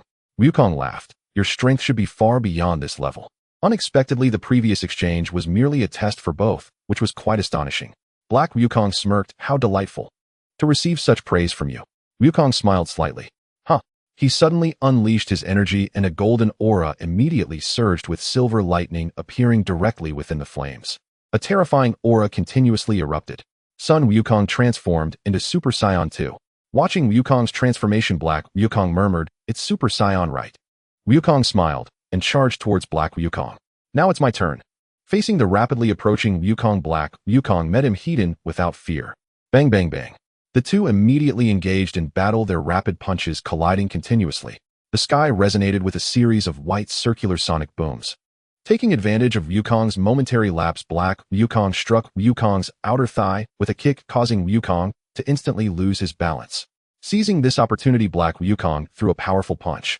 Seeing this, Wukong quickly reacted, clamping Black Wukong's fist with his legs, his fists immediately coming together and striking heavily against Black Wukong. Whoosh!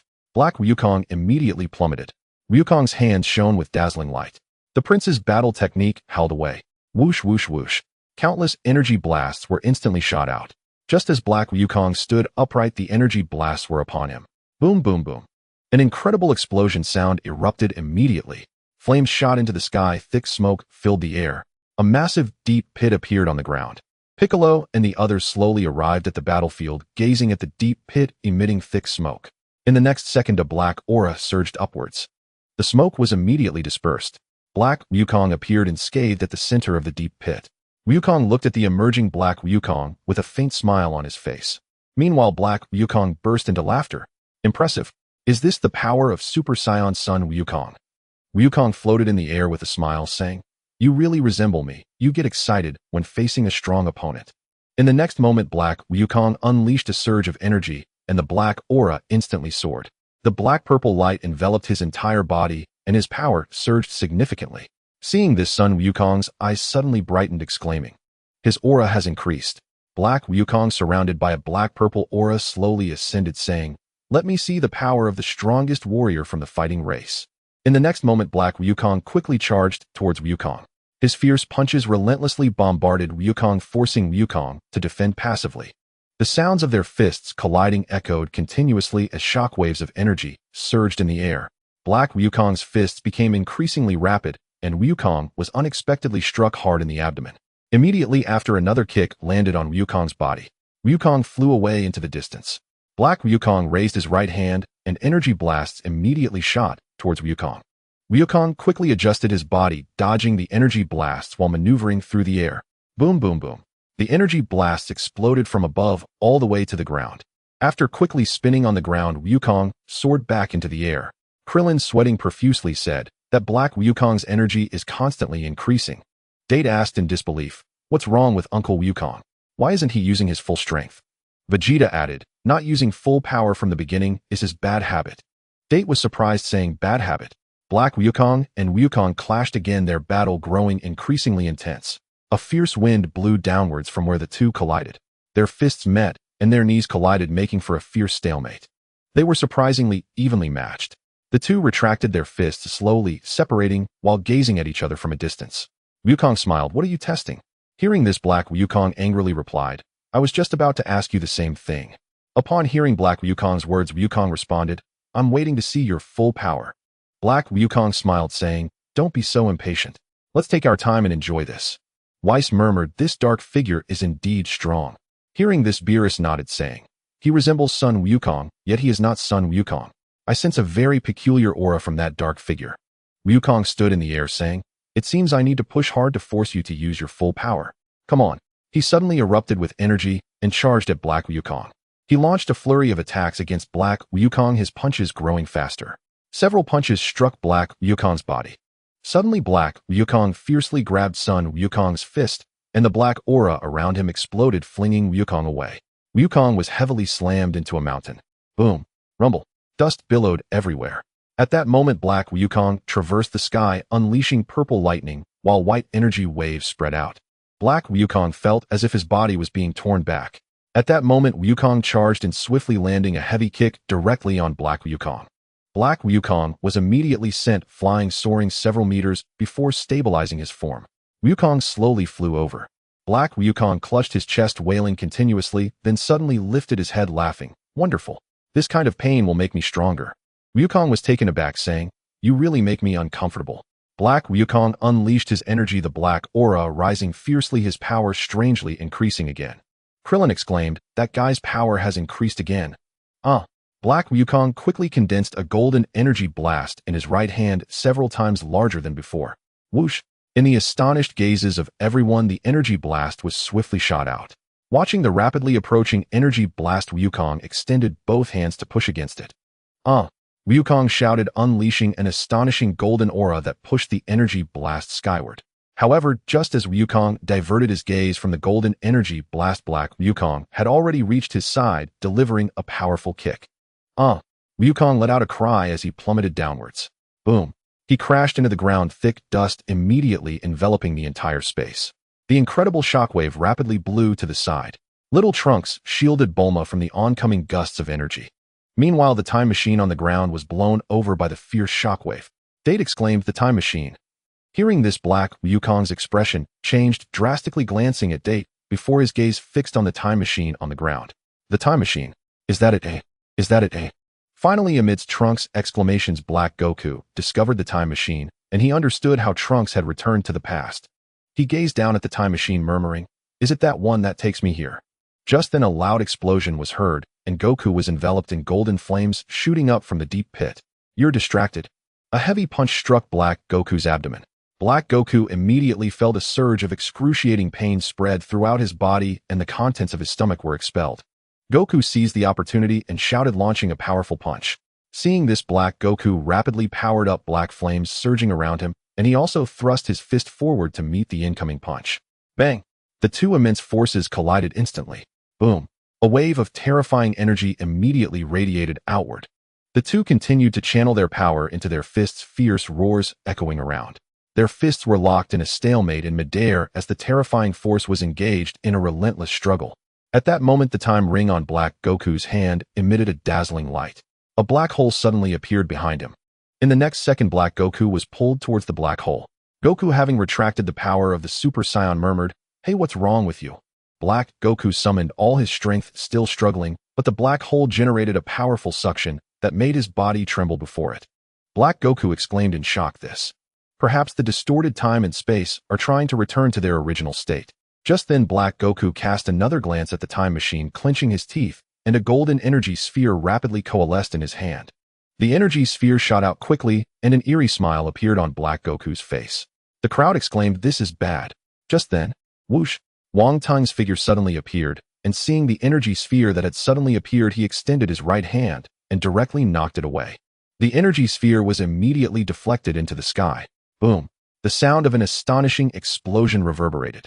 Black Goku finally could not withstand it and was sucked into the black hole. The sky returned to normal once again. Looking at the figure that appeared, Goku joyfully exclaimed, "Great! It's Lord Wang Tung."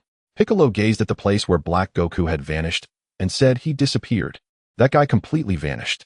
Whis narrowed his eyes slightly and said, "He didn't disappear on his own. This is likely due to the time distortion caused by the time machine's traversal reacting to the power of the time ring pulling the Dark One into this era. However, the distortion is trying to restore itself just like a wound trying to heal. Therefore, the time ring forcibly pulled the Dark One back to his original era. It's as if time has returned." Future world. Black Goku reappeared in the sky. He gazed at the familiar surroundings and murmured, "So I'm back again."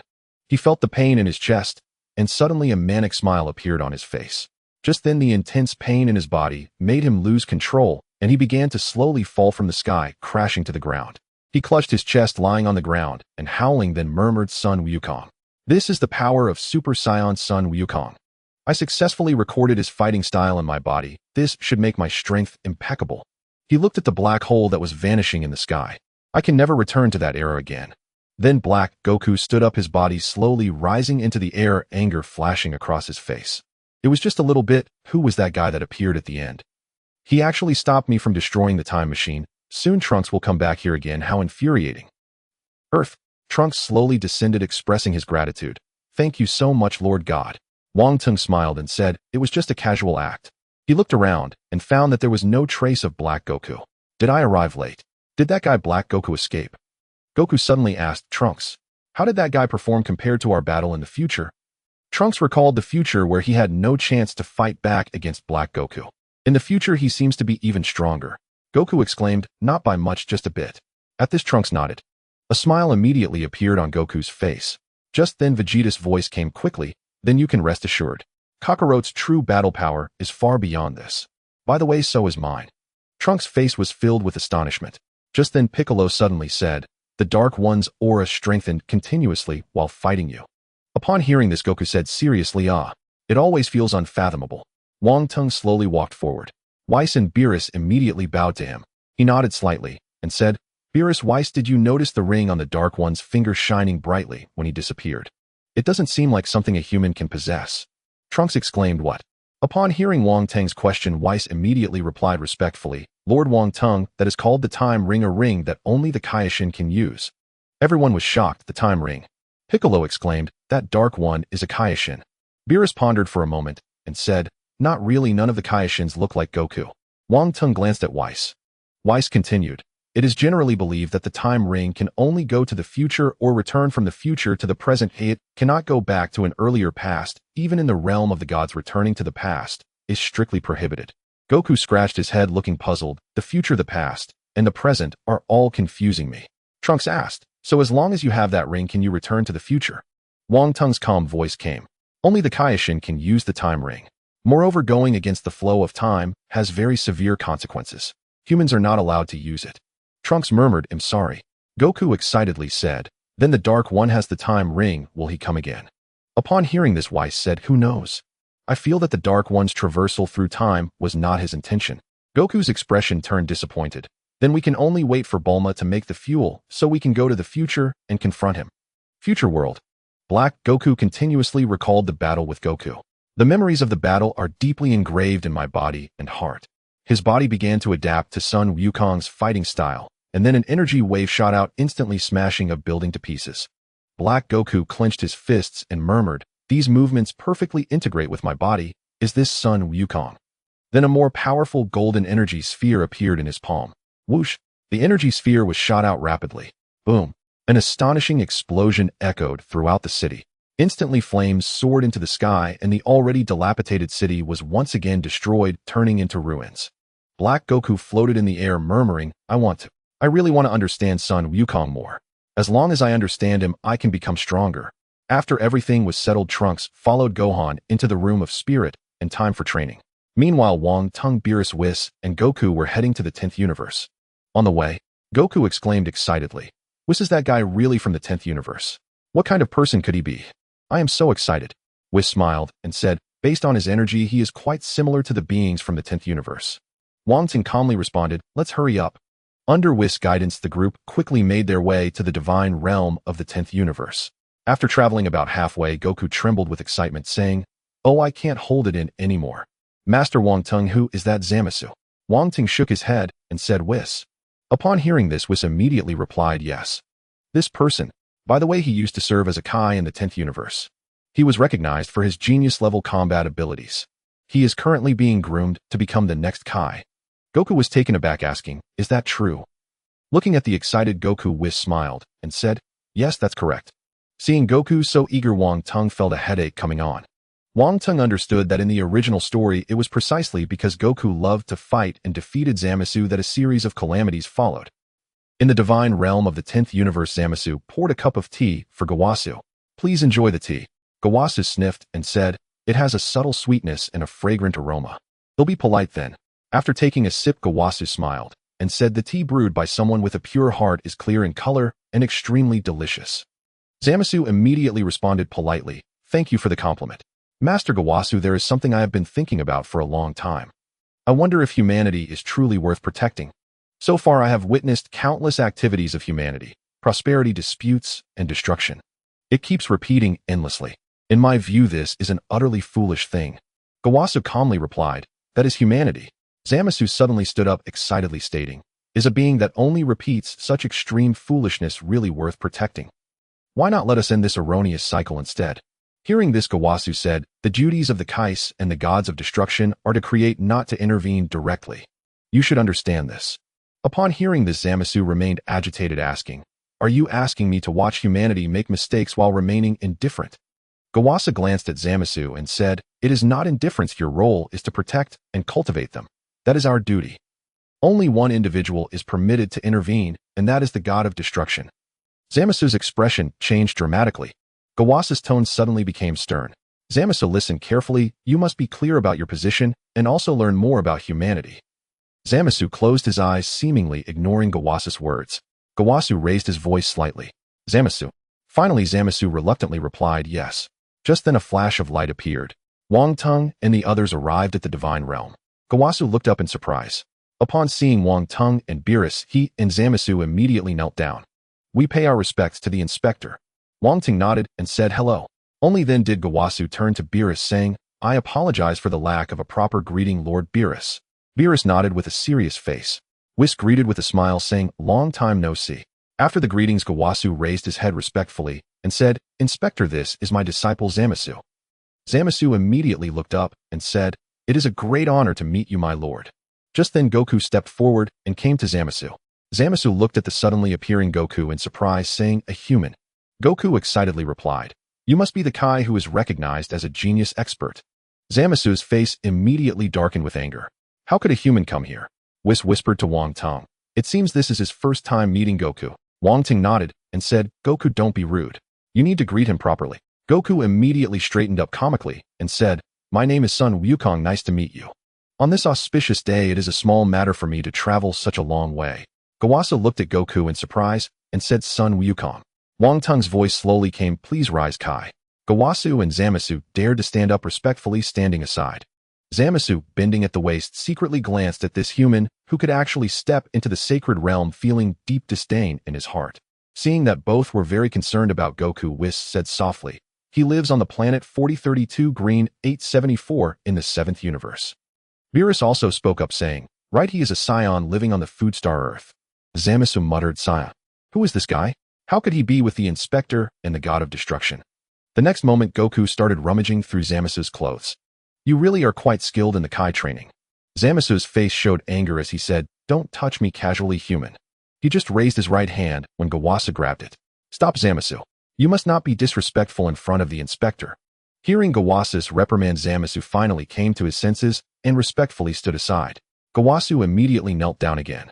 My little disciple does not understand etiquette. Please punish him, Inspector. Wang Tung quietly watched Zamasu, and the entire divine realm seemed to fall silent. Gawasu was sweating profusely. Zamasu bowed his head low, not knowing what he was thinking. After a while, Wang Tung finally changed to a smiling face. Rise, Kai. I won't hold it against you. Gawasis stood up in relief and respectfully stood aside once more. Then Gawasis' respectful voice came, "What instructions do you have for the inspector's visit?" Just at that moment Goku walked over to Zamasu and said, "How about we have a spar? I beg you, I traveled a long way just for this." Zamasu's face once again showed anger. "How dare you as a human?" Wang Tung reached out his right hand, directly grabbing Goku's shoulder and pulling him back, causing Goku to fly out. "Don't delay us from discussing serious matters." Goku was thrown out, crashing heavily to the ground. "Ouch! Lord, please don't suddenly attack." Goku climbed up complaining. Wang Tung said lightly, "Whis." Whis slightly bowed and replied, "Yes. To be honest, someone came to Earth in the 7th universe wearing a time ring." Zamasu murmured, "Time ring." Whis continued, "Moreover, that person is not a Kai." Gawasis showed a shocked expression. "How? How is that possible?" Beerus said in a deep voice, "Moreover, that guy's face looks exactly like that guy." As he spoke, Beerus pointed at Goku behind him. Gawasa looked surprised at Goku. Beerus continued, "What do you think? Do you have any clues?" Gawasu rubbed his head and said, "This matter is indeed puzzling." Hearing the response, Wang Tung said softly, "Do you still have the time rings here?" Gawasu respectfully replied, "Rest assured, Inspector. I will keep it safe." Hearing Gava's assurance, Wang Tung smiled and said, "Then bring it out for us to see." Instantly Gavas gestured respectfully, his voice reverent and prompt. "Honorable Inspector, please proceed to the temple." Wang Tung nodded. Led by Gavas and Zamus, he and his companions soon arrived before a structure whose entrance bore a large bold character boundary. Inside, Wang Tung seated himself within the temple, awaiting Gavas' return with the time ring. Vados murmured softly, "Lord Wang Tung, it appears Zamus is unaware of the time ring's existence." Wang Tung nodded. Let us observe further." Moments later, Gavas' voice echoed from afar, "My apologies for keeping you waiting, Lord." He approached holding a small box, Zamus trailing silently behind. Gavas placed the box upon the table and opened it, revealing 5 rings, 1 white, 4 green. "Please inspect them, Lord. They are all here."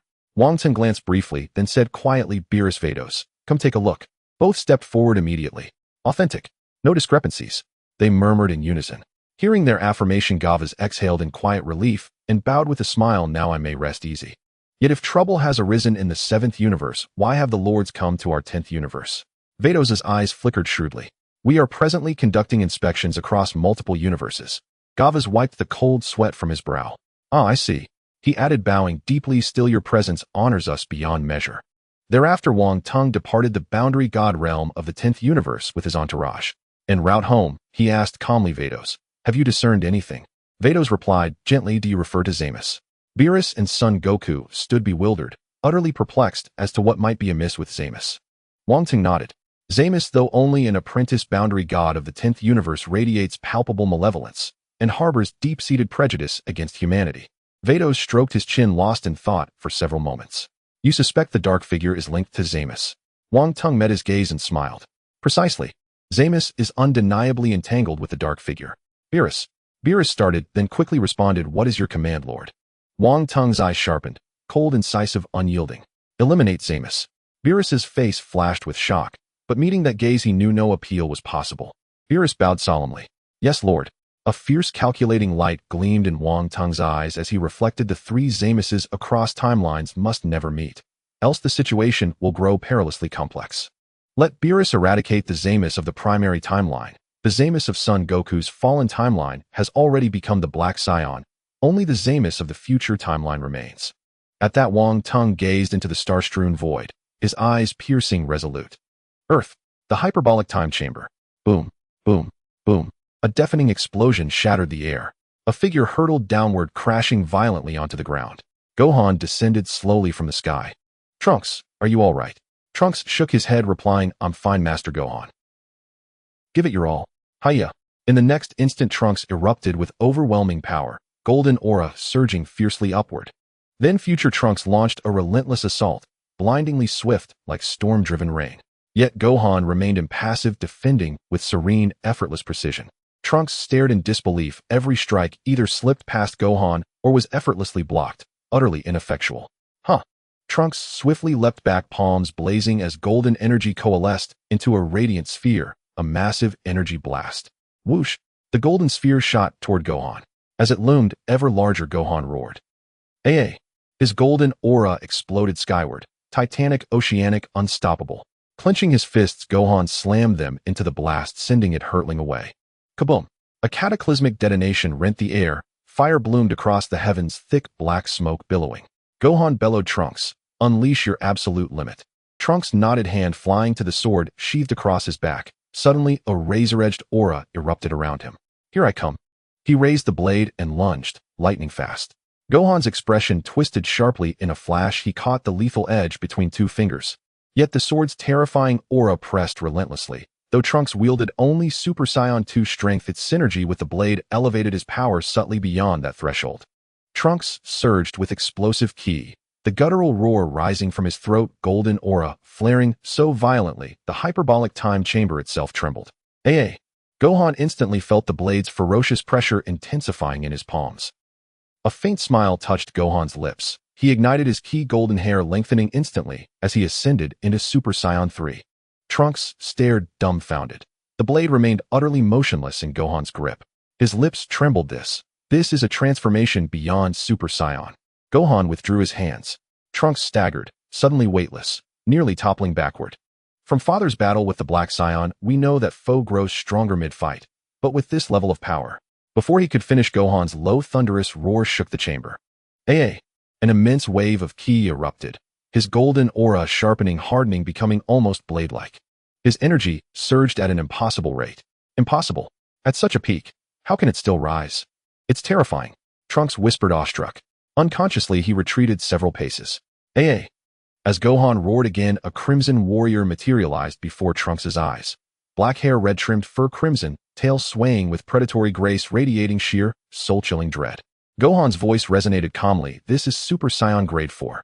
Trunks' jaw trembled, overwhelmed by the sheer magnitude of Gohan's presence. Super Saiyan Grade 4. It's simply unfathomable. Gohan smiled gently. This is but a fraction of what it entails. Lord Wangtung's Super Saiyan Grade 5. That is true transcendence. Trunks felt like a frog gazing up from the bottom of a well. Certain Super Saiyan 2 marked the zenith, only to have his entire understanding shattered before him. You mean the Divine Lord can achieve a transformation surpassing even Master Gohan's? Trunks exclaimed, stunned. Then have Father and Uncle Goku also attained such heights? Gohan paused thoughtfully. Father and Uncle Vegeta forged new paths, breaking past the Super Saiyan boundary entirely, ascending into the divine realm. They call it Super Saiyan Blue. Super Saiyan Blue. Trunks stammered, mind reeling, his thoughts overwhelmed by realms he had never imagined possible. Gazing at Gohan's astonishing power, Trunks exclaimed, Master Gohan, why don't Dad and Uncle Goku cultivate towards Super Saiyan 4? Hearing this, Gohan pondered for a moment and said, perhaps it's due to the pressure of circumstances. Trunks murmured. Gohan then recounted the events of Beerus arriving on Earth in detail. Because Beerus was searching for the Super Saiyan God Goku, and the others had to ask Shenron for the transformation method to protect Earth. Subsequently, Goku and Vegeta made breakthroughs based on this, thus achieving Super Saiyan Blue. Trunks nodded in understanding. So that's how it is. Master Gohan, please give me the strictest training. Hearing this, Gohan looked into Trunks' determined eyes and nodded, saying, then let's begin. Thus Gohan's intense training for Trunks commenced. On Earth, Beerus had returned to the Capsule Corporation after destroying the main timeline, sitting at a table with Whis waiting for a delicious dinner. Meanwhile, Wang Tung floated nearby, practicing the ultimate technique. Suddenly his communicator beeped. He slowly opened his eyes and answered the call. Soon the projection of the Omni King appeared in the air. Looking at the sudden appearance of the projection, Wang Tung bowed slightly. Lord Omni King, how have you been lately? Upon hearing the name Omni King, Beerus' expression changed instantly. He stood up nervously, cold sweat dripping from his forehead, his entire body stiffening. He quickly composed himself and bowed at a 90-degree angle, saying, on this auspicious day, with a long journey ahead. Just as Beerus was stumbling over his words, Whis appeared beside him. Forgive me, Lord Omni King, I hope you are well. The sweet voice of the Omni King came through. Little Tung, it's been a while. I have something urgent, so I contacted you. Beerus kept his head low, not daring to speak a word. Wang Tung smiled, saying, what is it, Lord Omni King? The Omni King got straight to the point, saying, I want to see Son Goku. Upon hearing this, a hint of surprise appeared on Wang Tung's face, while Beerus and Whis behind him widened their eyes and let out a scream. Afterward, Wang Tung ended the call with the Omni King. Beerus finds Son Goku, Wang Tung said casually. Beerus, still sweating, nodded in response. Before long, Goku appeared directly at the Capsule Corporation, looking at Beerus, who was still drenched in sweat, while sitting in a chair. Lord Beerus, what do you need me for? I have something urgent, and will be busy soon, no time. Beerus said in a low voice. Lord Wang Tung will tell you. Goku was full of questions. Seeing that Beerus had no intention of addressing him further, he walked over to Wang Teng. As soon as Goku reached Wang Teng's side, his eyes slowly opened. The Omni King said he wants to see you. Goku exclaimed in shock. You mean the Omni King? Wang Teng nodded, saying, That's right, the Omni King has ordered you to go to the palace immediately. Hearing this, Goku's expression became serious. Is it about the martial arts tournament? Wang Teng shook his head. I wouldn't know. Just then Goku said something shocking. Can I go next time? The fuel for the time machine will be ready soon. Beerus couldn't take it anymore and yelled, Idiot. The Omni King said to go immediately without exception. Goku was taken aback and laughed. Lord Beerus, don't be angry, it'll go right away. By the way, Lord Wang Teng, is it far? Wang Teng looked at Goku and said, If you fly it might take 2 days. Goku was shocked, saying 2 days. But there's no time to waste running that far. Hearing this, Wang Teng felt a headache coming on. Beerus, it's up to you. You take Son Goku to see the Omni King while I train. Upon hearing this, Beerus was taken aback. He didn't expect Wang Teng to throw the problem onto him at such a critical moment. Inspector, aren't you going? Wang Teng smiled, saying, Do you not understand what I mean? Beerus immediately broke into a cold sweat, saying, Understood. He'll leave this to little God. Hearing this, Wang Teng closed his eyes, and a mysterious milky white power began to emerge from him. Looking at this dismissive attitude, Beerus glared at Son Goku with an unfriendly gaze, feeling a wave of frustration in his heart. I don't know what the Omni King sees in this fool. Whis suddenly spoke up, saying, By the way, Goku is also friends with the Kaioshin. Goku nodded, saying yes. Hearing this, Whis smiled, saying, If you follow the Kaioshin, you can reach the Omni King in an instant. Goku was astonished, saying, In an instant? Really? Upon hearing this, Beerus immediately said, Good idea, if you travel with that guy I can rest easy. Whis, you go with Goku. Whis was taken aback, saying, What about Lord Beerus? Lord Wang Teng said you could go together. Beerus glanced at Wang Teng, noticing that he showed no signs of objection, then turned to say, I want go. I suddenly realized I have things to do. Hearing that Beerus wouldn't go, Goku confirmed again, saying, What's wrong? Aren't you going? Beerus, embarrassed and angry, grabbed Goku by the collar and said in a low voice, Listen up, don't cause any trouble while you're there. What I mean is the fate of the entire universe depends on your attitude. Listen, if you provoke the Omni King UI, and this world will all be annihilated. Remember that. Goku laughed, saying, Lord Beerus, your face is too amusing. Hearing this, Beerus finally restored his dignified expression. He shoved Son Goku aside. You completely misunderstand. Then he glanced at Wang Teng again, thinking, if Goku truly angers the Omni King, he might have to plead with the inspector. Goku chuckled, rubbing his head, saying, I've told you there's nothing to worry about. I'll be back quickly. Don't fret, just wait for me. On the other side, Bulma was vigorously producing fuel and was making some progress, which caused the 3 Slavs who were called to help to cheer excitedly. Beerus looked at Goku's martial arts uniform and said, Are you planning to meet the Omni King dressed like that? Goku was stunned. Is there a problem? Beerus said indifferently, Hurry up and change into formal attire. Goku replied, That's too much trouble, I might as well not go. Beerus was left speechless. Whis immediately stepped in, saying, I will apologize on his behalf, saying it was a rush job. Beerus had to compromise. Hey, the matters concerning the Dark People and the Time Machine must be kept secret. If the Omni King hears about it, he will definitely be angry. And you understand the consequences. Upon hearing Beerus' warning, Goku realized the seriousness of the issue and nodded. Beerus looked at Whis, saying, There's one more thing, Whis. Make sure nothing happens to the Kaioshin, I leave it to you. Whis smiled, saying, I understand. Hearing this, Goku was very surprised. Lord Beerus actually worries about others. Upon hearing this, Whis burst into laughter. Oh ho ho ho. The Kaioshin and the God of Destruction are a pair. If the Kaioshin dies, the God of Destruction will die too. Hearing Whis' words, Goku was shocked, saying, Really? Are you saying that in order to deal with Lord Beerus, one just needs to defeat the Kaioshin? Wait, that's too boring. Beerus was filled with anger. Whis, how can you casually leak such important information? Whis looked at the angry Beerus and smiled. My apologies for the rudeness. However, there's no need to worry, right, Goku? Goku chuckled and rubbed his nose. Indeed, rest assured. My lips are sealed. Beerus gazed at the unreliable Goku, feeling 1,000 worries in his heart. Whis instantly appeared beside Goku, placing a hand on his shoulder. Then let's hurry. Whoosh. The two disappeared from the spot. The 7th Universe, Supreme Kai Realm. The Supreme Kaioshin exclaimed, What? You want to go to the King of All's palace? Goku pleaded, Yes, I'd like to trouble you to take us there. Whis added, Sorry for the trouble. Hearing their words, Supreme Kai Shin replied, That's not a problem. At that moment, the old Supreme Kai standing behind Shin interjected, But you're not even a god. Goku scratched his head and said, I'm puzzled about that too. Meanwhile, the last person, Jebit, looked shocked. I haven't even been to the King of All's palace. The old Supreme Kai glanced at him and said, Of course, I've only been there 3 times. Jebit looked bewildered. Is that so? The old Supreme Kai looked Goku up and down and said, please watch your attitude. Goku replied helplessly, why do you all say that? Do I look rude? The old Supreme Kai bluntly said, indeed you do. Goku smiled. Don't joke around. Looking at Goku's expression, the old Supreme Kai sighed. It seems all my words are in vain. At that moment, Supreme Kai Shin spoke directly, let's set off. He walked between Whis and Goku, placing a hand on their backs. Crackle. Whoosh. The three vanished from the spot. In the next moment, they arrived at the entrance of the King of All's palace. Goku exclaimed in surprise, wow, is this the King of All's home? At that moment, the Grand Minister was already waiting not far away. He smiled and said, welcome from afar. Supreme Kai Shin and Whis immediately bowed and said, we wish you well. The Grand Minister smiled and said, your name is Sun Wukong, right? Goku directly extended his right hand and said hi. Supreme Kai Shin immediately poked Sun Wukong with his left arm. Feeling the sharp gaze of the Supreme Kai, Goku stood up straight. Yes, that's my name. Then Whis spoke. I apologize for him being dressed casually due to our hurried departure. Upon hearing this, the Grand Minister smiled and said, no need to mind. To you that outfit is formal, right?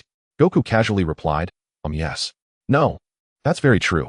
He then smiled and said, how do you know all this? Supreme Kai Shin hurriedly stepped on Goku's foot and gave him another look. At that moment, the Grand Minister said with a smile, please follow me. The three followed the Grand Minister towards the palace of the King of All. Along the way, Goku muttered, that person looks ordinary, but he might be very strong. Whis responded, you're quite perceptive. The Grand Minister ranks among the top 5 in the entire universe in terms of combat power. Famous indeed. Goku exclaimed in surprise, that's amazing. Whis immediately placed a finger on his lips. Chill. Don't be rude. Don't say anything about wanting to spar. Goku looked at Whis and said, but I'm really interested. Upon hearing this, Whis said, I'm just telling you I'm not even as good as a single finger of his. Goku became even more excited. Is he that strong? This trip is definitely worth it. Whoosh. The group vanished from the spot. When they reappeared, they were already in front of the King of All.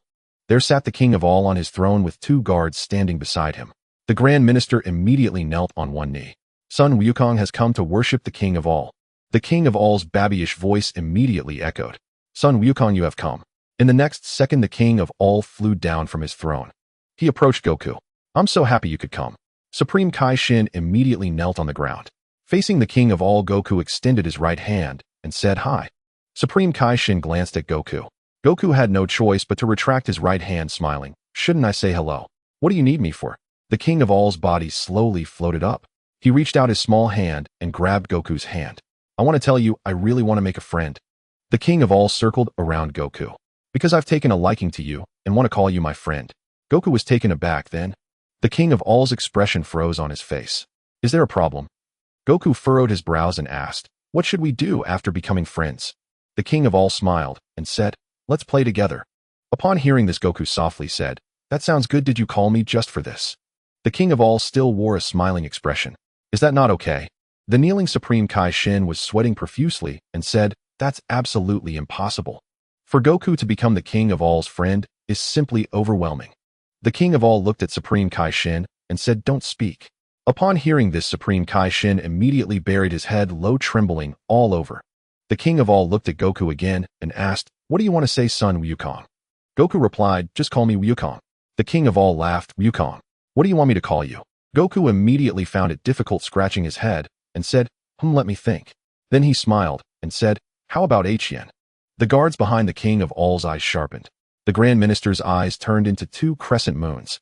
Whis' eyes widened in disbelief. Supreme Kai Shin's cold sweat flowed continuously, feeling as if he was doomed. To everyone's surprise, the King of All laughed, Hien. Quite nice. What shall we play? Goku joined his hands and said, sorry, I'm a bit busy right now. I'll play with you after I finish my business, is that alright? At that moment, the King of All's guards immediately flew over. Mind your manners when speaking. The King of All immediately turned around and said sternly, watch your mouth, do you want to disappear? The 2 guards of the King of All were immediately drenched in cold sweat. We dare not.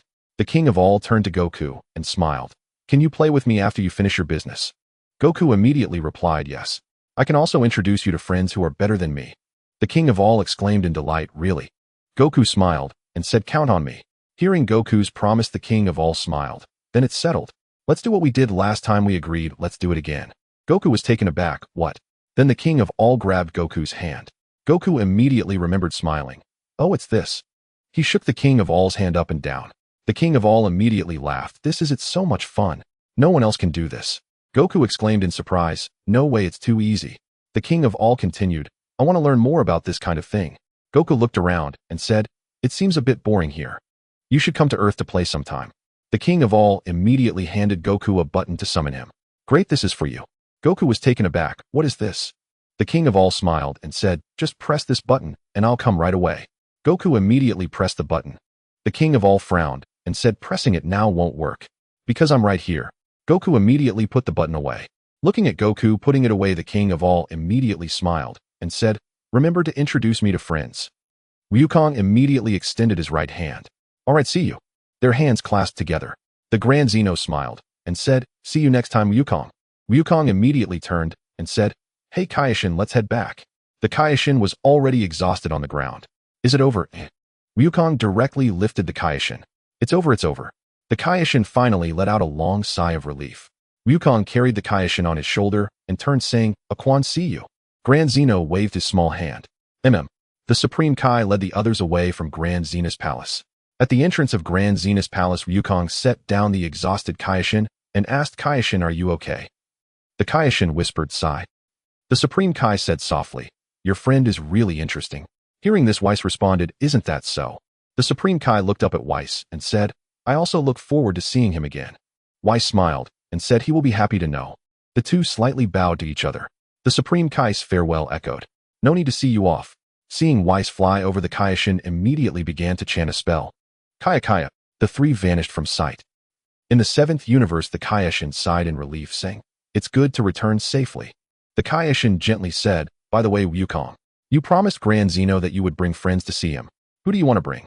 Wukong smiled and scratched his head, saying, I haven't decided who to bring yet. Do you have any recommendations? The Kaioshin's expression changed, instantly showing shock. At that moment, Whis' voice sounded. Really, are you saying this without confirming? Wukong frowned and said, if I don't say it, will he let me come back? The Kaioshin showed a worried expression. If Grand Zeno finds out you were just saying it casually, the world will be finished. Wukong laughed and said, he'll think about it later. Whoosh! Wukong and Whis returned to the Capsule Corporation. Looking at the two who appeared, Beerus exclaimed excitedly, back already. Looking at Beerus, Wukong said, don't be so scared, Aquan is a good person. Beerus' eyes widened and he twitched all over. Aquan. Upon hearing this name, he instantly felt overwhelmed. Meanwhile, Wang Tung was still in a state of cultivation, showing no sign of waking up, as if he already understood the outcome of this visit to Grand Zena's palace. Half a day later, Wukong, Vegeta, Wang Tung, and Trunks boarded the time machine. As everyone watched, the time machine slowly ascended. Wang Tung left Gohan on Earth to protect the safety of this timeline. As the time machine slowly ascended, Bulma looked at them thinking, Lord Wang Tung, Vegeta's son Wukong, and Trunks are all in your hands. The next second, the time machine vanished into the sky. Whoosh! The group appeared in a strange time and space. After the time machine landed, they jumped out. Trunks pressed a button on the time machine, and it instantly transformed into a capsule. Wang Tung looked around. One word, tragic. Wukong exclaimed, everything is destroyed, is this the future? Then Trunks remembered something and quickly ran forward. Wang Tung and the other two immediately followed. They saw Trunks pick up a hat. Vegeta asked, what is this? Trunks looked around, his face filled with anxiety. When I left, Little Dance was lying here. But at this moment, there was nothing around. At this time, Wang Tung's voice slowly came. Wukong, Vegeta, you two stay behind to fight the dark beings. I will take care of Zamasu in the future world. Don't die. As soon as he finished speaking, Vegeta roared angrily, don't underestimate people, you should worry about the dark beings. Hearing this, Wang Tung smiled and vanished from sight. Wukong looked at the future world that had turned into ruins and quietly said, will Trunks also join the battle? Trunks nodded, At that moment, Vegeta's voice came directly. He's just an intern, enough alone. As soon as he finished speaking, Wukong looked at Vegeta and said, Vegeta, that won't do. Trunks can skip the battle, but you have to share some with me. Vegeta resolutely said, no, this time it's my turn. But Wukong was not discouraged. Let's decide with rock, paper, scissors. Vegeta coldly said, not doing it. The two began to argue and Trunks stood still. He didn't expect that the dark beings which terrified him were just slightly stronger opponents in the eyes of Uncle Wukong and Dad. Rock, paper, scissors. The sound of the game came from the two and Wukong lost to Vegeta. Vegeta laughed and said, how could I lose to such a despicable trick? At that moment, Trunks' voice came again. Dad, let me join too. This is my home. It's our world. I want to use my own hands. Vegeta decisively said no. If things go wrong, you hurry back to the past or find Wang Tong. Got it. Wukong next to him smiled and said, I didn't expect that guy would say such things now. He has grown up. After the three of them got ready, Wukong clenched his fist and said, all right, let's set off. We can't lose to Lord Wang Tong. Whoosh! A white aura arose from the three. In an instant, the three vanished from sight.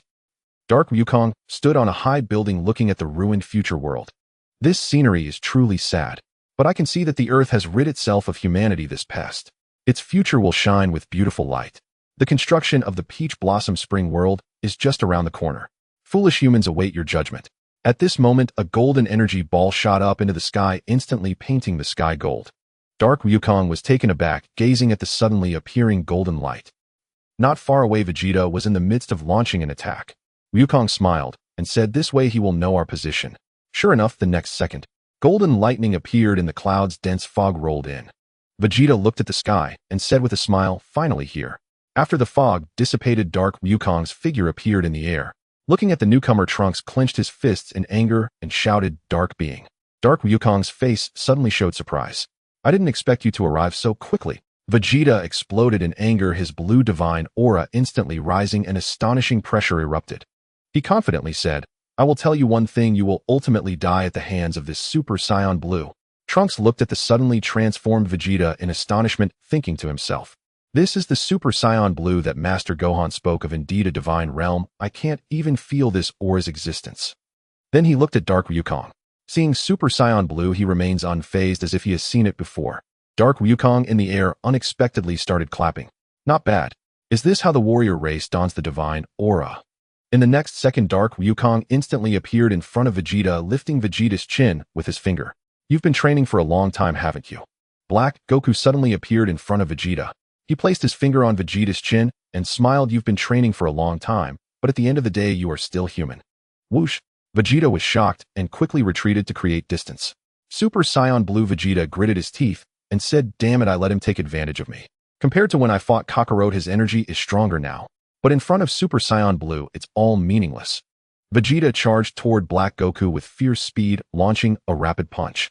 Black Goku's eyes widened in shock as Vegeta's speed was too fast for him to evade.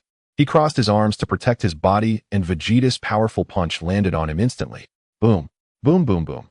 Black Goku was sent flying backward, crashing through several buildings. Whoosh! Vegeta instantly appeared in front of the retreating Black Goku, launching a flurry of attacks. Yeah. Boom. Black Goku had no ability to fight back, continuously being attacked. Goku crossed his arms, frowning, and said, seeing someone who looks just like me getting beaten up feels a bit complicated. I finally understand how Vegeta felt during the battle on Planet Fire. Trunks looked at Goku and said, Uncle Goku. But at the end of the day, he is still human. From his tone, is his true identity a god? It must be Zamasu. Goku pondered. It seems like that is the case. Lord Zeno mentioned something like this. Yeah. Vegeta delivered a heavy kick directly onto Black Goku. Whoosh! Before he could land, Vegeta appeared behind him again. A fierce punch landed once more on his body. Boom! Black Goku was smashed into the stone wall. Vegeta exploded with rage. The holy blue aura surged once again. Yeah. He launched another furious attack on Black Goku. The stone wall behind Black Goku was instantly shattered. However, under Vegeta's storm-like attacks, Black Goku not only showed no signs of pain, but instead revealed a smile. His eerie smile startled Vegeta, and he quickly jumped back. Vegeta felt a chill down his spine. What was that feeling just now? Black Goku walked toward him slowly like a zombie. He looked at Vegeta with a smile and brushed off the dust on his clothes. In the next moment, Black Goku launched a quick attack on Vegeta. With an unexpected speed, a heavy kick struck Vegeta's abdomen in an instant. Vegeta felt a sharp pain spread throughout his body, and he instantly vomited. Whoosh! Vegeta shot backward, and the next second, he gritted his teeth and forcefully stomped onto the ground. Boom! Dust immediately billowed up. Vegeta barely managed to stop his backward flight. Trunks shouted in shock, Dad. At that moment, Black Goku appeared again in front of Vegeta. Vegeta glared angrily. Black Goku slowly spoke, the human body can be trained to this extent. As a reward, I will show you something good. What? Vegeta was taken aback. In the next second, Black Goku erupted with rage. Aya! An incredible aura surged out, and the surrounding debris flew up. Golden lightning struck down from the sky. The entire future world began to shake violently. A peach-colored aura soared into the sky. Vegeta exclaimed, what is happening? Trunks' eyes widened in shock. The Dark One has changed color. They saw Black Goku's hair turn peach-colored, enveloped in a peach-colored holy aura. Goku, Vegeta, and Trunks all had complex expressions. The transformed Black Goku spread his arms and said, "How does this color look?" "Pretty right. According to your taste, let's call it peach pink." "This is Super Saiyan Peach Pink." Trunks exclaimed in shock. Super Saiyan Peach Pink. In the next second, laughter echoed as Black Goku slowly ascended. "I have finally completely claimed Goku's power as my own." "Goku, you should be happy. You have reached the most beautiful peak through me." Goku looked at him in the sky and said, "I really can't understand what you're talking about." Black Goku clenched his fist, pride written all over his face. "You are merely human. How could you possibly understand the noble character contained in my words? My ambition, my beauty. Yes, everything about my existence is the epitome of solitude." Goku frowned and said, "That guy is indeed disgusting." At that moment, Vegeta shouted, "Dark One, who are you talking to? Your opponent should be me." Hearing this, Black Goku said faintly, "Don't you understand? Your time on stage is already over." Vegeta clenched his fists tightly. "What did you say?" Black Goku's calm voice came again. "You, the supporting character, should exit the stage now." His words instantly ignited Vegeta's fury. Vegeta erupted with rage and charged at Black Goku. Whoosh! His swift punch was evaded by Black Goku with a sidestep. Black Goku coldly said, "You really don't know your place." As soon as the words fell, Black Goku quickly threw a punch at Vegeta.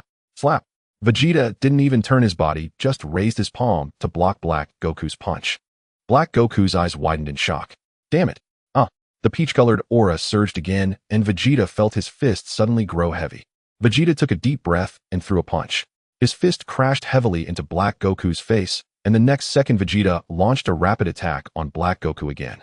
Countless heavy punches landed on Black Goku. Black Goku was sent directly falling backward. Vegeta's fists gathered terrifying power. "I will crush you. Die." Looking at Black Goku, who was already at a disadvantage, Vegeta raised his fist and struck. At that moment, a sudden change occurred. Black Goku's lips curled into a smile, and a peach-colored sword of light appeared in his right hand. Before Vegeta could react, the peach sword pierced through his body. Vegeta's eyes widened in shock. What is happening? Goku and Trunks' eyes also widened like saucers. Black Goku's calm voice sounded.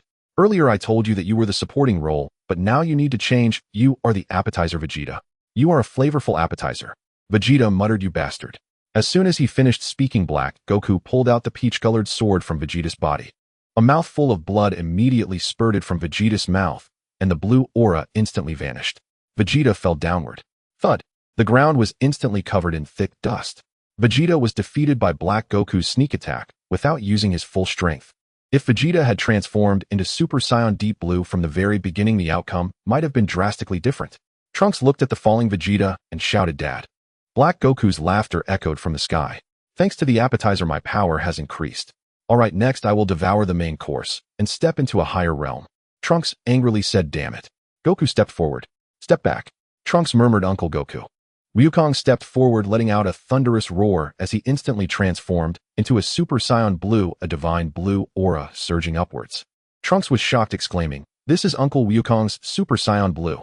Wukong's calm voice followed. "Trunks, take good care of your father." Then Wukong soared into the sky, and in the next moment Super Saiyan Blue Wukong stood opposite Black Wukong. "You once said that pain would make you stronger, now I understand what you meant." Hearing Wukong's words, Black Wukong pointed his pink energy sword at him and declared, "I am now in a realm beyond human reach. You must want to experience this power too." Wukong chuckled, "Yes, perhaps." With that, Wukong unleashed countless energy blasts towards Black Wukong. Faced with the rapidly approaching energy blasts, Black Wukong swung his pink energy sword. Boom, boom, boom. Incredible explosions erupted in the air, thick black smoke enveloping the entire battlefield. As the black smoke began to dissipate, Wukong appeared right in front of Black Wukong, his fierce punch hurtling towards him. Black Wukong immediately raised his pink sword to block. Bang! The two collided in an instant. An astonishing force immediately radiated outward, gusts of wind whipping down below. The sky echoed with intense sounds of impact. The pink and blue figures darted like two shooting stars, colliding intermittently in an indecisive battle. Trunks quickly reached Vegeta's side, but his eyes remained fixed on the sky. Then he exclaimed in shock, "It's a stalemate." Vegeta's faint voice followed, "No, it can't be." Just then Black Wukong swiftly swung his pink sword, catching Wukong off guard and shredding his chest. Wukong glanced at his chest, and Black Wukong seized the opportunity, delivering a heavy kick that slammed into him. Boom! Wukong crashed heavily into the ground, clouds of dust billowing. Black Wukong slowly landed on a dilapidated rooftop. Wukong struggled to get up, gazing at Black Wukong on the rooftop, and said, "So strong." Then Black Wukong erupted, pink energy flames rising as his power gathered in his hands. Pink energy blasts immediately coalesced in Black Wukong's hands. End it all. Wukong stared in shock at Black Wukong's stance. Kamehameha. At that moment a voice rang out from the sky. "I cannot allow you to go unchecked." Hearing the voice, Black Wukong immediately dissipated the energy blasts he had gathered. A golden light flashed. Zamasu appeared in the air. Wukong exclaimed in shock, "Zamasu, how did he get here? Where is Lord Wanting?" Vegeta also struggled to turn his head and shouted angrily, "Where has that bastard Wanting run off to?" Zamasu immediately landed next to Black Wukong. The two looked down at Wukong with smiles on their faces. Zamasu spoke, "We had an agreement in the end. I will kill Wukong with my own hands." Wukong and the others fixed their eyes on the two. Then Wukong quickly calmed himself and stood up. "Zamasu, I didn't expect to see you here." "Surprised too." Zamasu replied with a smile. "We are partners, and it is only natural for me to be here." Wukong was indeed puzzled, wondering where Wanting had gone. Logically, with Wang Tang's strength, dealing with Zamasu should be a piece of cake. Then he continued to watch the two with a serious expression. "No matter what, they are still our enemies." Vegeta sat up and muttered, "That bastard Zamasu." Ah! A sudden sharp pain shot through, and Vegeta fell to the ground again. Trunks immediately exclaimed anxiously, "Dad." He touched his nose one last time, and finally let out a sigh of relief. "He's still alive, he just fainted." Zamasu chuckled. "Soon the world I envision will come to fruition. A righteous world."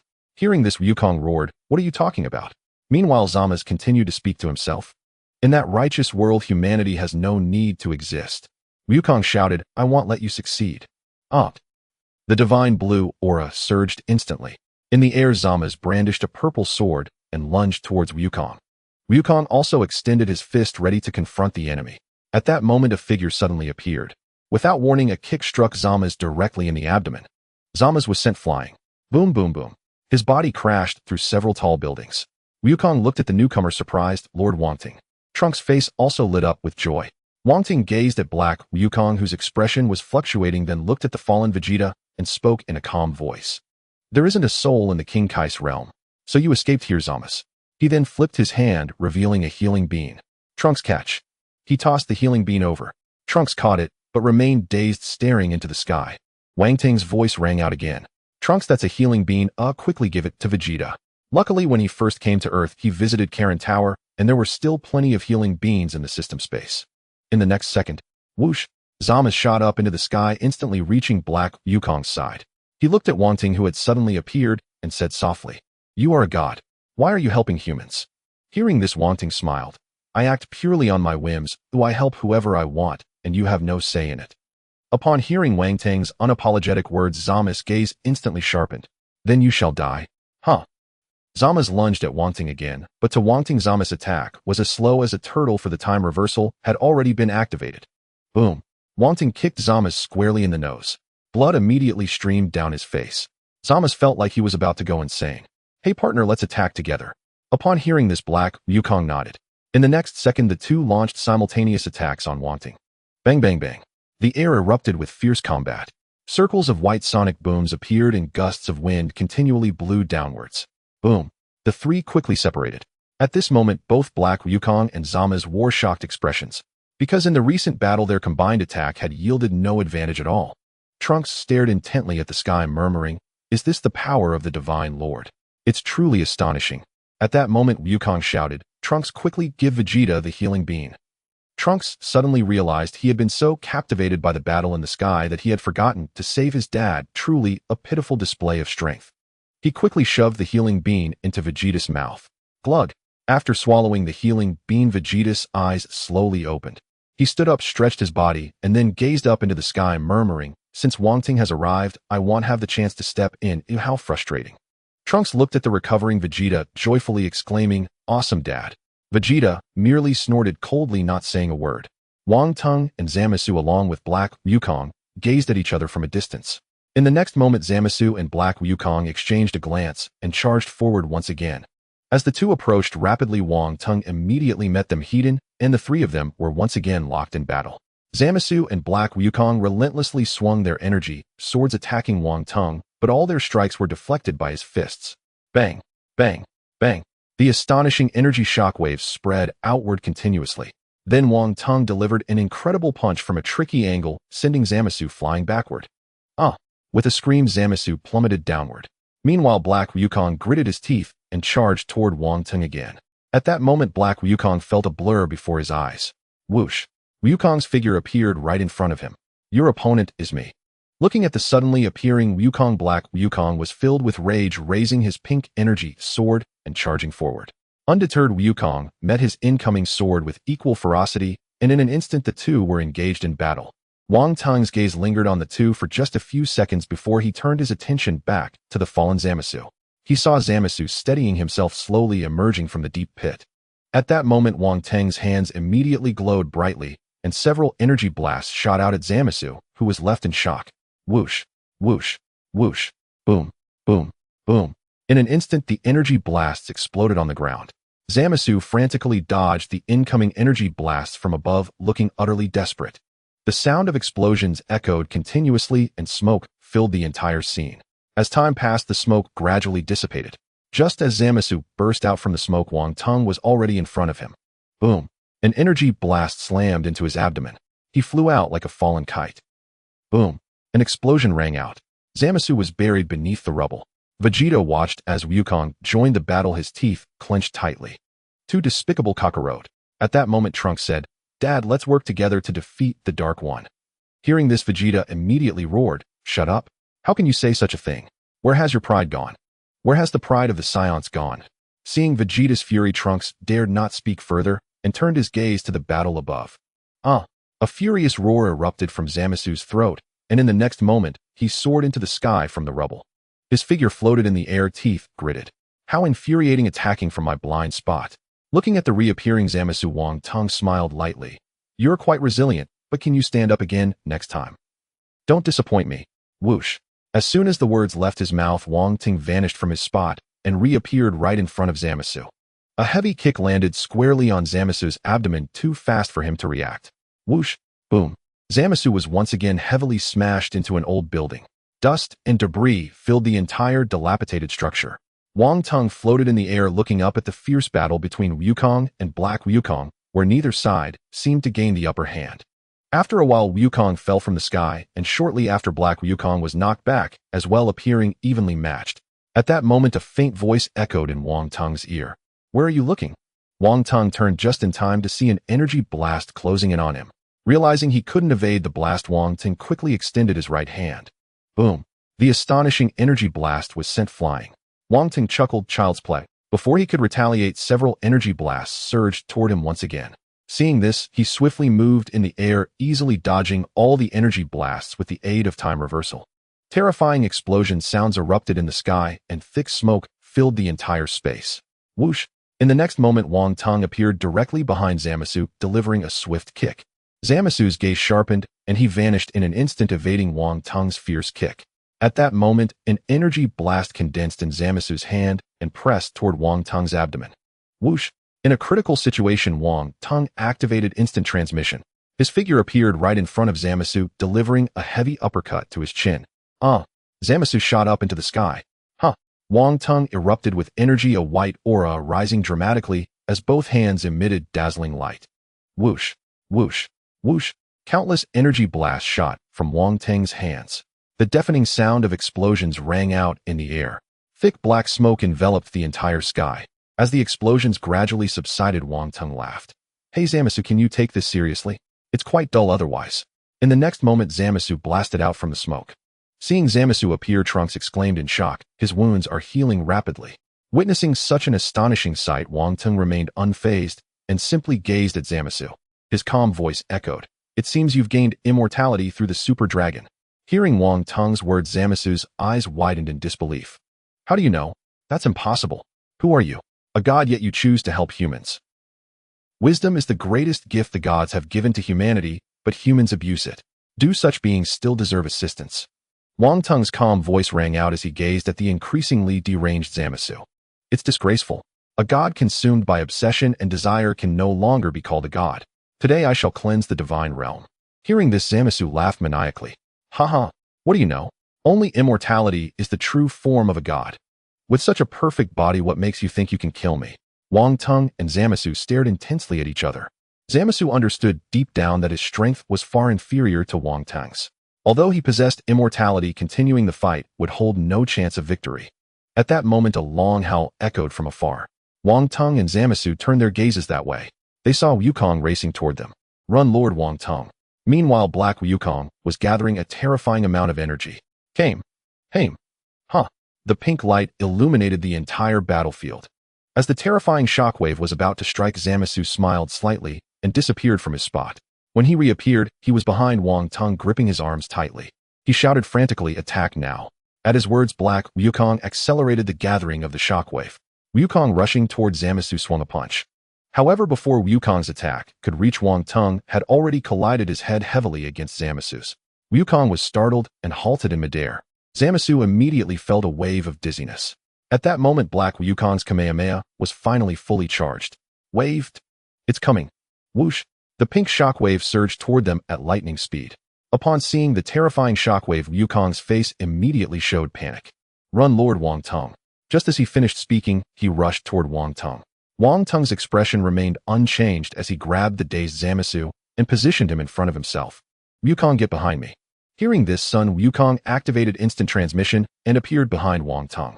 Boom. The terrifying Kamehameha engulfed the three of them. Flames shot skyward and thick smoke billowed up. A smile appeared on Black Wukong's face. Finally got rid of them. In the next second, Wang Teng emerged from the black smoke, dragging Zamasu along with him. Black Wukong's expression changed dramatically.